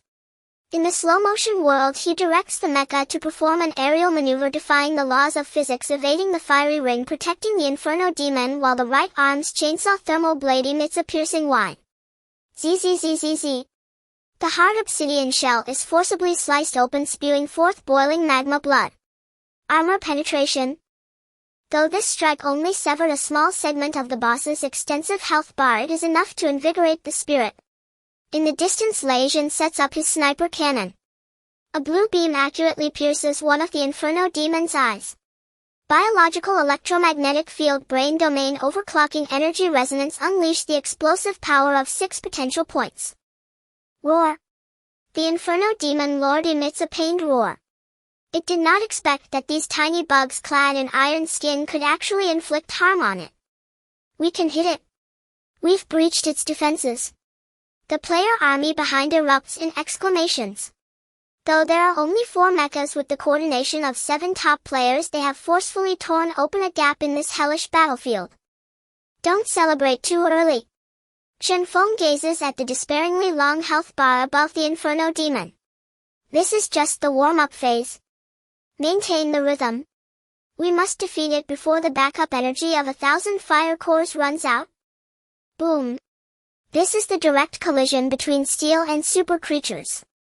In Gu Yuan's eyes, the Inferno Demon Lord has already reached the second-tier combat power as per universal standards. This is a genuine cross-tier battle. The 300-meter-tall Inferno Demon Lord is engulfed in high-temperature magma akin to a planetary core. Each swing of its obsidian whip creates a vacuum in the air. Beneath it, 4 black mechs dance like ghosts on the edge of a knife. Alert! Left arm armor damaged by 15. Heat-resistant coating is peeling off. Inside the cockpit, Long Zhan was drenched in sweat, yet the fervor in his eyes burned more fiercely than the raging flames outside. Peeling off? Nonsense. Hold it together. The heavy mech he controlled suddenly sank, its feet deeply plowing into the ground.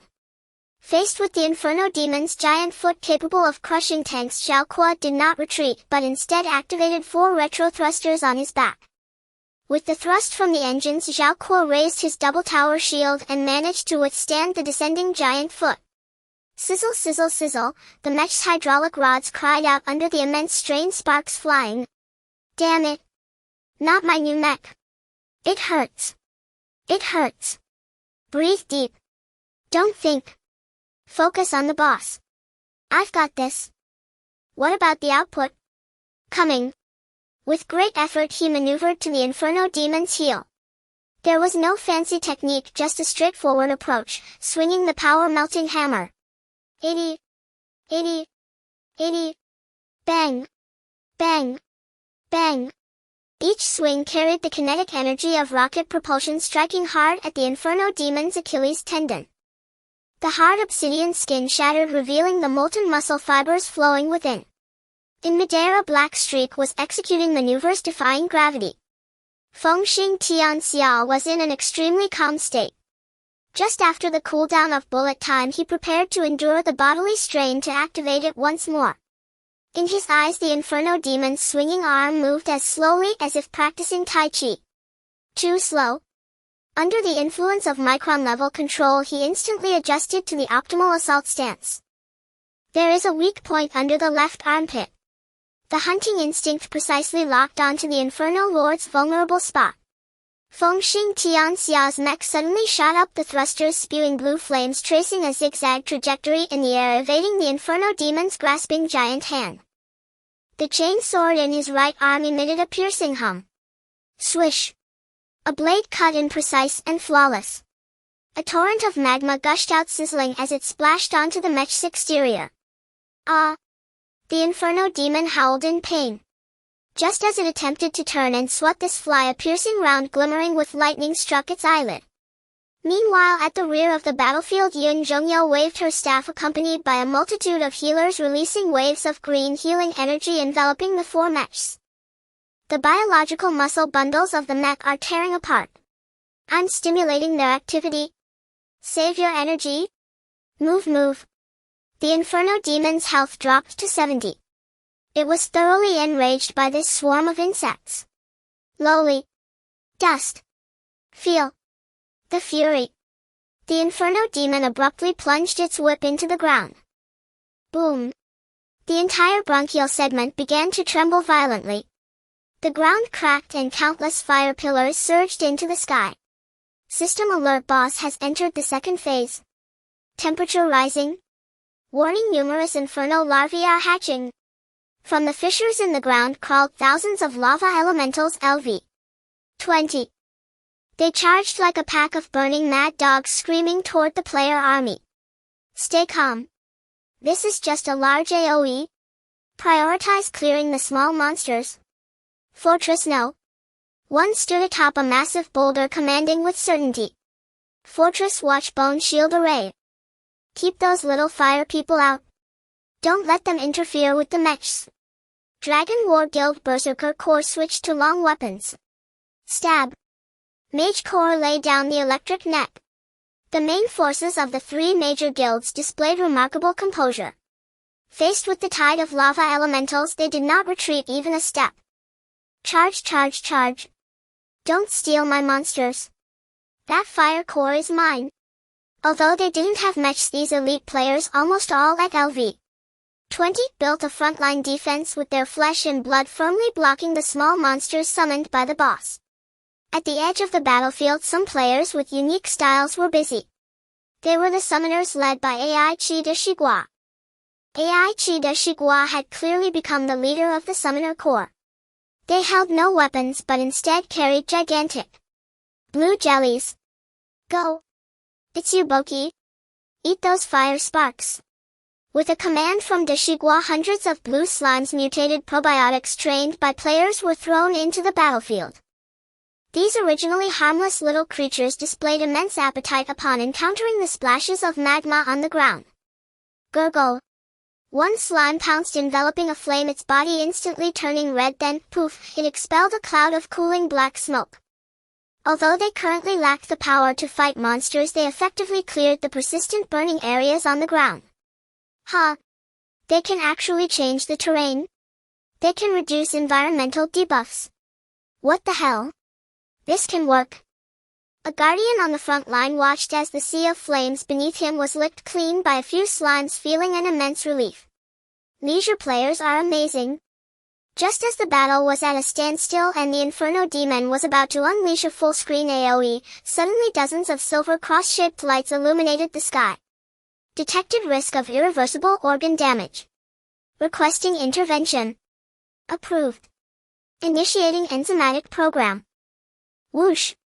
Whoosh. Whoosh. A trained silver army. 12 silver wing sentinels LV. 20 became living spears, instantly piercing into the massive body of the Inferno Demon. Among them, the leader was noticeably larger than the ordinary sentinels, with dazzling golden red wings, clearly the silver wing sentinel team leader LV. 30. Facing the imminent eruption of flames, the captain thrust his light spear deep into the boss. Lysogenic force field. Buzz. A translucent diamond-shaped shield composed of countless microscopic biological enzymes instantly expanded, enveloping the impending eruption of the Inferno Demon along with the dozen sentinels clinging to it. Boom. The Inferno Demon's ultimate skill exploded within the shield, sending shockwaves that violently rattled the shield. But an astonishing scene unfolded. Those ordinary sentinels inside the shield clinging to the Inferno Demon were not blown away. Their silver fluid armor writhed madly, actually devouring the raging energy of the flames. Targeting the problem. Target armor analysis. Obsidian shell. Degradation commencing. With the captain's command, the light spears held by the 12 sentinels simultaneously ignited a pale light, stabbing fiercely into the Inferno Demon's joints and chest. Effective enzymatic degradation. Sizzle, sizzle, sizzle. The obsidian armor, which even mech chainsaws struggled to cut through, instantly softened, corroded, and dissolved into black pus upon contact with the enzymes released by the spears. Defense drastically decreased. In the eyes of the data fanatic, the Inferno Demon's data panel was fluctuating wildly. The Inferno Demon's armor value has significantly reduced. It has been softened. Inside the shield, energy was gradually saturating. Soldiers, the force field can only hold for 30 seconds. The sentinel captain turned his head, his emotionless pure white eyes scanning Feng Xing, Tian Xia, and the others' mechs. One of his arms had hypertrophied due to excessive energy absorption, becoming even more robust. Its sternum has been degraded. Attack the core swiftly. The heart. 30 seconds. Did you all hear that? This is a meal served on a platter by NPCs. Chen Feng's voice was hoarse, and the energy gauge of the mech was down to the last 15. Without hesitation, he loaded the remaining Inferno core. Everyone focus on me, fire at will. Under the imminent shattering of the enzymatic shield, Chen Feng powered up the mech, each step shattering the ground. Take off. The mech's engine roared to its peak. The hydraulic arms suddenly shot up, propelling Chen Feng and his mech up to a height of 100 meters. Mage King. Cover me. Last shot. Hit it for me. In the distance, the barrel of the Thunder Shock mech had already turned red and softened from overheating, but he still fired off the final shot. The bullet accurately pierced through the chest cavity eroded by the silver wing sentinel, shattering the last thin layer of cartilage. Crack. The defense completely collapsed. In midair, Chen Feng clearly saw the exposed pulsating molten heart. Mech overload mode activated, energy injecting all remaining high-energy cores at once. Boom. The thrusters behind him erupted with a blue tail flame extending 10 meters, transforming the entire mech into a black meteor, the chainsaw blade in his hand reaching peak speed, becoming a blinding white light. Die. Whoosh. The black meteor smoothly pierced through the Inferno Demon's chest, the chainsaw violently twisting, thoroughly shredding that molten heart. Countless attacks followed, overwhelming the Inferno Demon. Armor break, stun, paralyze, soften, weaken, debilitate, severe injury, bleed, poison, weak point, crit, break. In an instant, tens of thousands of data flooded the screen. The massive body of the Inferno demon abruptly stiffened, its once flowing magma rapidly dimming and solidifying. The next second, a thunderous explosion resonated throughout its lungs. Server-wide announcement: congratulations to the players for successfully defeating the Inferno demon Lord LV. 35. As the massive body of the Flame Demon Lord transformed into an extinguished obsidian mine, this brutal siege finally came to an end. But this was merely the beginning. Under the command of Qin Feng, the three major guilds wasted no time and swiftly began their territorial expansion. Blood and Flesh Craftsman Team. Stop poking at the corpses. Set up the windbreak wall first. With the efforts of hundreds of craftsmen, a flame forward post was erected using the remains of the Flame Demon. The indestructible obsidian shell of the Flame Demon was dismantled to construct the strongest city walls. Its residual high-temperature core was excavated and became the natural heater of the camp, also used to repair and recharge the mechs. The winds here were extraordinarily eerie, alternating between hot and cold. A climate-controlled camp was necessary, and the blue slimes raised by the casual players played a significant role. Zhao Kuo piloted a dilapidated mech with little armor left, sitting in the center of the camp watching the busy casual players. This battle was damn expensive. He looked at the astronomical numbers on the repair panel, feeling a pain in his heart. However, seeing this big guy fall is truly satisfying. Don't worry about the money. Fengxing Tianxia jumped out of the mech, patting his shoulder. Once this forward post is established, we will be able to continuously send troops deep into the airway. According to the system prompt, the flame demon parasites inside can produce flame cores, each one a walking fuel for mechs. As the game progressed, the situation in the real world was becoming increasingly delicate. Longhua, the imperial capital headquarters of the Titan Extraordinary Alliance. Fang Su threw a thick report on the table, his expression somewhat grave. The recent stability maintenance costs are rising exponentially. In this week alone, the number of LV 20 players in the entire server has exceeded 3000. Although most are on our monitoring list, there are still some freelancers whose mindset has completely collapsed after gaining power. Look at these densely packed red dots on the map. Fang Su sighed. Robberies, brawls, social retaliation. Even though we and the Special Operations team have suppressed them, the pressure from public opinion is immense. The fear of the player community among ordinary people is spreading. What's worse is that the news is spreading and more people are becoming aware of the Titan game. That's not the most troubling part, Leijin coldly added. He pulled up a satellite photo showing a jungle base in the Golden Triangle of Southeast Asia. The greedy wolf has expanded the wild wolf zone it established in the Golden Triangle threefold. They are recruiting players who have committed offenses domestically or those who wish to escape regulation through the dark web with high salaries. It is said that there are now hundreds of outlaws with LV 18 and above gathered there, including over a dozen LV 20 talent awakeners. They are acting under the guise of mercenaries, helping drug lords seize territory and even openly resisting local government troops. That place has become a lawless territory. Qin Feng looked at the photo, lightly tapping his fingers on the table. Some domestic players are even taking the initiative to smuggle themselves over to seek out this so-called freedom. Yes, Fang Su sighed, everyone has their own ambitions. Some people just feel that there are too many rules here and want to go over there to be someone important. Then let them go. Qin Feng frowned, a glint of cold light flashing in his eyes. Those who cannot see the situation clearly. Such a large-scale group evolution, yet they dare to disrupt order and seize territory with a momentary advantage. Take note of their names. When we have the means, in reality we will settle this account. For now we just need to defend the sacred land of Longhua. High-dimensional perspective Titan Ancient Abyss. In the cosmic abyss, the Ancient Abyss examined the state within himself. Although the players have opened an airway, greatly relieving his breathing pressure facing the vast scale of the entire lung, the existing 200,000 players seemed like a drop in the bucket. Moreover, as the main map level rose, the survival pressure on ordinary players increased sharply, necessitating a new supply of combat power. We are short-staffed. With a thought, the Ancient Abyss commanded. A massive data stream instantly covered the Blue Star network. Major version update announcement for the entire server awakening of the Titan 061. Sixth large-scale recruitment. Description: to cope with the impending all-out war, the Titan has decided to summon more of its kin. New slots 300000. Total population reaches 500000. Distribution mechanism: this time recruitment will no longer be limited to specific regions and will be randomly deployed worldwide. 2. The Micro-Spirit Pet system is officially launched. Background explorers have discovered that the Titan's body does not contain only enemies. The ancient native microbial groups are your natural allies.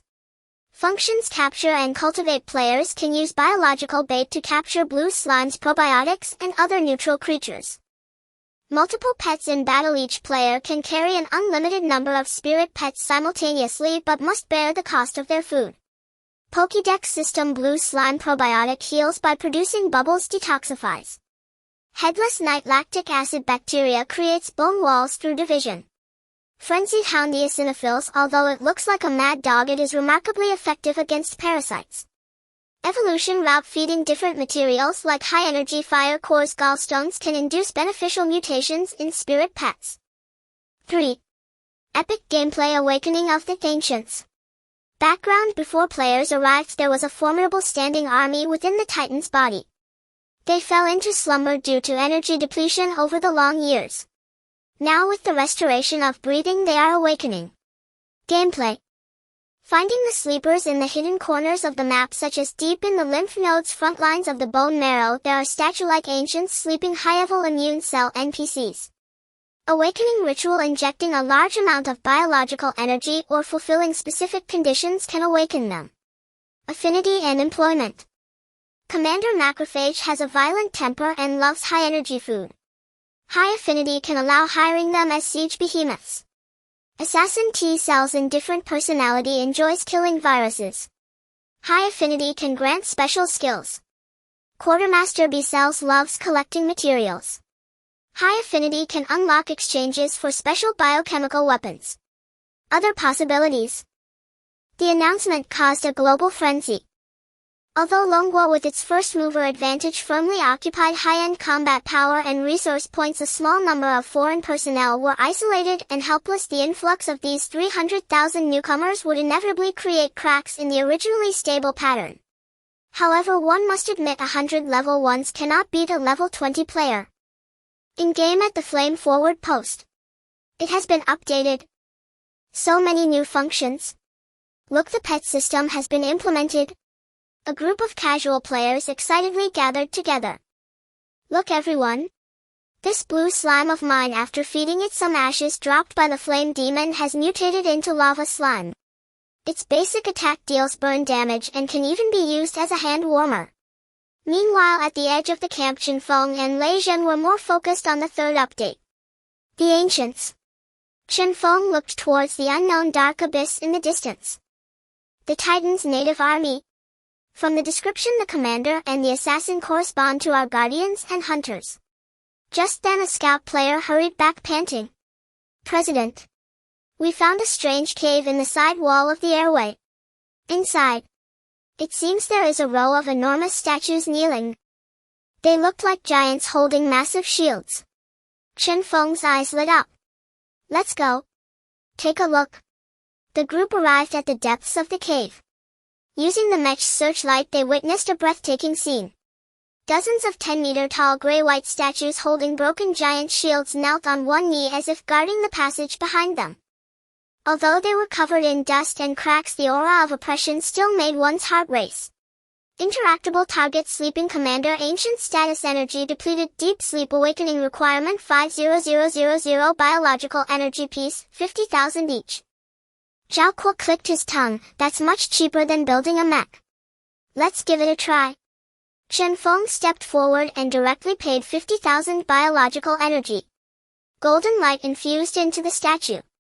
Crack, crack, the gray shell on the surface of the statue began to peel away, revealing the pale yet strong muscles beneath. The giant slowly opened its eyes, revealing murky yet murderous black pupils. It glanced at the tiny mech before it, its voice deep like thunder. Is it Another war? I am. Guardian 704. As long as you provide food, I will kill enemies. System prompt Ancient Guardian 704 has been awakened. Coordinates Heart Core Sanctuary. At this moment the Heart Core Sanctuary resembled a chaotic international food market. 300000 new players appeared like dumplings one after another. With the release of 300000 global slots, countless novice players of various skin colors and languages arrived. They were awestruck by the grand and suffocating Crimson Hall before them. Some were on the ground feeling the floor while others attempted to interact with the aloof silver-winged sentinel. The once serious novice plaza was now crowded with recruitment booths from various guilds. Dawn Guild Team 9 is recruiting. We only need healers and tanks. Join us and receive a complete set of bone gear.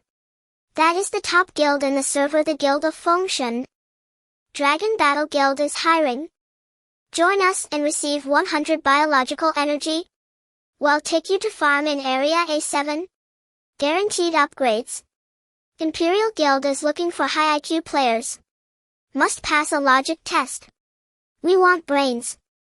Aside from the three major guilds, there were also numerous small guilds and independent studios springing up like bamboo shoots after the rain. Brotherhood is recruiting, all about loyalty. We never abandon nor give up. Gold Farming Team is hiring. Daily wage biological energy can be exchanged for money. Come if you want to make money in the game. A foreign player who had just entered the game was at a loss facing this situation. Before he could react, he was grabbed by an enthusiastic Dragon Kingdom ant. Young man, want to join a guild? Our Sunset Red Guild may not be high level, but we can cook and our logistics support is top notch. Coordinates Blue Star Dragon Kingdom, a second-tier city. Time late night. Lu Wei was an ordinary food delivery rider with the game ID Wind Like Man. He was not a highly skilled professional player and didn't have the resources of a big guild. But he was lucky enough to enter the game early and grind hard. After finishing his delivery, he logged in to mine, assist and scavenge. Finally last night he leveled up to LV 20 by looting the corpse of an elite monster. His fate had changed from that moment. At this moment he was riding his electric bicycle on his way to deliver food, moving quickly to avoid being late. At the intersection ahead, a car ran a red light and suddenly rushed out, heading straight for him. It's over. This was Lu Wei's first reaction. But in the next second it felt as if the world had been put in slow motion. Talent Reflection Neural Sequence Blue Beginner Synaptic Acceleration. In his field of vision, the trajectory of the car became clear and traceable. Even the driver's terrified expression was distinctly visible. He instinctively squeezed the brakes, swerved, and lowered his center of gravity. The heavy electric bicycle felt light as a toy in his hands. Whoosh! The electric bicycle slid past the car's bumper unscathed. Bystanders were dumbfounded. What the hell? A stunt driver? Lu Wei stopped by the roadside, looking at his slightly trembling hands, took off his helmet, and took a deep breath. Is this extraordinary? He had not used Titan's blood and had no comprehensive enhancement in physical attributes, but the synaptic acceleration was enough to make him far exceed ordinary people. He stood there pondering for a long time, then opened the Titan Extraordinary Alliance app and clicked on Real Name Registration. 5 minutes later. Dragon Battle Guild's new Team 26 is recruiting. Stop delivering food and we'll give you the position of squad leader with a salary. See you in the game. Log in. Attachment contract message. I can't believe there's a high-level pure casual player. Why didn't you come to us sooner? We could have helped you soar. Lu Wei gulped at the message. Although he was dull and hadn't recognized the game's value early on, he was not an idiot. On this night there were many ordinary people like Lu Wei who had just awakened. Such extraordinary reactions and physiques were quietly altering the underlying logic of society. Coordinates lower lobe of the right lung, entrance to the segmental bronchus flame outpost. Compared to the laughter and play in the novice village, this place was a true meat grinder. Although the flame demon lord had been killed, the entire segmental bronchus was still occupied by endless inflammatory sarcomas and magma elementals. Players were engaged in a difficult tug-of-war, relying on the outpost. Fengxing Tianxia piloting the Titan's fist sliced through an LV-30 elite monster. The mech's alarm lights flashed, warning. Left arm drive shaft wear at 80. Recommended for major repairs. Disc broken again. Fengxing Tianxia exited the mech gazing at the smoking steel behemoth. This thing is powerful but maintenance is too expensive. Purely a money sink. Data Maniac analyzed from the side, moreover its combat power is locked around LV-35. Our first team's average level has already reached LV-26, yet this upgrade speed in another month or two players' physical strength is likely to surpass this prototype. The mech is just a transition or a consumable for breakthroughs. Fengxing Tianxia nodded, the future battlefield still relies on our own evolution. Unless there is more advanced technology. On the other side of the defense line, Zhao Kuo was leading a group of people in, feeding pigs. Eat. Give it your all. This is our guild's strategic reserve. Zhao Kuo commanded the logistics team dumping truckloads of high-energy protein blocks onto the ground. In front of him sat 30 awakened Duke Ancient One's giant phagocytes. The leader number 704 was the largest, having grown to 12 meters tall, and the chinless giant shield in its hands had developed spikes. Behind it were 29 equally towering subordinates. NPC Legion Ancient Guardians average level LV. 27 favorability. Friendly extra feeding can increase favorability as long as there is food. You are my big brother trait. Devour evolution. Burp. Number 704 let out a satisfied burp, patted its belly, and then shouted an unknown ancient language at its subordinates. The 30 giants stood up simultaneously. The oppressive feeling was like a moving city wall. Intruders. Clear them out. Boom. The Guardian Legion charged forward like a row of biological tanks, directly smashing the nearby magma elementals into pieces, then casually grabbed the monster's remains and stuffed them into their mouths to continue eating. Did you see that? Zhao Kuo said triumphantly, as long as we're willing to feed them, these gluttons are fiercer than mechs. Plus if they break they can heal themselves. Ha ha ha, the chosen workers. If the ancient ones were the strategic weapons of big guilds, then the pet system was the source of joy for ordinary players. Aside from the common slimes, probiotics, and enraged hunting dogs eosinophils, some lucky royal players began showcasing rare finds on forums. What the hell? Old 3? What is that thing behind you? A player pointed at a black orb floating behind his teammate, surrounded by purple arcs, with a mischievous grin. Teammate replied with a smug look, oh, I just cleared a cyst near the lymph nodes. It's called NK Phantom Natural Killer Cell, NK Cell Assassin Type. Pet NK Phantom LV. 18 Rarity Epic Skill Identify Cancerous Cells. Inflicts 500 critical damage on mutated creatures when backstabbing. Acts randomly against hostile units. As soon as the words left his mouth, the black orb suddenly vanished, reappearing behind an elite monster. Stab. This low-level elite monster's health bar instantly evaporated by half. Damn, this game not only relies on grinding but also on luck. The onlooking unlucky players shed tears of envy. As players were immersed in their daily lives of raising pets, feeding NPCs, and repairing mechs, a new system notification broke the calm.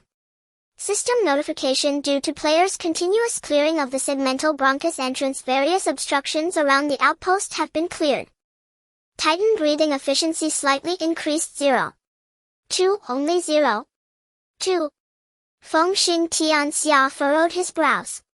This indicated that the scale and blockage of this lung area far exceeded expectations. Because it was not just the players advancing, as far as he knew the Silver-Winged Sentinel Legion was tirelessly cleaning the bronchi.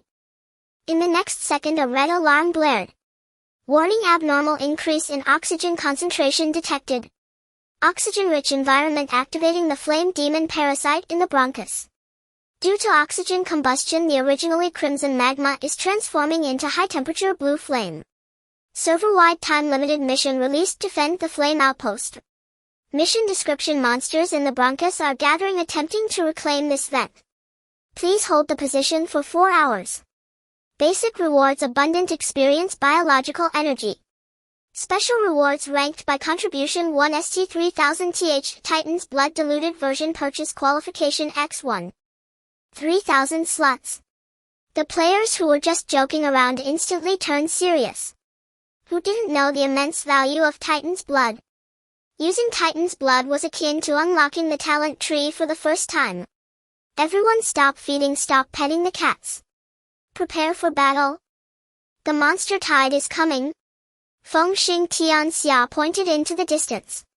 The originally crimson sea of fire now strangely rippled with blue hues. Countless mutated parasites engulfed in blue flames surged in like a tide. Their temperatures were higher and they moved faster, a qualitative change brought about by oxygen combustion. Don't use the unserviced mechs. That little armor can't withstand the blue flames. Guardians, step up. Healers, keep a close watch on treatments. Ancient ones, break through. For Titan's blood. Kill them. For updates today. My butt hurts from sitting too long, I need to take a break. At the flame outpost, a commanding voice boomed through the communication channel, stop being stingy. Plant all those biological beacons. Bring in more. In the central square of the outpost, several players were vigorously inserting 3 fleshy orbs radiating a soft white light into the ground. Item: biological beacon, multipotent stem cells, undifferentiated, cost 5,000 biological energy. Description: a condensation of Titan vitality. Once implanted with divine tissue, it can differentiate into micro-hubs, providing resurrection, teleportation, and resupply functions. The enemies were advancing aggressively, and without hesitation the players played their trump card, resurrection. Buzz. As the beacon was planted, it instantly took root. White filamentous tendrils spread across the ground at a visible pace, and 3 beacons towering 5 meters high rose from the earth. This inexpensive stronghold, requiring only 5,000 biological energy, gave the 4th calamities the confidence to establish a defense in such harsh conditions. Resurrection point activated. Brothers. The coffin money is all laid out. If we die, we just respawn and keep going. From a high vantage point, a swarm of blue slimes was greedily absorbing the waves of heat rolling in, one of the few means to directly eliminate high-temperature terrain. Casual players were making great contributions. Faced with the overwhelming tide of blue flame parasites, the players displayed astonishing prowess in infrastructure construction. The flesh artisans were in a flurry while the venom rangers struggled to apply poison. This is yours. And yours. Finish your tasks. Countless barbed barricades, turrets, and trenches were constructed with numerous traps and toxic substances laid out in the vicinity of the outpost. Tower defense game activate.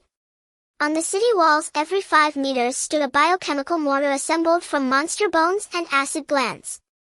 This was the proud creation of the flesh artisans and venom rangers. Prepare, fire, commanded the mage leader of the Dynasty Guild. Bang bang bang. Hundreds of biological shells wrapped in concentrated corrosive liquid tore through the air, crashing violently into the blue wave of parasites. The acid burst forth, releasing puffs of white smoke. Although it could not instantly kill these tough-skinned monsters, it successfully slowed their charge. Many parasites writhed in agony, emitting smoke. Below the city walls was the meat grinder defense constructed by the Dragon War Guild. Hundreds of flame prison guards activated their fire resistance auras, raising tower shields to form a wall with many steel barriers following closely behind. Amidst the gaps in the shield wall, countless metallic spikes sparking with arcs of electricity emerged. These were the magnetic storm coils built by the Thunder Lords and Flesh Artisans. Zizz! Thick chains of lightning leaped among the monster horde, dealing substantial damage with each jump. Combined with the slow adhesive net trap, the entire outpost transformed into a precisely functioning slaughterhouse. Awesome! This is tower defense. Incredible! The Flesh Artisans are getting MVP, shouted a player controlling a bone gatling as his weapon continuously fired toxic bone spikes. Come on. Let's see how many lives you have to fill. However, this excitement did not last long. System warning: environmental temperature exceeds 400 degrees Celsius. Warning: oxygen-rich blue flames possess the melt armor property. Durability of defensive structures is rapidly declining. Crack. The once formidable bone gatling's barrel suddenly turned red, softened, and then bent down like a candle. Soon after, the proud obsidian walls of the outpost built from the corpses of flame demons began to melt under the relentless burning of the blue flames. We can't hold them back. This fire is too sinister. At the forefront, Long Zhanyu's mech coating had completely peeled off, his armor value plummeting like water. This blue fire not only burns blood but also degrades equipment durability. The healer can't keep up. What the hell are these things? More terrifying was that these blue flame parasites seemed to have donned an invisible flame armor. Players' attacks struck them, but most were evaporated or negated by that layer of high-temperature blue flames. Melee players found it even harder to approach. Damage is only 30 of normal. The Data Fanatics panel was filled with red. Their blue flame shield is too thick with absurd physical and magical resistance. We are just scraping their surface. The ancient guardians in the front also let out painful roars. Even the tough-skinned macrophage giants were rapidly carbonizing when enveloped by blue fire. Though they still frantically devoured enemies to recover health, their recovery speed could not keep up with their loss. No. 704? Quickly bring the clan back. Zhao Kuo shouted, stop eating. If you keep eating, you'll be cooked yourself. Retreat. Chen Feng glanced at the resurrection tower behind him. Where to retreat? This is our last line of defense. If we lose here, we have to start over from the bronchi. Then what to do? Face it, Heathen. Tian Su looked at his nearly depleted mana. The monster tide is endless, yet we will be worn out. Just as the defense was on the verge of collapse, with several defensive towers exploding in succession. System prompt: high-risk infection source detected. Immune system responding. Requesting support approved. Deployment unit: White Blood Cell Legion Silver Wing Sentinels. Suddenly a silver rain began to fall from the sky. Countless silver streams seeped through the blood vessel walls and landed, transforming into hundreds of warriors clad in fluid armor and wielding light spears. NPC Legion Silver Wing Sentinels level LV. 20 quantity 5,000. This was no longer a small squad-size support, it was the true arrival of a legion. 5,000 silver wing sentinels raised their light spears in unison, their visors' electronic eyes flashing with cold blue light. By the Titan's command, cleanse the filth. Buzz. 5,000 light spears illuminated simultaneously. Attack. AoE powerful enzymatic dissolution. Armor stripped away. There were no earth-shattering explosions, only precise white beams shooting into the sky filled with blue flame parasites. A miraculous scene unfolded. Those once invincible parasites adorned with high-temperature blue flame shields extinguished their flames as if splashed with cold water upon contact with the beams. Immediately after, their hard chitinous shells began to rapidly soften and decompose, turning into grayish-white brittle skin. System prompt: Silver Wing Sentinels applied enzymatic dissolution status. Affect enemies: all attribute resistance reduced to 0. Armor value reduced to 0. Blue flame shield invalidated. Lasting 60 seconds. What the hell? Armor broken. What does it mean? NPC is so outrageous. Zhao Kuo slammed down, and the elite monster, which could only be scratched before, had its head explode like a watermelon. This is too intense. Players were instantly ecstatic. Assuming player damage is 1200 and monster armor value is 1000, a single hit would only deal 200 damage. With the Silver Wing Sentinels directly removing armor, it was equivalent to players' damage multiplying sixfold. This was akin to granting all players in the server a super buff of true damage. Did you see that? Brothers. Fengxing Tianxia, piloting a battered mech, stood up again, raising the already chipped chainsaw blade. The NPC stripped the monster's turtle shell. If you can't even beat a plot kill, you might as well wash up and sleep. The once near-collapsed defense instantly counterattacked. The Iron Tide merged with the Silver Legion, launching a desperate charge against the overwhelming blue flames.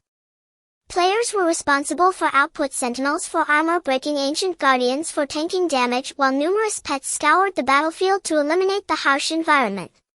Perfect coordination. As the smoke dissipated, the ground lay in ruins. Although the defense was successful, the cost was devastating. With a series of painful metallic creaks, the black mech that had bravely traversed the fiery battlefield collapsed. The cockpit cover barely popped open, releasing a pungent smell of burnt material. Fengxing Tianxia crawled out, looking at the heap of nearly melted scrap metal in front of him, his face as dark as the bottom of a pot. System prompt: your mech Titan's fist core engine has melted down and the left arm transmission system is destroyed. Maintenance assessment requires 2000000 biological energy vast resources. Appendix resource list. Recommendation: scrap it entirely. 5 million to build, and it only lasted 4 hours before it was just a loud noise. Fengxing Tianxia's heart bled.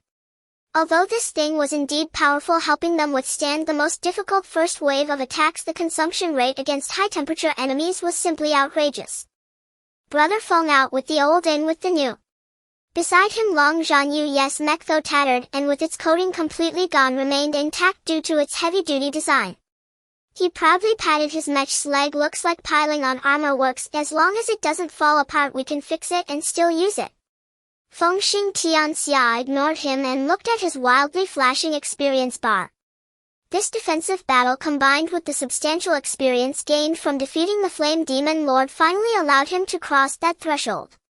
System prompt: congratulations on leveling up. Current level LV 27. Acquired potential points 1. Remaining potential points 2. Chen Feng took a deep breath and opened the talent tree. He activated nerf sequence at LV 20, deciding to invest all 10 points, and at LV 23 and 25, he allocated points to bullet time and micron control respectively. There are still 2 enhanced versions of first-tier talents remaining. Talent tree nerf sequence second tier. Costs 2 potential points to unlock talent intermediate synaptic acceleration. Intermediate synaptic acceleration description: your neural signal transmission speed has surpassed the limits of carbon-based life forms, allowing your brain to process multiple threads simultaneously. Reality mapping: your thinking speed will exceed that of ordinary people by 2-fold. The world will always appear to you in slow motion. You could even see the rotation of bullets in the chamber. Buzz. With the investment of the talent point, Chen Feng felt a rumble deep within his brain. The once chaotic battlefield suddenly became clear to his ears. The distant flow of wind, the vibrations from Zhao Kuo's mech engine, and even the drifting of every speck of dust in the air were magnified and analyzed through his senses. He casually grabbed a handful of ashes and released it. In his view, the speed at which the ashes fell was astonishingly slow. Before the ashes hit the ground, he even had time to draw his dagger and flick away the larger particles that were insufficiently burned from the air before sheathing the blade. As the ashes landed, the flicked particles had only just begun to bounce. Huff! Chen Feng exhaled a breath of turbid air, a glint of sharp light flashing in his eyes. The frustration of the mech's destruction was swept away. No need to dwell too much. Surpassing the power of mechs is only a matter of time. Meanwhile, at the edge of the battlefield, the distribution of Titan's blood had already concluded. On the other side, those silver-winged sentinels lingering on the battlefield became the new focus. Most of the silver-winged sentinels, as in previous battles, walked away without a backward glance. But these few hundred silver-winged sentinel rangers, LV 20, with golden markings on their heads, stared coldly at the group of players. Hiring contract price 100000 biological energy 10 blue flame crystals, features unlimited hiring. As long as you can afford the price, you can take a squad of sentinels. Ability: high effect enzyme breakdown, armor piercing. 100,000 each. Or is it LV 20? Many ordinary players were dissuaded. This price was more expensive than most ancients, and these seemed fragile, unlike ancients who could take a hit. But for high-end players, this was a divine tool. As long as they can pierce armor, they're worth it. Zhao Kuo waved his hand directly, spending all his savings to hire 20 sentinels. Dad, come form 2 lines. When we go out, you'll be responsible for stripping the skins off the monsters, and you'll handle smashing them to death. Soon a remarkable scene appeared on the battlefield. High-end players were often followed by a large group of silver sentinel bodyguards shining wherever they went, while ordinary players could only bring a few blue slimes to pick up scraps behind them. After regrouping, several first-tier players discussed and decided not to delve deeper into the Broncos for now. Initial speculation suggested that there was at least a LV 40 boss unit inside and players were likely to die in droves. Chen Feng opened the map and pointed to a side branch of the bronchus. The main route is blocked, let's check that way. The scouts reported that the airflow there is strange and completely stagnant. It seems the Crimson Arc can't pass, needing special means. Coordinates lower lobe of the right lung side branch B404.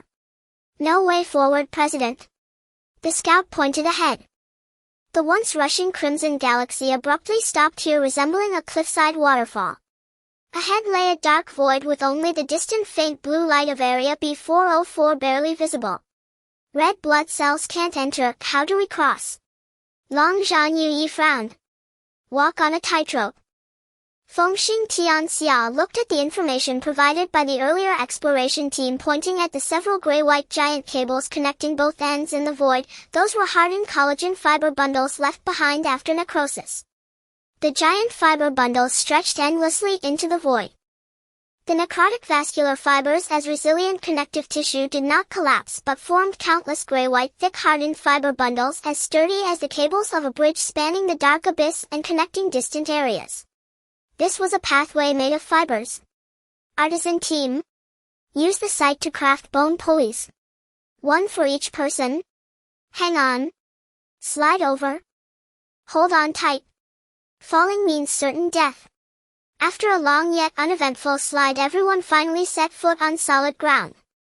As the joint exploration team of the three major guilds, about 500 people, stepped into this area, everyone felt a chill. There were no gales, no seas of fire, and not even the roars of monsters. Only a deathly silence remained.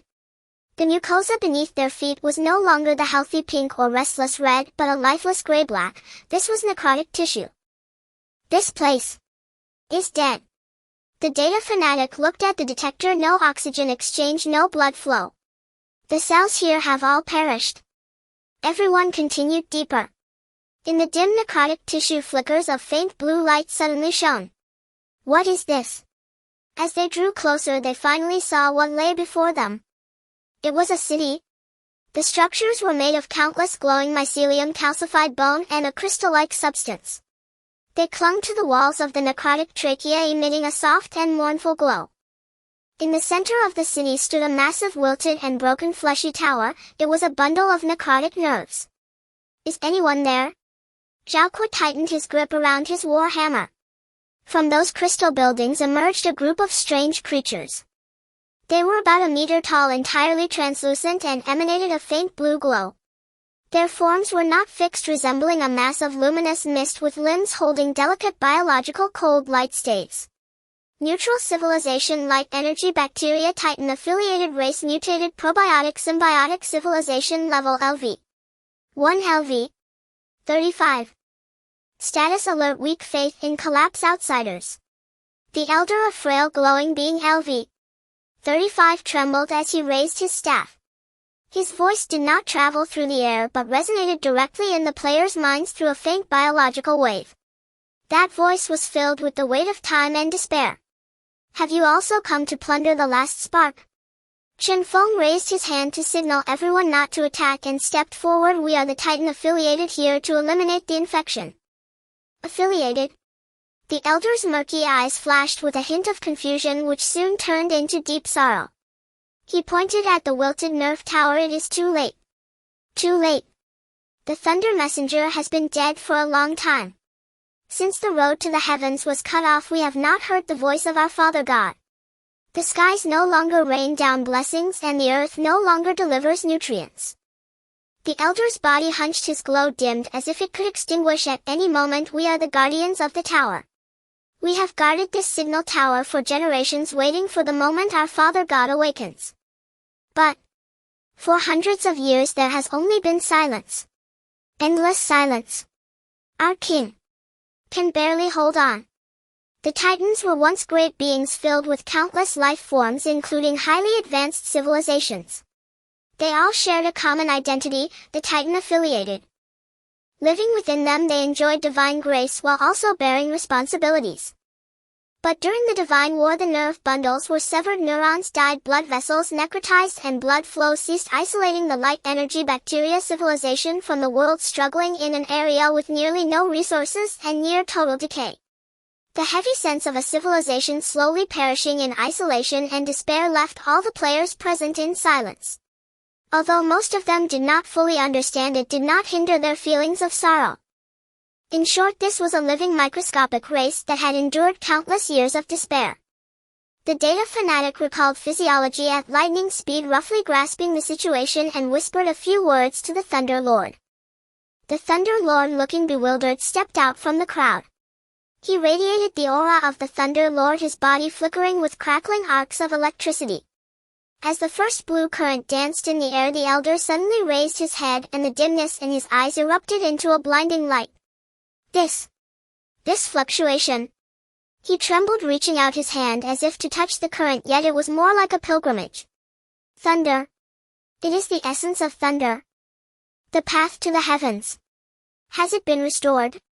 The elder suddenly turned around, letting out a heart-wrenching scream towards the dead city behind him. King. Wake up. Everyone wake up. Look. The new thunder messenger has arrived. The Father God has not abandoned us. Buzz. The once silent city instantly erupted into life. Countless blue lights poured out from the buildings and thousands of light energy bacteria gathered in the square. They looked at Lei Zhen with reverence, as if gazing at a descending deity. Hidden epic quest triggered. The old remnants light up the lost lighthouse background during the long slumber of the Titans. This area became an information island due to nerve necrosis. The symbiotic civilization here has been guarding the last signal tower in despair. Objective: restart the path to the heavens. Inject a massive amount of electrical energy from the Thunder Lord into the wilted nerve tower to activate the dormant nerve endings. Clear the blood vessels. Rebuild the Crimson Channel. Restore blood supply. Rewards: favorability. Gain the permanent friendship of the Light Energy Bacteria Clan. Special units: unlock the hiring privileges for Light Spirit Mages. Area unlock: Area B404 will transform into a high-level safety zone. Special plantation. This game. The data fanatic adjusted his glasses, looking at the group of blue little beings weeping in front of him, and even his absolutely rational heart surged with an inexplicable emotion. We can still save a civilization. Lei Zhen took a deep breath. Then let's give them a little hope. All Thunder Lords, come over. Charge. But how do we repair the Crimson Channel? For a moment everyone was puzzled. The data fanatic, however, revealed a confident smile. Bring in more people. Weavers of fate, the more the better. Let the life sages and flesh artisans connect the blood vessels, directly breaking through the perilous path, constructing a super engineering feat comparable to the Yunnan Guizhou Plateau. We will reignite this Dead Star River. Coordinates: the right lower lobe, the necrotic fault designated B404. Breaths rasped in and out. Silence reigned, broken only by pallid strands of fibrous tissue that spanned the heavens. Across a yawning abyss 30,000 kilometers wide, gray-white collagen fibers stretched like taut strings, anchoring the torn edges of living flesh. Suddenly a grating sound ripped the stillness apart. Ah, too fast. Hundreds, then thousands of dark specks skittered along the fibers at reckless speed. They were emergency reinforcements of fate weavers drafted from every sector, a sizable contingent of life sages and flesh artisans among them. In the real world, even astronauts feel the strain of 3 to 5 G for minutes during launch. Sustained or greater forces would leave permanent damage. In the game, however, even a level 15 non-divine Sentinel player can endure overloads nearing 100 G. That resilience allowed brief survival in vacuum and even the physical tolerance of supersonic impacts. With bony pulleys and biothrusters strapped to their backs, players' top speed soared into the bewildering hundreds, even thousands of kilometers per hour. Even without the Crimson Vessel, their strategic mobility was formidable. Still, to cross that 30,000-kilometer chasm required hours of monotonous flight. This is B404.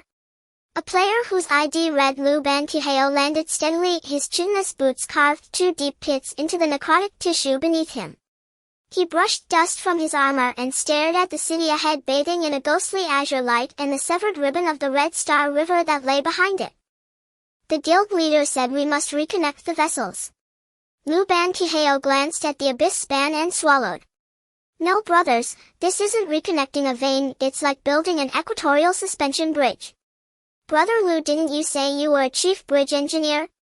You've seen every kind of scene, explain a bit for us please. He coughed. Honestly fellows, I have never seen anything like this. The Super Project Vascular Reconstruction Plan. On the B404 Plaza, a temporary command center had been established. There was little idle chatter, this was the domain of engineers and infrastructure fanatics. The plan is set. A data fanatic unfurled a holographic blueprint as top fate weavers from every guild gathered around. At the perimeter, rough-and-tumble guilds such as Fengxing Tianxia and Longzhan Yuye could not blend in and waited patiently. Fault length preliminary estimate 32,000 kilometers. Objective: rebuild the Feihong Hangdao and restore blood supply to the B404 region. Difficulty: there are no intermediate supports and the vessel wall must withstand high-pressure blood flow impacts. That will fall to us. A veteran flesh artisan from the Longzhan Guild rose and spoke, his ID read De Guogongjiang. He pointed at the skeletal diagram. We the flesh artisans will build the bridge. We will extract calcium and collagen from surrounding necrotic tissue and first erect a hollow bony conduit as the vessel's backbone. Aesthetic does not matter, rigidity does. Every 500 kilometers we will install a pressurizing pump station, about 64 in total, to guarantee stable function. And the inner lining? Bone alone won't stop seepage. That is the Life Sage's work. Yun Zhongyo stepped forward. As the server's top-ranked Life Sage, she was the representative for the healing arts in this operation.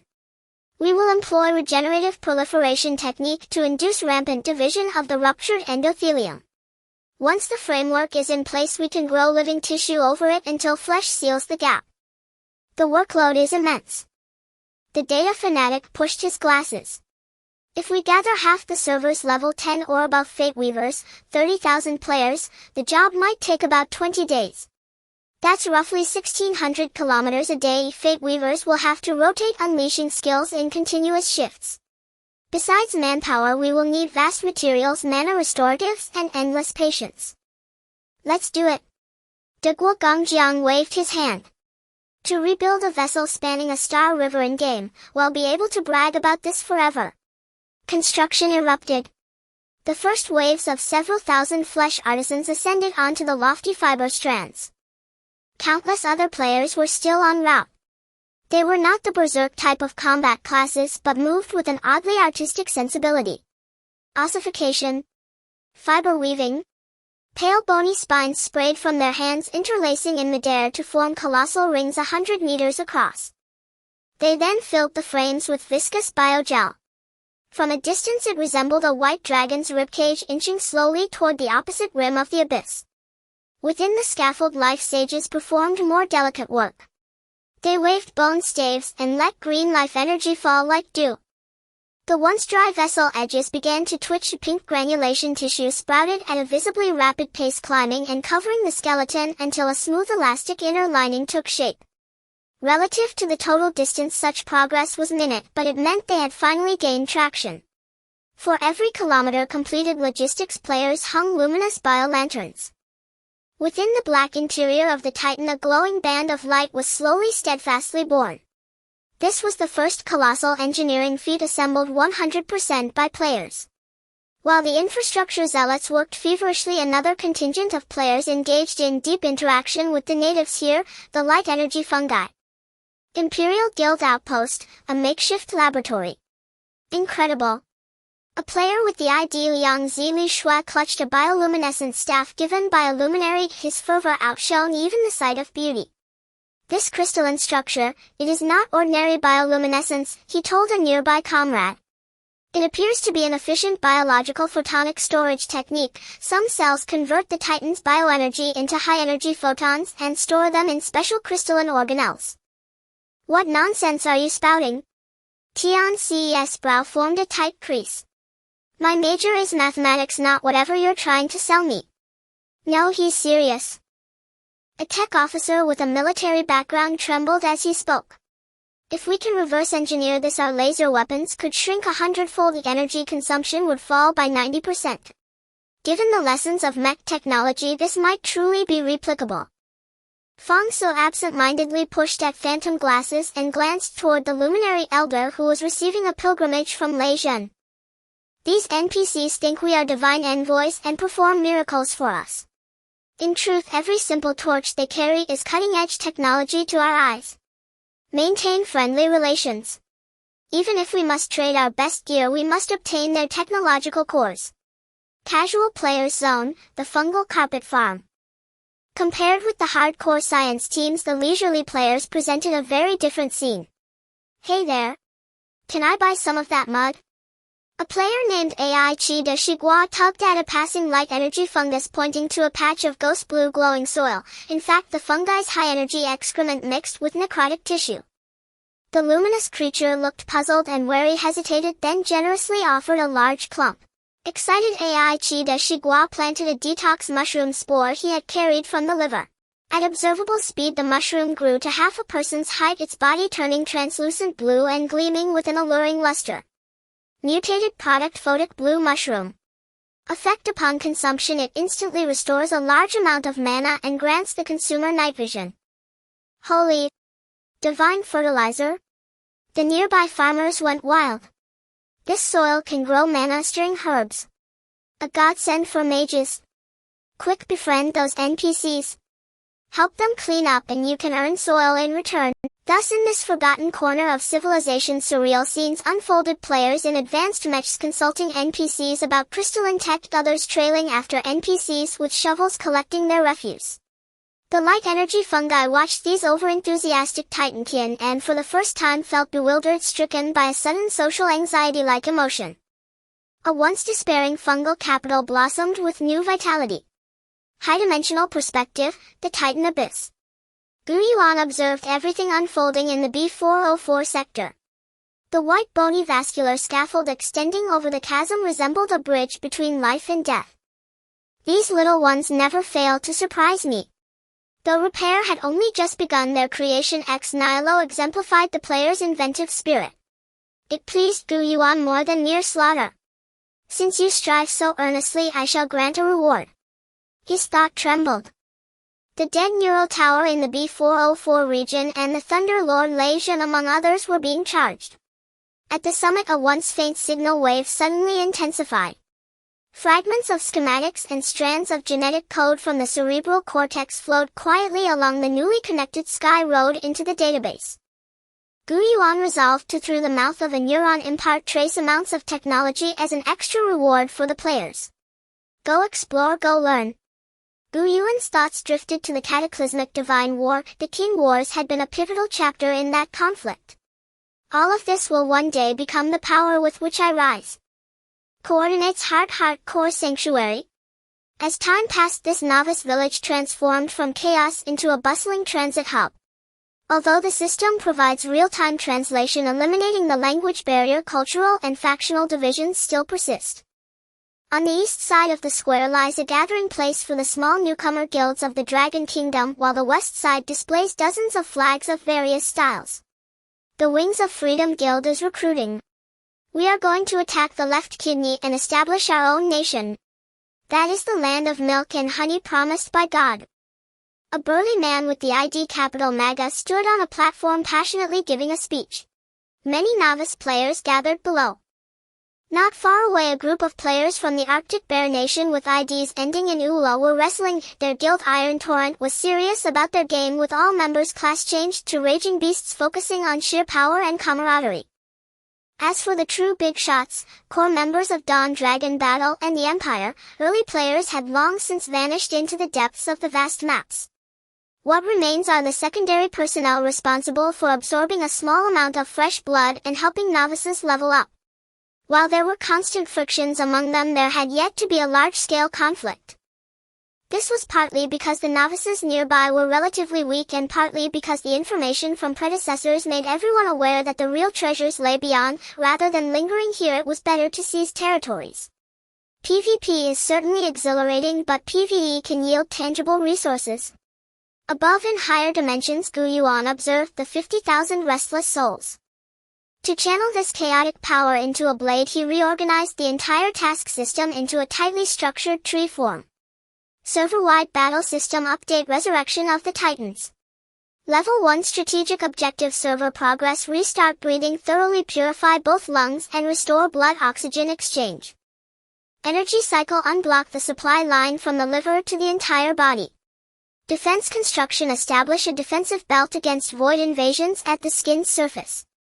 Remaining content can be expanded. Level 2 battle objectives: regional level affiliated with restart breathing, clear bronchial tubes B1 to B10. Establish at least 3 outposts affiliated with defense construction. True skin layer expedition.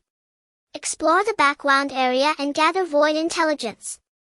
This section omits 10,086 battle objectives. Expandable level 3 tactical objectives: individual squad level daily bounty. Submit 100 courage crystals, defeat 50 influenza viruses, escort 1 supply transport.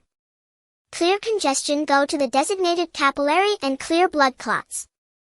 This section omits 985211 tasks. Expandable. This interconnected task design allows each player to find their own positioning.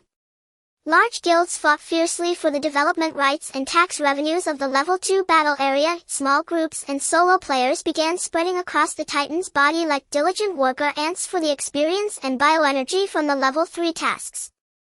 Although the total number of players is less than a drop of water in the ocean, sparks of fire have already ignited in every corner. Coordinates: subcutaneous tissue of the back D-zone wound edge. This is the area previously explored by a player with the ID anatomy representative.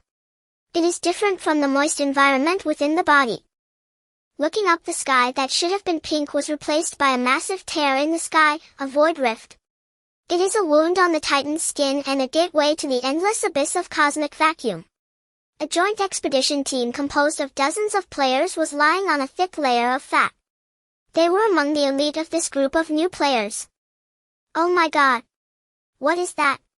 A player's voice from the Eagle Nation trembled. They witnessed a battle occurring on the distant black plain that shattered their worldview. On the ground were countless melanoma legions sprouting from the Titan's necrotic tissues. Each of those black fleshy tentacles was several meters thick, resembling a frantically waving forest. They had been wiped out by these monsters multiple times, with their entire guild unable to inflict any damage. In the sky floated a terrifying creature the size of an aircraft carrier, the void devouring wolf. It resembled an interstellar centipede clad in purple crystal armor, nearly 1,000 meters long, silently hovering in the gravity-defying subcutaneous space.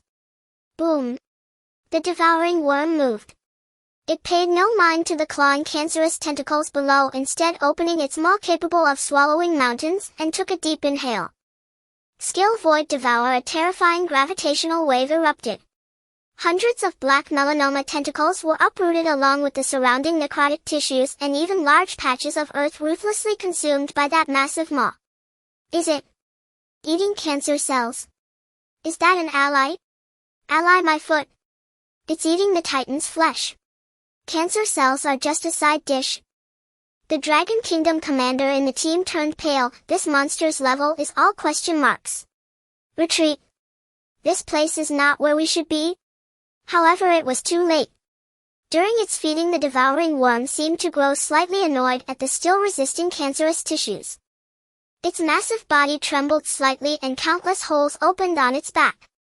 Buzz! Thousands of black dots were ejected. Those were void fleas the size of tanks.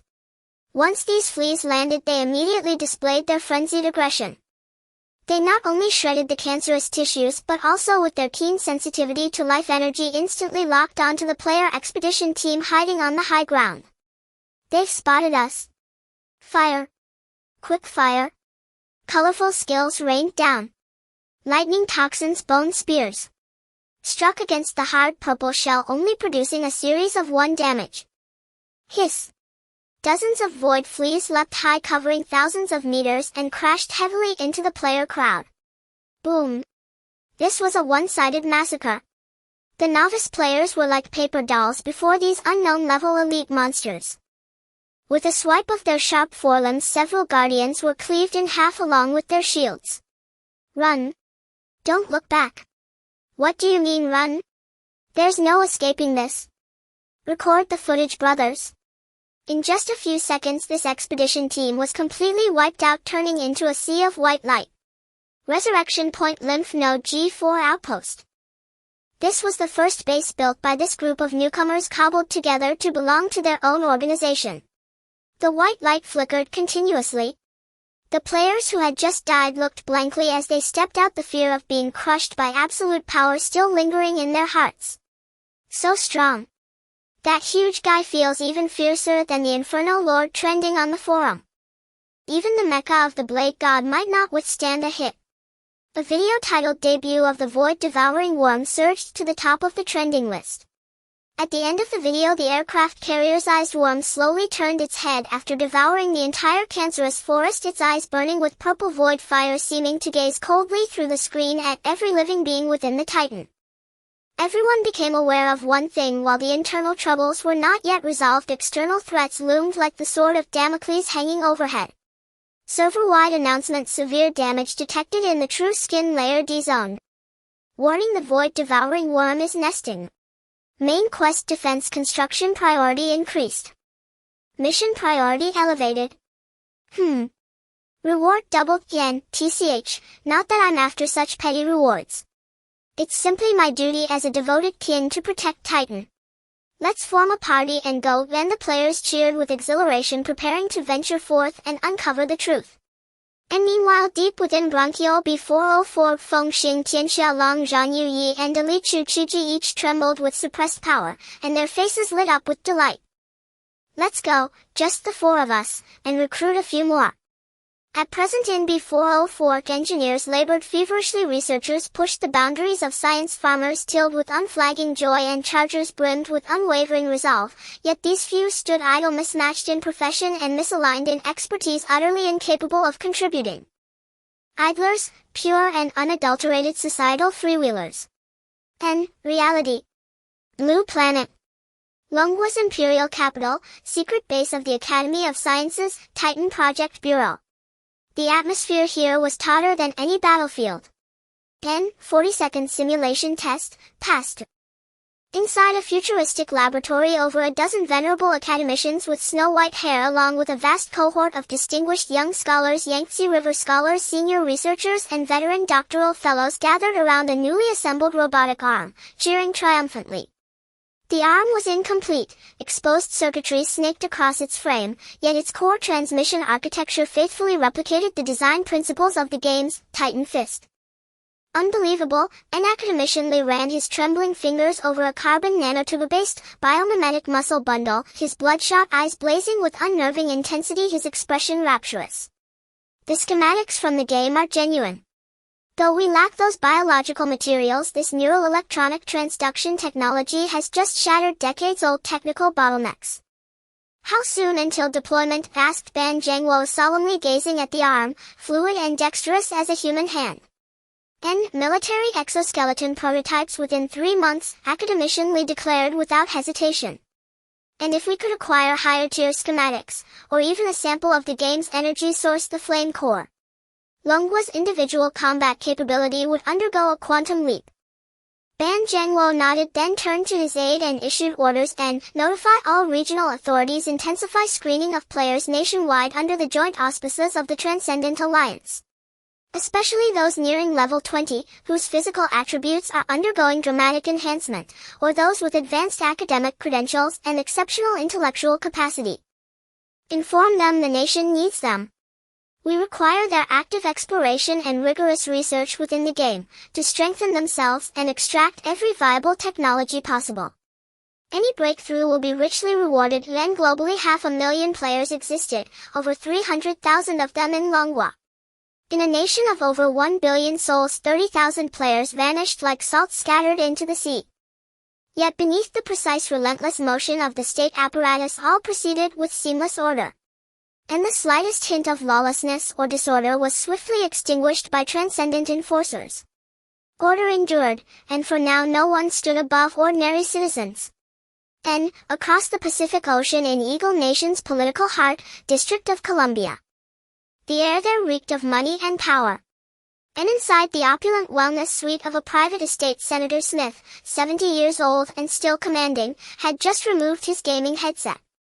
His face glowed with vitality, his spirit crackled with vigor. And, marvelous, utterly miraculous, and Smith stared into the mirror.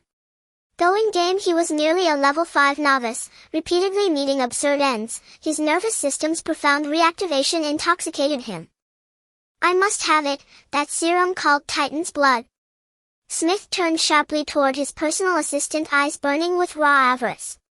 And, contact the top-tier players, spare no expense.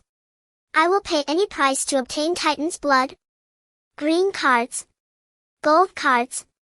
Family trust funds. Equity stakes. Profit shares.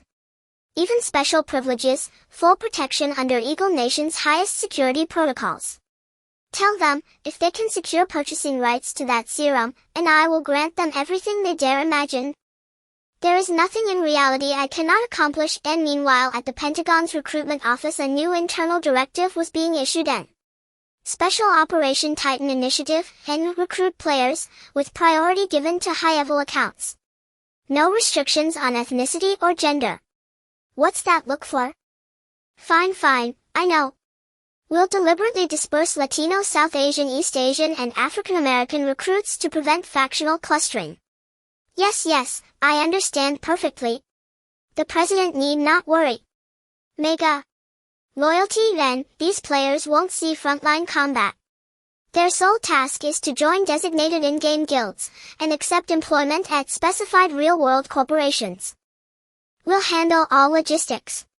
And relocate them collectively to premium neighborhoods, emulate Silicon Valley's culture. And cover medical insurance through commercial providers, adopt Lungua's models, zero property tax, interest-free loans, robust housing provident funds. This will thrill them beyond measure. Expedited citizenship pathways for immigrants, full scholarships for international students, and reserved military commissions for all transcendent players above level 20. Eagle Nation unsurprisingly chose its most practiced method, leveraging capital to filter elites and forge a new aristocracy of merit and means. St. James Minor Island. Na group of middle-aged men, top hats, perched beards neatly trimmed, sat around an elongated table dining with studied elegance. Their medium-rare steaks glistened seductively under the chandelier light. Friends, we too must intervene. No further phenomenon beyond our control may emerge upon this planet, then, seconded, then, we must assume direct command, no room for Eagle Nation to slip beyond our grasp, then, the Golden Triangle, Wild Wolf City. If Longwa stood as the fortress of order and Eagle Nation as the arena of capital, then this place was lawless soil where humanity's darkest impulses ran utterly unchecked. Once a dilapidated warlord compound, it had been transformed into a grotesque bastion of decadence. Beside a vast open-air swimming pool, 2 smuggled attack helicopters rested like predatory birds. Brother Lang, here are the latest batch of players, announced a subordinate, ushering in dozens of individuals whose expressions ranged from wary to defiant. Among them were fugitives who'd fled domestic prosecution, Southeast Asian desperados chasing fortune, and even several fair-haired, blue-eyed Western adventurers. Most were newcomers from Batch 6, none exceeding level 10, some barely having logged in. Yet in reality each gripped live firearms. Zhang Kuang, the star of Greedy Wolf, lounged on a poolside chaise, 2 scantily clad women kneading his shoulders. And without opening his eyes he lazily raised a hand and plucked a walnut from the tray beside him. He did not use a nutcracker. And with just 2 fingers he applied gentle pressure. And crack. And the impenetrable shell shattered instantly, yet the kernel inside remained flawless. Level 22. Talent allocation: neural sequence, hunting instinct, flesh sequence, muscle fiber reconfiguration, flesh sequence, cutaneous keratinization, and the newcomers paled, then burned with fierce hungry awe. This display of strength served both as intimidation and as enticement, a promise wrapped in dominance. None like most Tier 1 players who specialized deeply in a single sequence, Zhang Kuang pursued the survival path, thick-hide, immense strength, preternatural instinct. Such allocation might seem unremarkable within the game, but in the Golden Triangle's chaos where firearms ruled and anarchy reigned, it forged the perfect template for an elite soldier king. Welcome to Wild Wolf City. All who arrive are brothers. Zhang Kuang sat upright. His densely corded torso bore the jagged scars of old underworld battles, now magnified by his transcendent physique radiating visceral primal authority. Here there is no law, no morality, and only one rule: a strong devour all. He gestured behind him, to a mountain of wealth, stacks of U.S. dollars, gleaming gold bars, emerald green jade assault rifles, and most crucially, high-end gaming pods. What do those people back home think they're doing, treating the game like a chore? Slaving away for what? Zhang Kuang sneered, pulling a nearby woman close before downing a fiery gulp of liquor. We're different. We play to grow stronger, and grow stronger to become masters of reality. And the strong exist to crush the weak, brutally, absolutely. His gaze sharp as a blade swept over the newcomers, nodding approvingly at those whose eyes blazed with ambition, dismissing with contempt those who still hesitated.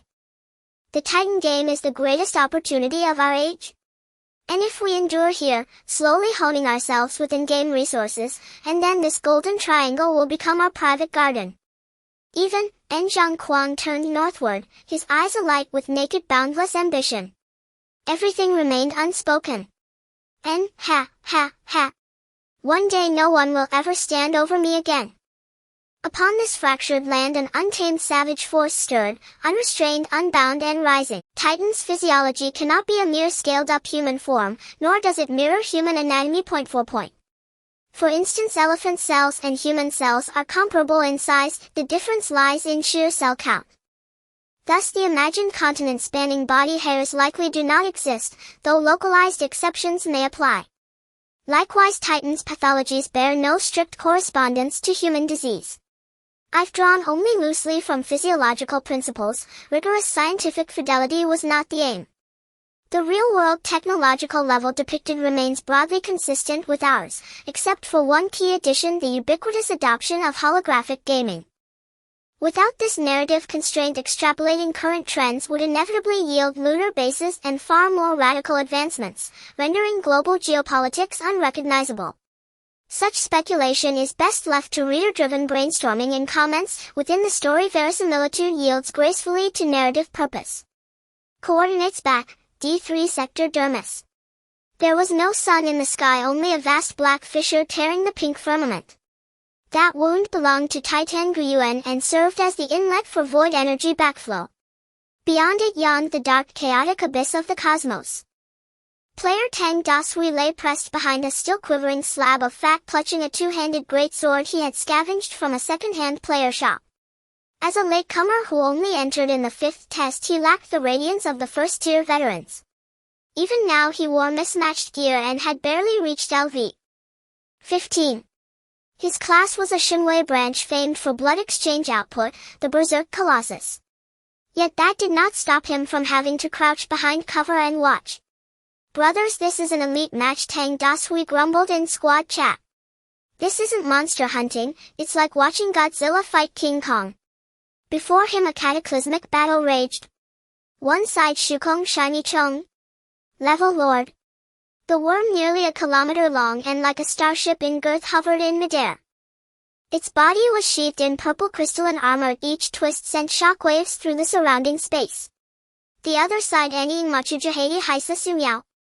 Level Lord. Countless black fleshy tentacles burrowed up from the depths, each dozens of meters thick and hundreds long, their surfaces bristling with nauseating eyes and suction cups. They writhed like a frenzied black forest clinging to the lower half of the void worm. Players in the distance muttered, and many even took snapshots to remember the spectacle. Its appearance was thoroughly Lovecraftian, it stripped observers of their sanity. A low rumbling hum issued from the void worm, and the crystalline spines along its back suddenly flared. A purple void death beam swept across. Tentacles that even mechs could not scratch melted before it like a hot knife through butter, vaporizing by the score. What is that damage calculation? 99,999? A lone player gaped. If that grazes us, we'll be sent straight back to the revival point, right? Don't stare. Get out of the way. It's spawning. Tang Dasui suddenly shouted. Under attack, the worm's back erupted as thousands of pores snapped open. 1,000 black dots shot forth like a cluster of bombs. On closer inspection they were not explosives but tank-sized Shukong Tiaozhao LV. 30 elite hurled into the sky. They were coal-black, six-jointed and razor-limbed. Upon landing they emitted shrill hisses and attacked everything living with furious abandon. They struck indiscriminately. From the shadows swarmed countless Enying Lies Ho Haisa Sumiao LV. 35 emerging to do battle with the fleas. The field instantaneously became a three-way melee. It was time for the survival law of ordinary players, righteous mobbing. Confusion and opportunism reigned. A void flea landed near Tang Dashui's squad. Here it comes. Prepare to tank it. He gritted his teeth and activated Blood Frenzy. Everyone strike together. 20 of us can't take it down. Ugh, I'm not sure we can hold. Several nearby squads quickly closed ranks and clustered together. We're about 100 now. We can do it. Shenwei, hold the line. Don't let it break through. Healer, where are you? I'm dying. Mage, stop slacking. Scores of skills slammed into the flea, yet its health bar only dipped by a sliver. The flea struck back, a sweep of its forelimb sent 3 Shenwei flying away with barely a sliver of life left. The damage is insane. We can't hold. Tang Dashui hacked at the flea's leg to slow it but only carved a notch that numbed his hand. This thing is absurdly tough. This was the ordinary player's reality, facing an LV. 30 elite meant piling on numbers and paying with lives. Even hundreds might not turn the tide. As Tang and his group floundered, a black streak slashed in from the flank. A blade of unbelievable speed flashed, swish. The flea that had everyone stumped froze, then one shattered leg sailed skyward. Tang Dashui stood stunned. He saw a figure in black armor casually flick the purple blood from his dagger. ID Feng Xing Tianxia LV. 27. It's Feng. The big players are here. The injured flea roared furious and ready to rend them all. Li Chu Qiji and Long Zhan Yuyi, both bare-chested and iron-muscled, charged headlong and took the flea's impact, then hammered it back into the ground. These battle-crazed idlers had rushed in when they heard of a high-level spawn. To ordinary players the elite seemed unbeatable, but to top players it was merely a tougher punching bag. A handful of them tore the flea's legs off in moments and cleaved its head. Don't gawk. Shen Feng glanced at the dazed Tang Dashui and pointed at the slain creature. This thing would be a pain for you to tackle. Didn't bring pets or mercenaries? Then go gather more people. The materials are yours to loot. With that he vanished again into denser packs of monsters. So this is the big player's world. Tang Dashui swallowed and hurried his comrades to loot the corpse. Quick, quick, quick. Above the battlefield the Shukong Shiny Chong seemed bored of the skirmish. Its colossal form began to charge purple light, bathing the subdermal space. System warning: Shukong Shiny Chong is releasing void annihilation. Area entire map. Warning: all factions should take cover immediately. Ultimate. Chen Feng's face darkened as he shouted in channel, everyone take cover. This is a scripted wipe. Boom. A purple shockwave centered on the worm radiated outward in an instant. Where it passed, whether Shadow Hunters players who failed to dodge or the scuttling void fleas, all were reduced to ash in an instant. Tang Dashui pressed himself to the fat slab, feeling as if a train had screamed overhead. When the light cleared, D03 lay in ruins. The vast cancerous broodmother had been blasted down to half a carcass, screaming as it retreated underground. The Shukong Shiny Chong remained unscathed save for a slight dimming of the dorsal glow. It did not pursue. It descended slowly, its vast belly writhed as purple fungal carpets spread across the ground and uncanny crystalline structures sprouted like an alien base. It was building a nest. Server notice: D03 campaign phase concluded. Result: failure. Shukong Shiny Chong has established a hive. New map region: Shukong Chong Chao has been generated. New quest created. Warning: this region is an extremely high-risk open map saturated with void radiation and elite units. Tang Dashui crawled from the soil and stared at the forming hive, an alien base rising in the distance. Like countless others, he felt no fear, only calculation. Endless rare materials. A fixed grind spot. Amazing. Tang Dashui grinned and swallowed a low-grade red potion from his pack. The big players take the meat, but we can drink the broth and fill our bellies. Brothers return to town to repair gear. Tomorrow we camp the hive's outskirts and farm lone fleas. On a distant ridge, Feng Xing Tianxiao watched the hive with a heavy gaze. Another front had opened, highly dangerous and aggressively expansionist. He would need to bring an elite force to pioneer it. Quangren Yizi Fuang, can you hear me? Rush that progress over there, my situation is urgent. Coordinates void insect nest. Recently players have been lamenting their inability to advance their positions. What was once a healthy layer of subcutaneous fat has now transformed into a nauseating purple wasteland. A purple fungal carpet covers the ground with crystalline structures rising like spikes. This place resembles not the body of a titan but rather an alien battlefield. Area environment void radiation zone. Effect: within this area all void creatures gain a phase shift shield reducing physical and elemental damage by 80. Players are subjected to continuous mental pollution. This is the fundamental reason why players cannot push through, not just because the monsters are tough but because the environment is rejecting them. In this purgatory of purple, besides the previously encountered void fleas, LV 30 elite more varied types of void creatures began to hatch from the nest active around the lair. Void weavers, LV 28 spider-like in shape, responsible for spinning purple threads to construct the nest's architecture. Although their attack power is low, they can quickly repair damaged units. Void crushers, LV 30 tank-sized beetles. Their forelimbs evolved into enormous siege hammers specifically used to crush the titan's hardened tissues. Bonus cuticle. Void marauders, LV 30 equipped with optical camouflage capable of becoming invisible in the shadows, primarily targeting fragile backline units.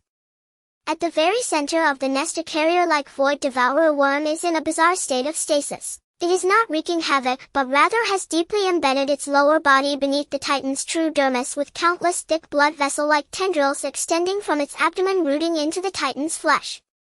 It is parasitizing. As a type of interstellar predator, when it finds a massive host, it opts to transform itself into the core of its nest. Given enough time, the void devourer worm can drain an entire star system. Although it seems insignificant on the scale of the ancient abyss, the potential risks brought by this creature's nesting cannot be overlooked. The ancient abyss still remembers one of the evil gods that besieged it, an 11th tier deity, the void worm emperor Wuxiang Ji Shi. Most beings in the universe endowed with divine power are born of nature, often embodying certain rules. Gods do not completely perish. Even if they seem dead, they pass on their power. By the way, Wuxiang Ji Shi was torn apart by it. If players quickly explore the digestive system, they might even see the remains of the old evil god. The power of the void worm emperor stems from the rules of devouring, breeding, and erosion. Even the weakest descendants like the void devourer worm require heightened vigilance. Because any individual void devourer worm has the potential to inherit the powers of the old god. This current worm is still below the 3rd tier and players have a certain opportunity to take it down. It is in an extremely vulnerable yet perilous embedding phase, extracting the host's energy to incubate offspring. If forcibly removed during this time, it would suffer severe damage. However, this does not mean it is easy to bully. Any player approaching its alert range will be instantly vaporized by the void devourer cannon on its back. Titan Genesis Forum. Post topic: How to deal with the nest. Planner, come explain. Posted by Do Not Want to Be a Non-Lucky. This is too unscrupulous. What the heck is that phase shift shield? As a dignified LV 20 Lord of Thunder, my ultimate attack only takes off a few dozen hit points. Does this monster have infinite magic resistance? Second floor, don't mention it. Our Guardian Legion's shields were smashed to pieces by that kind of crusher. Physical attacks are all deflected. Third floor, after testing, this is not a numerical issue but a mechanism problem. That purple environmental buff is protecting them. We need a means to neutralize void energy. Fourth floor, the planners surely have profound reasons for opening both B404 and the void insect nest simultaneously. Did you not notice? I've already had a blast with the light spirit mage. Fifth floor, huh? Please elaborate. What is a light spirit mage? Pinned post research report on the photon civilization in lung area B404. Posted by Data Maniac. Everyone stop struggling in the subcutaneous layer. Based on the information we obtained from hidden tasks in the lung, the Titan's kin in area B404, the photon fungus, masters a unique photon technology. Their attack attribute is orderly strong light, theoretically countering the void. I recommend all major guilds immediately organize diplomatic teams to B404 to seek foreign aid. Coordinates lower lobe of right lung B404. This has become the most bustling area in the entire game except for H124. With the activation of the nerve tower and the clearing of blood vessels, this once dead city is rapidly reviving. In the city square, countless players are surrounding a group of natives emitting a gentle blue light, trying to trigger interactions. However, not everyone can succeed if these photon fungi as factual and real entities will scrutinize each player.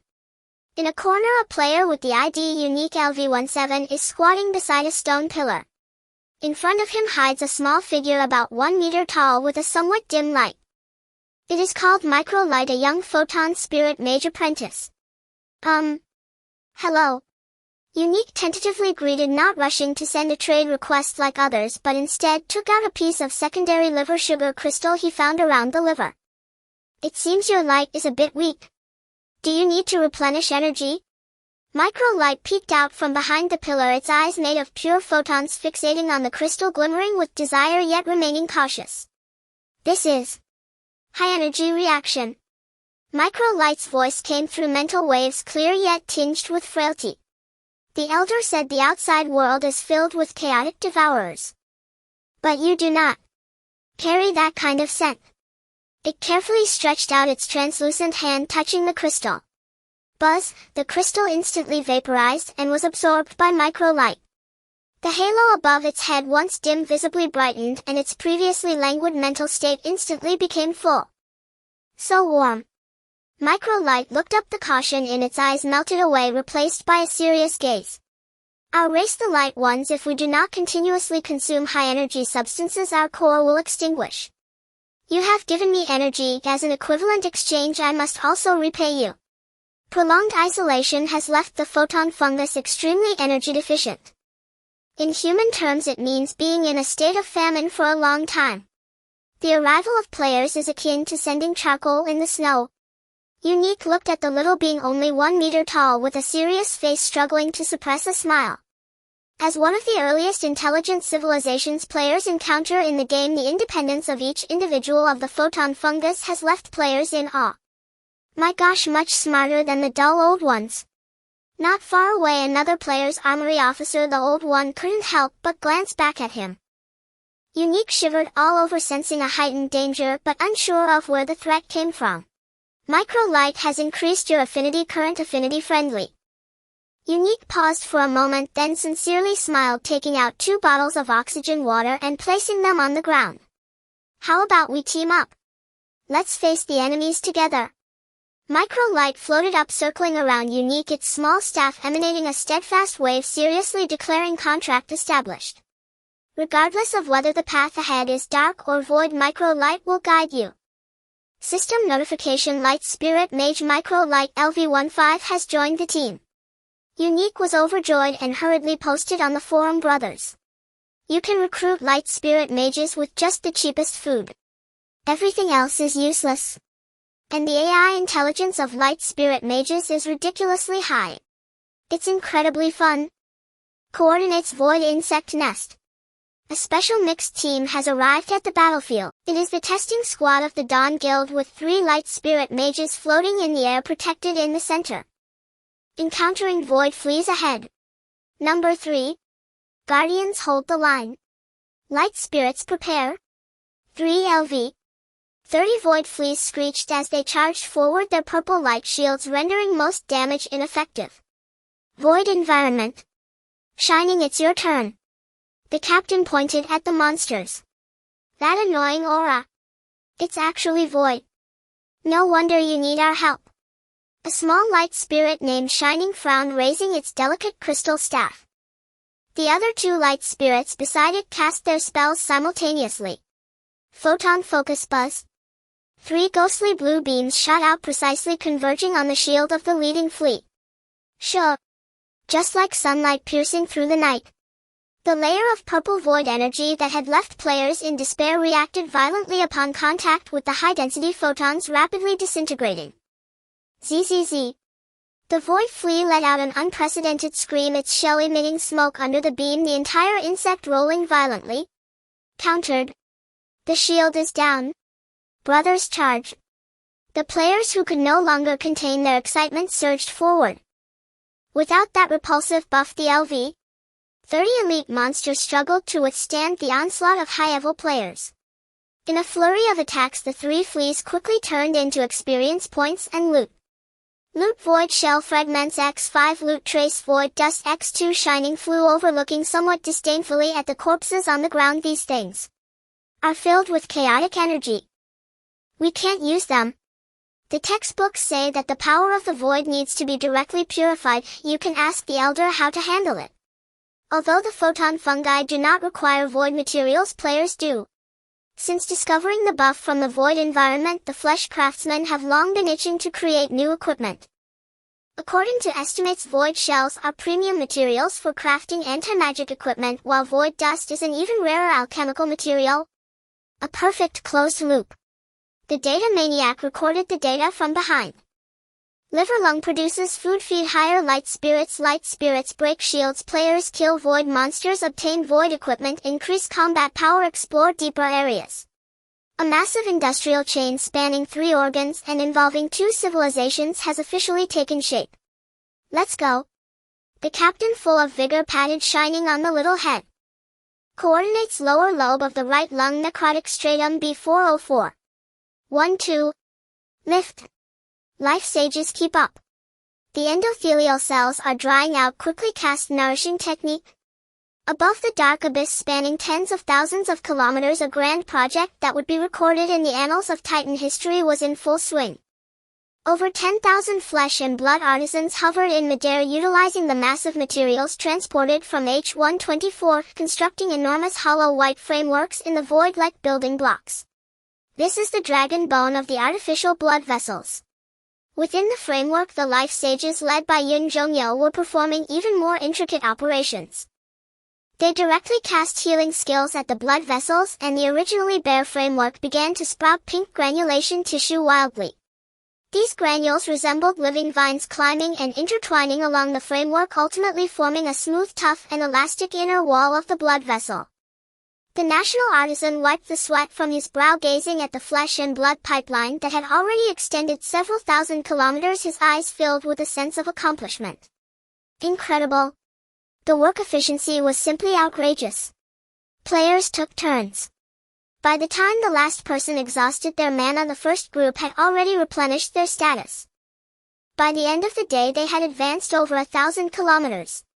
The progress was encouraging, although there was still a long way to completely connect the 32000 kilometer fault. The embryonic form of this flesh and blood heavenly road had already given the residents of B404 a glimpse of hope. Coordinates B404 City of Light Archive Hall. In contrast to the bustling outside, this place appeared tranquil and sacred. This was a library built from luminous crystals. Several players with backgrounds in real-world research were engaging in deep civilizational exchanges with the elders of the light energy fungus. History. The elder of the luminaries caressed an ancient light prism crystal, his voice heavy with age. Long, long ago, when the Father God was still awake, we were the messengers responsible for conveying brilliance. Our ancestors lived in the river of light, converting energy into pure photons to annihilate those shadow parasites that feared the light. Then the great desolation came. The river of light dried up and the thunder messengers perished. To survive, we had to retreat to this barren area, clinging to the remnants of minerals here to barely survive. We have been hungry for too long. The elder looked at the high-energy nutrient solution that the players casually took out, revealing an undeniable longing in his eyes. The current tribesmen are on the verge of extinguishing even the basic radiance required to maintain their forms. Coincidentally, we have plenty of food. Data Maniac adjusted his glasses and slid a list across the table. We can provide you with food, whether it be liver sugar crystals, oxygen-rich water, or even high-energy fat blocks. It will be more than enough. In exchange, we need your technology. Data Maniac pointed at the staff held by a nearby light mage. Teach us how to wield the light. Skill mentor the mysteries of light energy. For the light energy fungus tribe, the resources brought by the players, which were abundant in other maps, were akin to divine nectar. In return, they unreservedly opened their racial knowledge base. System prompt: you are studying the principles of photon resonance. Beginner. Learning progress 1. Congratulations! You have learned the universal skill light energy affinity. Light spells consume 10 less energy. Congratulations! You have learned the special blueprint photon focusing lens. This is a core component for manufacturing light swords. However, what shocked the players the most was the essence of the technology tree of the light energy fungus tribe. This is strange. This makes no sense. The player with the ID quantum mechanics trembled as he held the biological cold light staff gifted by the luminaries, not out of excitement but due to the upheaval of his worldview. In reality, he was a science ace entrusted by an academician mentor to study technology in the game. I originally thought this was some high-tech, a kind of cold laser technology we had yet to master. But just now I tried to measure it with instruments. He briefly demonstrated the simple spectrometer and oscilloscope he had crafted using the abilities of flesh and blood artisans. Quantum mechanics pointed at the complex nebula-like arrangement of runes at the core of the staff. His face pale. According to the laws of physics on Earth, this thing is just a glowing bone stick and it is impossible for it to emit such high energy beams. Then how does it work? A player from the engineering background asked. Perhaps the things in the game cannot be fully explained by reality. Is this purely a game setting? What about the mecha technology?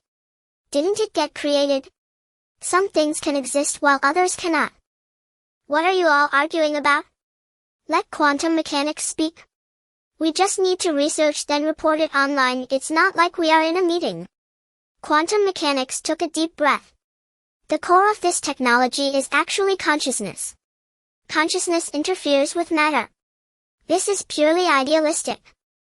The room fell silent. Is there a possibility that the fact we can cast so many skills in the game and have such outrageous physical capabilities is itself very idealistic? A player said weakly. Quantum mechanics paused in shock. Damn, I've hit a wall. Forget it. The Engineering Institute asked us to study the technology in the game. Since the light energy fungus tribe considers this their trump card technology, let's study it and then export a report to send back.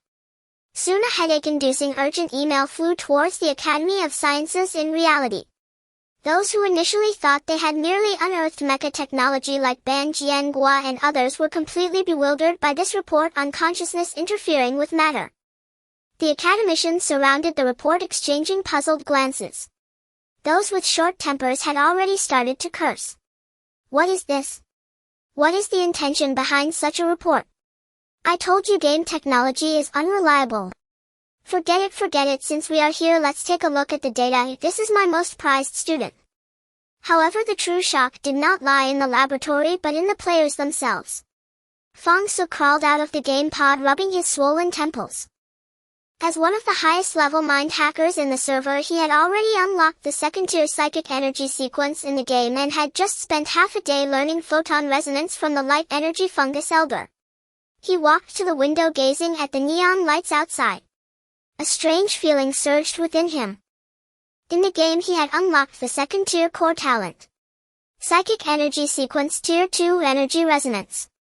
Description: your mental frequency can resonate with the surrounding energy fields, electromagnetic sound waves, light waves, thus inducing macroscopic physical phenomena. Coupled with the first-tier talent biological electromagnetic field. An absurd thought, which was even considered heretical for him as a mathematics PhD, floated in his mind. Frequency. That wave the light energy fungus elder spoke of. Fong Su muttered to himself. This was a feeling, a rhythm. He extended a finger, pointing at a non-lit fluorescent tube on the ceiling. Feel the flow of electrons. Guide it. Fong Su closed his eyes. In reality, he attempted to channel the neural currents within him, which had been enhanced by both the Titan's blood and his talents, to simulate the obscure casting frequency from the game. He distinctly felt a strange distortion in the biological magnetic field at his fingertip. Suddenly, zzz. The lamp unexpectedly lit up without warning. Although it only flickered briefly, emitting a faint and unstable pale light, it was indeed lit. What the hell? Fang Su was startled, causing him to lose focus, and the lamp instantly went out. He looked at his hand, his heart racing, cold sweat immediately soaking his back. This was even more terrifying than building a mecha. Mechas were still materialistic, they were mechanical. But what he just did was magic. It was the use of his own biological energy to light the lamp from a distance. What if the power was amplified 10,000 times? That would be a palm lightning? Or a holy light spell? You must know he had just learned light magic from the skill mentor, that light energy fungus elder. Fang Su immediately picked up the phone and dialed Chen Feng's number. His voice became hoarse with excitement, even trembled slightly. Brother Feng, tell Lao Ban. The Academy of Sciences might go crazy over this. Because this may not be explainable with existing physics. Let those high-level players who have unlocked the second-tier psychic energy sequence report to the laboratory immediately for human testing. Damn it, magic is actually real. At that moment, even the most refined doctor could not remain calm. History will record that on this day the technology tree of Blue Star finally illuminated its second independent branch. On Blue Star, in the Dragon Kingdom in the Imperial capital, a top-secret laboratory of the Academy of Sciences. Although it was deep into the night, this underground laboratory was brightly lit, and the atmosphere was so oppressive that it felt as if the air itself had solidified. Dozens of high-precision sensors were aimed squarely at the isolation test zone in the center of the laboratory. 3 individuals sat there: Fang Su, Tian Suli, Zihan Data Maniac, and Leijun Thunder King. All 3 of them had initially chosen the role of Spirit Pivot in the game, and after reaching level 20, they opted for the Alan Spirit Energy Sequence talent tree, having already unlocked Spirit Energy Sequence second-tier energy resonance. The 10th double-blind test begins. The voice from the broadcast trembled slightly. The 3 exchanged glances and closed their eyes. In reality, they had no system panel, no blue bars. Yet they could clearly feel the bioelectric current gradually awakening within them as their level in Titan increased, resonating in a peculiar rhythm. Buzz. First was Fang Su. The industrial-grade high-pressure sodium lamp, completely powered off, located 2 meters in front of him, suddenly emitted a buzzing sound. Immediately after, without any power supply, the gas inside the lamp tube was instantaneously ionized. It lit up. The ghastly white light illuminated the laboratory. Next was Lei Zhen. He extended his finger towards the nearby metal target. A crackling noise filled the air as a barely visible blue arc of electricity jumped at his fingertip, minute yet undeniably real. It was even visible to the naked eye. Finally, there was Li Zihan. He did not create light or electricity, but the row of precision electronic instruments in front of him suddenly had their screens flicker chaotically, with data streams displaying extremely regular disturbance waveforms. This was the nascent form of mental interference with electronic signals. Samples consistent. Phenomena repeatable. Strong electromagnetic pulse detected. High-energy brainwave radiation from an unknown bandwidth detected. No external energy input. This violates the law of conservation of energy. This is unscientific. Behind the glass wall, a young physicist nearly at his wit's end shouted, "How did they do this? Are their brains nuclear reactors? Where is this energy coming from?" 10 minutes later, a closed-door meeting that would go down in human history convened. Ban Zhengwo and several players sat in a corner watching the usually composed academicians argue heatedly, their faces flushed. This is a paranormal phenomenon? Nonsense. All 3 samples succeeded. This is a new branch of bioelectromagnetism. Silence. An elderly man at the head of the table rapped his fingers on the table. He was not a physicist and had come to the laboratory on an emergency summons. The old man was even wearing pajamas. He was a world-renowned scholar in the history of science and the sociology of civilization surnamed Gu. Professor Gu slowly stood up and projected a report onto the big screen. It displayed the rune structure of the photonic fungi civilization from the Titan game along with the brainwave charts of the three individuals. Ladies and gentlemen, put away your arrogance. In fact, a long time ago someone proposed a hypothesis concerning the relationship between the forms of civilization and natural resources. The reason we find magic incredible and unscientific is not that it is false, but more likely because we are too poor. Poor. Yes, poor in terms of resources. Professor Gu pointed out the night sky outside the window and slowly articulated a profound theory: the greatest driving force and obstacle to civilization development and technological progress has always been the natural endowments.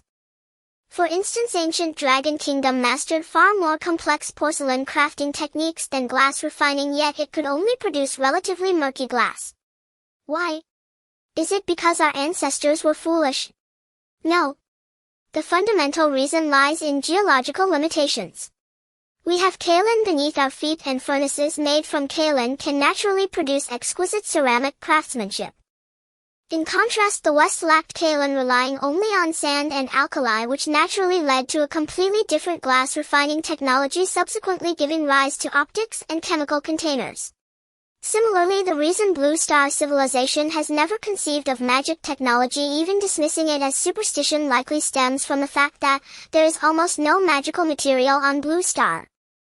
Our planet, whether in its crust or atmosphere, lacks substances highly related to magic. Even if there are occasional rare mutated individuals, they are far from sufficient for research or development into a verifiable and repeatable scientific technology. In ancient times, people viewed magic as a miracle. In modern times, it has been regarded by the masses as paranormal, even dismissed as a gimmick. Humans cannot imagine what they have never seen. Material conditions have locked Blue Star civilization into a technological path based solely on experimental and observational mechanical physics. Blue Star's life forms have not evolved any magical organs. At this point, Professor Gu gestured towards the three players next door who were still resting. But now variables have emerged.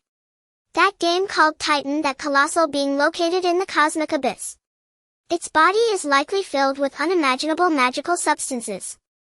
Our players are bringing this substance back to Earth through Titan's blood and talent trees. Their nervous systems have already become a set of magical organs we've never encountered. The conference room fell silent. Everyone was stunned by this grand perspective.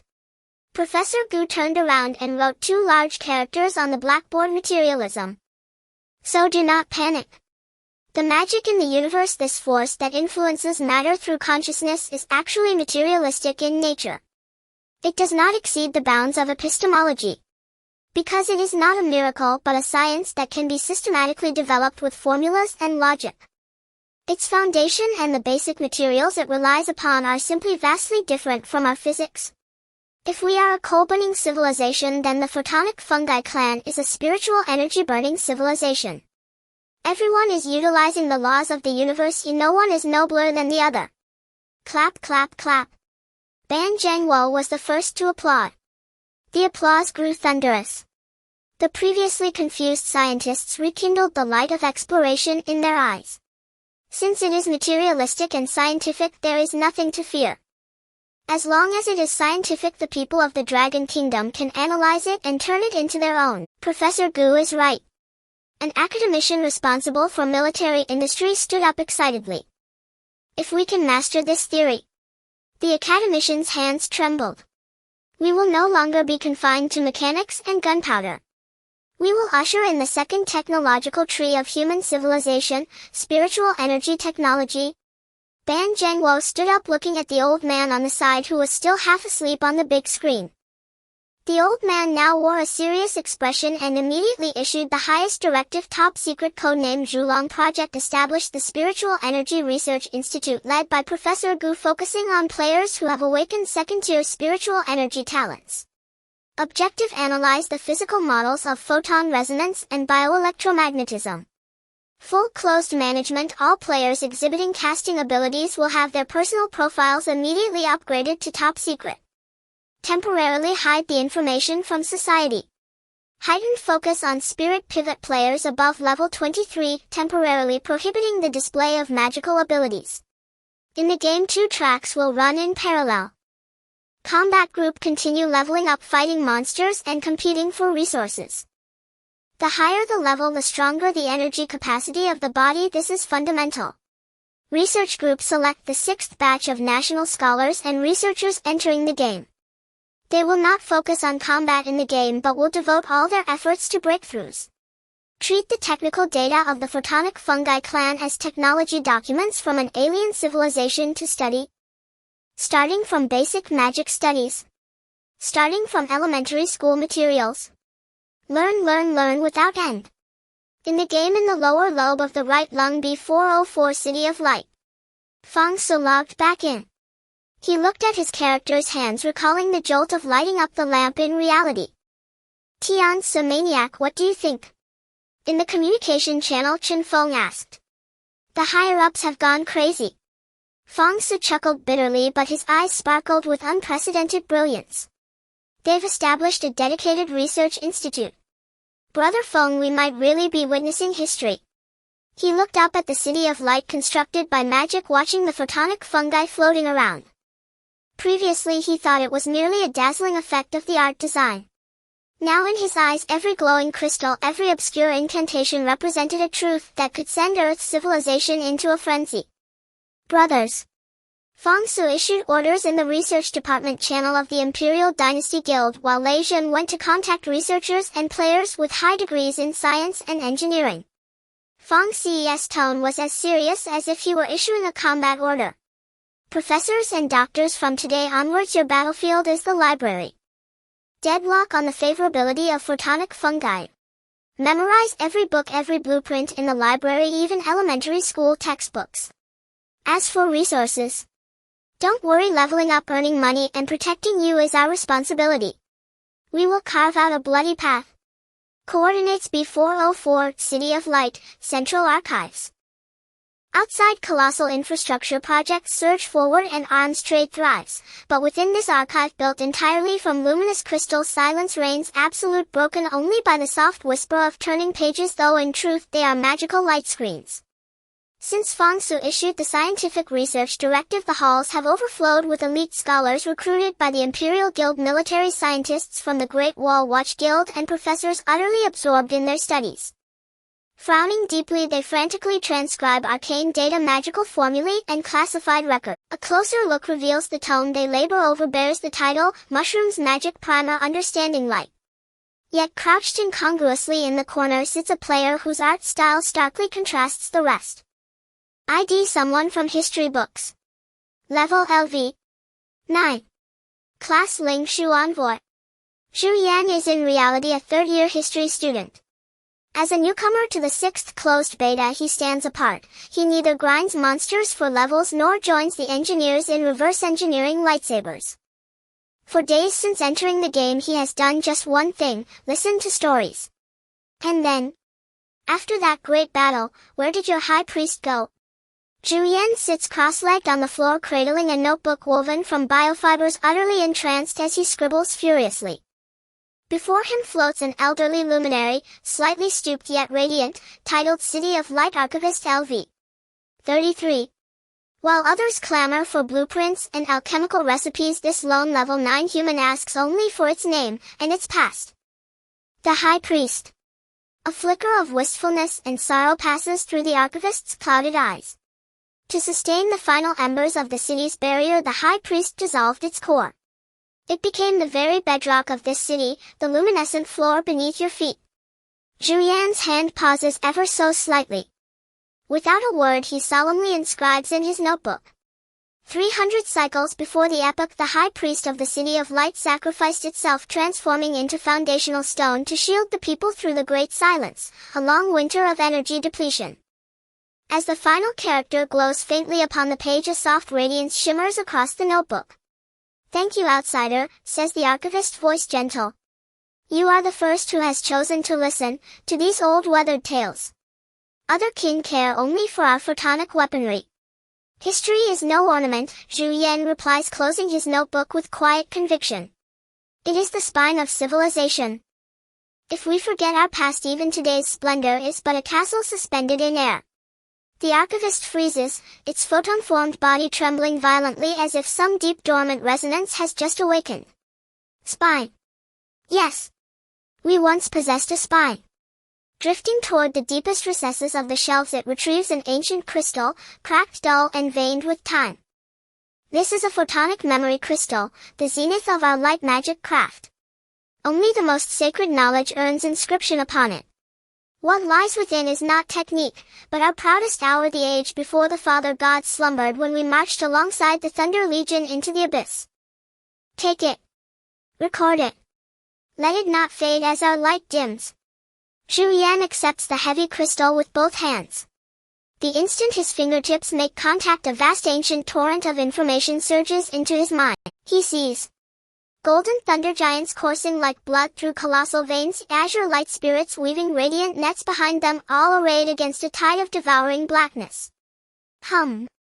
A pillar of golden light erupts from Yuan's body, piercing straight through the vaulted ceiling of the archives. System alert: you have achieved profound resonance with the historical continuum of the photonic fungus civilization. Trait detected: reverence for civilization, compulsion to chronicle. Hidden class activation condition met. Congratulations! You have transcended from Ling Shu envoy to the hidden class, civilization historian. Level up LV. 9 LV. 10. Silence falls across the chamber. Every scholar in the archive lifts their head, stunned, staring at the unassuming novice hunched in the corner. Whoa, golden light. Did he just loot a god-tier artifact? What did that level 9 newbie do? Did he max out an NPC's affinity? Yuan himself stands dazed, his character interface has undergone a metamorphosis. Class: civilization historian. Innate trait: echoes of time. Description: you can no longer manipulate elemental forces directly like other Ling Shu envoys. Yet through any vessel capable of recording, book, stone, or artifact, you may briefly remanifest fragments of recorded history within this world. Signature artifact: Chronicle of Ages, growth enabled. Currently archived: Photonic Fungus Civilization, The Great Silence Fragmentary Volume. Skill: I historical reenactment, heroic summon. Effect: at cost of mental energy, summon the projected essence of a historically recorded figure to aid in combat. Projection: strength scales with your level and the completeness of the archived record. Skill 2: civilizational artifice projection. Effect: materialize a historically documented object or weapon. This. Yuan gazes at his notebook. It has transformed into a weighty ancient codex exuding solemn gravitas. Try it. Instantly a crowd of elite players gathers around. Hey classmate, you're the humanity's triumphant comeback. Show us how literature fights in this world. Yuan swallows hard. Before him stand veterans, level 20 members bearing the title, Great Wall, or renowned theorists famed across forums. He opens the codex, fingertip resting upon the freshly inscribed passage about the High Priest. Let history be our mirror. He murmurs softly. Historical reenactment: High Priest of Light. Boom. Before Yuan, countless sapphire motes coalesce midair, forming a spectral figure 1.5 meters tall, a towering stature among photonic fungi robed in intricate ceremonial vestments, face indistinct yet radiating unassailable authority. Though but a projection, its aura rivals that of a level 25 entity. With a sigh, the apparition brings its scepter down sharply upon the floor. Ability: Sanctuary of the Saint. A translucent cerulean dome instantly expands, covering half the archive. Every player within gasps, their mana pools surge upward at 5 per second. So he's a summoner? Holy, group-wide mana regen. At that insane rate? That's not a summoner, that's a walking mana fountain. Master. Need a permanent companion on your belt. Yet, glory lasts but 3 seconds. Yuan pales, his mana bar draining to 0 in an instant. He staggers, nearly collapsing. The High Priest's specter dissolves into shimmering dust. Too low level. Yuan pants, breath ragged. At level 10, I can sustain such a heroic projection for only 3 seconds. That's more than enough. An Imperial Guild researcher grabs Yuan's hand, eyes blazing with fervor. Join us. We're drowning in physicists, we desperately need a humanities mind like yours. Imagine, if you ascend further and record the history of the Fire Demon Lord, could you summon it as your vanguard? Or, if you chronicle the lore of mecha schematics, could you manifest one whole hurling it into battle? Yuan blinks, then pictures it. There others fight with blades, while he fights with books. Behold. Chapter 3 Section 5 Wrath of the Fire Demon. Again. Appendix 2 Tidal Wave of Mecha. It suddenly feels, breathtakingly, overwhelmingly cool. A higher dimensional perspective. Yuan watches this unfold, and for the first time he pauses, genuinely surprised. Civilization historian. I hadn't anticipated this unique arcane path would awaken. I recall it typically manifests only within civilizations steeped in deep historical continuity. Fascinating. 16 days later. Coordinates True Leather Layer D03 outskirts of the Void Bug Nest. Z. A dazzling white beam pierced through the dim purple sky, striking precisely against the heavy purple-black shell of the Void Crusher LV. 35. The previously despair-inducing phase deflection shield crumbled and boiled away like melting ice and snow at the moment of contact with the beam. Photon shield break armor deprivation. The shield is down. Brothers attack. A player wielding a giant axe, a berserk beast, let out a furious roar, leaping high during the monster's shield break and swung his axe down hard into the creature's skull, causing a brief stun. Green viscous liquid splattered everywhere. Countless attacks followed in quick succession, turning the void creature into a sieve. Without that disgusting damage reduction buff, this big guy was merely a slightly tougher piece of meat. Big, can you watch where you're aiming? Don't shoot at me, bro. This was no isolated incident. Ever since the Light Mage mercenaries joined and the Spirit Masters sought skill instructors from the Light Fungi Elders, the tide of battle had turned. In the backline of the team, a group of Spirit Master players donned in robes excitedly waved their newly acquired biological cold light staff. Previously, the abilities of the Thunder Lord were limited to the lightning element and the Mind Hacker was confined to the psychic element. Now they were no longer restricted to merely discharging electricity or performing psychic interference. After a few days of studying abroad and gaining favor in the City of Light B404, they had mastered a new power.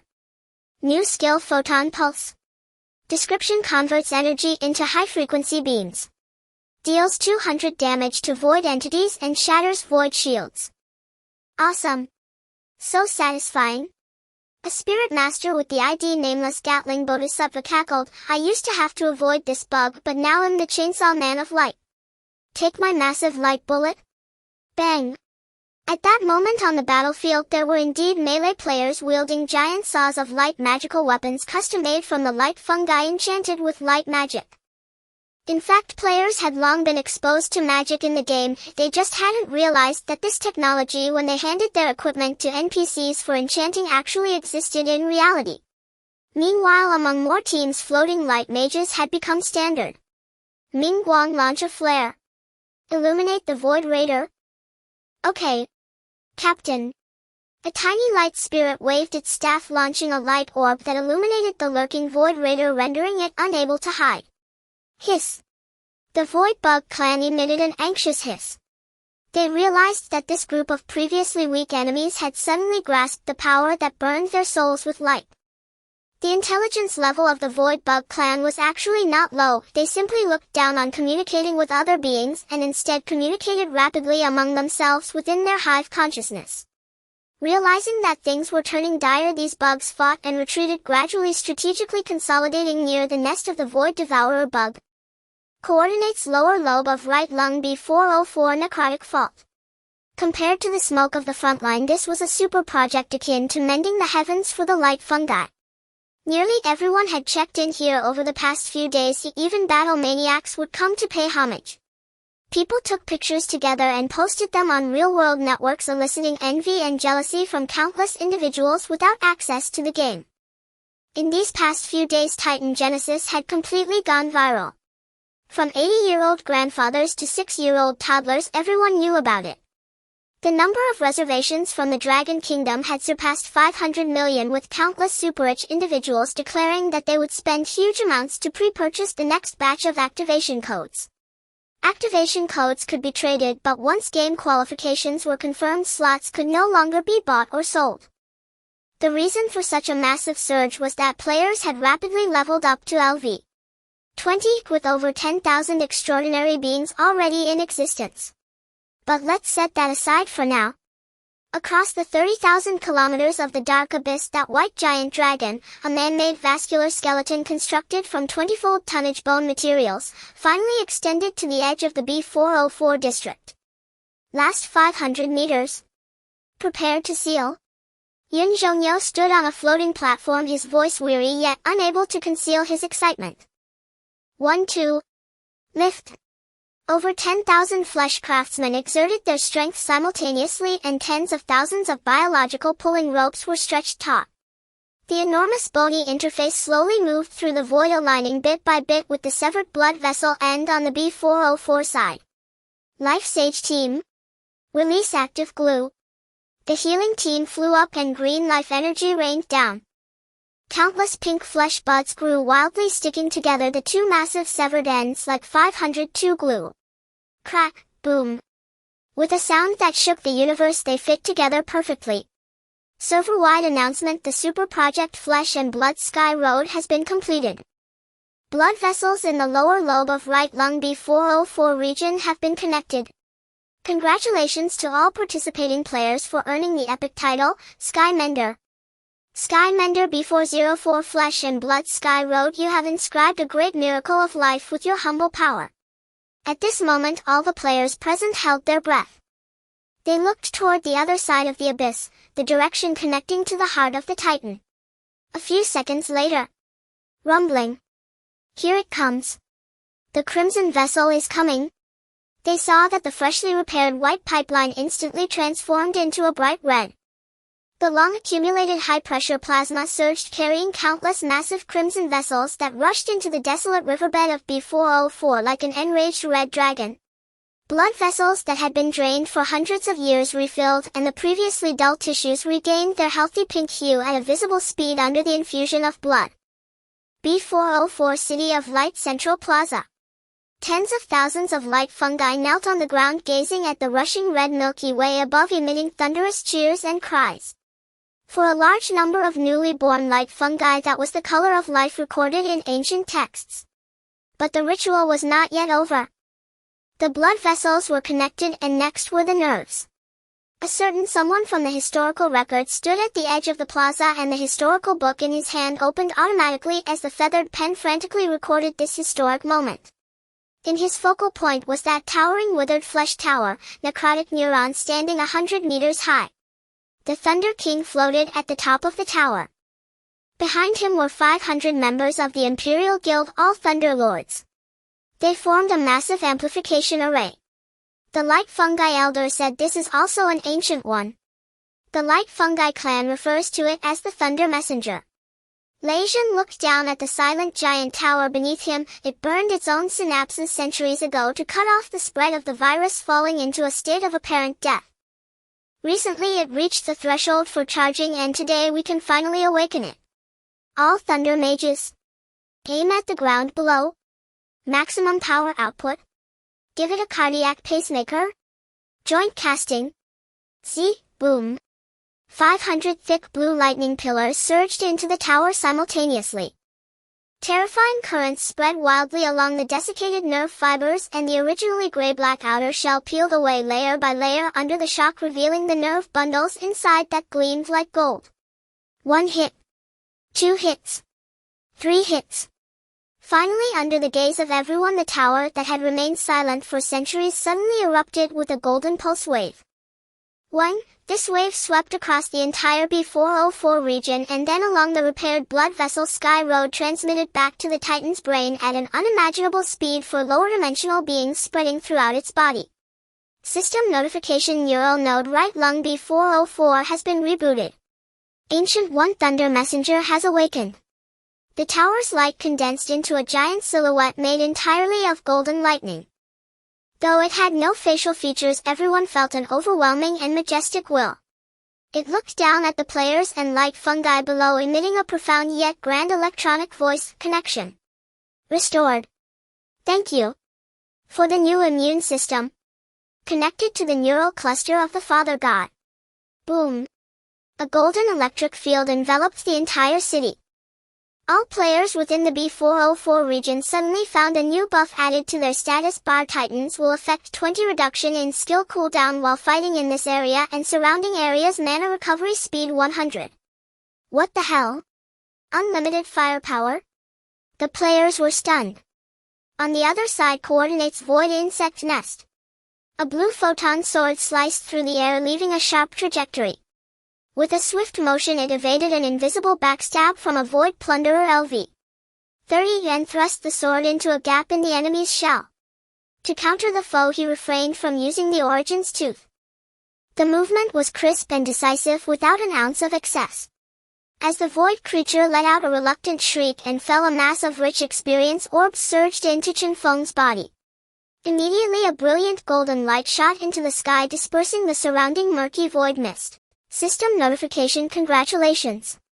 Your level has risen to LV 30. Detected that you are the first player in the entire server to reach LV 30. Server announcement: a new chapter of evolution has begun.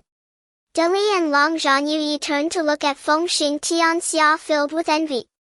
What are you dawdling for? Look and see if there's anything new. Chen Feng stood still, exhaling deeply.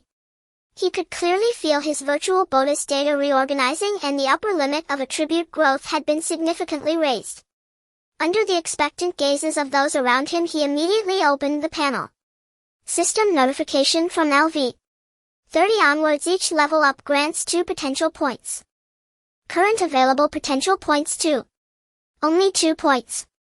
Chen Feng frowned slightly, quickly calculating in his mind. During the LV 2029 phase, he had gained a total of 10 potential points. In pursuit of ultimate combat power, he had fully invested in the first tier 2 talents x 1 point and second tier 4 talents x 2 points of the neural sequence, perfectly consuming all 10 points with no remainder. With a hint of apprehension, he clicked on the talent tree.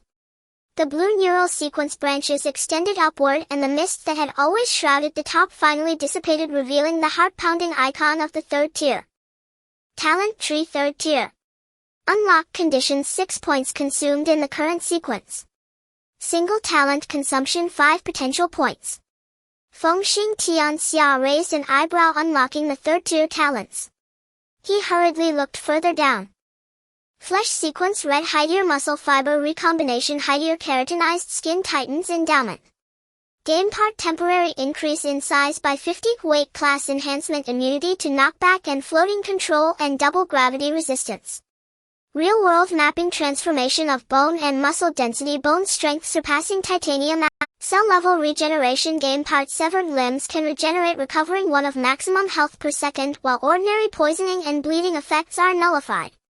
Real-world mapping: telomerase activity significantly enhanced, greatly reducing cellular division, exhaustion, extending lifespan, and allowing rapid repair of injuries by devouring organic matter. Life furnace overclock: game part converts 50 of damage received into personal energy reserves, usable for instant power bursts. Real-world mapping: metabolic rate exceeds biological limits, capable of instantly breaking down most ingested substances, including toxins, into pure energy for bodily use. Flesh manipulation: game part temporarily alters limb shapes, e.g. transforming hands into blades, extending limbs, adapting to different combat scenarios. Real-world mapping: microscopic control over one's own body reaches perfection, allowing limited alterations to muscle direction and bone shape, achieving transformation capability. Neural sequence: blue hide-ear synaptic acceleration, hide-ear hunting instinct, neural piercing. Game part attacks inflict neurotoxin effects with armor piercing attached, directly causing mental damage and stunning the target. Real-world mapping: after concentrating, one can influence the nervous systems of other living beings through contact, not limited to attacks. Instant step: game part instantly moves to any position within line of sight, during which physical attacks are nullified. Real-world mapping utilizing super high-speed movement and light refraction principles creates an effect of instant disappearance visually, which is actually a rapid long-distance advance completed in a very short time. Deadly Rhythm game part continuous attacks hitting the same target increase attack speed and critical damage stacking up to 300. Real-world mapping entering a flow state combat intuition surges as if the body possesses its own consciousness, perfectly predicting and linking the next attack motion. Pain detachment game part when receiving fatal injuries, as long as the body is not destroyed, one can act for 5 seconds with doubled damage. Real-world mapping the brain secretes special hormones to block sensory conduction, maintaining absolute calm in any extreme environment. Psychoenergy sequence purple Heidier biological electromagnetic field Heidier brain domain overclock energy affinity. Game part free energy in the surrounding environment automatically converges towards you, restoring mana slowly and reducing skill cooldown by 20. Real-world mapping capable of affinity perception and gathering magical particles. Energy absorption game part after killing a target automatically extracts residual psychic energy to replenish oneself, achieving infinite mana sustain. Real-world mapping metabolism is completely energy-based, no longer needing to consume ordinary food. One can sustain life by soaking in sunlight, moonlight, or absorbing geothermal energy, and even enhance the body by devouring flames or electricity. Psychoenergy vision game part see through all energy shields and disguises, directly observing the core energy circuits of the target. Real-world mapping eyes become magical organs capable of observing the energy dynamics of magical circuits. Reality anchor game part consciousness and body are locked, immune to instant death effects and spatial banishment. Real-world mapping the integration of the spiritual body and physical body reaches 100 regardless of how much mental shock or physical trauma is received, consciousness will not dissipate. Chen Feng's gaze was fixated on the icon of utmost tactical value. Instant step. Isn't this instant teleportation? Instant teleportation. This is the ultimate form of an assassin. A glimmer of desire flashed in Chen Feng's eyes. Although he was fast now, he still had to follow the rules to run over. Even the skill of the Phantom Blade had a movement process. With instant step he could ignore terrain and directly penetrate the backline moving at high speed. But he glanced at his pathetic 2 points balance. Then he looked at the 5 points required for consumption. A gap of 3 points. Chen Feng shook his head helplessly. In other words, I have to level up to LV 32 or find out if there's a way to obtain extra potential points to unlock this skill. This is the part of online games that messes with your mindset, divine skills right in front of you but your level is not enough. Forget it, let's raise the attributes first. Although I can't allocate talents for now, another benefit brought by LV 30 is solid. Mall permissions updated Titan's Blood diluted version purchase channel is now open to LV 30 players. Price 100,000 biological energy piece. Purchase limit 5 pieces person. Finally, I don't have to fight for rankings anymore. But this price is pure robbery. Chen Feng glanced at his account balance, feeling a heartache that was hard to bear. Forget it, wealth is an external thing. Long Jean Deli lend me some biological energy. I'm just a little short, just a little bit. Spending money like water. Buy 5 pieces. Transaction completed. 50,000 biological energy deducted. 5 test tubes radiating deep red light appeared in his backpack. Without hesitation, Chen Feng took one out and drank it down. Boom. A scorching heat surged throughout his body. Although he had used it several times before, taking it again still had a powerful impact. System notification: you have consumed Titan's blood. Chen Feng drank all 5 in one go. When the last potion took effect, he felt as if his body had transformed into a top powerful bow filled with explosive strength. I truly am invincible now. I want to take on the void devouring worm. Long Zhan Yi stepped aside and made a gesture of invitation. Please go ahead. Cough, just joking earlier. Chen Feng clenched his fist, the air exploding between his fingers made a crisp sound. Although he hadn't unlocked instant step with the attribute growth from LV 30 combined with the enhancement of the 5 potions, his pure physical combat power had already vastly surpassed that of LV 29. Feng Ge. A big guy just respawned ahead. Delee's voice came from the guild channel. It's a 32-level Void Crusher, an actual named recognizable bug. Coming. Chen Feng's figure moved. He didn't use any skills, just the basic running speed left a residual image behind him. A few seconds later he arrived at the battlefield. The massive void insect was wielding its front limbs like a siege hammer, smashing several divine guards tasked with tanking the monster into disarray. Get out of the way. Chen Feng's voice echoed in the channel. He didn't slow down, directly charging towards the colossal creature. The Void Crusher sensed the threat, its purple multifaceted eyes locking onto Chen Feng, and its front limbs came crashing down. In the past, Chen Feng needed to activate bullet time to perfectly evade. But now, he merely tilted his body slightly. Basic evasion. The huge front limb grazed the tip of his nose and fell. In that moment of intersection, Chen Feng's photon sword had already thrust out 3 times. Thud. Thud. Thud. 3 precise wounds sliced at the joints of the shell, purple blood splattering. Too slow? Chen Feng's gaze was calm. The dynamic visual enhancement brought by LV30 made him feel that the movements of this bug were full of flaws. Break the shield. The accompanying light spirit mage immediately shot out a focused beam, instantly melting the monster's void shield. Fall down for me? Chen Feng stepped down, shattering the ground. He launched himself like a cannonball, his light sword piercing straight through the monster's head. Boom! The massive crusher collapsed with a loud thud. Awesome, Feng Go! The surrounding players were dumbfounded, no skills used. All just basic attacks. Is there a hierarchy even among first-tier players? Whoa!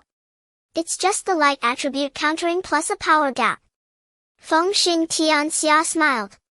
As a high-damage class with near-zero defense and a talent build focused purely on offense, it was only natural to chop monsters of similar level like cutting vegetables.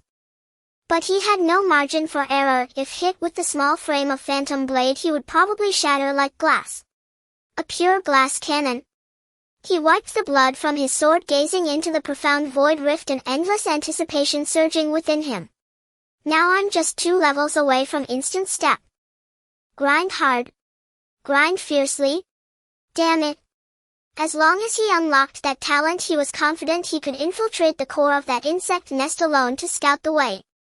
Coordinates back of the leather layer D03 void insect nest. Charge. With the light armor, these insects are just tender chickens. Target the mother nest.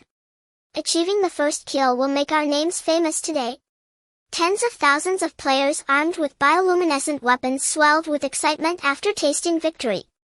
The coalition they formed surged like a glowing tide, easily tearing through the defenses of the outer void fleas, pushing all the way to the foot of the towering void mother nest. This is the place where the void devouring insect resides. The massive beast, resembling an aircraft carrier, had most of its body buried underground, with its exposed back resembling a continuous purple mountain range. We have arrived. This is the boss itself. A small guild leader excitedly raised his light sword. Brothers, concentrate fire on that giant's back. As long as we can shake it. Buzz, before he could finish, the air suddenly solidified. The giant beast, which had remained silent, seemed somewhat annoyed by the buzzing of these mosquitoes. It didn't even turn around. Suddenly, from the massive volcano-like holes on its back, blinding purple plasma light burst forth. Warning: high energy reaction detected. Warning: the void devouring insect is activating void devouring cannon secondary cannon array. Secondary cannon. The players were stunned. Boom. Boom. Boom. Boom. Hundreds of thick purple light columns shot into the sky, then arced in the air, precisely covering the area where the player army was located. This is the ultimate violence of biological evolution. Channeling all its energy into the main cannon, it unleashed devastating lethality without any process of resistance. In the instant the light beams struck down, the earth vaporized.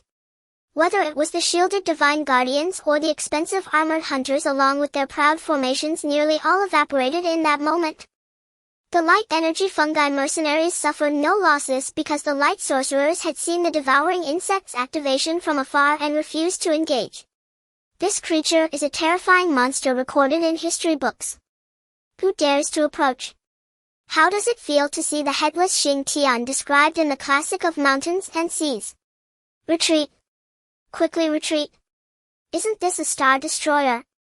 How do we fight against this? The surviving players fled in disarray, wishing they had 2 more legs. They finally awoke to the reason why they had yet to see the level of the void devouring insect. Coordinates B404 City of Light Central Archive. Unlike the grimy front lines, a dimension-crossing knowledge trade was taking place here. You say. You don't know what the periodic table of elements is? The player with ID Quantum Mechanics looked at the bewildered elder of the light energy fungi, feeling as though he was conversing with an alien. In a sense they indeed are aliens. Elements. Are they the foundation of the world? The elder's staff glimmered with puzzled light. We only know that light is the source of all things. As for how matter is composed, isn't that something only gods need to know? The scholarly players exchanged glances. This group of light energy fungi possessed exceptional magical prowess, capable of freely casting light magic and crafting light swords with bare hands, yet in basic science they were a blank slate. They didn't understand chemical reactions, didn't know how to refine purer crystals, they didn't comprehend anatomy, relying solely on photon bombardment for monster hunting and healing through divine light. They didn't even grasp the lever principle or mechanical structure building solely through fungal bonding. This is serious specialization. The research director of the Dynasty Guild slammed the table, his eyes glinting with the light of a brilliant super-enlightened, absolutely guiding devious master businessman. Elder, let's make a deal. The director pulled out a blank notebook, starting to jot down notes. We will teach you basic mathematics so you can grasp the tools to understand the world. We will teach you physics and experimentation so you can understand the world as we see it. We will teach you chemistry, introducing you to the material world and the fundamental particles that constitute it, and research together the changes of the basic units of the world under magic. We will teach you engineering, helping you design more efficient buildings, sturdier walls and turrets. And in exchange, the director pointed at the bookshelf behind the elder, we want all your magical theories. The elder gazed at the intricate mechanical schematics, his murky eyes growing brighter. For their race, which struggles to survive in this perilous world, this efficiency of slaughter and survival is simply priceless. Deal. The elder excitedly grasped the director's hand. This is a compliment of wisdom. This is the common prosperity of civilization. Thus a wondrous scene unfolded in the City of Light. A group of glowing magical beings surrounded a blackboard, listening to human players explain the lever principle and dissection of weaknesses, while a group of human scholars sat cross-legged on cushions, learning meditation and wave-frequency resonance from the magical beings. Coordinates left: kidney, renal, pelvis, stone mine. This place is far from the main player force, a true lawless land. Even the main quest issued by the Titans has yet to touch upon it. Here there are only hard, cold and sharp crystal jungles. Boom! A massive stone was violently shattered. A gigantic statue covered in spikes, the stone golem LV 28, emitted a mournful cry before collapsing. Standing atop its corpse was a figure resembling a demon. Greedy wolf Zhang Kuang LV 25. His bare upper body was covered in crystalline patterns, a benign mutation caused by his long-term consumption of special crystal cores in this mining area to replenish energy. His skin was no longer ordinary keratinized, but presented a gray-white texture similar to granite. Passive petrified bone armor effect: defense increased, pain perception greatly reduced, agility significantly decreased. He had transformed into a human-shaped tank. The 100 or so players who followed Zhang Kuang here were mostly at levels LV 18, LV 20, ranking only as the second tier across the server. Yet there were also quite a few above level 20, closely trailing the first tier. However, their equipment was cobbled together, radiating a heavy air of hostility. Here there were no benefits of NPC assistance in monster hunting and no additional rewards for main quests. Their progress relied solely on sheer effort. Everything depended on relentless struggle. Zhang Kuang jumped down from the golem's corpse, causing the ground to crack. He glanced at the distant construction site of the Wild Wolf City 01. It was a rugged fortress entirely built from massive kidney stones. Monster heads hung on the city walls. This was the only island of civilization amidst desolation. Apart from the solitary fortress, there was only the company of monsters and oddly shaped rocks. This was their main city. He lifted his head and surveyed the surroundings. Except for the lonely city, not a single ghost could be seen. This is Titan's kidney, a labyrinth so vast it was despairing. In this place they felt like a few specks of dust dropped into the solar system, lonely to the point of madness. Even if I am wanted in reality, it's better than facing stones here. One of the subordinates couldn't help but mutter, his spirit somewhat breaking. Shut up. Zhang Kuang suddenly turned around, his gaze as cold as a wolf's. Feeling lonely? Feeling desolate? Zhang Kuang spread his arms, embracing the silent crystal wasteland. This is our advantage. In this vast resource of billions of kilometers, it all belongs to us. Continue exploring deeper. As long as we lay down resurrection points one by one, we will surely conquer this area. Zhang Kuang clenched his fists, his thoughts and words mismatched, a blend of anxiety and envy. Although they had some unique resources and gains here, as a wise man he fully understood the isolated and slow progress of his power compared to other organizations.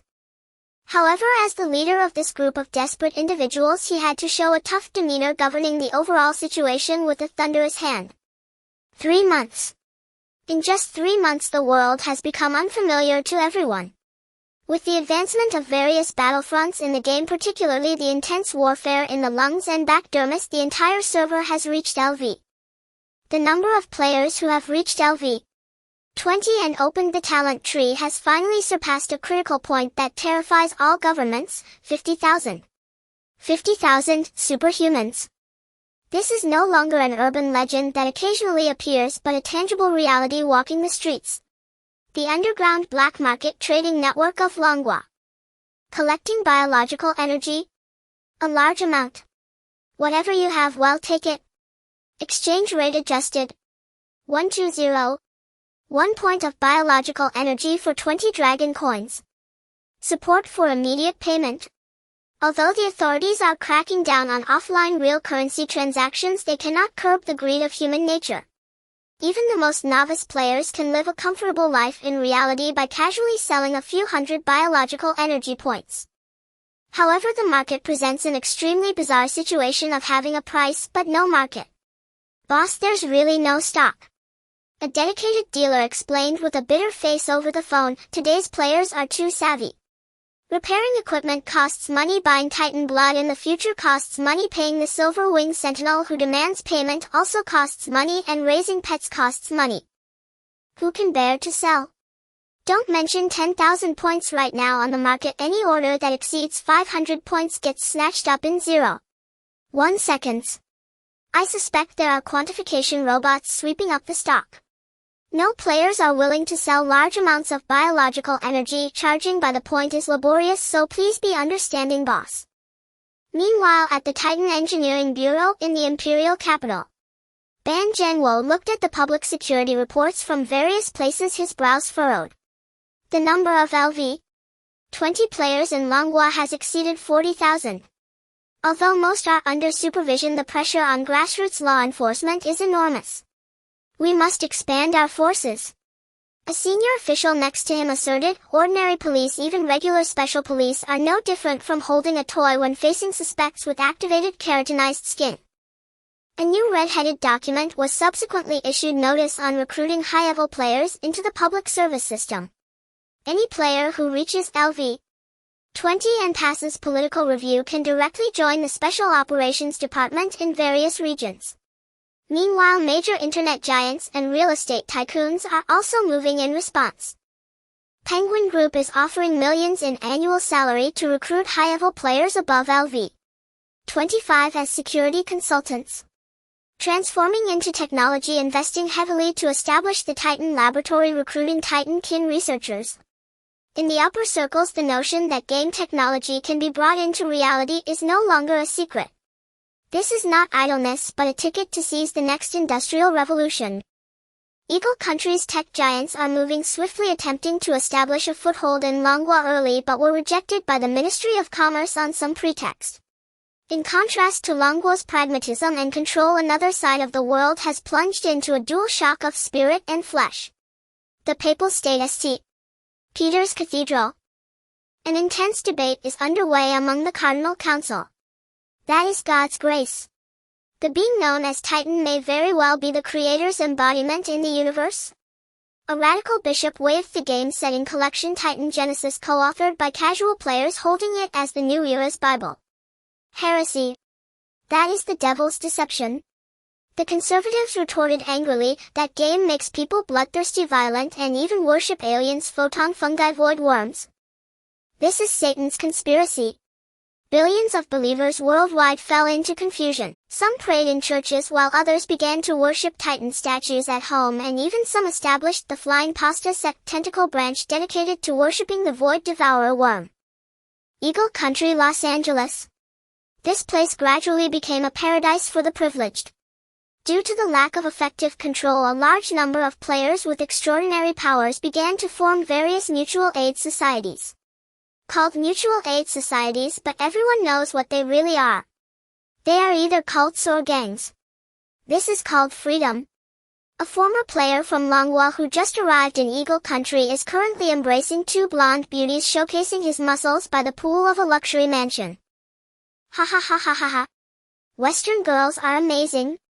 Embracing left and right, he is reveling. His name is Xiao Si, who was just an ordinary citizen back home but has become a guest of a certain congressman here. Xiao Si grinned as he lit his cigar. Here, as long as my fists are big enough, as long as I can level up the congressman, I am the boss. The Eagle Country government turns a blind eye to this. They care more about whether they can gain more intelligence about Titan through these absorbed individuals and use them to counterbalance Longuo's absolute advantage in the game. Their main force has just entered the game during the 6th test, and the disadvantage is too great. Arcade. No stock. Really no stock. The shop owner helplessly shouted at the long line of people. The latest game pod, officially priced at $5,000, has now been inflated to $2,000 in the black market, still in short supply. Cheaper helmets sold out early. There have even been several violent incidents triggered by the competition for a single game helmet. In the chaotic zone, the land already ravaged by war has become even bloodier due to the intervention of extraordinary powers. Warlords no longer only want AK-47s, they desire extraordinary mercenaries. ALV. 20 Raging Beast player wearing a bulletproof vest and wielding a heavy machine gun is like a humanoid tank on the battlefield. My lord, times have changed. Now it's about power in individual combat. High-dimensional perspective Titan Abyss in the cosmic abyss. The massive body of the ancient abyss is slowly warming up. He can feel it. The data line connecting to Blue Star's divine body system is heating up. The feedback of biological energy generated by 500,000 players is continuously nourishing his withered brain. Not enough. Ancient Abyss looked at the chaotic state within him and sighed. Although things are a bit chaotic in reality, this is precisely the labor pains of civilization's evolution. Ancient Abyss is aware of all the conversations among players. This amount of data is negligible to him. And I can hardly take care of myself. I can no longer be called human. Ancient Abyss felt not a shred of compassion for such a useless emotion. In front of this 12th tier, being the number of beings below the 10th tier holds no significance for him. The universe is cruel. If the Blue Star humans cannot withstand this bit of chaos, they will only perish faster when faced with the true universe. In the universe, beings of the 9th tier can be worshipped as deities capable of annihilating advanced civilizations. Today's players are at most tier 1, facing monsters that are not even tier 3. As for their bodies on Blue Star, they are far from even tier 1 standards. In his eyes, these are mere trifles. Neural system load assessment. Passed. Energy reserves. Sufficient. Biological energy cleared. Ancient Abyss will issue new commands in the system. Major version announcement for the entire server in response to the increasingly severe void threats and the impending total war. The 7th large-scale internal test recruitment is about to start. New quotas 5,000,000 people. The total number of players on the entire server will reach 1,000,000. A million disasters descending. At this moment the world erupted once again.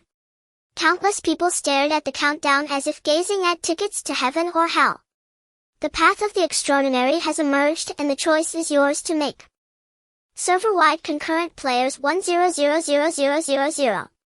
Global announcement: the 7th closed beta has officially commenced. Welcome 5,000,000 new vassals back into Titan's embrace. At that very moment connection signals ignited simultaneously across countless corners of Blue Planet. Countless invisible virtual data lines did not route toward servers, instead they surged upward, toward the sky. 50 million new data streams spanned vast spatial distances to link with Yuan's neural network. Unlike previous iterations, each featuring a single spawn point, the explosive surge in player count prompted Yuan to present 3 distinct options this time. Please select your descent location. A. Hardcore Sanctum, an absolute safety zone and central transit hub, ideal for novice orientation, but densely populated, offering few combat opportunities. B. Blackstone Fortress, a militarized district where low-tier battlefields begin at the city gates, perfect for combat enthusiasts. C. City of Light, a confluence of magic and technology, home to the unique photobacterial civilization, ideal for spellcasters and researchers. A flash of white light faded. Mr. Beast, a superstreamer with 200 million followers across the global web, slowly opened his eyes. Before him rose a crimson hall of staggering grandeur, its scale suffocating. He in his ears echoed a thunderous, soul-shaking heartbeat. Thump! Thump! Thump! My God!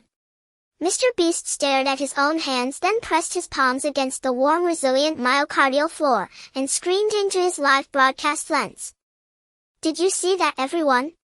This isn't pre-rendered CGI, it's real-time rendering. I can even feel the humidity in the air.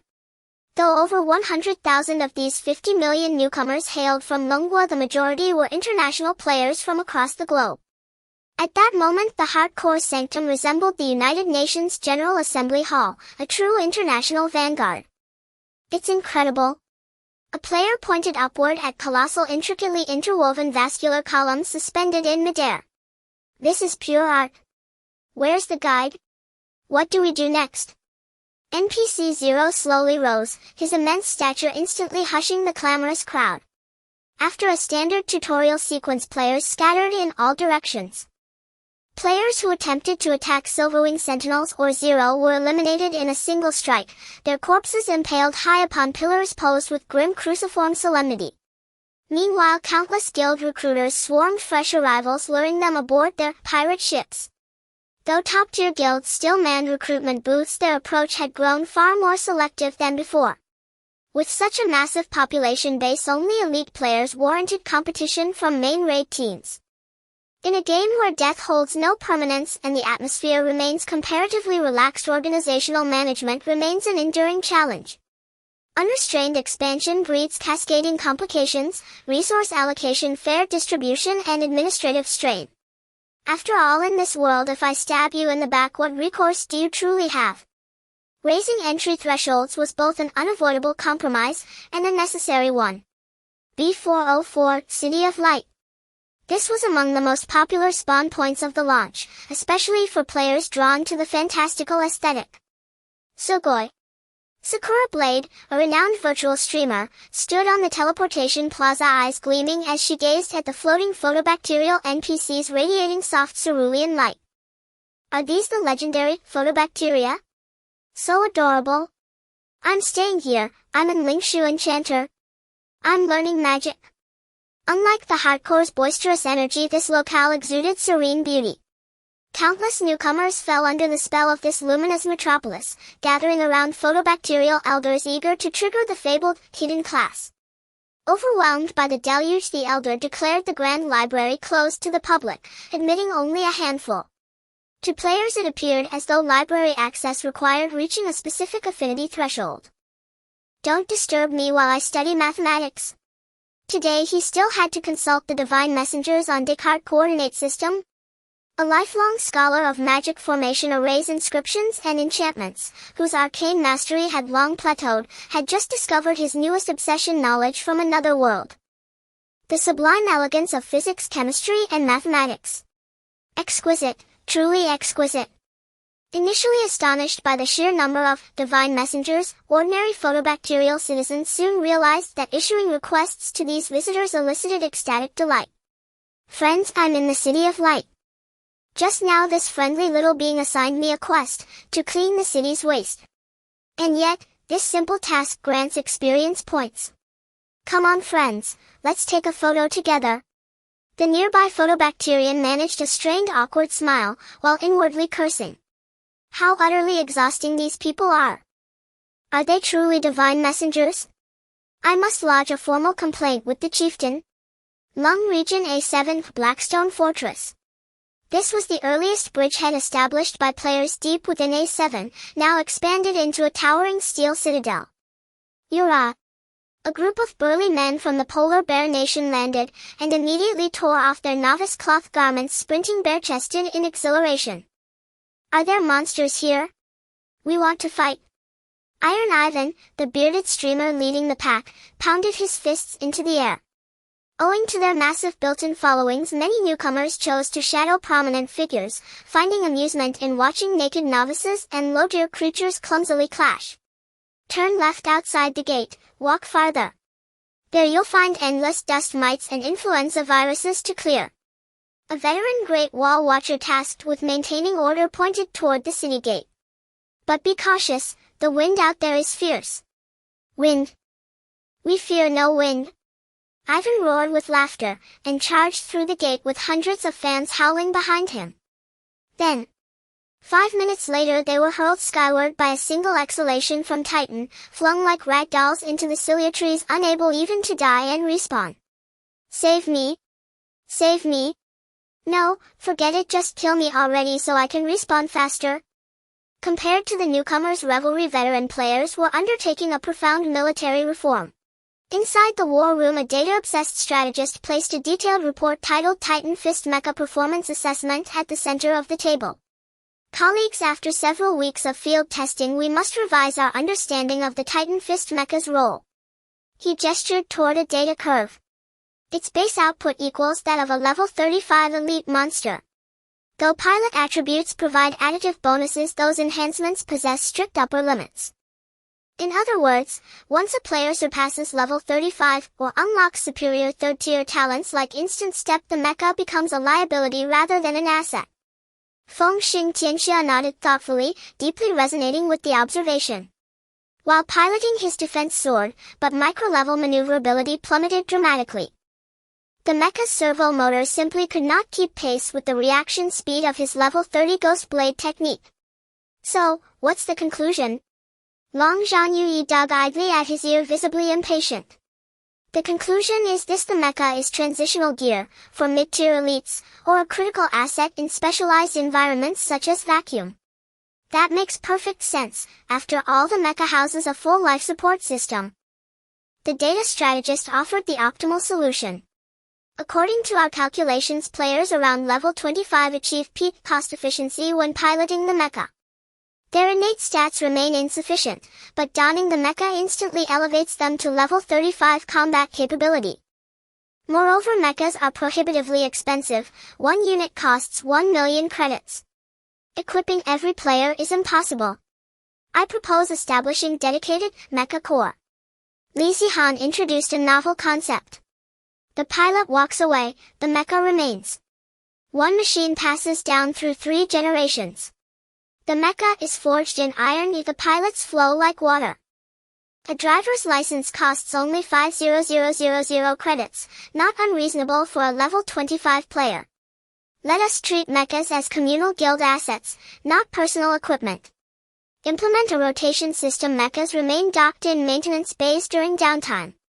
During siege operations, we select online elite pilots ranked between levels 24 and 28. Once these pilots advance to level 30, they graduate, shedding the mecha to engage in close-quarters combat, passing it on to the next generation of rising comrades. Brilliant! Great Wall Unit 1's eyes lit up. This aligns perfectly with our institutionalized command structure. The camp stands unshaken, the soldiers rotate. The mecha is our tank, drivers may change at any moment. Then it's settled. Chen Feng struck the final accord. Don Long Zhan Huang Chao, each shall form 100-strong mecha corps. Though current numbers fall short, poverty. JPG. Prioritize skilled technical players whose levels lag slightly behind. As for us veterans, we'll charge straight in with blades drawn. Feng Xing Tianxia smiled confidently. Once I level twice more and unlock instant step, no monster will land a hit before my mana runs dry. World Channel. Mr. Beast OMG. I just barely reached the liver safe zone, and saw a squadron of black mechas flying overhead. Absolutely breathtaking. Are those NPCs? Random player, no, that's Long Zhan Guild's newly forged mecha. Also, don't even dream about it. That thing costs 5 million credits. You'd have to sell both kidneys just to afford it. Sakura Blade, excuse me, how does one join the photobacterial faction? I wish to serve as a loyal hound, no, a devoted guardian, to my Carissima. Iron Ivan, anyone keen to form a party for the kidneys? Rumor has it the place is now a lawless paradise, where we'll establish a frontline fortress. With the influx of millions of players, every vessel and organ within Titan's divine body teemed with crowded raucous settlements. Humans are inherently social beings. Wandering alone across an infinite uncharted map is profoundly isolating, and more often than not fatal. Even the smallest squads numbered no fewer than 10 members, evoking the immersive camaraderie of tabletop RPG sessions. Build your own stronghold amidst the boundless expanse. Repel invasions from beyond. Gather resources, forge weapons. A group of novices blessed with extraordinary luck arrived unscathed in an uncharted region. This game feels more thrilling than 2B2T, I'm moving in here roar. Amidst this vibrant chaos, a covert strike against the Void Hive was quietly taking shape. Coordinates dorsal dermis D03, outskirts of the Shukong Chongqiao. Ugh! A dry retch shattered the stillness. Tang Dashui stared face gone ashen at a pile of rotten flesh. It was the dismembered carcass of a Shukong Tiaoxiao. Purple entrails pooled across the floor, releasing a fierce ammonia tang and the sickly brine of rotting seafood. Hold it. The one performing the dissection was an ID named Han Yiba, a Shuero Gongjiang flesh artisan. He held a bone surgical blade, hands slick with slime, eyes fevered. A Shuero Gongjiang would not truly need a knife, yet Han Yiba insisted the blade made it feel more real. Upon dissection I found this. Han Yiba drew from the rot a dark green sac that trembled faintly. This is a Shukong Xingsasu Nong, an information pheromone sac. These insects must recognize kin by its scent. The goodwill with Guangning Jun is too hard to farm. Guangwu production is nowhere near enough to share. Han Yiba sneered and pointed to a dozen hollowed carapaces at his feet. So we play something retro. This is my new tactic, Trojan Horse Biological Edition. Tang Dashui and the dozen players beside him felt a chill of foreboding. 10 minutes later. Not sticky enough, add some industrial glue. Han Yiba cast a critical eye, then smeared the still liquid Xingwuzan Heiji biological adhesive over Tang Dashui from head to toe. The substance was slick and viscous. The sensation was like being plunged into a vat of mucus, wet, cold, tenacious. Click. As the final skull plate closed, Tang Dashui found himself sealed utterly within that reeking insect corpse. Damn. Tang Dashui fought the overturning in his gut, barely holding himself together. His view was reduced to 2 narrow slits at the eye sockets of the shell. Oil it. For the final touch, Han Yiba pierced the dark green sac and drenched the impostors with the foul-smelling phenomenal juice. System notice: you have gained disguise status Shukong Wanshu Void Kin. The effect will fade as the scent dissipates. Warning: under the influence of void energy, skills cannot be used normally in this state, and your sanity san will steadily decline.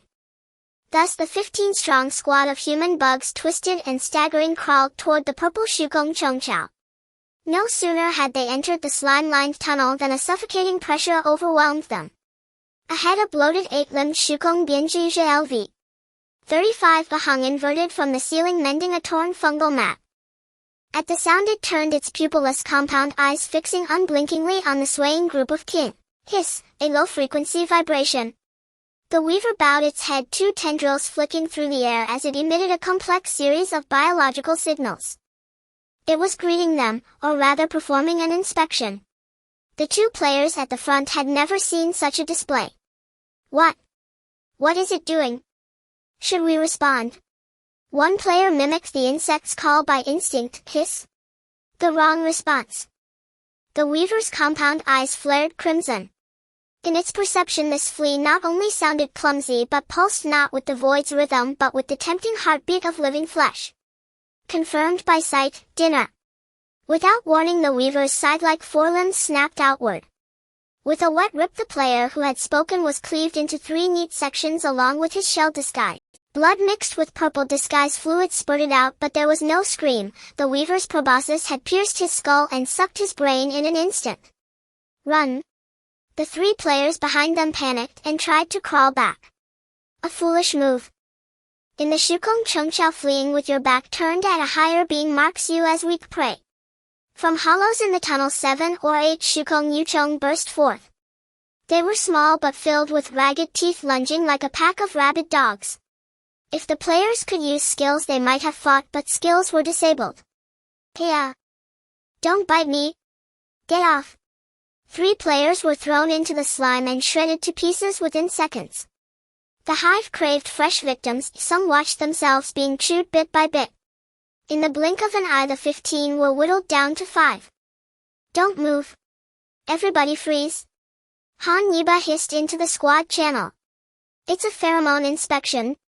It senses with its tendrils. Don't make a sound. Relax your muscles. Let it smell. Tang Dashui lay motionless, every muscle locked. The weaver, seemingly not yet satisfied, crawled inverted until it hovered before him. A slick cold tendril reached out, lightly tapping his shell-encased head before probing through the seams.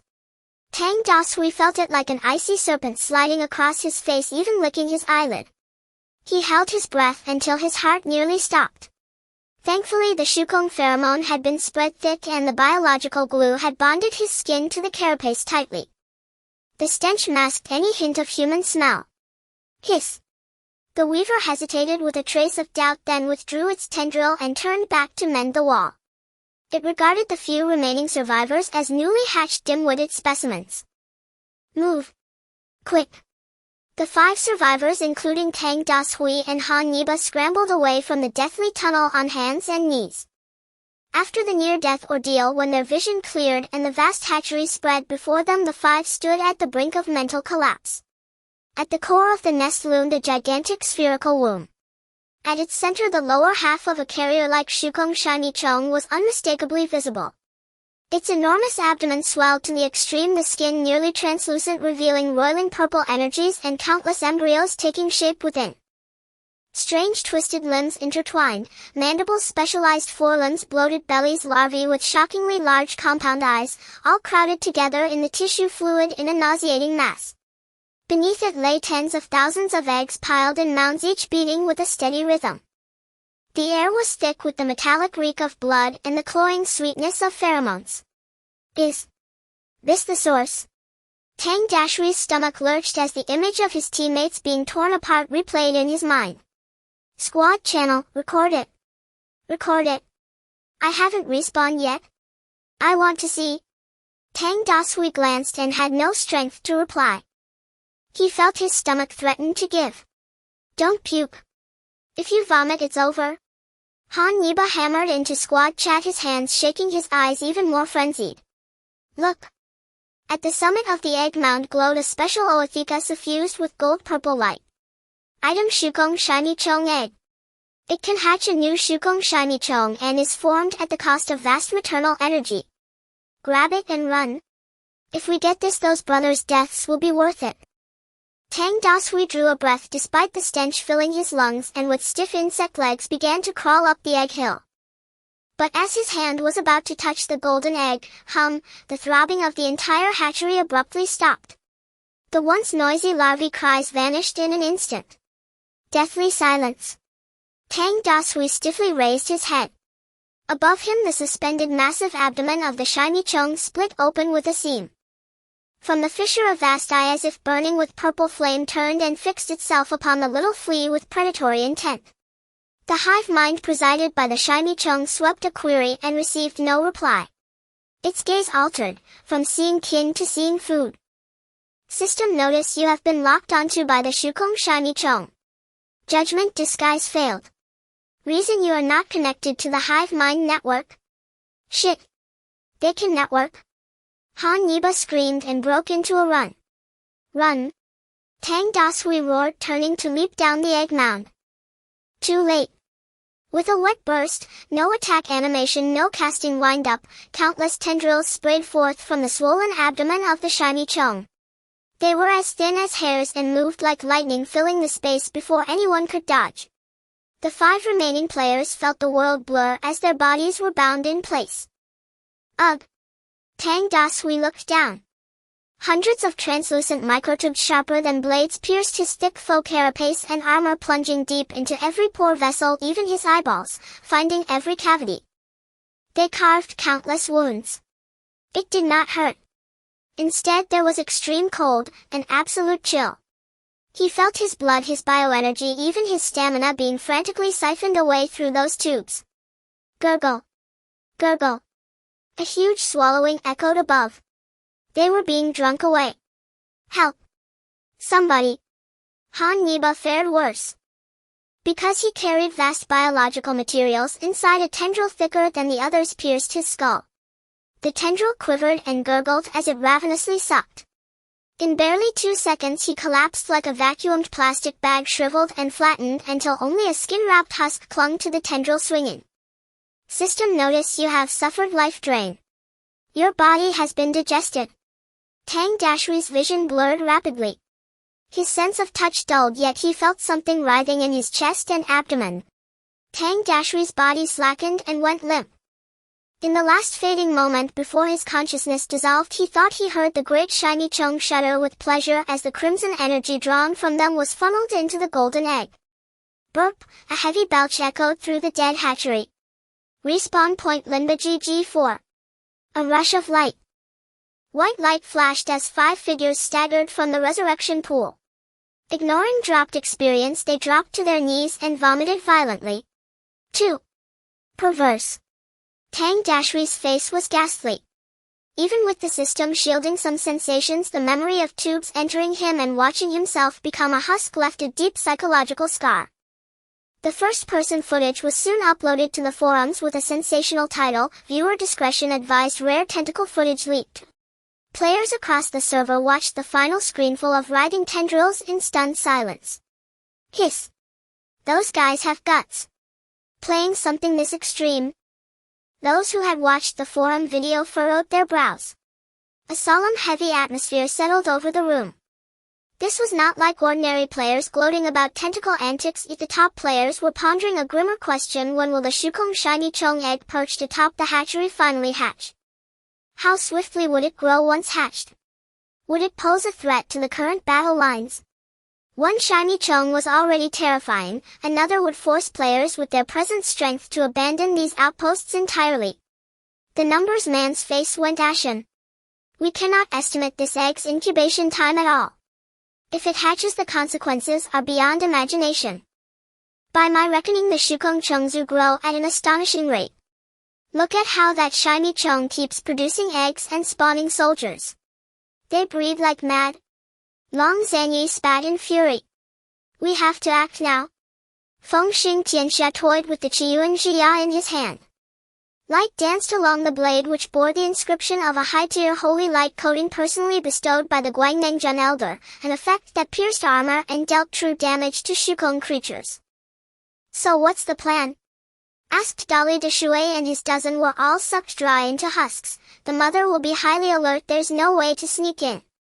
If stealth is impossible, then we disguise ourselves. In the corner, Hannibal emitted a ragged, amused cackle and pushed over a flat cart. On it lay the hollow shell of a Shukong fence, was surgically cut and modified. He had been the architect of the previous infiltration plan and was invited as a consultant. After replaying the deaths of the last batch of test subjects, I discovered a fatal behavioral pattern in the Shukong creatures. Hannibal's eyes glittered with fanatic light. They carry their slain prey or energy-rich corpses to the hatchery as the first meal for newborn larvae. Look carefully at the back corner of that video. He turned to Fengxing Tianxia, his smile unsettling. Fengshen, since we cannot walk out alive, we'll act like dead meat. Let them invite us in. What do you say? Fengxing Tianxia felt a shiver at Hannibal's grotesque grin, but the arrow had already been loosed. There was no turning back. 10 minutes later, on a makeshift operating table, this is an improved Shukong disguise fluid. I mixed Shukong pheromones with some exotic additives. The exact composition doesn't matter, you only need to trust me, it's potent. Trust my handling. Hannibal lifted a bucket of ice blue liquid that stank of chemicals and handed it to Fengxing Tianxia. It will drastically lower your body temperature, slow your heartbeat to under 10 beats a minute, and completely mask human scent. I tested it. The system will judge the user to be in a state of apparent death. Chen Feng did not hesitate. He stripped off every piece of equipment except his weapon and lay naked into the putrid hollow of the worm carcass. A pang of regret flashed through him the instant he lay down. And this? Hannibal produced a bottle of high-energy lure and doused Fengxing Tianxia with it. This will make you smell irresistible to the Chong. I've used it as bait before with poison rangers to trap several high-tier Shukong creatures, 100% reliable. Hannibal banged his chest in assurance. The worker Chong would never abandon you halfway, they'll present you to the mother for certain. Ready? Do it before I change my mind. Hannibal began sealing the seams of the shell with bottles and jars. Remember, you have one chance. The moment you are dropped, that is your signal to strike. With a last clack of carapace, darkness fell, a living coffin closed. Fengxing Tianxia curled inside the narrow black preservative-soaked belly of the worm. His skin was pressed tight against the carapace and affixed with biological adhesive. Bone-deep cold gnawed at his nerves, but he had to remain perfectly still. He was no longer a man in their eyes, he was frozen meat. Not long after, a Shukong Gongbing responsible for gathering food, LV 28, passed by. Its tentacles keenly detected that enticing aroma on the air. It crawled closer, circling the corpse twice as if to confirm its freshness. Hive thought, look what I found, a wild delicacy. I will present it to the mother. Fengxing Tianxia stifled his breathing and suppressed all signs of life to the utmost extreme. A satisfied hiss escaped the Chong. The worker detected nothing amiss in its perception. This was a freshly slain high-tier comrade rich with energy, an ideal offering for the mother. It dragged the heavy can with its forelimbs, crawling deeper into the hive. Bump. Jostle. Through a pinhole-sized observation aperture, Fengxing Tianxia watched the world outside. He activated the recording. This was all crucial data: the purple fungal mats, the innumerable orifices, the nauseating larvae. A living man stepping here would be instantly betrayed by breath-disturbed air, even in stealth. As a corpse being hauled by a worker, he passed without obstruction. When they passed a few Shukong luejuos, the predators cast greedy glances at him as if to tear a piece off, but the worker Chong chased them away fiercely. Bold. Such prey is not for you to touch. At last they reached the hatchery. The cavern opened wide and the vista was revealed.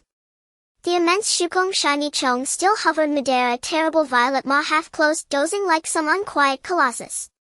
Its oppressive aura made Fengxing Tianxia's soul tremble even in feigned death. The worker set down the corpse respectfully and withdrew. 2 tendrils extended from beneath the mother and bound the worm, whose hollow Fengxing Tianxia occupied, lifting it to the hatchery's summit. There rested a half-human Shukong shiny Chong egg glowing with a gold-purple light. The embryo inside writhed vigorously, ravenous. With a soft plop, the tendril placed Shin Feng's corpse beside the egg and posed it conveniently for feeding, caressing the egg indulgently. From within the worm belly, Fengxing Tianxia could almost hear the egg's greedy suckling. Vessels from the shell extended, seeking to pierce that tasty flesh to draw nourishment. An unhatched egg capable of feeding itself. Fengxing Tianxia's brow rose, then a cruel and ice-cold smile touched his lips. Distance to target 0 meters, even face to face. He asked himself silently, will you eat? Then colder still, first. Take my blade. 3, 2, 1. A single stroke split the shell. Disguise disengaged. The supposedly dead fenceless carcass exploded without warning. Countless shards of carapace and preservative sprayed like shrapnel, embedding themselves mercilessly into the unsuspecting egg. A bare-chested figure brandishing a radiant blade sprang up from the wreckage like an avenging Azura returned from hell. The shiny chong above howled in stunned fury. It could not comprehend why a living man would burst from the food prepared for its offspring. Yet primal instinct reacted in a blink. Die! Massive tendrils lashed out, and from its belly shot forth dozens of translucent appendages, slicing the air with a shrill roar to seal every avenue of escape. Too fast. Blindingly fast, a supersonic scourge and a net of death. But in that instant Feng Xing Tianxia's pupils shrank to needle points. Bullet time. Micron-level manipulation. Hunting instinct. The world slammed into a pause in his senses. Tendrils that had been lightning became slow creeping vines in his eyes, dust motes hung like jewels in the air. You are indeed strong. But I am the game's glitch, he thought. I am a player. With micron manipulation, his limbs bent into inhuman angles as he narrowly evaded the first tendril. No more dodging, it was time to strike. He poured every ounce of potential, every drop of strength and will into his hands. He planted his feet on the egg amid the tendril web and forced a savage heave. Synapses accelerated. Slash. A tendril struck him, his belly was torn open and blood gushed. But he did not stop. The blade in his hands fell with fatal resolve. The Qiyuan Jia, saturated with photons, burned like a miniature sun. Generations of the Guangnangjun had faced the Shukong Shiny Chong and accumulated hard-won countermeasures if the blade cut through their protections. Time seemed to freeze. The densely guarded Shukong Shiny Chong egg collapsed beneath that one stroke like brittle paper. Crack. The shell shattered. The malformed monstrous embryo within was shredded to pulp by the high-frequency blade. A piercing wretched scream tore from the egg as golden ichor spouted forth splattering chin foam. Critical strike. Glorious. Seconds later the perceived flow of time snapped back to normal. Chen Feng hung suspended as dozens of tendrils instantly pierced him like a shish kebab. His blood bar vanished in an instant. Yet his face, still frozen in the follow-throw of his slash, wore a mocking smile as he stared up at the raging shiny chong that roared deafeningly above him. Helpless fury. You cannot protect anything. Bye-bye. Global notice: congratulations to player Feng Xing Tianxia for successfully destroying the Shukong Shiny Chong egg. Minutes later at the lymph node G4 respawn point, a flash of white light and Feng Xing Tianxia emerged. Though death carried a penalty that bled most of his XP from level 30 toward 31, his expression was utterly at ease. Players who had been waiting for news swarmed him. Seeing his face, they erupted into cheer. You did it!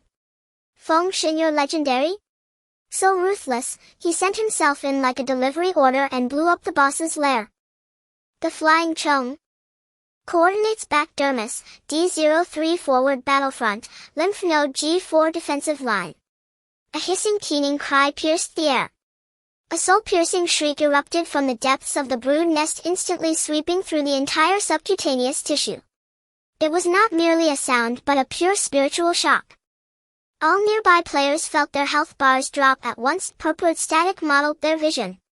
Global alert: void devourer worms have descended into the agony of offspring loss. Hatching chamber mechanics changed. 1.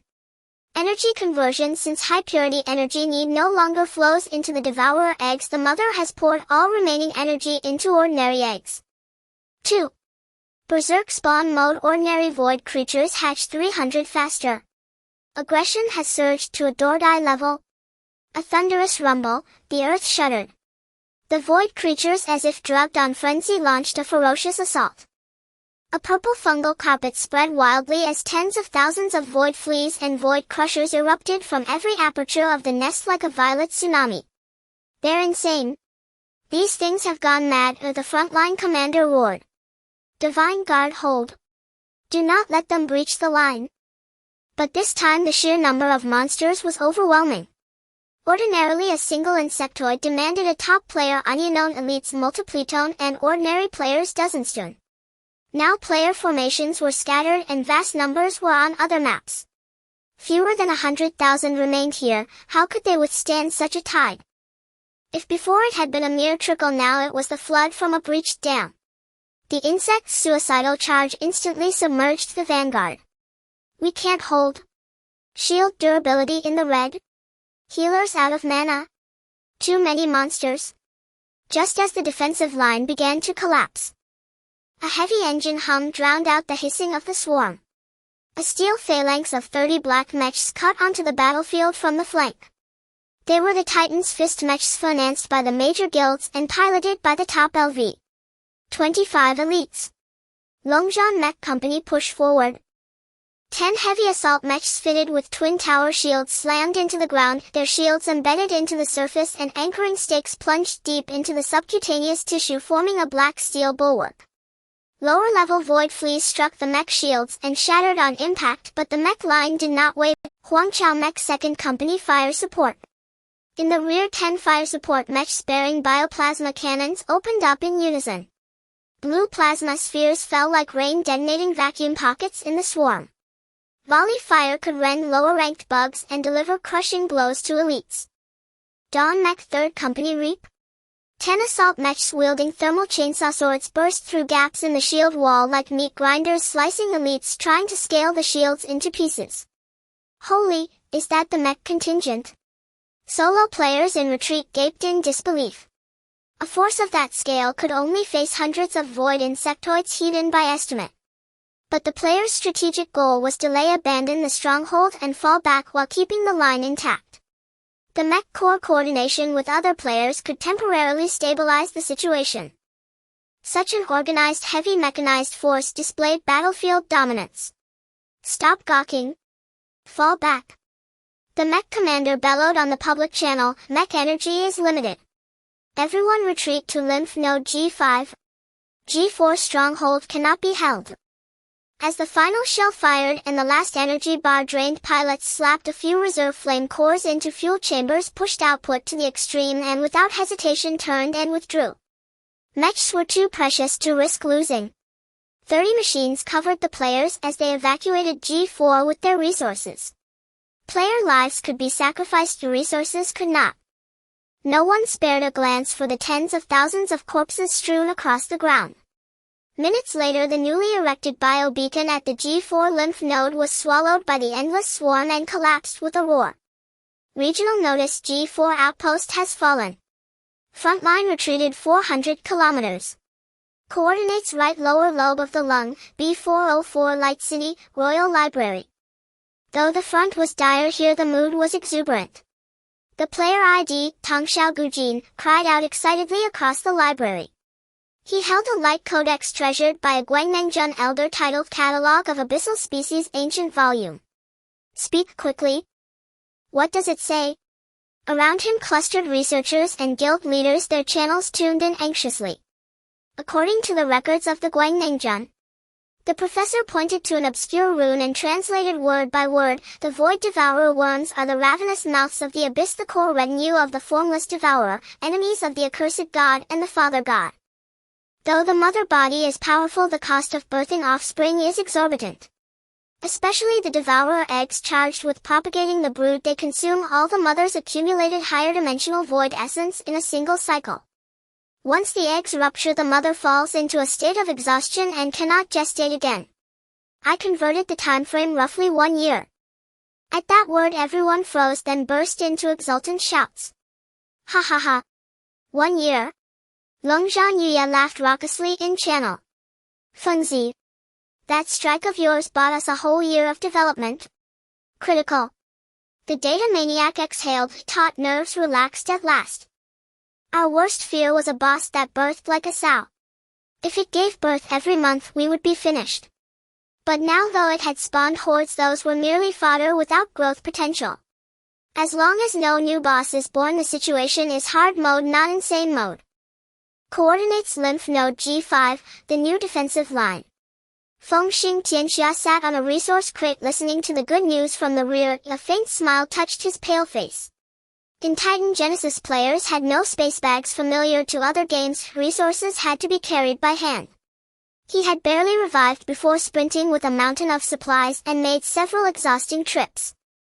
He scrolled the forum and found a daredevil who risked his life to film the G4 region being swallowed by the purple tide.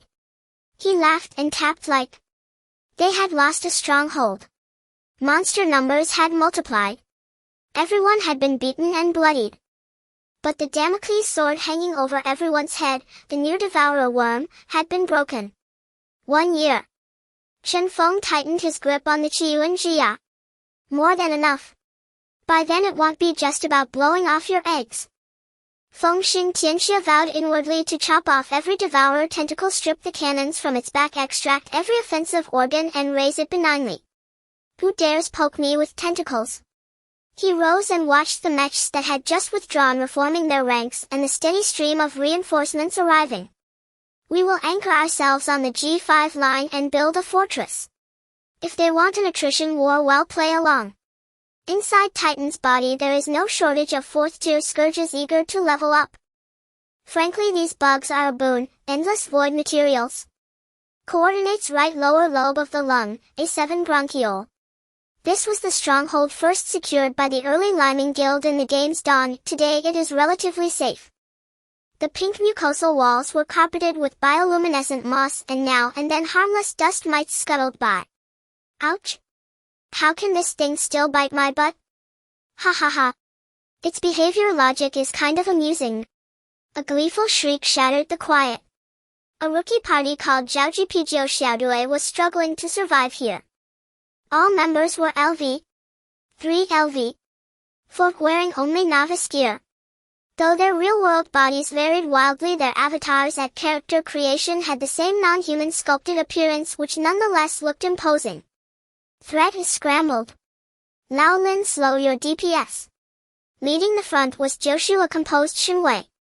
Despite being only level 3, his shield posture was unnervingly textbook, utterly professional in bearing. Afraid? Watch my spinning windmill? A companion burst forward brandishing a half-made battered shield. His ID read Rensheng Zaishi. This fellow was pure mischief. Rather than using the shield to defend, he wielded it like a cudgel. Take my slab. Get away from me. Hey. Missed. Furious yet? He was the perfect prototype of a berserk brute. The dust mite provoked squealed and turned to bite him. Hold steady. Focus fire. The party leader Lin Zaiakini Lishaz barked the command. His bone dagger pierced the monster's joint with surgical precision. The dust mite shoved violently, knocking Rensheng Zaishi to the ground. Healer. Where is the healer? I am not feeling well. Coming. Don't rush. At the rear, the player Quail Feifei Jia Jimingshi was intently casting. He waved his staff and launched a crooked green healing orb which with infuriating accuracy smacked the butt of the stealthing Ingzi. God damn it. Fatso, you blew my cover. Ingzi screamed and was forced into the open. Ingzi had intended a dramatic backstab but was mercilessly betrayed by comrades. The dust mite, having toppled the Shinwei, spun to headbutt and send him flying. Hey holy, what are you doing? Yingzi's aloof composure collapsed. He face-planted and lay sprawled before the mite. After a chaotic bout of the party's ineptitude, the poor LV 3 dust mite was finally ground down. I'm exhausted. Everyone slumped to the ground while Rensheng Zaishi poked at the corpse with a bone. Amazing modeling. The restless Feifei Zhai groped around and suddenly cried, come look. There is a hole under this ciliary thicket. They crowded over, peeled back the thick mucus, and found a damaged metal that emitted a dim silver light. Item T Shibao Tajijui Metal Galaz Relic. Description: long ago an elite cell assault team made its stand here against the virus and perished in battle. This is the remnant of their honor. Effect: the bearer receives the Yingling Bihua buff in A7, granting 5 experience gain. Holy, permanent experience buff. We're rich. This is a god-tier item. Though only 5% for these newcomers, barely scraping by it was a monumental boon. Joshu looked at the battered metal, gently brushed away the dust and said gravely, "It seems this game's backstory is heavier than we thought." "Heavy or not, gear that levels you is good stuff." Renshin Zaishi laughed uproariously, snatched the metal and pinned it to his chest. "By the rotation rules, I'm captain now. Hear my command, charge." Coordinates: left kidney, the outer renal pelvis, a comparatively safe zone. Compared with the rookie's scrapes, leveling here was a royal indulgence. Thunder. An old man in gear far beyond this level waved his fingers in excitement. Though he was only LV 8, novice Lingshu sure he had LV 21 expert Zhao Si nearby. Zap. A Jisher Gao left bleeding by Zhao Si was pierced by electricity and shattered into fragments. "Beautiful. Mr. Smith, your lightning strike is a godsend." Zhao Si flattered shamelessly. The old man was Senator Smith of the Eagle Nation. He looked at his hands, felt the tingle of commanding lightning, and his face flushed with pleasure. "Zhao, well done. Even the most rudimentary power like this intoxicates." Around them, a dozen armed bodyguards watched the vicinity like hawks, clearing any approaching monsters so the senator could take the final strike and reap experience. "Sir, once you reach LV 30 you can directly purchase Titan Ji Shua," Zhao Si said with a gleam of calculation in his eyes. "That is the key to the immortality you covet. Before mainline campaigns open, there is no shortcut to Titan Ji Shua, you must grind experience." "I understand." Smith nodded in satisfaction and glanced across the empty calcified plain. "This area truly is safe, the monsters' level and density are just right. Even more suitable than the lung bronchi. How did you find this place?" "That is the art of business." Zhao Si lowered his voice. "This spot was scouted by those lunatics who wanted to be a local warlord of the Golden Triangle, the Tuanlang. No other players set foot here. I struck a small deal with them. We provide them in the real world with some hardware, and in return they sell us maps of the areas they've scouted. Titans are too vast for anyone to monopolize, but intelligence can be." The two men exchanged crafty smiles and consummated a filthy arrangement in that lawless stretch. Coordinates: unknown region, the Crimson Channel leading to the intestines. This was the most dangerous area players had reached so far. A player whose ID read Jelenbu Zaishi piloted a crimson skiff at breakneck speed, racing through the turbulent channel. "Hello viewers. I am Jelenbu." He had just gone live across the network with only a few thousand watching. Streamers tend to be thrill seekers, repeating grind sessions lack spectacle when there are no major campaigns. And map running always had new tricks. According to the mission hint, beyond this stretch lies the intestines. It is said the game's greatest treasures lie there, untouched so far. The skiff sped for hours until the channel was suddenly blocked. A thick wall of yellow grease and calcified deposits sealed the way like a barrier. "Road blocked." Jelenbu frowned. "No problem. We have experience.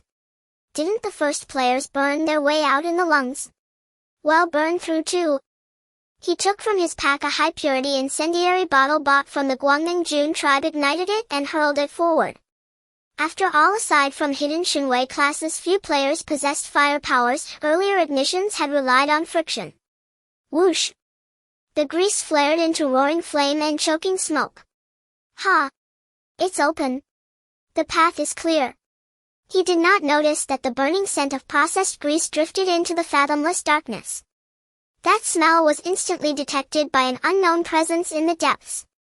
High-dimensional perspective, Titan Yuan.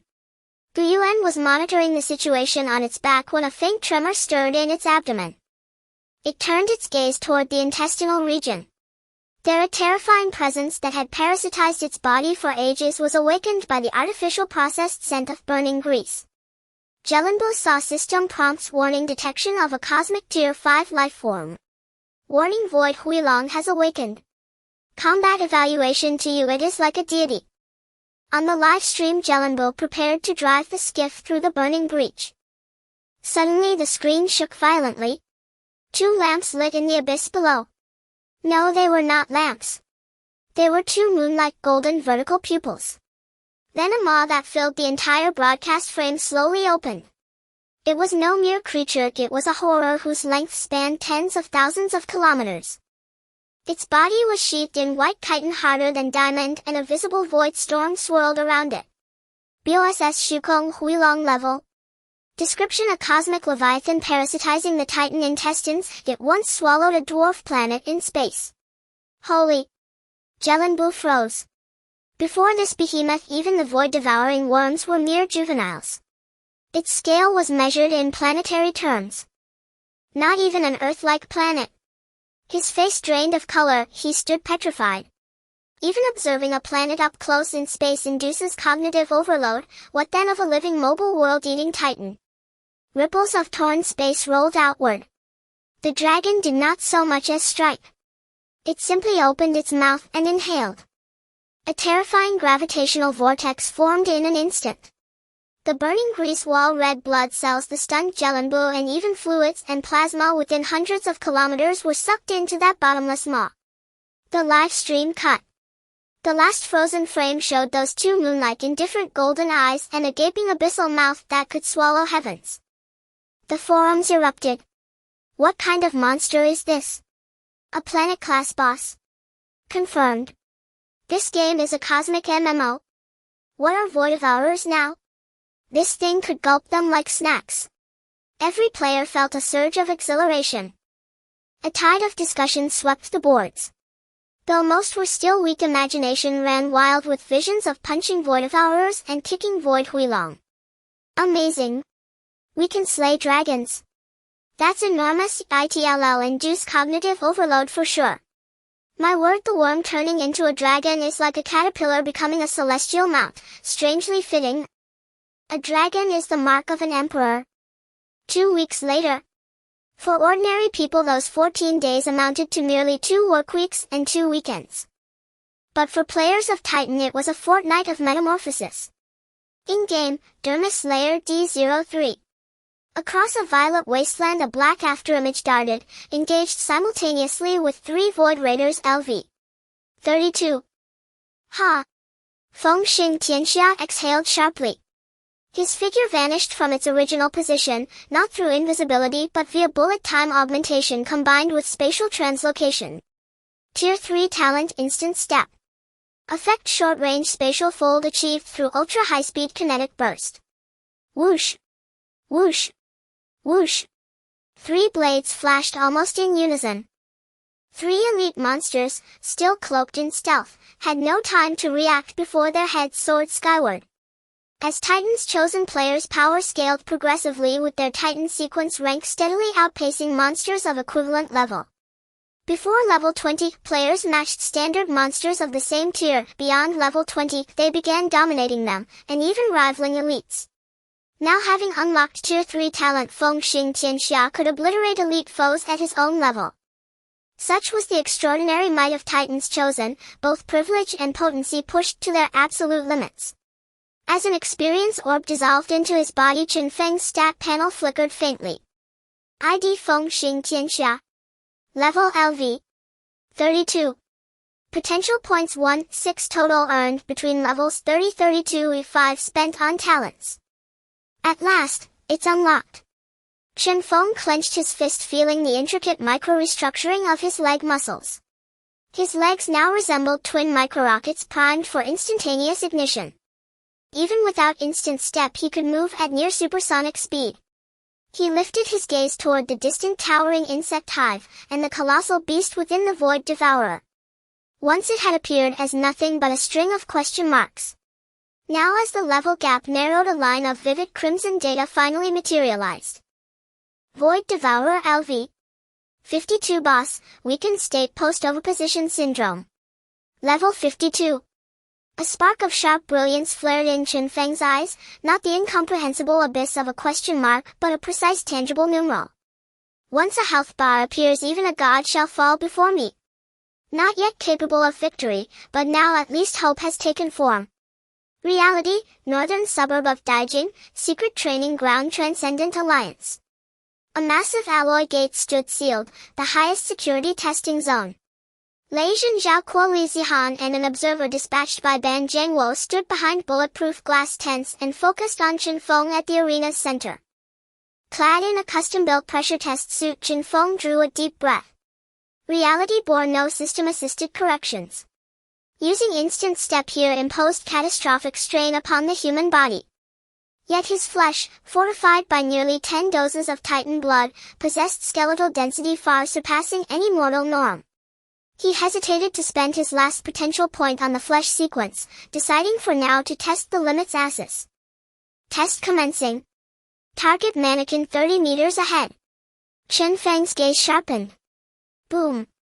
An internal detonation erupted, silent yet seismic, as his musculature ignited like a racing engine. Biological current surged past capacity, leg muscle fibers contracted, tensed and unleashed, all within 0.01 seconds. Boom. A deafening sonic boom shattered the enclosed chamber. High-strength concrete beneath Chen Feng's feet disintegrated instantly into fine dust. The observer's vision blurred for a split second.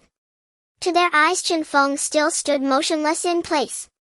Then, within the next millisecond, that figure slowly faded, a lingering afterimage. His true body had already reappeared 30 meters away.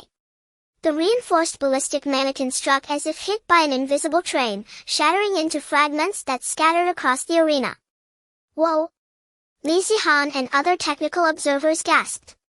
Even high-speed cameras captured no trace of motion, no trajectory, no blur. This was true teleportation, in every physical sense. Cough, cough. Chen Feng swayed slightly, his face pale white, vapor rising visibly from his legs, sweat instantly vaporized by frictional heat. Exhaustion is extreme, one use in reality leaves me utterly drained. But the effect, you've just witnessed it firsthand.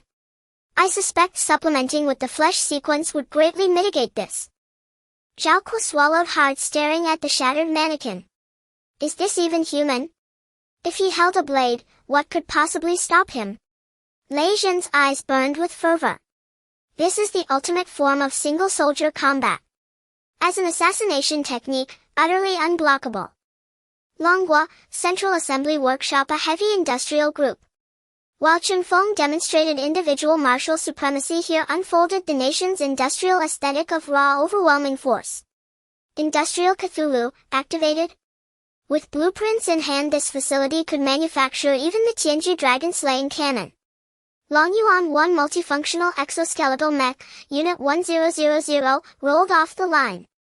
As crimson silks fell away, rows of camouflaged steel mechs stood in perfect formation. They lacked the sci-fi elegance of their in-game counterparts. No biomuscular actuators, only heightened-style hydraulic pistons and graphene batteries, and no neural interface, only myoelectric sensor helmets. Though a crude approximation of Titan's fist, their battlefield efficacy remained staggering. On the test field, a standard soldier clad in exoskeleton effortlessly hoisted a decommissioned truck, then hurled it with pinpoint accuracy into a scrap pit 100 meters away. Another soldier traversed simulated infernos and radioactive zones with effortless composure, the exoskeleton's life support systems operating flawlessly. It's done. The chief engineer wept openly. We cannot yet fly or vanish, but this is a mass-producible unit. A single soldier armored system deployable at scale in the real world. Whether responding to earthquakes or counterterrorism operations, we now hold decisive, overwhelming advantage. Longhua, Daijing Institute of Spirit Energy, Conference Room No. 1. What unfolded here was nothing less than a reconstruction of classical mechanics, and a frontier expansion of human cognition itself. The room brimmed with attendees, not scientists nor soldiers, but hundreds of rigorously vetted, officially registered Spirit Axis envoys, players selected from the game. Most were university students or young civil servants, each ranked at least LV 23 in-game, having unlocked the Tier II Talent Energy Resonance. No projector lit the stage, only a vast blackboard bearing 2 titles. Introduction to Photon Dynamics and Foundations of Arcane Theory. This was the inaugural lecture of Longhua's Arcane Studies program. Class begins. Professor Gu rapped sharply on the board, his expression as stern as if teaching advanced calculus. Today's lesson, Chapter 1, what precisely are we commanding? First, let us dispel a misconception. Magic is neither mysticism nor mere electromagnetic radiation. Professor Gu sketched a colossal question mark on the board, then pointed directly at the audience. You wield magic because your bodies are no longer purely terrestrial carbon-based lifeforms. Through Titan you have reintroduced to Earth a class of high-dimensional arcane particles previously non-existent here. We lack consensus on nomenclature, magic spirit energy, for now semantics matter little. They reside within your evolved nervous systems. We call them spirit energy organs. Earth possessed no innate mana, thus ancient humanity could never conjure magic from nothing. Now however, you yourselves are the new steam engines, integrated sources of both energy and function. Maxwell's equations cannot describe them, their physical properties belong to another paradigm. Therefore we must forge an entirely new mathematical framework. Please open your textbooks to page 5. Wave particle duality of spirit particles and the formula of mental interference. The assembled arcane apprentices sat ramrod straight, notebooks in hand, scribbling furiously. Some players who contributed directly to theoretical foundations in game circulated among peers like strict headmasters monitoring discipline and focus. The scene was surreal, yet charged with solemn transcendent purpose. A cohort of superhuman individuals, neither roaming the streets as vigilantes nor reveling in power, were instead confined to a conference room relearning how to wield their abilities with scientific rigor. Student Fang Su, please demonstrate. Professor Gu called out. Fang Su rose offering a slightly awkward smile. He'd studied photonic fungal light magic ahead of schedule. He extended his palm, not indulging in vague imagination but deliberately attuning his consciousness to the precise mental frequency prescribed in the textbook, drawing forth the alien energy slumbering deep within his cells. VRMMO. The air shimmered, visibly warping. Spirit energy pulsed outward, forcibly capturing, compressing, and collapsing ambient particles. A soft fist-sized sphere of milky white luminescence coalesced above his palm, cool to the touch, non-blinding, defying terrestrial optical scattering laws. It was not light, but a condensed aggregate of spirit particles. Excellent. Professor Gu nodded, eyes blazing. Standard Thierry photonic fusion. Though modeled on photonic fungal archetypes, this confirms the universality of our new physical laws. Silence blanketed the room. 1,000,000 words of arcane theory omitted. By lecture's end, students drifted into drowsy reverie, the nostalgic ache of high school youth returning full force. Leijin reviewed his notes with grave intensity. Ban Zhengwo entered, surveying the room with quiet satisfaction. The state has resolved to establish an internal special skills training program. You will serve as its founding cadre of instructors. Remember, the light in your hands is not illusion, it is truth. And you stand as humanity's first generation of new humans. That day, Longguo formally inaugurated its second scientific system, centered on spirit energy physics. While players elsewhere regarded magic as divine grace or demonic sorcery, Longguo's scholars were already modeling miracles with differential equations, endeavoring to cage divinity within the confines of formula. Knowledge is power. Zhu Yan, later chronicled in history as So-and-so, sat quietly in the back row watching this impossibly ethereal spectacle unfold. In his journal he wrote, "When myth steps into reality, we did not kneel. We chose analysis." As players leveled up, the experience points required for each subsequent level surged dramatically. The gap in levels between the vanguard group and the main body of players gradually narrowed, yet a distinct hierarchical gradient remained. The vanguard players reorganized into smaller, more agile squads to maximize monster clearing efficiency. Swarms of void insectoids roamed freely between G5 outpost and the former G4 outpost. Having abandoned the need to propagate direct bloodlines, the void devourer worms spawned increasingly powerful void creatures. A suffocating void field saturated the air while violet mists churned violently across the land. Boom! A deep resonant impact shook the surrounding fungal carpet. A 15-meter-long void shatterer LV-38 elite loomed ahead, its massive, thickly armored carapace shimmering with ominous purple iridescence. It wielded its colossal hammer-like forelimbs, specialized weapons forged for siege, with frenzied force against the obstacle before it, a dark red alloy tower shield. ID Long Zhan Yu Yi LV 31. At this moment Long Zhanyuyi had fully invested his potential points into the first 2 tiers of the flesh sequence, and retained 4 unspent points. His feet were buried deep into the earth, but he did not retreat a single step. Gritting his teeth, every muscle corded like steel cables beneath the enhancement of mid-tier myofibro reconfiguration as he absorbed the blow, a strike capable of toppling skyscrapers, without yielding an inch. Though he had yet to reach level 32 and unlock the 3rd tier flesh sequence talent, his elite tier gear and fully optimized 2nd tier talents rendered him the sturdiest bulwark in the entire server. Delete takeover fire control? Long Zhanyuyi bellowed across the party channel. On my way. From the flank a wave of searing heat erupted. ID delete Chu Chi GLV. 31. A class infernal ward in his hands bore a pair of scorching obsidian lava bracers radiating raw power and incandescent fury. He drove a thunderous fist into the beetle's flank, the runes upon his bracers blazing as torrents of molten rock erupted from the point of impact, instantly igniting the creature's chinless shell. Unlike Long Zhanyuyi's purely physical defense, this fire-based tank, balanced equally in offense and resilience, used searing heat to ignite even the frigid void environment. At the rear of the battlefield, 3 figures stood in a precise triangular formation. ID Tian Su LV. 31. With a gentle tap of his staff, Tian Su's eyes glowed with faint cerulean ripples of mental energy, his expression focused, detached, and unwavering. Mind hacker thought stasis and invisible psychic spike pierced the insect's rudimentary ganglia with surgical precision. Mid-preparation for its second charge, the beast froze, motionless, for a single decisive instant. Exploit the opening, shatter the shield. Tian Su's command was terse and absolute. Understood. ID Data Maniac LV. 31. The Data Maniac swept his hands through the air, tracing an intricate photonic sigil. What he cast was no standard cooldown-driven spell taught by in-game skill mentors, but rather a refined, theoretically grounded variant of photon pulse honed for unparalleled accuracy and efficiency. 3 high-frequency photon beams lanced forth in a triangular formation, striking the nexus points where the creature's void shield anchored to its abdomen. SSSKRRT, the shield flickered, then fractured. Shatter, for me.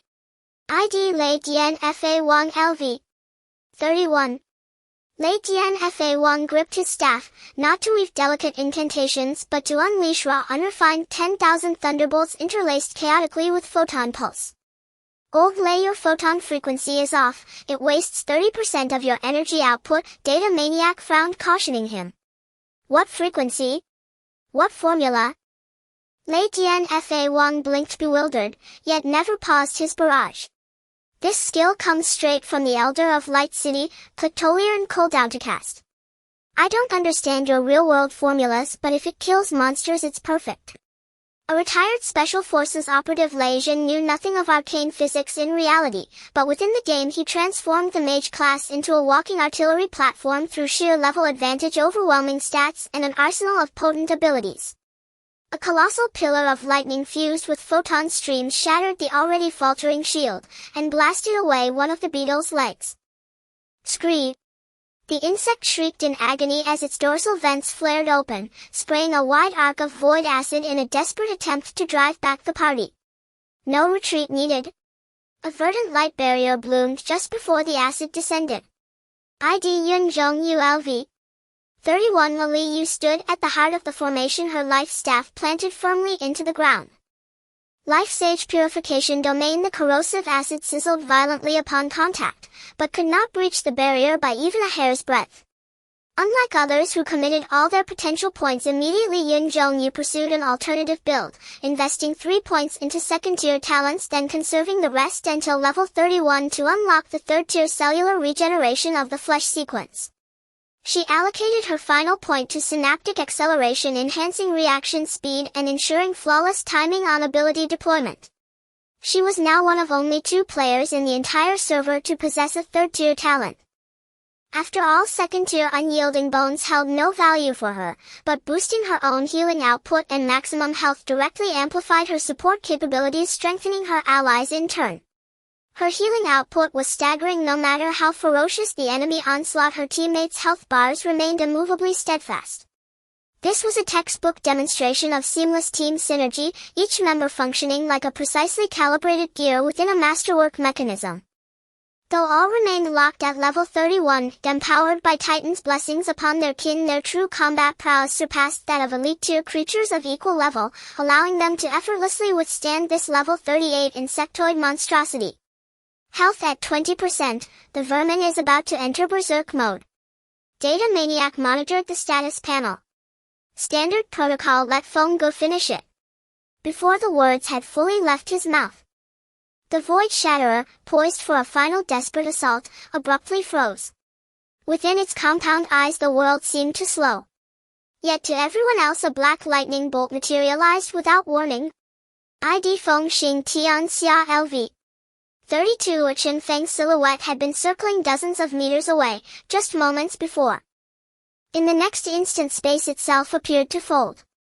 He manifested directly above the beetle's raised head, defying inertia yet moving with terrifying natural grace. Third-tier talent Blink Step, a short-range spatial fold enabled by explosive kinetic acceleration. In Chen Feng's hand the Tooth of Origin was reversed, its blade holding an aura of restrained lethal intent. Shadow Kill. With micrometer-level bodily control, exquisite beyond measure, he executed an impossible midair maneuver, twisting his trajectory before crossing paths with the beast in a blur of motion. Shoo! After a breathless silence, a hair-thin crimson line appeared along the Shatterer's iron-hardened neck. Then, its colossal head slid cleanly away along the incision. The cut surface gleamed mirror-smooth, no ichor spilled forth. One kill, perfection. Long Zhan Yuyi lowered his tower shield, gazing at Feng Xing Tian Xia with undisguised envy. Glancing at his own stagnant balance of 4 unspent potential points, he clenched his jaw. Just one level away? Once I hit 32, I'm taking Titan's kin-bound body? The difference between third-tier talents is profound. Feng Xing Tian Xia turned, his expression calm, devoid of triumph. Blink Step reshapes combat logic entirely. Before we had to anticipate enemy attack trajectories, dodging closing distance positioning. Now spatial displacement creates openings on demand. He glanced at the group. You're close too. This elite's XP should push you past level 32, correct? More than enough. Absolutely sufficient. Dali Chu Chi Ji rubbed his hands together, elated, golden light flaring around him. System alert, player Dali Chu Chi Ji has ascended to level 32. Gained potential points 2. Total available 6. Through tight cooperation among the 3 major guilds, backed by abundant resources and balanced high-performing roles, Dali Chu Chi Ji achieved XP acquisition efficiency surpassing even Long Zhan Yuyi's. He became the server's second level 32 player, and its third bearer of a third-tier talent. Ha ha. Brothers, I'll go ahead. Without hesitation, Dali Chu Chi Ji opened his talent tree, and selected the third-tier flesh sequence icon. Talent selected Titan's kin-bound body, tier 3. A deep resonant hum vibrated from within De Chang's core. Before the stunned gazes of his comrades, his physique swelled, his height surging from over 2 meters to more than 3, his muscles swelling like sculpted stone, his crimson skin shimmering with a metallic burnished gold sheen. This sensation. De Chang clenched his fist, the molten lava bracers now feeling like children's toys in his grip. I feel like I could tear void insectoids apart barehanded, so long as their level isn't absurdly higher. Whoa, I'm terrifyingly strong right now? Tian Su and Data Maniac exchanged rapid calculations, their eyes alight with sharp analytical brilliance. Each additional third-tier talent multiplies our team's combat power geometrically. Under the group's watchful eyes, Dali Chu Chi Ji slowly reverted to his normal size. This was an active ability, granting temporary size augmentation and full stat enhancement. Let's press forward. We can attempt to advance deeper into the zone. I wonder what's the highest level elite the enraged devourer worm has spawned. ID Shi Shu Shang De Mao Mao Mao LV. 16 of this unique identifier frequently appeared in Light City B404. Though Zhu Yan's level remained modest, he had become a local celebrity, spending his days chronicling history and conversing with NPCs. Strength gained through historical scholarship, safe, stable, and deeply satisfying. He had already completed the foundational chronicle of the photonic fungal race and was now delving into period-specific details, dedicated to achieving flawless historical reconstruction.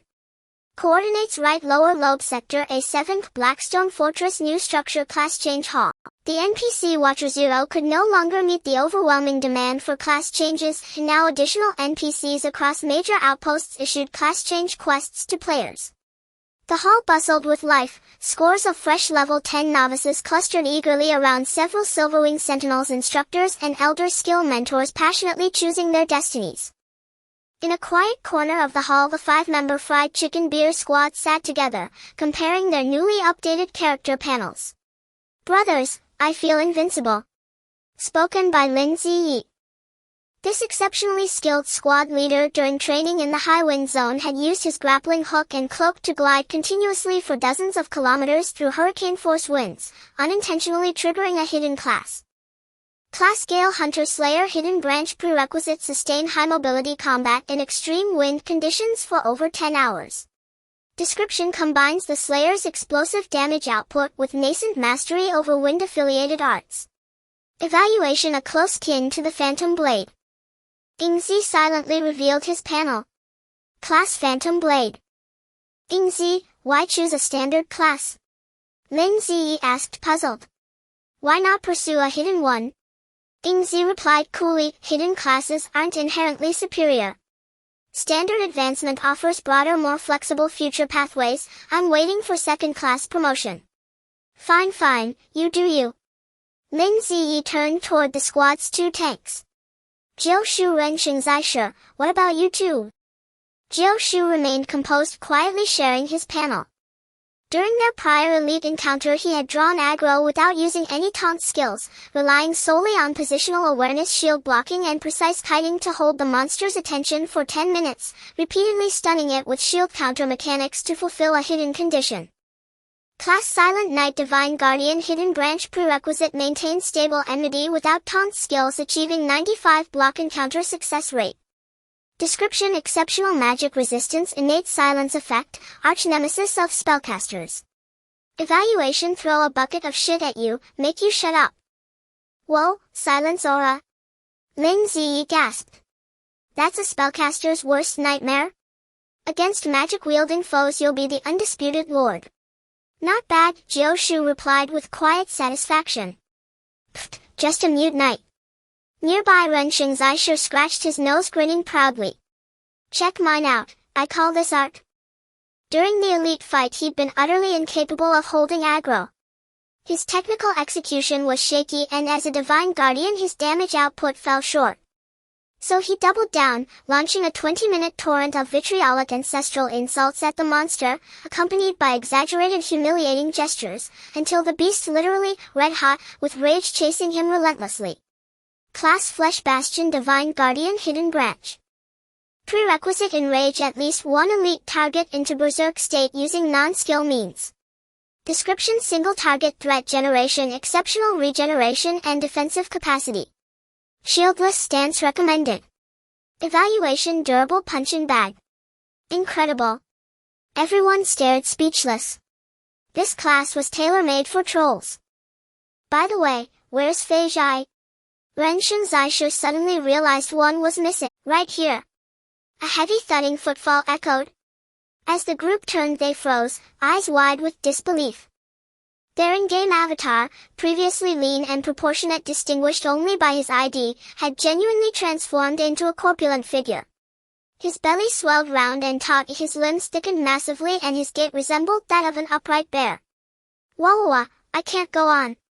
Fei Zhai wailed, face crumpled in despair. Earlier, while exploring subcutaneous fat layers, he'd plummeted into a vast lipid storage chamber, and couldn't climb out. Already nearing level 10, he chose survival over penalty, tearing into large chunks with tearful resolve until he clawed free from the viscous slippery pit. Class Energy Reserve Guardian Weaver of Fate Hidden Branch Prerequisite: consume high energy fat exceeding one's body weight in a short duration, and survive. Description: store energy via food intake, release stored energy to empower allies. Evaluation: living mountain of meat. What's the use of this ability? Lin Ziyi asked curiously. Showa, Fei Fei Zhai raised his staff, and pointed it helplessly at Lin Ziyi. Here, let me grease you up a bit. Whoosh, a golden yellow energy stream surged into Yingzi's body. Instantly the lean wiry Lin Ziyi began inflating, like a balloon filling rapidly. His abdomen rounded, his cheeks plumped, and he visibly gained 50 pounds in seconds. System alert: you have acquired Fat Shield. Defense max HP. Debuff agility 40, increased size, greater hit chance. Oh my god. Lin Ziyi stared at his now porky hands, screaming in horror. You fat bastard, change me back now. I'm a Gale Hunter, I need agility. Who the hell needs defense? Gagaga, gagaga, gagaga. Renshin Zaisha rolled on the floor laughing. This ability is genius. Next time someone crosses us, we'll just feed them until they're a helpless waddling sphere. Can't run, can't dodge. Yingzi sighed, rubbing his temples in weary resignation. A silent knight, a trash-talking tank, a force-feeding healer, an unreliable captain, and me, the lone sensible assassin. This is unbearable. Where's the sensible part? The aloof, brooding teen? Renshin Zaisha winked playfully. Yingzi opted for selective deafness. Our squad. Yingzi exhaled softly, only for Lin Ziyi to seize the moment, eyes gleaming with sudden excitement. Actually, seems pretty damn strong. Let's go, outside Sector A7. Find an elite and test our might. Let the monsters feel our overwhelming presence. For hidden classes within a 5-man squad, an exceptionally rare and formidable configuration, a 7 bronchiole. Yingzi stood atop a towering cilium, back to the others, a hand-woven fiber cloak fluttering in the breeze. Don't pretend anymore, the monsters are here, Lin Zai called helplessly. Ahead, several mutated dust mites Bienichiman LV. 5 were attempting to surround a lone neutral unit. Yingzi vanished in an instant and reappeared behind a dust mite, a dagger shimmering as it plunged down. Shadow step. SSSHT. The mite was killed in a heartbeat. As a conventional damage class with level superiority, failing to one-shot such foes would warrant a remake. Cutting them down one by one is far too inefficient. Renshin Zaishi swaggered forward, beckoned at the remaining mites, planted his breath in his dantian, and bellowed with a taunt skill, "Come bite me, you ugly bastards." The roar instantly secured aggro from the crowd. Squeak, squeak, squeak. Dozens of mites trembled with rage, their eyes flashing red as they abandoned their previous targets and lunged crazily at Renshin Zaishi. Put some force into it, he shouted, standing chest out to absorb the hits. The monster's teeth sank into him, yet his health hardly budged. Instead, green 10-15 numbers floated above his head. As a flesh bastion, he healed by taking hits. If the enemy's damage could not break his armor, he could recover to full simply by being struck. Born for this. Deliciously satisfying, just the right pressure, a top-tier master, Renshin Zaishi said with relish. Joshu behind him twitched at the corner of his mouth, unable to watch. Joshu hurried forward and with a weighty shield strike felled several monsters at once. One higher-level mite tried to scream to summon allies but was slapped silent by Joshu and sent sprawling. Looks like stomping recruits is effortless, Quail Fei Fei Zhai observed, munching on a golden crisp roasted leg of some unknown creature, proposing with a mouthful, "Shall we try something harder?" As the energy reservoir guard, he was constantly replenishing the team's reserves to maintain their combat power. Certainly not because he was hungry. In Titan Genesis, players' senses are utterly real. Food offers color, aroma, and flavor. Life players take on myriad professions, yet this roast was the handiwork of a life player who had respecialized into an infernal ward. Several hours later, the cocky rookie squad that had steamrolled A7 followed the newly respecialized masses to the bloodied front lines of the liver. Liver lobule H147. This battlefield was typically occupied by lower-level players. Top players were either in the void worm nest, the segmental bronchi, or deeper within the liver. Shouts of battle echoed everywhere. Hundreds of players barely past level 10 were besieging a corrupt brood nest. Watch out! The nest has summoned minions. With a pop, dozens of vampiric liver leeches hit the ground, only to be hacked apart by the players in a frenzy. Suddenly, a 3-meter crystallized executioner Jinghua Chuxing's LV. 20 elite tore through the player's flank and appeared before the fried chicken and beer squad. Holy crap, a big one, wrenching Zaishi exclaimed with excitement. In drawing aggro, he charged slid at the executioner, then flipped his middle finger and taunted, "You mutt. Is that axe made of plastic? It wouldn't even be worthy to trim this grandpa's toenails." Skill check: target is a high-intelligence elite template creature and suffers severe mental humiliation. The executioner entered a hate state and roared. Its eyes spouted fire, the great axe descended with mountain-splitting force. Oh shit, is it serious? The sliding tackle became a skid and a kneel. Faced with an axe that could cleave him in two, wrenching Zaishi instantly panicked, "Help! I can't endure that damage." Nearby Guardian players rushed forward and several shielded to absorb the elite's tremendous blow. "Fatty, give him a boost," Lin Zai shouted. Coming Quail Feifei Zhai sucked in a breath, his belly visibly flattening as he lost a noticeable layer of mass. He pointed his staff. Skill: Fat Infusion. A yellow-white beam of energy shot into wrenching Zaishi. Under everyone's eyes, wrenching Zaishi instantaneously ballooned like an inflatable, becoming a round rolling meatball. Thud! The great axe's second strike landed on the meatball and was bounced off by the thick layer of fat. Because the enemy was formidable, Quail Feifei Zhai's fill consumed a massive reserve, yet the defensive effect was astonishing. Fat cushion. Ha ha ha, it doesn't hurt. The newly spheric wrenching Zaishi laughed, only to find that the infusion had been excessive. He had become overly obese. His limbs shortened and he could not stand, only able to roll on the ground. You hit, I alone can hold aggro and take the damage," he insisted. Thus the battlefield became absurd. An enraged elite swung its axe wildly at a rolling meatball, roaring in fury, while dozens of players focused damage on the crystallized executioner, which paid no heed. "Don't fool around, there are more monsters behind." Ingzi was about to strike when several vampiric liver leeches popped out nearby and tried to ambush the rear. Joshu silently stood between Ingzi and the leech's left-hand blade, right-hand shield, the picture of a heavy armored knight without a mount. The leeches were about to trigger their innate armor-piercing vampirism, but Joshu cleaved them into silence. The leeches stared dumbfounded. They found themselves reduced to useless basic attackers, biting Jayashu's shield until their teeth chipped. Lin Zai cast several wind blades while Yingzi's stealth and shadow kills finished the small monsters. Under the onslaught of hordes of rookies, the crystallized executioner died in sorrow, taking only a handful of sacrificial players with it. Although chaotic and ridiculous, this squad survived the meat grinder. With the fervent combo of wrenching Zaishi and Quail Feifei Zhai, meatball charge, they toppled many small foes and drew the attention of surrounding players.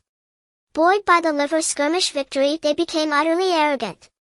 "Why not blaze new territory?" Lin Zai suggested to an unexplored bronchiole. Everyone agreed at once. They slipped into a secluded B-74 bronchiole, having taken the Crimson Skiff to skip class and land in the diseased area, foolishly planning to decapitate a boss.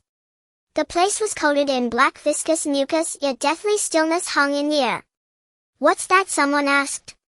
At the end of the passage pulsed a giant black cyst. Boss mutated aggregate Bieni Jahedi LV. 20 Warlord. 20 level boss. We can toy with LV. 20 elites. Wrenching Zaishi proclaimed, "This one is beatable."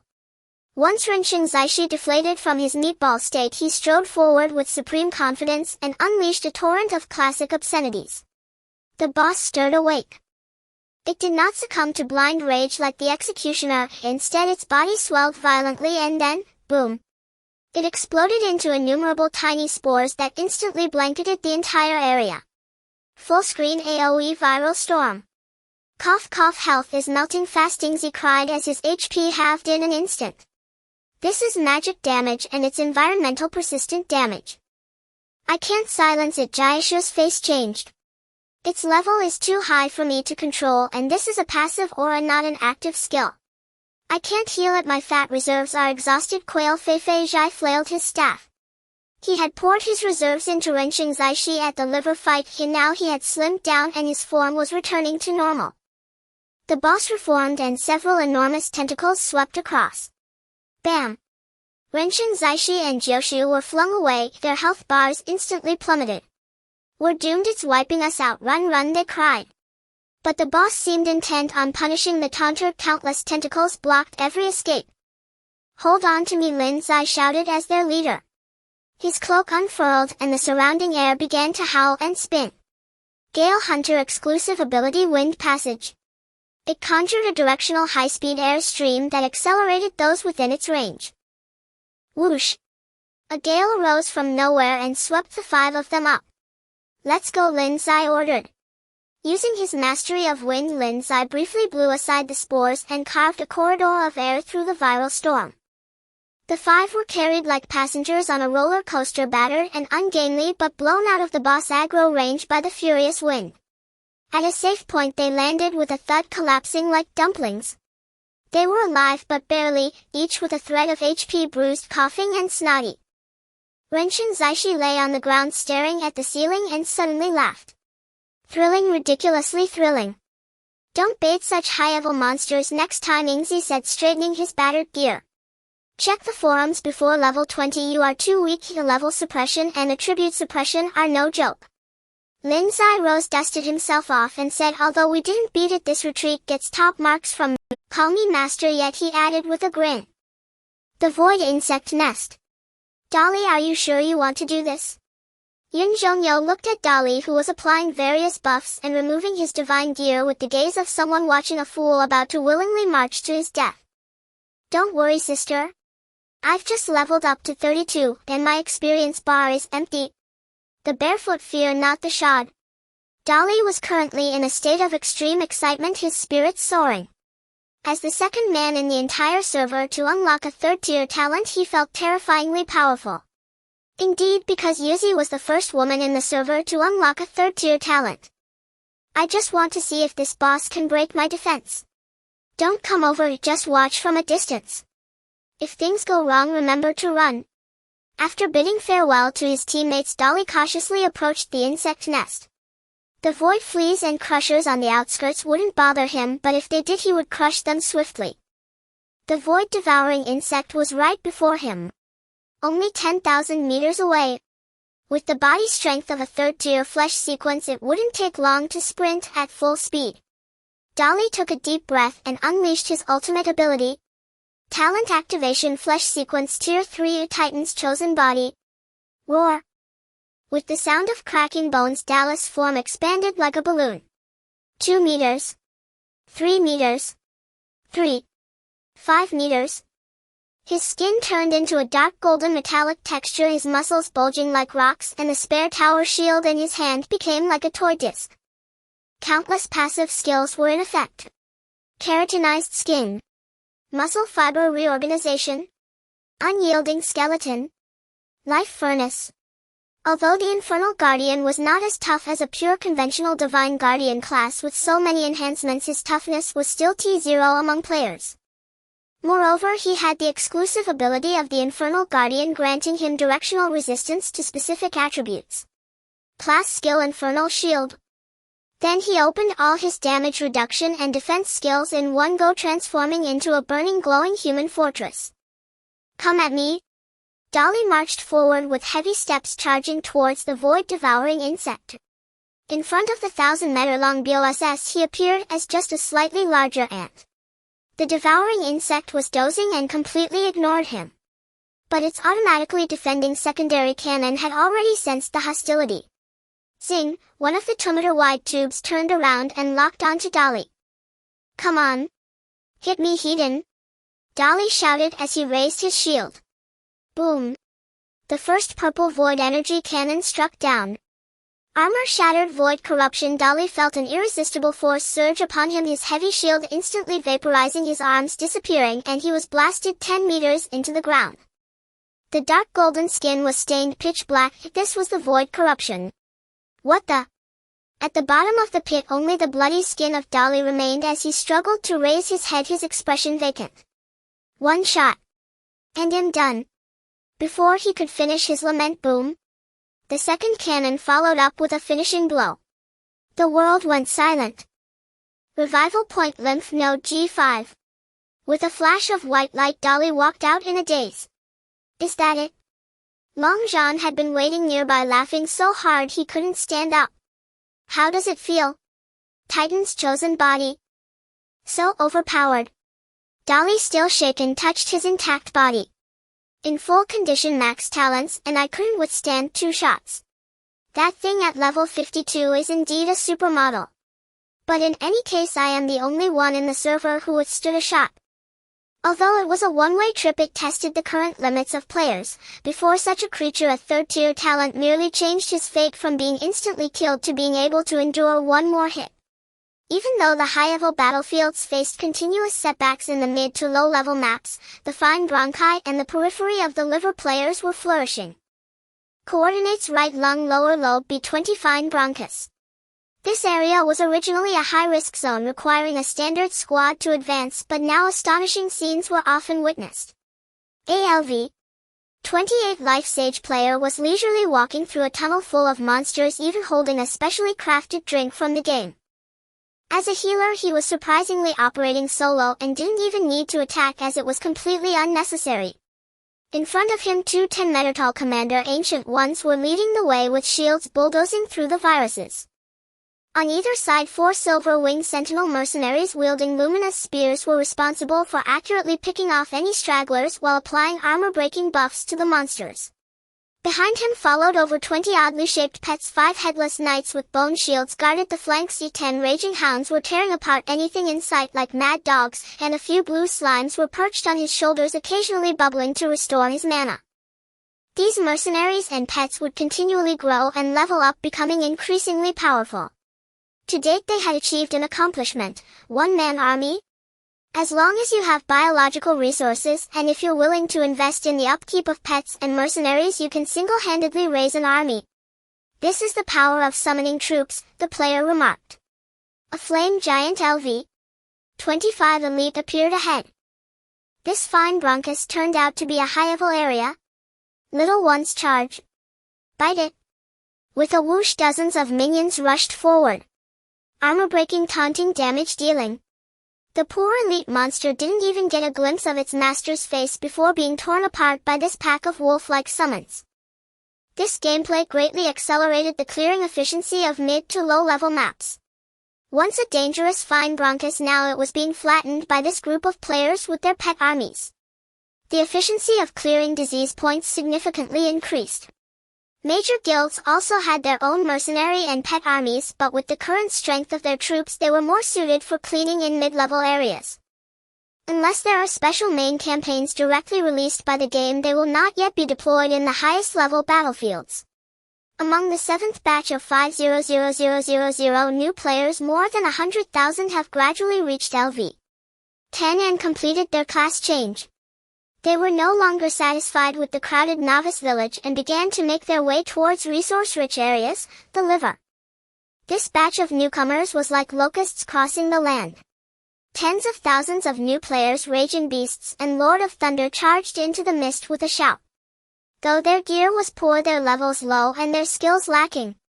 But there were so many of them. As soon as a monster showed its head, before it could even recognize what it was bombarded with hundreds of ranged attacks, followed by 100 axes coming down. Instantly killed. There were also quite a few players like the Fried Chicken Beer Squad exploring the uncleared disease points of the fine bronchi. However, they were more likely to operate in small groups, facing higher risks in the unknown environment. Fortunately, the pet owners offered an alternative service: pet rental. Like to go solo? Prefer small group activities? Come rent our carefully cultivated pets, reasonably priced, high combat strength, capable of tanking and dealing damage with multiple options. Food is self-provided. It's simply a new era of animal husbandry. The world within the Titan body is now a tightly layered micro-society. If one were to gaze down from a god's perspective, they would see various gathering places of players. The cleared bronchioles serve as the most prosperous novice village, where hundreds of thousands of newcomers wielding rudimentary weapons chase after mutated dust mites, creating a lively atmosphere filled with a mix of awkward maneuvers. The H100 to H200 sectors surrounding the liver belong to the battleground of newly transitioned players. Here there are endless resources and countless powerful creatures, but overall the players are capable of handling it. Medium-sized guilds and fixed teams like industrious ants gradually consume the foggy map, excavating energy-rich gallstones and continuously transporting them to the factories. Ambitious new transitioning players like the Fried Chicken and Beer Squad choose to explore the unknown bronchioles. The dangers are unknown, the boss forms are unknown, the challenges are unknown, but the rewards are quite substantial. Stronger players are distributed in the A1-A105 segments of the bronchi, tearing through enemy lines like blades. As for the most dangerous void insect nest, it is now the hunting ground for top-tier players. Although conquering the void devouring worm is a distant goal, the resource competition in the outer regions has already reached a fever pitch. The B404 City of Light presents a different atmosphere. Though there is no gunfire, another kind of flame is burning. A group of doctors and professors from reality have transformed into scholarly players, immersing themselves in the library, even spending several sleepless nights just to understand the basic rune logic of the light energy bacteria. Right lung lower lobe A105 command post. Here lies the forefront of the entire server in the lung, the last checkpoint leading to the bronchi. Indeed, realizing that the level 52 boss cannot be dealt with in the short term, the top guilds have returned. A massive map unfolds where top players like Feng Xing, Tian Xia Long, Zhan Yi and Tian Su, along with the official force represented by Great Wall No. 1, stand gravely around the map. The situation on the insect nest side has stabilized for now. The data fanatics finger lightly traced the map, which is a regional map awarded by the game system after the players scouted the area. Since Feng Gu took down that egg, although the void devouring worm has gone into a rage, it has not posed a new strategic threat. As long as we do not actively seek death, the resources in the outer regions are sufficient for us to digest for a long time. So it's time to settle old scores. He. Everyone present smirked, their expressions unfriendly. The scene of the infernal demon parasite bursting their mechs is still fresh in their minds. A gentleman's revenge is never too late. Feng Xing Tian Xia's gaze shifted towards the bronchi. A month ago they had killed the gatekeeper infernal demon lord here, but were forced to retreat in disarray by the overwhelming army of parasites and the high temperatures that could melt steel. That was a thorn in the throat of all players. We are not the same as we were a month ago, the voice of Great Wall No. 1 was steady, imbued with the iron blood of a soldier. The main force of Great Wall Watch has an average level over 20, equipped with 50 Titans fist mechs ready for combat at any time. In terms of high-end combat power, we are not lacking either. Long Zhan Yi grinned, cracking his knuckles, which made a loud sound. The first echelon has already surpassed level 30, with combat power soaring, and several have third-tier talents. If we can't take it down this time, I'll mount this equipment right here. Tian Su lightly tapped the ground with his staff, adding, we have also found solutions for environmental issues. We have bred blue slimes and lava slimes in bulk. They can directly clean up the high-heat environment. Feng Xing Tian Xia looked at everyone, his combat spirit rising. Good, everything is ready. I will scout ahead. Everyone else get ready for battle. 3 hours later, deep within the bronchi. The heat waves rolled and the rich scent in the air made it hard to open one's eyes. A black shadow raced swiftly between the magma and tentacles. Chen Feng flickered like a ghost above the heads of the monsters, each landing lasting less than 0.1 seconds, too fast for the monsters to even lock on to their hatred. He rode the crimson ship directly to the depths, currently scouting and searching for the culprit lurking deep within. The deeper he went, the higher the density of monsters. Finally, in the center of the pipeline, he saw that terrifying existence. It was a long giant insect emperor covered in scarlet chitin. It lurked on the tracheal wall with hundreds of appendages deeply embedded in the titan's flesh, and with each breath high-temperature toxic fire would spray from its back. Crimson data appeared on Feng Xing Tian Xia's retina. Infernal Demon Parasite Emperor LV. 43 liter status, parasitic high temperature radiation insect swarm domination description. The true ruler of the infernal demon race, not only powerful itself, but also capable of controlling the temperature of the entire lung segment. Level 43. Chen Feng's eyes narrowed. This is 8 levels higher than the previous infernal demon lord, the highest level boss that players have encountered so far, aside from the void devouring worm, the void intestinal dragon, and various mysterious legends circulating among players. Fengxing Tianxia's figure flashed and vanished from the spot. The intelligence was in hand and next it was time for war. The entire army advanced. Boom, the earth trembled as if thousands of horses and troops were galloping. This was a legion-level battle. At the very front was an assault cluster formed by 200 Black Titans fist mechs. They moved with heavy steps like a moving iron wall. The drivers of these mechs were selected elite players from various guilds, although their levels were only around LV 25. With the support of the mechs they had the capability to confront elite monsters hidden. Beneath the mech regiment was a carpet of blue and red. That was tens of thousands of blue slimes and lava slimes. Charge! Little ones! Absorb all the fire for me! The older shepherds in the back shouted commands as nervous and apprehensive as watching their children take the college entrance examination. These jelly-like little creatures bounced into the sea of fire with blue slimes spitting foam and devouring lava while lava slimes crazily absorbed the magma heat from the ground like sponges.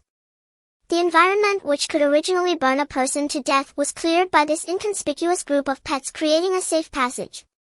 Tower shields form up.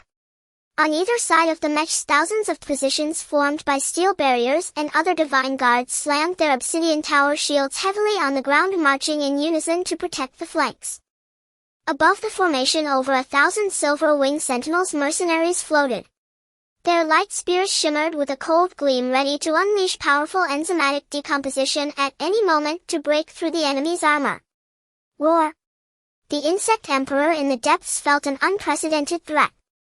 It let out a sharp shriek and countless infernal demon parasites crawled out from the magma igniting blue flames and bringing thick smoke launching a countercharge against the player army. Here they come.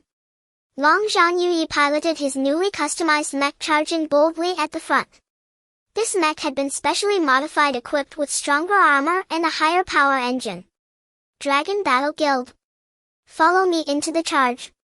Let these bugs see what a steel torrent really looks like. Boom! The two torrents crashed violently into each other. The clash of steel against chitin, the intertwining of beams and flames. Fengxing Tianxia didn't even enter the mech, he merely slowly unsheathed the fangs of origin in his hand. He watched the roaring insect emperor in the distance, his combat spirit boiling. Let the battle begin. Boom!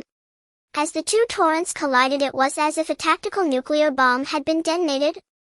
Every being above level 20 present here would be considered a planetary powerhouse in Blue Star, yet here they are merely cannon fodder. Scalding magma and cold steel fragments flew everywhere and the cacophony of battle cries, monstrous roars, spell explosions and the roar of mechas intertwined to create a deafening symphony of war. At the front line heavy mech battalions, divine guardians and numerous commander ancient ones stood firm. Hold the line. Not a single step back. Long Zhan Yuye roared as he charged forward. The Titan's fist he piloted had undergone extreme modifications with double thick armor panels glowing with a blue shield aura, an enchantment for the mech. Long Zhan Yuye was at the forefront facing countless swarming lava creatures. He firmly held back a lava mammoth LV 40 elite trying to break through the lines. The iron barriers stood unyielding as a mountain forming a shield wall while the raging beasts traversed within, paying blood for blood with brutal tactics. Behind the shield wall a group of specialized players was creating a masterpiece, skeleton framework completed. Muscle bundles woven. Mind hackers in position, biological electromagnetic field connected. Nerve connections normal. Awesome. Brothers stand up. Fusion. This was the work of the flesh craftspersons. The debut of the flesh mecha. Dozens of craftsmen joined forces using the mountain of elite monster corpses on the battlefield to assemble over a dozen towering 8-meter behemoths. These monsters were clad in ghastly white bones with different monsters' muscles forcibly stitched together, bloody and grotesque. Exposed tendons connected the flesh of various creatures. Their appearance was chilling. Roar! The flesh mechas charged under the player's control, devoid of pain, tireless, frantically tearing apart the enemies before them, using the corpses of monsters to fight against monsters. Several battlefield journalists were fishing for content amidst the chaos. This is amazing. Come and capture it. I'm out of health, share some potions. Get lost. If you die early, the battle footage will be mine exclusively. Compared to the direct confrontation at the front, the side battlefield was far more complex and variable. The enemies here were not mere beasts but towering lava tumor towers growing on the tracheal walls. They acted like living fountains, continuously spewing forth microparasitic spores. It's our turn to perform. Release the hounds. Raise dogs for 1,000 days, use them for a moment. At the command, a large number of logistics players simultaneously released their pets. In an instant, thousands of hounds charged forward. Raging hounds, eosinophils, these were originally cells in the immune system responsible for eliminating parasites, now showcasing terrifying racial dominance. Their eyes glowed red with several blue slimes hanging on them for cooling as they madly pounced on the lava towers and spore clouds. Snap! Snap! Their sharp teeth easily shredded the parasite's outer skin, and special enzymes in their saliva caused the parasites to dissolve instantly. Racial dominance. A hound bit down on a parasite entangled with a player, slurping it down like noodles, growing larger and emitting a satisfied roar. Goodness! That's not a dog, that's an automatic vacuum cleaner. The players followed behind the hounds, easily harvesting those parasitic monsters that were utterly suppressed. All of this was to create space for the core battle.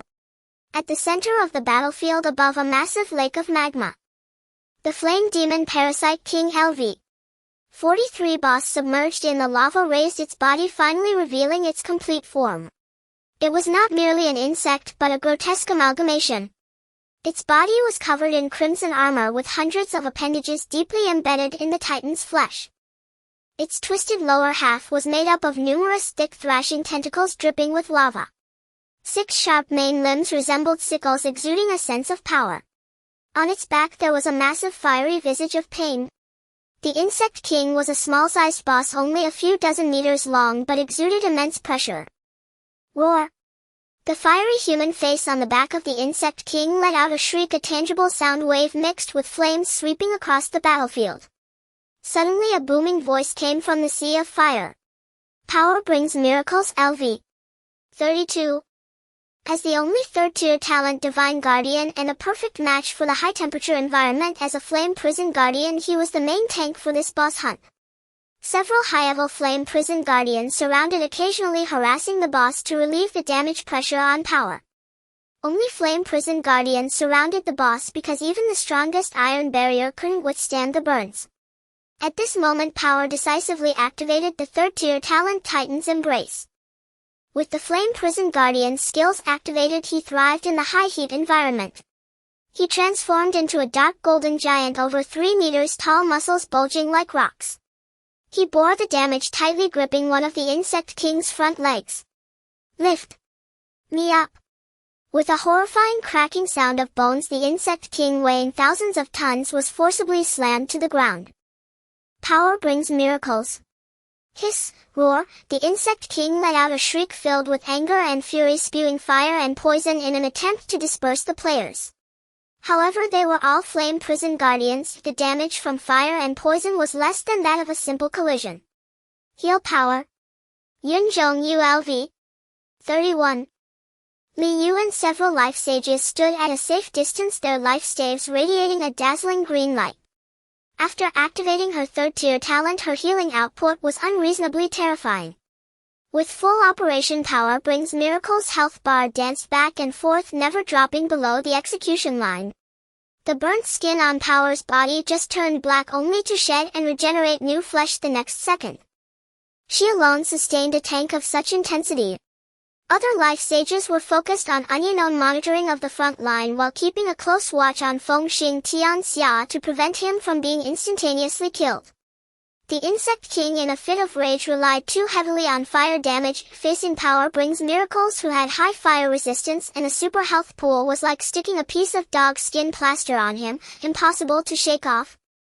The mage team, while blocking small monsters and elites, occasionally turned their firepower on the Insect King, shocking it with electricity and psychic impacts, rendering it stiff. Opportunity. A ghostly figure suddenly appeared above the Insect King. Fengxing Tianxia. With the dual enhancement of third-tier talent instant step and intermediate synaptic acceleration, his speed had surpassed mechanical limits, thus he abandoned using the mech to push through. In midair he left a series of afterimages as if there were 10 Chinfeng attacking simultaneously.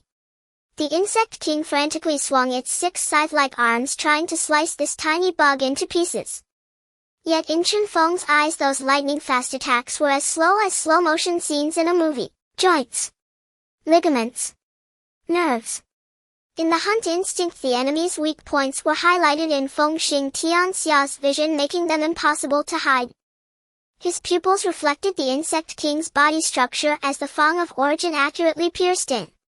Swish. Fengxing Tianxia's figure flashed past the joint of one scythe-like arm. There was only a faint sound. That massive arm suddenly lost control, drooping limply, its tendons completely severed. Roar. The Insect King had not yet reacted. Swish. Swish. Swish. Chinfeng executed 3 consecutive instant steps, his body overloading, exhausted to the point of gasping. He traced a zigzag pattern in the air. Each flicker was accompanied by splashes of blood. The second arm on the left side was severed. The rear right limb was completely cut off. A fire jet located on its back was pierced, causing flames to backfire and explode within the Insect King. In an instant 2 of the 6 main limbs were severed and several hundred secondary limbs were reduced by a quarter. This was the combat style of a full agility assassin, dissection. The health bar was too thick. I might not be able to take you down in one hit, but I can turn you into a stick. Roar. The Insect King let out a painful and furious roar. Though its health was still at 70, its body had already become mutilated. Suddenly the fiery face on its back opened its mouth wide. The surrounding flames seemed to be summoned uncontrollably, flying towards the Insect King, being devoured and fused by it. Its wounds began to heal at a visibly rapid pace, the severed arms regrowing with more hideous bone spikes, and its size continued to swell. The Flame Demon Parasite King enters its second phase. Status Gluttony Regan Armor Evolution, hurry up! Fengxing Tianxia landed, shaking off the blood from his blade, looking at the now even larger monster before him, a cold smile creeping across his lips. Power, can you still hold? He just finished warming up. Power brings miracles, patted his newly grown skin on his chest, grinning widely with lips burned away. Then let's continue. Fengxing Tianxia took a deep breath, slightly crouched, and once again entered a charging state. Chop it down to its skeleton. With a roar that shattered eardrums, the exoskeleton of the infernal parasitic insect emperor completely darkened as it entered the second phase, its severed limbs regenerating into even harder and sharper bone blades. It no longer spewed toxic flames, having realized that it was ineffective against these tiny creatures with high fire resistance. It chose the most primal and terrifying method, close combat. Swish. A black crescent-shaped blade of light swept across. The frontmost Inferno guards were directly bisected along with their shields. Under the immense level suppression and the physical penetration gained from sacrificing fire damage, their fire-resistant armor was as fragile as paper. Bang! Despite activating the Titan's chosen body, Dali was still blasted away several meters by the Emperor's lightning-fast scythe strike, his feet carving deep grooves in the ground. Pa! This force is incredible. Dali spat out a mouthful of bloodied saliva, his legs trembling. He awkwardly raised his deformed armor. I can't hold on alone. This beast is too fierce. The Insect Emperor, riding the momentum, relentlessly swung its 6 bone blades like a blender, each charge claiming several streaks of white light. Don't panic. Reinforcements are here. A roar came from behind. As the surrounding swarm of parasites was cleared in large numbers, the mecha squad and the main force could finally concentrate their firepower on this single boss. Surround it. Bring it down. Mecha squad charge. Use your weight to pin it down. Boom. Dozens of remaining mass-produced mechas crashed into it without regard for damage. One person pinned one leg of the Insect Emperor, restricting its movement. This brief moment of delay was enough to buy precious time for the main force. Close combat players swarmed like ants over the Insect Emperor's lower body, frantically repairing their gear. Remote lightning light spells, psychic spells, and poisoned arrows poured down like a torrential rain. Just at this chaotic moment, 2 golden upgrade beams lit up in the crowd. System notification: player Tian Su has leveled up to LV 32. System notification: player Long Zhan Yi has leveled up to LV 32. Talent selection: energy affinity effect. Free-floating energy in the surrounding environment will automatically gather, mana will slowly regenerate, and skill cooldowns will be reduced by 20. Reality projection: can affinity perceive and gather magical particles. That's it. Tian Su felt the formerly raging fire elements around him become incredibly gentle in his eyes. All mages, don't hold back on mana. I have a plan. He waved his staff, linking his psychic energy to hundreds of blue slimes nearby. Slimes, charge up. Those jelly-like creatures bouncing on the ground began to wildly spit out blue mana bubbles under Tian Su's guidance. With the gathering effect of energy affinity, the entire mage squad seemed to tap into an infinite energy source. At this moment he became the energy hub. Unrestricted fire coverage. Blow it up for me. Boom boom boom. The previously intermittent magical bombardment instantly transformed into a continuous barrage, pinning the insect emperor down. Ha ha ha. I finally made it. Long Zhan Yi laughed maniacally as he leaped out of his heavy-duty mech, drawing out a massive double-head axe from his inventory. Talent selection: flesh and blood sequence. Titan's chosen body. Buzz. Long Zhan Yi's body instantly swelled, transforming him into a nearly formidable giant, his skin shimmering with a dark red metallic luster even taller than Dolly. Dolly, that leg over there is yours. This side is mine. Long Zhan roared, crashing into the battlefield like a heavy tank.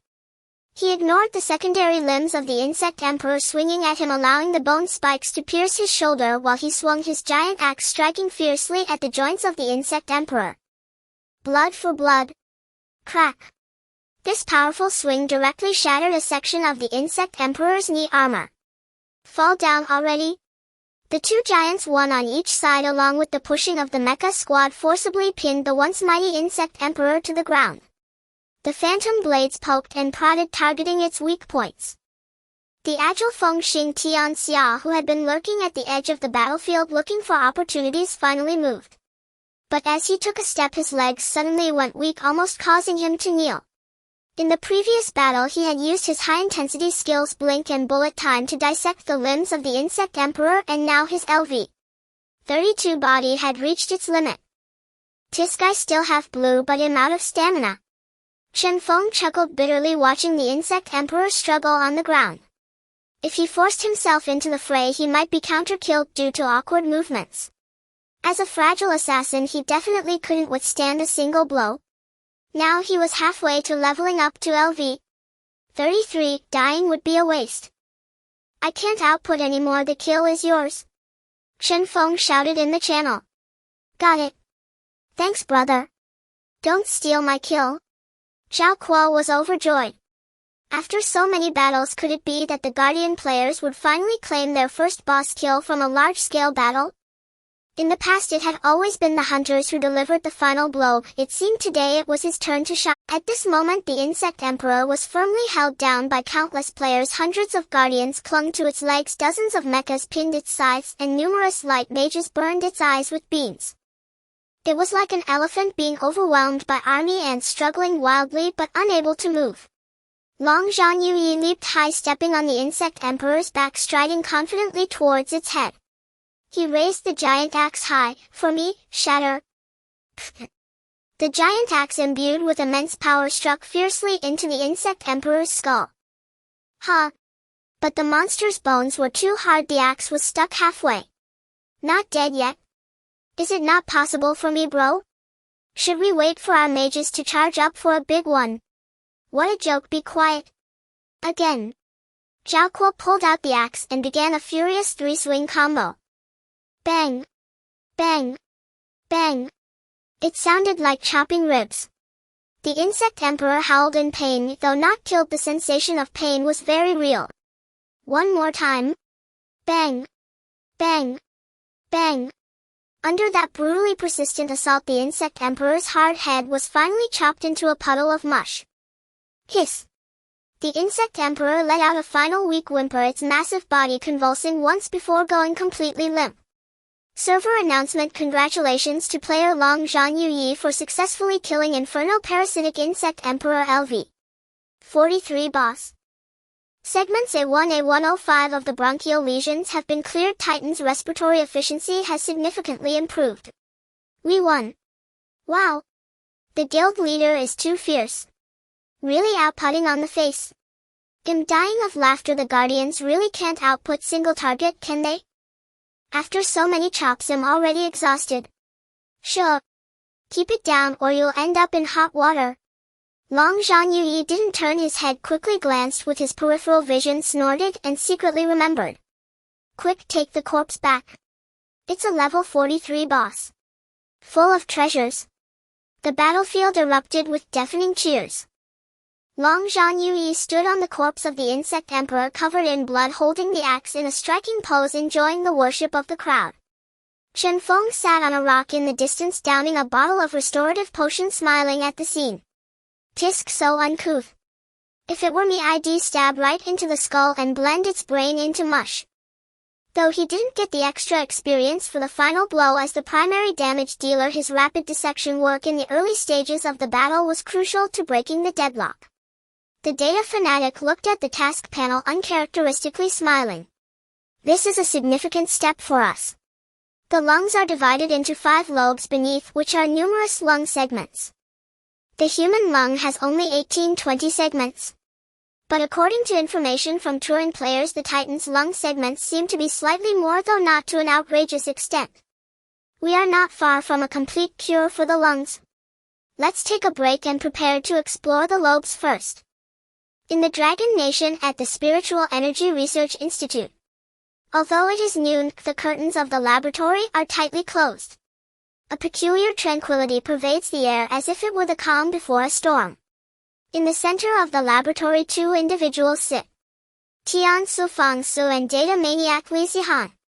Both have achieved a breakthrough to LV 32 in the game. They have pointed out the 3rd-tier core talent of the spiritual energy sequence, energy affinity. Are you ready? Professor Gus' voice trembled slightly. Let's begin. Fang Su took a deep breath. In the game, the effect of energy affinity is to automatically gather stray energy for mana restoration, achieving an effect similar to the spirit gathering array in cultivation novels in specific environments. But in reality, its mapping mechanism has produced an astonishing qualitative change. Both closed their eyes, simultaneously adjusting their breathing, their brains operating at high frequencies as magical energy organs, entering a profound meditative state. Buzz, in this moment the lights did not merely illuminate as in previous experiments. On the monitoring screen, the data line representing environmental readings suddenly began to surge wildly. High energy particle reaction detected. Not from external input. It's being generated out of thin air. No, wait. It's in conversion. Visible to the naked eye, a faint misty blue halo emerged around Fang Su and Li Zihan. The previously lazy, spiritually inert dust and gas molecules in the air upon contact with this halo seemed to be ignited, undergoing a tremendous transformation. They began to become active and vibrate, carrying an energy characteristic never before seen in the periodic table of elements on Earth. Experimental document, top secret experiment code, source point, phenomenon description. The space within a radius of 10 meters centered on the experimental subject is undergoing magical energy transformation. Both collapsed exhausted in their chairs, having drained every drop of magical energy. But in front of them, a sealed glass box contained a once ordinary white mouse, now energetically jumping around, even appearing slightly larger. Because the air inside the glass box has been transformed into a low-concentration magical gas. Magical energy particles differ from physical particles. They exist in a special state that humans currently cannot directly observe, only infer through energy. Magical energy particles can directly adhere to physical particles, meaning that the fantasy notion of the air being filled with spiritual energy has become a reality at this moment. Everyone, we are witnessing a miracle. Professor Gu pointed at a series of data on the large screen, his voice hoarse and fervent. Previously we believed players were merely batteries. They brought magical energy from the game back to reality through Titan's blood and talent, using a little less each time. But now, with the activation of the third-tier talent energy affinity, they have become power generators. Or more accurately, pollution sources. Professor Gu drew a circle on the blackboard representing Blue Star. Blue Star was originally a desert of magical energy. But now the ability possessed by Fang Su and the others is to forcibly erode and assimilate the surrounding ordinary matter particles into high-energy particles with magical energy characteristics. When they breathe, they inhale physical particles from Blue Star, but what they exhale is gas infused with spiritual energy.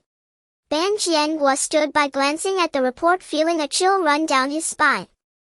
Are you saying, if there are enough players like this? Yes. Professor Gu adjusted his glasses, his gaze profound. Currently there are only 2 individuals, so the environmental impact is limited. But if there are 10,000 or even 100,000 high-level spiritual players, the energy they emit will completely alter the atmospheric environment of Blue Star. At that time, ordinary Blue Star inhabitants will gain strength just by breathing this air without needing any talent. Flora and fauna will mutate. I've dabbled a bit in the novels about spiritual energy revival that the young folks love. Right now this is happening to us in reality.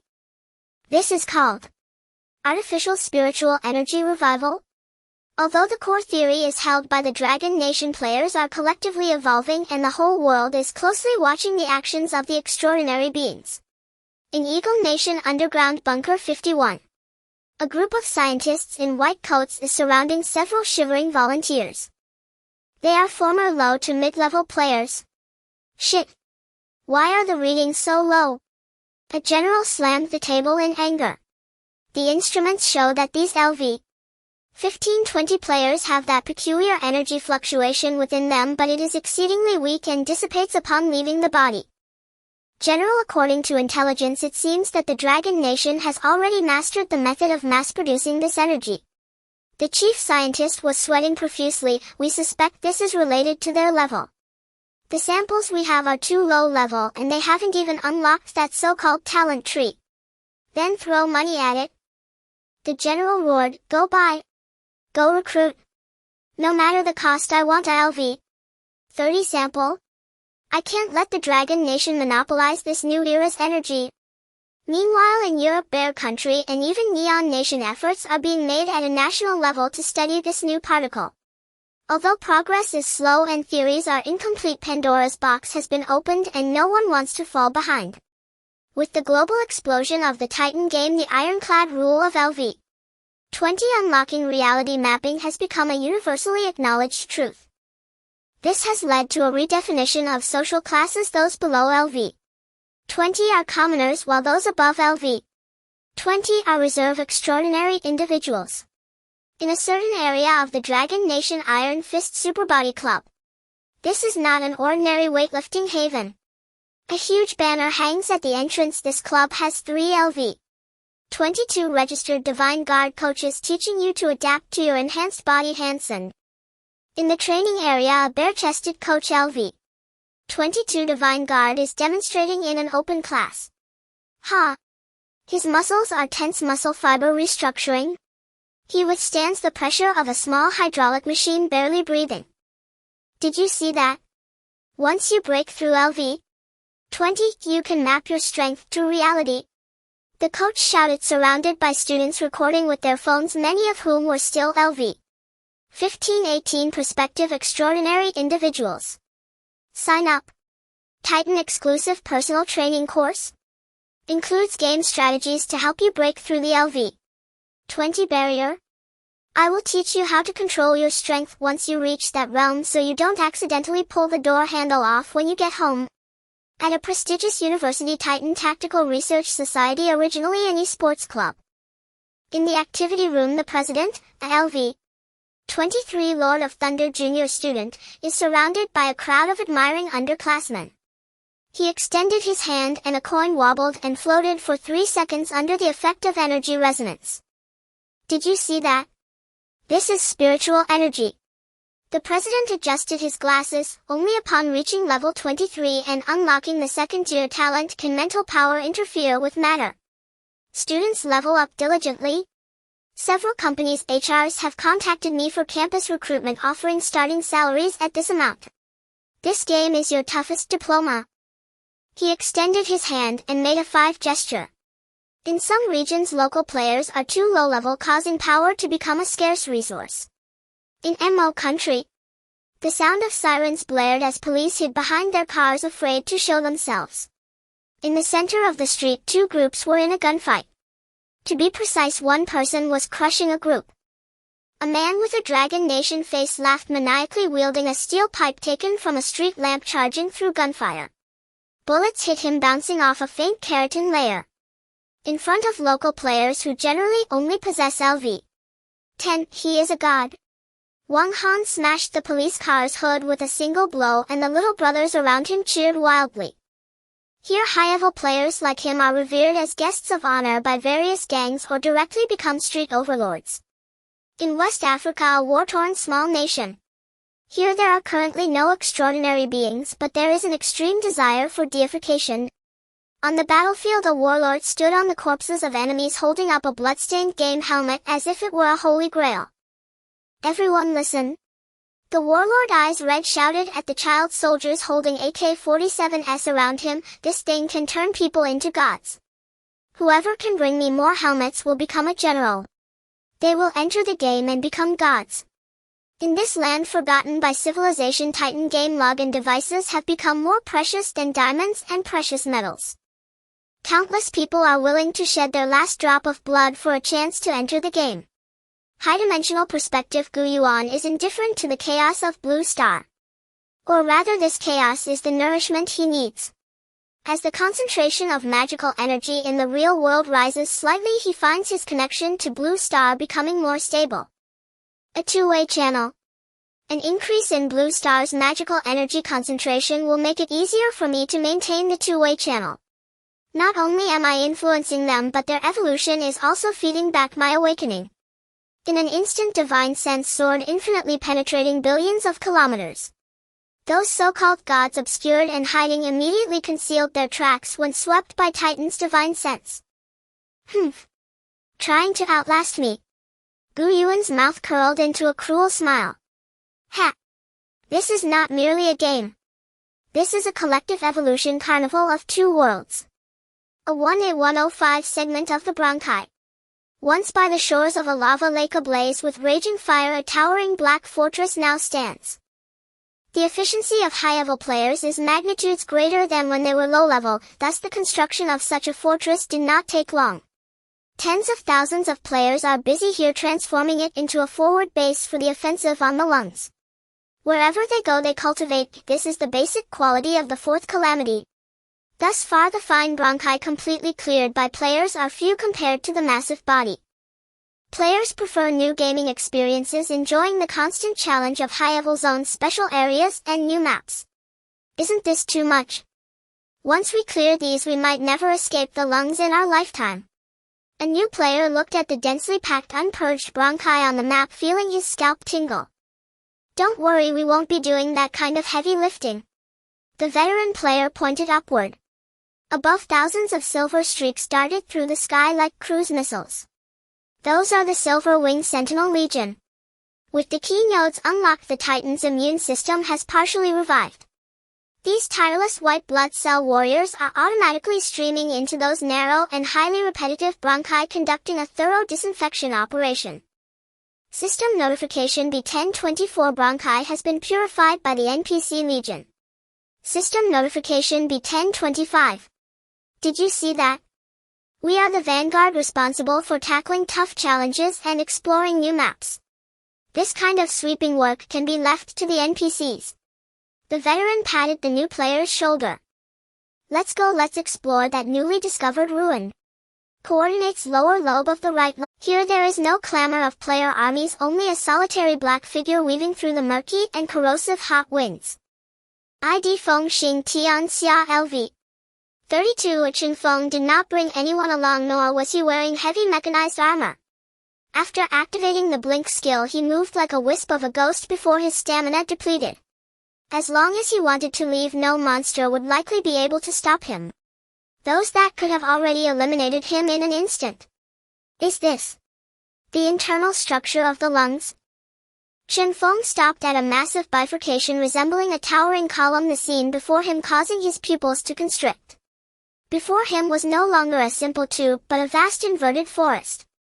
Countless wide passages extended in all directions like the branches of towering trees. These are other segments of the bronchi. If observed from a higher vantage point, one could see that at the ends of these branches multiple forks diverged, densely hung with thousands of enormous translucent sac-like structures. Those are the alveolar sacs.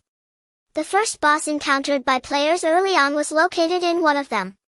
However, under the influence of disease, this forest has turned into hell. A yellow-green toxic mist permeates the air. The formerly healthy pink alveoli are now filled with murky fluid, some shriveled and dead turned gray-black. Environmental status: severe pneumonia. The distribution of monsters shows a clear gradient on the bronchial walls near the entrance. They are crawling with armed assaulters, Streptococcus pneumoniae LV 36, which resemble heavy armored vehicles covered in spikes. And in the fluid accumulation area there roam the swollen semi-transparent ghost seeds, pulmonary edema LV 38.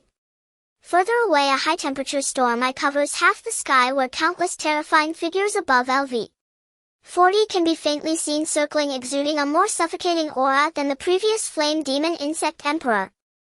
ZZZZ, suddenly a plasma ray LV 36 elite patrolling at the entrance sensed the presence of a living being. Its body, composed of high-temperature inflammatory energy, abruptly expanded and a crimson high-temperature ray shot forth. Swish! Fengxing Tianxia reacted swiftly, activating blink and shifting his position by several dozen meters. But that ray bizarrely tracked him in midair, grazing past his shoulder. Hiss! That hurts! Fengxing Tianxia felt a sharp pain in his shoulder, his health bar dropping by a third, and a severe burn debuff was applied. No way! He quickly consumed a potion. Looking at the densely packed monsters ahead and the plasma ray preparing a second attack, Fengxing Tianxia shook his head. The monster density is too high and the aggro linkage is too tight. Moreover, this environment is too unfavorable for melee combat. My life is the priority. Retreat. He decisively chose to withdraw, using several blinks to create distance, retreating back into the safe bronchi passage. But this does not signify failure. After a brief and rough observation, he has already recorded various biological panels. This intelligence will serve as the first version of the strategy for the future large-scale expedition into the lungs. Coordinates: edge of the liver bile duct canyon. Meanwhile, an exploration team led by the international streamer Beastmaster is live streaming here. Friends, check this out. Beastmaster pointed at a vast ruin ahead. It was a lost neural hub, not only grand in scale but also extremely ancient in style. Unlike the City of Light B404, which still has living beings, this place is completely desolate, filled with enormous neural fiber remnants resembling a dead city. But in the center of the city, the iconic fleshy spire, the dormant neuron Thunderlord, still stands tall. I remember the strategy mentioned. This thing can generate electricity. Beastmaster exclaimed excitedly, "Where are the Thunderlords? Come charge it." Soon dozens of Thunderlords from the team stepped forward. Although they were not as high-level as the previous players in B404, they could still perform simple charging under the guidance of the forum strategy. ZZZZ. Dozens of currents surged into the spire. The neuron, which had been silent for countless years, suddenly quivered and golden light illuminated the tower's peak. Buzz, a golden ripple swept across the area. System notification: neural node H77 activated. Neural network is reconnecting. Detected activated node lung B404. Neural transport activated. In the next moment, a massive golden vortex appeared beneath the tower. Beastmaster tentatively reached out a hand, and then his entire body was instantly sucked in. Swish!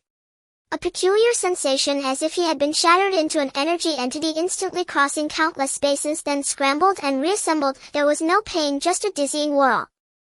When he opened his eyes again, he found himself standing in the square of the City of Light B404. Before him stood the familiar B404 neural tower. Friends, this is a teleportation anchor point. The world has long suffered from tedious map running. Previously, the fastest way for players to traverse maps was to take the Crimson Ship or shatter the town return scrolls sold by the system to return to specific outposts. Now a new method of movement has been added. Utilizing neuron teleportation. The entire server was in an uproar. Players realized that the vast and intricate neural network within the Titan is essentially a teleportation network covering the entire body. As long as they find and activate these Thunder Lords, they can instantly traverse millions of kilometers moving between different organs. Quick! Find the tower. For the teleportation gate, search the entire map for neural remnants. Digging 3 feet into the ground to find teleportation anchor points. High-dimensional perspective Titan abyss. The cosmic abyss silent and still. The ancient abyss floating in the sea of stars trembled slightly. It could clearly sense that the previously paralyzed neural network within its body had lit up a second light point. H77 node has responded. The ancient abyss nodded slightly, its consciousness sweeping through its divine body along the recently connected neural pathways. For those players within its body akin to dust, this is a world full of unknowns. But for the ancient abyss, this is a precise evolved war machine perfected for survival in the universe. The ancient abyss now possesses the cosmic tier 10 combat power with merely a fragmented body, which is terrifying. As a chaotic titan, its physiological structure has long transcended the shackles of low-level carbon-based life. It does not even have an excretory system, because its digestive system is essentially a matter-energy annihilation furnace capable of digesting everything. Whether it is swallowing stellar debris, cosmic dust, or the corpses of deities once entering deep within the intestines, they can only be ruthlessly torn apart and absorbed by the violent energy. No waste, only energy. The ancient abyss concentrated its thoughts attempting to call upon magic energy, but only felt a heart-wrenching pain. Magic energy could not be used. So annoying. Within its chest cavity, 2 distinctly different hearts throb. The first is the birthplace of players, the heart core sanctuary. This is its circulatory system's heart. It pumps blood vigorously like a red star, maintaining the basic vital functions and material transport of its divine body. Currently it is functioning well, vibrant and full of life. The heart core shield is also nearly fully repaired, so there is little concern about being harmed. But the ancient abyss gaze pierced through the biological heart, looking deeper into the chest cavity, which is tightly wrapped in layers of golden divine bone. There the second heart, the magic core, floats. This heart resembles a pure energy aggregate barely perceivable.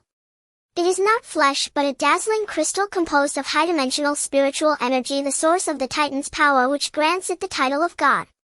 It should have provided the ancient abyss with the energy for godly techniques capable of annihilating worlds, allowing it to effortlessly craft black holes and speak spells into existence.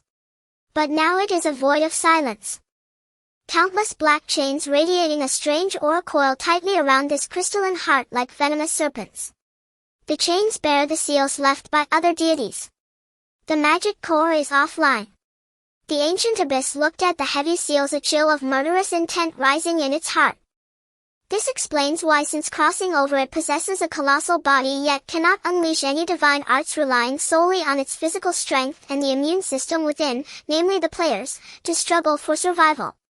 Those who ambushed me back then truly spared no effort to prevent my revival. The ancient abyss sighed heavily. Sigh, when can I smash these chains? My first task upon being unsealed will be to tear these pests apart. Feng Xing Tian Xia, all units on alert. The wind speed in the lungs suddenly surged.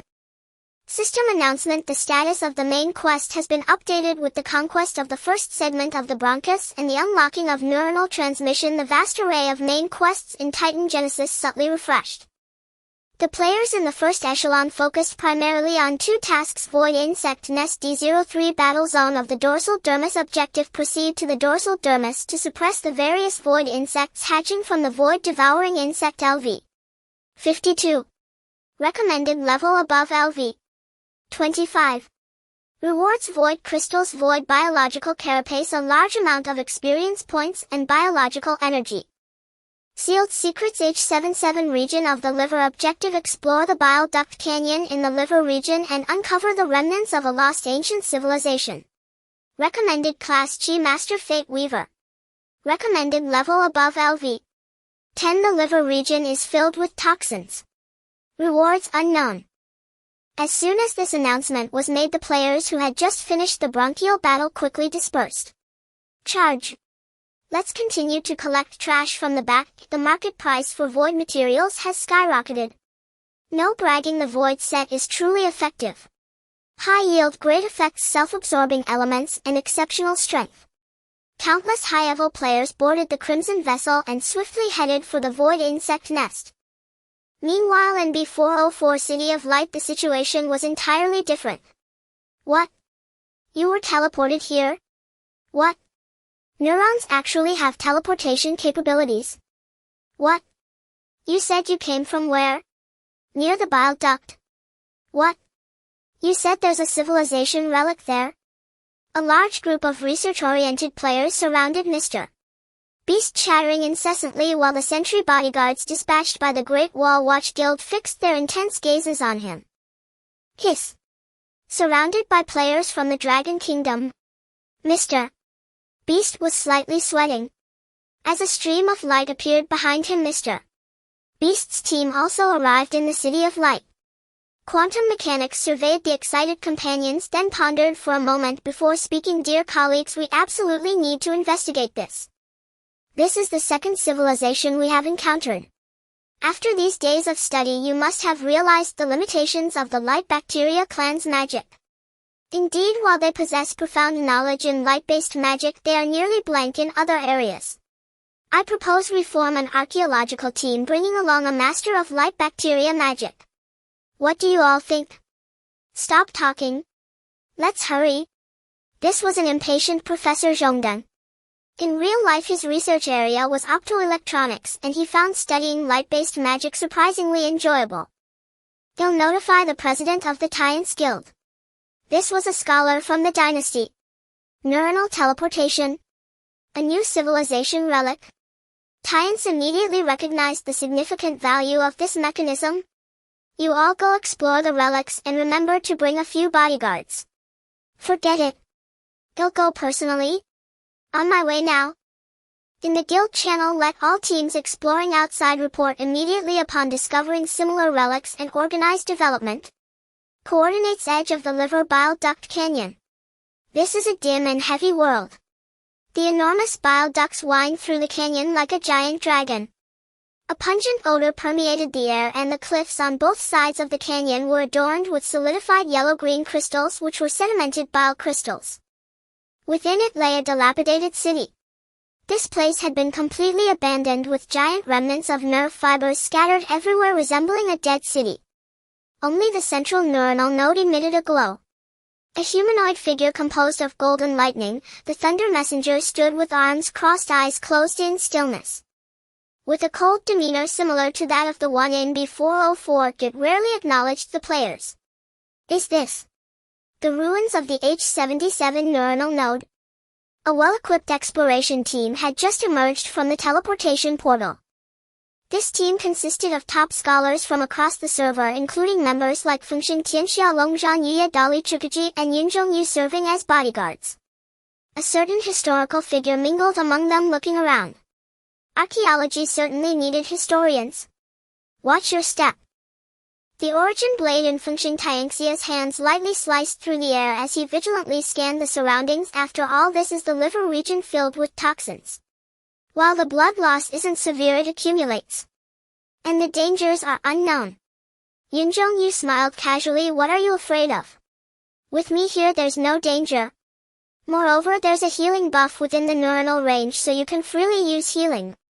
After taking only a few steps, the group was deeply stunned by the sight before them. In the murky bile mist, a magnificent and bizarre city faintly emerged.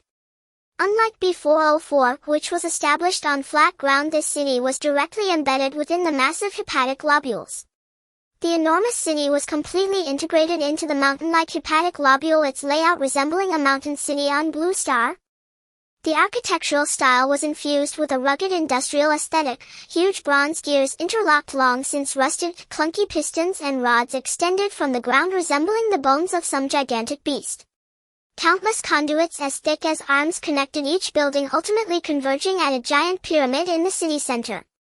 Incredible. Quantum mechanics stepped forward, touching a collapsed machine on the roadside. It was a massive centrifuge, its outer casing corroded, exposing the core components inside. Look at this transmission structure, purely mechanical with no electronic components. He examined it closely. The processing precision is very low, probably only at the level of Blue Star's first industrial revolution. Even worse than that, they seem to have never figured out the internal combustion engine. Their power source relies entirely on hydraulics and springs. But look at this. The biochemical Dr. Deadly Poison Master crouched at the bottom of the centrifuge, where a shattered glass tank remained containing a substance that, despite having dried for thousands of years, still emanated a faint green glow. This looks like some biological enzyme extract. I can't tell what it's for. Let me taste it. System prompt: Deadly Poison Master has died. Cause of death: poisoning. Yunjong Yu's outstretched hand hung in midair. Damn, he got poisoned immediately? A certain historical figure couldn't help but laugh, flipping open the thick historical book in hand and writing rapidly. Others were left speechless. System prompt: HEPA civilization ruins discovered. Automatic translation feature activated. Just like when reviewing the knowledge of the light bacteria clan, the game system would automatically translate written records. This civilization calls itself HEPA. They lived within Titan's detoxification factory. Their tech tree seems to have gone awry. Or rather, the environment dictated their evolutionary direction. In the liver, what is most abundant are various chemical reactions and biological toxins. Thus, while their mechanical and physical levels are extremely primitive, their biochemistry and medical technology might be 1,000 years ahead of Blue Star. The scholars present seemed to ponder, glancing at Deadly Poison Master's body, which had begun to turn green, yet they couldn't contain their laughter. Fengxing Tianxia, Dali Chukaji, Longzhan Yuya, and the Thunder King, 4 curly-haired baboons, scratched their heads, unable to comprehend what was being discussed. The group continued to delve deeper into the ruins. The crystalline floor beneath their feet was etched with intricate reliefs depicting scenes of the HEPA people at work. They donned heavy protective suits, extracting liquid from the massive bile ducts, then refining it in these clunky machines, ultimately injecting the glowing potion into the earth, seemingly to maintain and improve their living environment. Such a fascinating civilization, Longzhan Yuya exclaimed, then kicked aside a blocking boulder. What a pity it's all gone. Finally they arrived at the pyramid at the center of the city. According to the system prompt, this seemed to be the HEPA people's great library or supreme academy of sciences. The grand door was tightly shut, with a huge rune carved on it consisting of 3 serpentine beings intertwined. This is a magical lock. One of the accompanying elder of light bacteria floated forward. It was the magical consultant specially invited by the players from B404.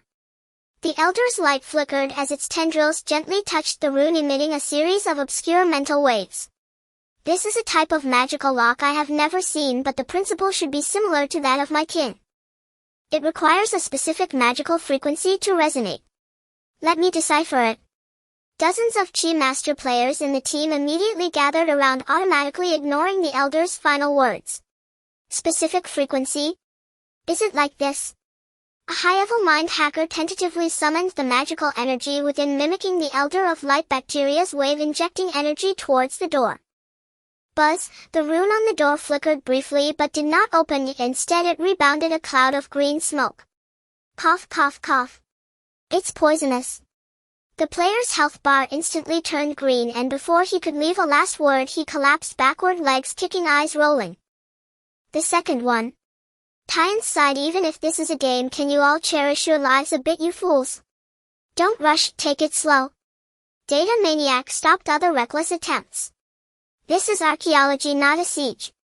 What's the hurry? In the following hours this place transformed into a large outdoor research site. A certain historical figure rapidly recorded the history and rituals of the HEPA civilization, using professional abilities to find clues assisting in opening the door. The Elder of Light bacteria was responsible for sensing the flow of magical energy, preparing to attempt a brute force break of the magical lock. Meanwhile, Tians and the engineering majors like quantum mechanics researched the arrangement and combination of these runes using mathematical formulas. This puzzle-solving process spanning time and civilization was tedious yet captivating. Fengxing Tianxia and other bodyguards stood by yawning violently, occasionally stepping out to slay a few wandering low-level monsters. Until several hours later. Found it. A certain historical figure suddenly slammed the book shut. The three serpents represent decomposition, neutralization, and rebirth. This is the three fundamental pillars of HEPA alchemy. The frequency should be in the rhythm of 312. Spending so many days in the City of Light with the engineering majors wasn't for nothing. Though he was a humanities student, he had gained a preliminary understanding of basic magical theories comparable to mathematical and physical sciences. The Elder of Light bacteria wiped sweat from his brow, feeling a sense of relief. Brute force breaking had its risks, and he was also afraid of being poisoned. Chi masters inject magical energy according to this rhythm. Tians immediately ordered. Buzz, buzz, buzz. As dozens of precise magical energies flowed in, the heavy long silent door emitted a dull rumbling sound. The massive stone door slowly slid open to both sides. A gust of ancient air accumulated over countless years rushed forward, but this air did not carry decay. Instead, it was mixed with a refreshing medicinal aroma that invigorated the spirit. Inside the hall there were only rows of neatly arranged stone racks filled with scrolls and tablets sealed in crystal containers. And in the very center of the hall floated a slowly rotating emerald green orb. Around that orb countless small runes swirled as if they were the molecular formulas of a chemical reaction rearranging in the air. This is.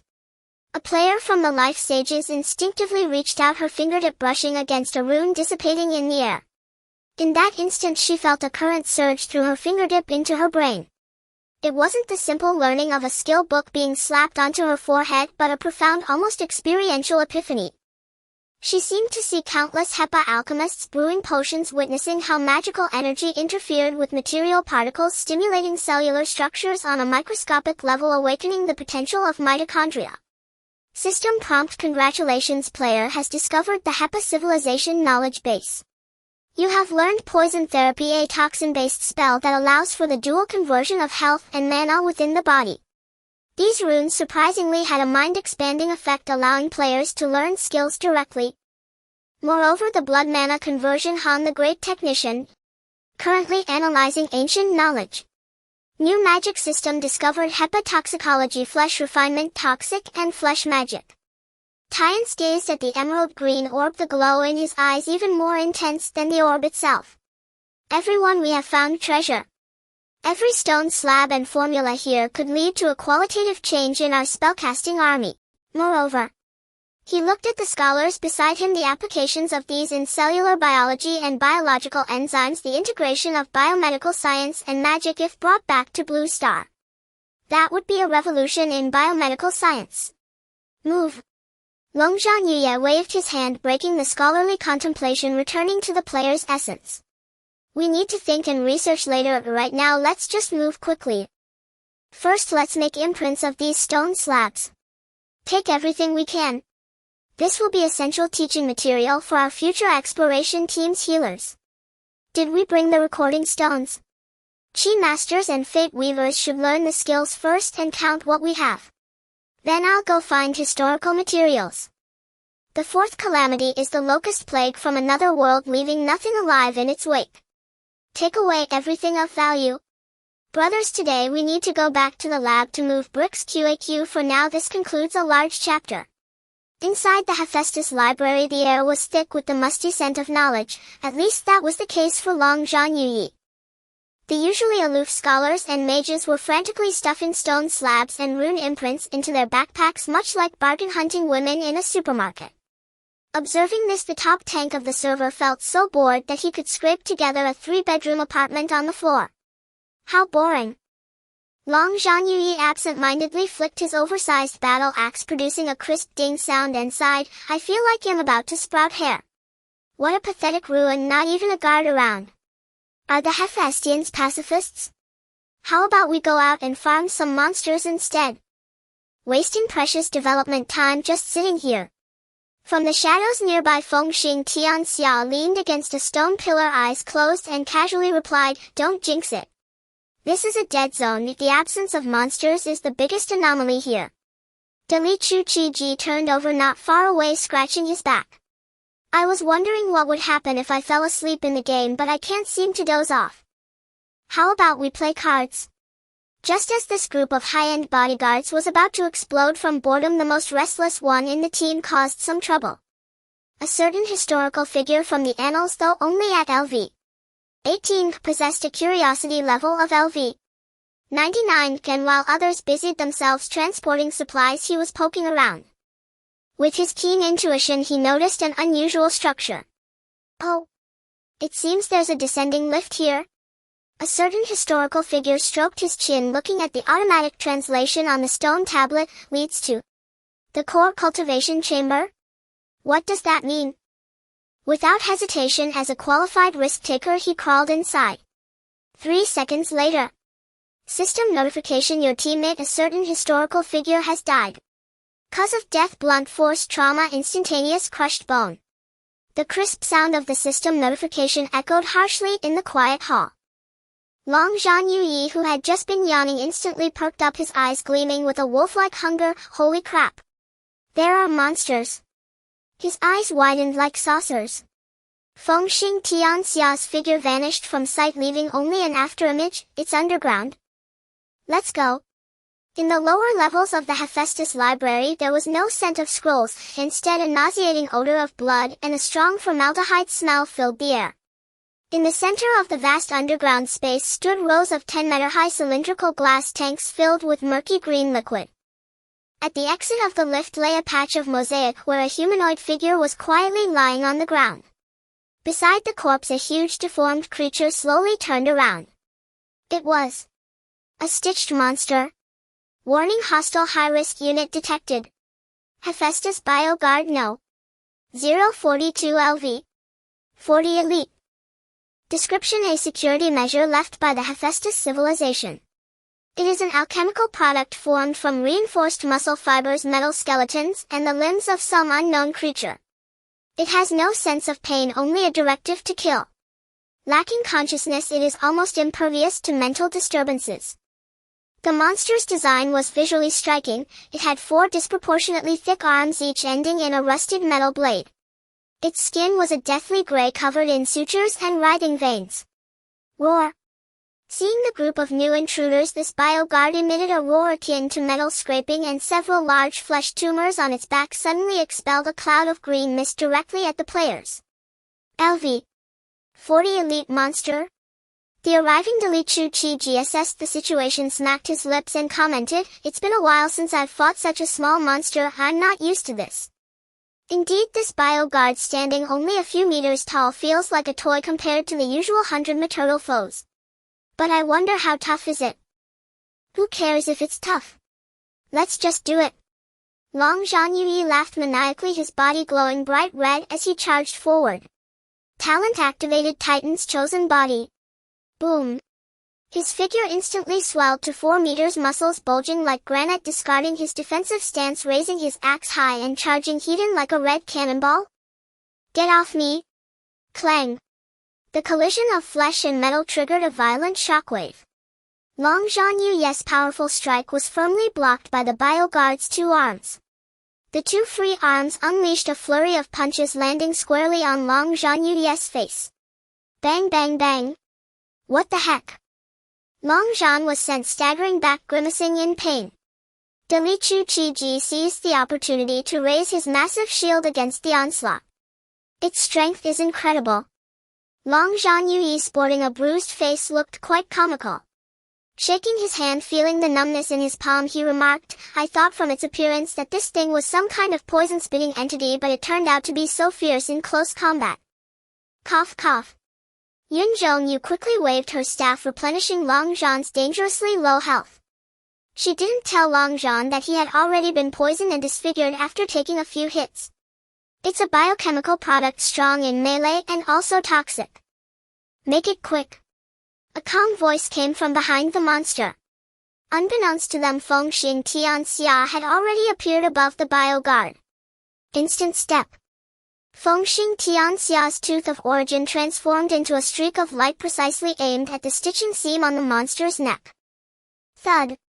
The dagger struck flesh but made a dull sound like cutting through tough leather. Not cut through.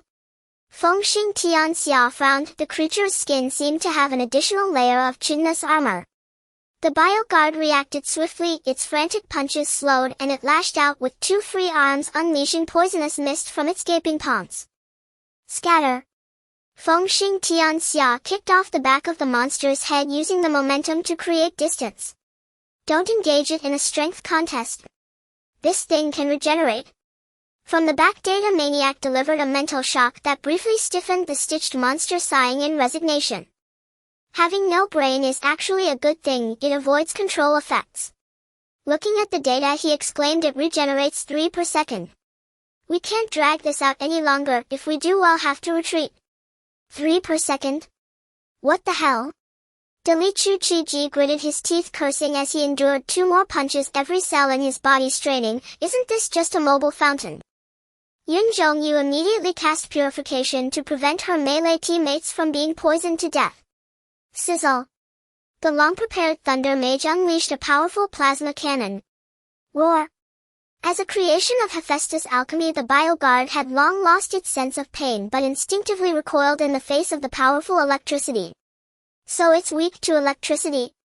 Dalichu Chi-ji and the Nara-covered Long Zhanyuyi flanked the stitched monster and opened the team channel, shouting, bring in a few Thunder Lords. We're facing a mini-boss in the basement. Facing the siege of multiple enemies, even with 4 arms, the stitched monster struggled to cope. It had to defend against the encroaching Fengxing Tianxia from behind while protecting its vital areas and withstanding the attacks from the 2 divine guards in front, all while dodging the electric strikes from the Thunder Mage. Tianxia calmly directed, its energy core should be in its abdomen.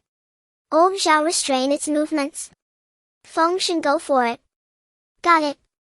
Long Zhanyuyi roared, not retreating but instead tossing aside his axe, tightly gripping the bioguard's 2 main arms, employing wrestling techniques. Want to move? Did you ask old Zhao first? I'll lock you down. Dalichu Chi-ji followed suit, using his shield to deflect the 2 arms in front, moving in close to bind the stitched monster with his body alongside Long Zhanyuyi. This was a pure contest of strength. The bioguard struggled violently, its arms thrashing as it attempted to escape, continuously emitting bizarre dark green poisonous mist. But don't forget, their team had a super strong healer. Several beams of healing light struck Long Zhanyuyi and Dalichu Chi-ji like spotlights, solidifying their health bars. The mages are here. Upon receiving the news, several high-level mages on the ground wasted no time and unleashed an electric net directly at the monster's face. Roar. Surrounded by powerful electricity, the stitched monster's 6 limbs convulsed wildly as its alchemical core rapidly lost its vitality. Opportunity. Fengxing Tianxia's eyes flashed with determination. Bullet time. In this moment, his world slowed down. He left 7 afterimages in the air, appearing at the monster's knees, armpits, and abdomen. Swish, swish, swish, swish. 7 blades of cold light ignited almost simultaneously. The incredibly tough fascia was precisely severed at the moment it was stretched to the limit and lost its keratinous layer of protection. PSH. The stitched monster's green blood erupted like a fountain. The bioguard let out a piercing wail, and its health bar, which had been crazily regenerating, instantly froze, its massive body staggering and collapsing to the ground. While it's down, let's end it. All out fire. The already prepared Thunder Mage and other elemental mages instantly unleashed tons of firepower. Thunder engulfed the unfortunate gatekeeper monster in an instant. In just a few dozen seconds, with the final roar, this LV 40 elite who had guarded the basement for many years finally turned into a mixture of scrap metal and rotten flesh. Hephaestus bioguard killed. All members gain experience. Phew. That was refreshing. Long Zhanyuyi transformed back, rubbing his sore shoulders, but his face reflected a sense of lingering excitement. Now this is how you play a game. What's the point of just hauling bricks? Don't get cocky. If it weren't for the healer support, you would have been turned into a meat pie just now. Chen Feng wiped the green blood off his dagger, glancing at Long Zhanyuyi and grinning. Why are you all looking at me? Long Zhanyuyi said, bewildered. It's nothing, it's nothing. Yun Zhongyu grinned as she circled around Long Zhanyuyi, taking a bunch of photos. Having been splattered with venom, Long Zhan was currently in a state of disfigurement with a face full of pits. The life sage could restore health but couldn't perform beauty treatments for the time being. Photos are free but deleting them costs money. Amidst the laughter, only Long Zhan Yi was left confused. After the battle, the group finally had time to survey the entirety of the basement. This place seemed not merely a biochemical laboratory but more like a altar. Behind the bio-guard there stood a massive translucent emerald wall. It appeared that the Hephaestians had a fondness for the art form of relief. The walls here bore no complex texts, only exquisite three-dimensional reliefs. These reliefs were not lifeless, yet they slowly transformed under a faint glow as if recounting a silent history.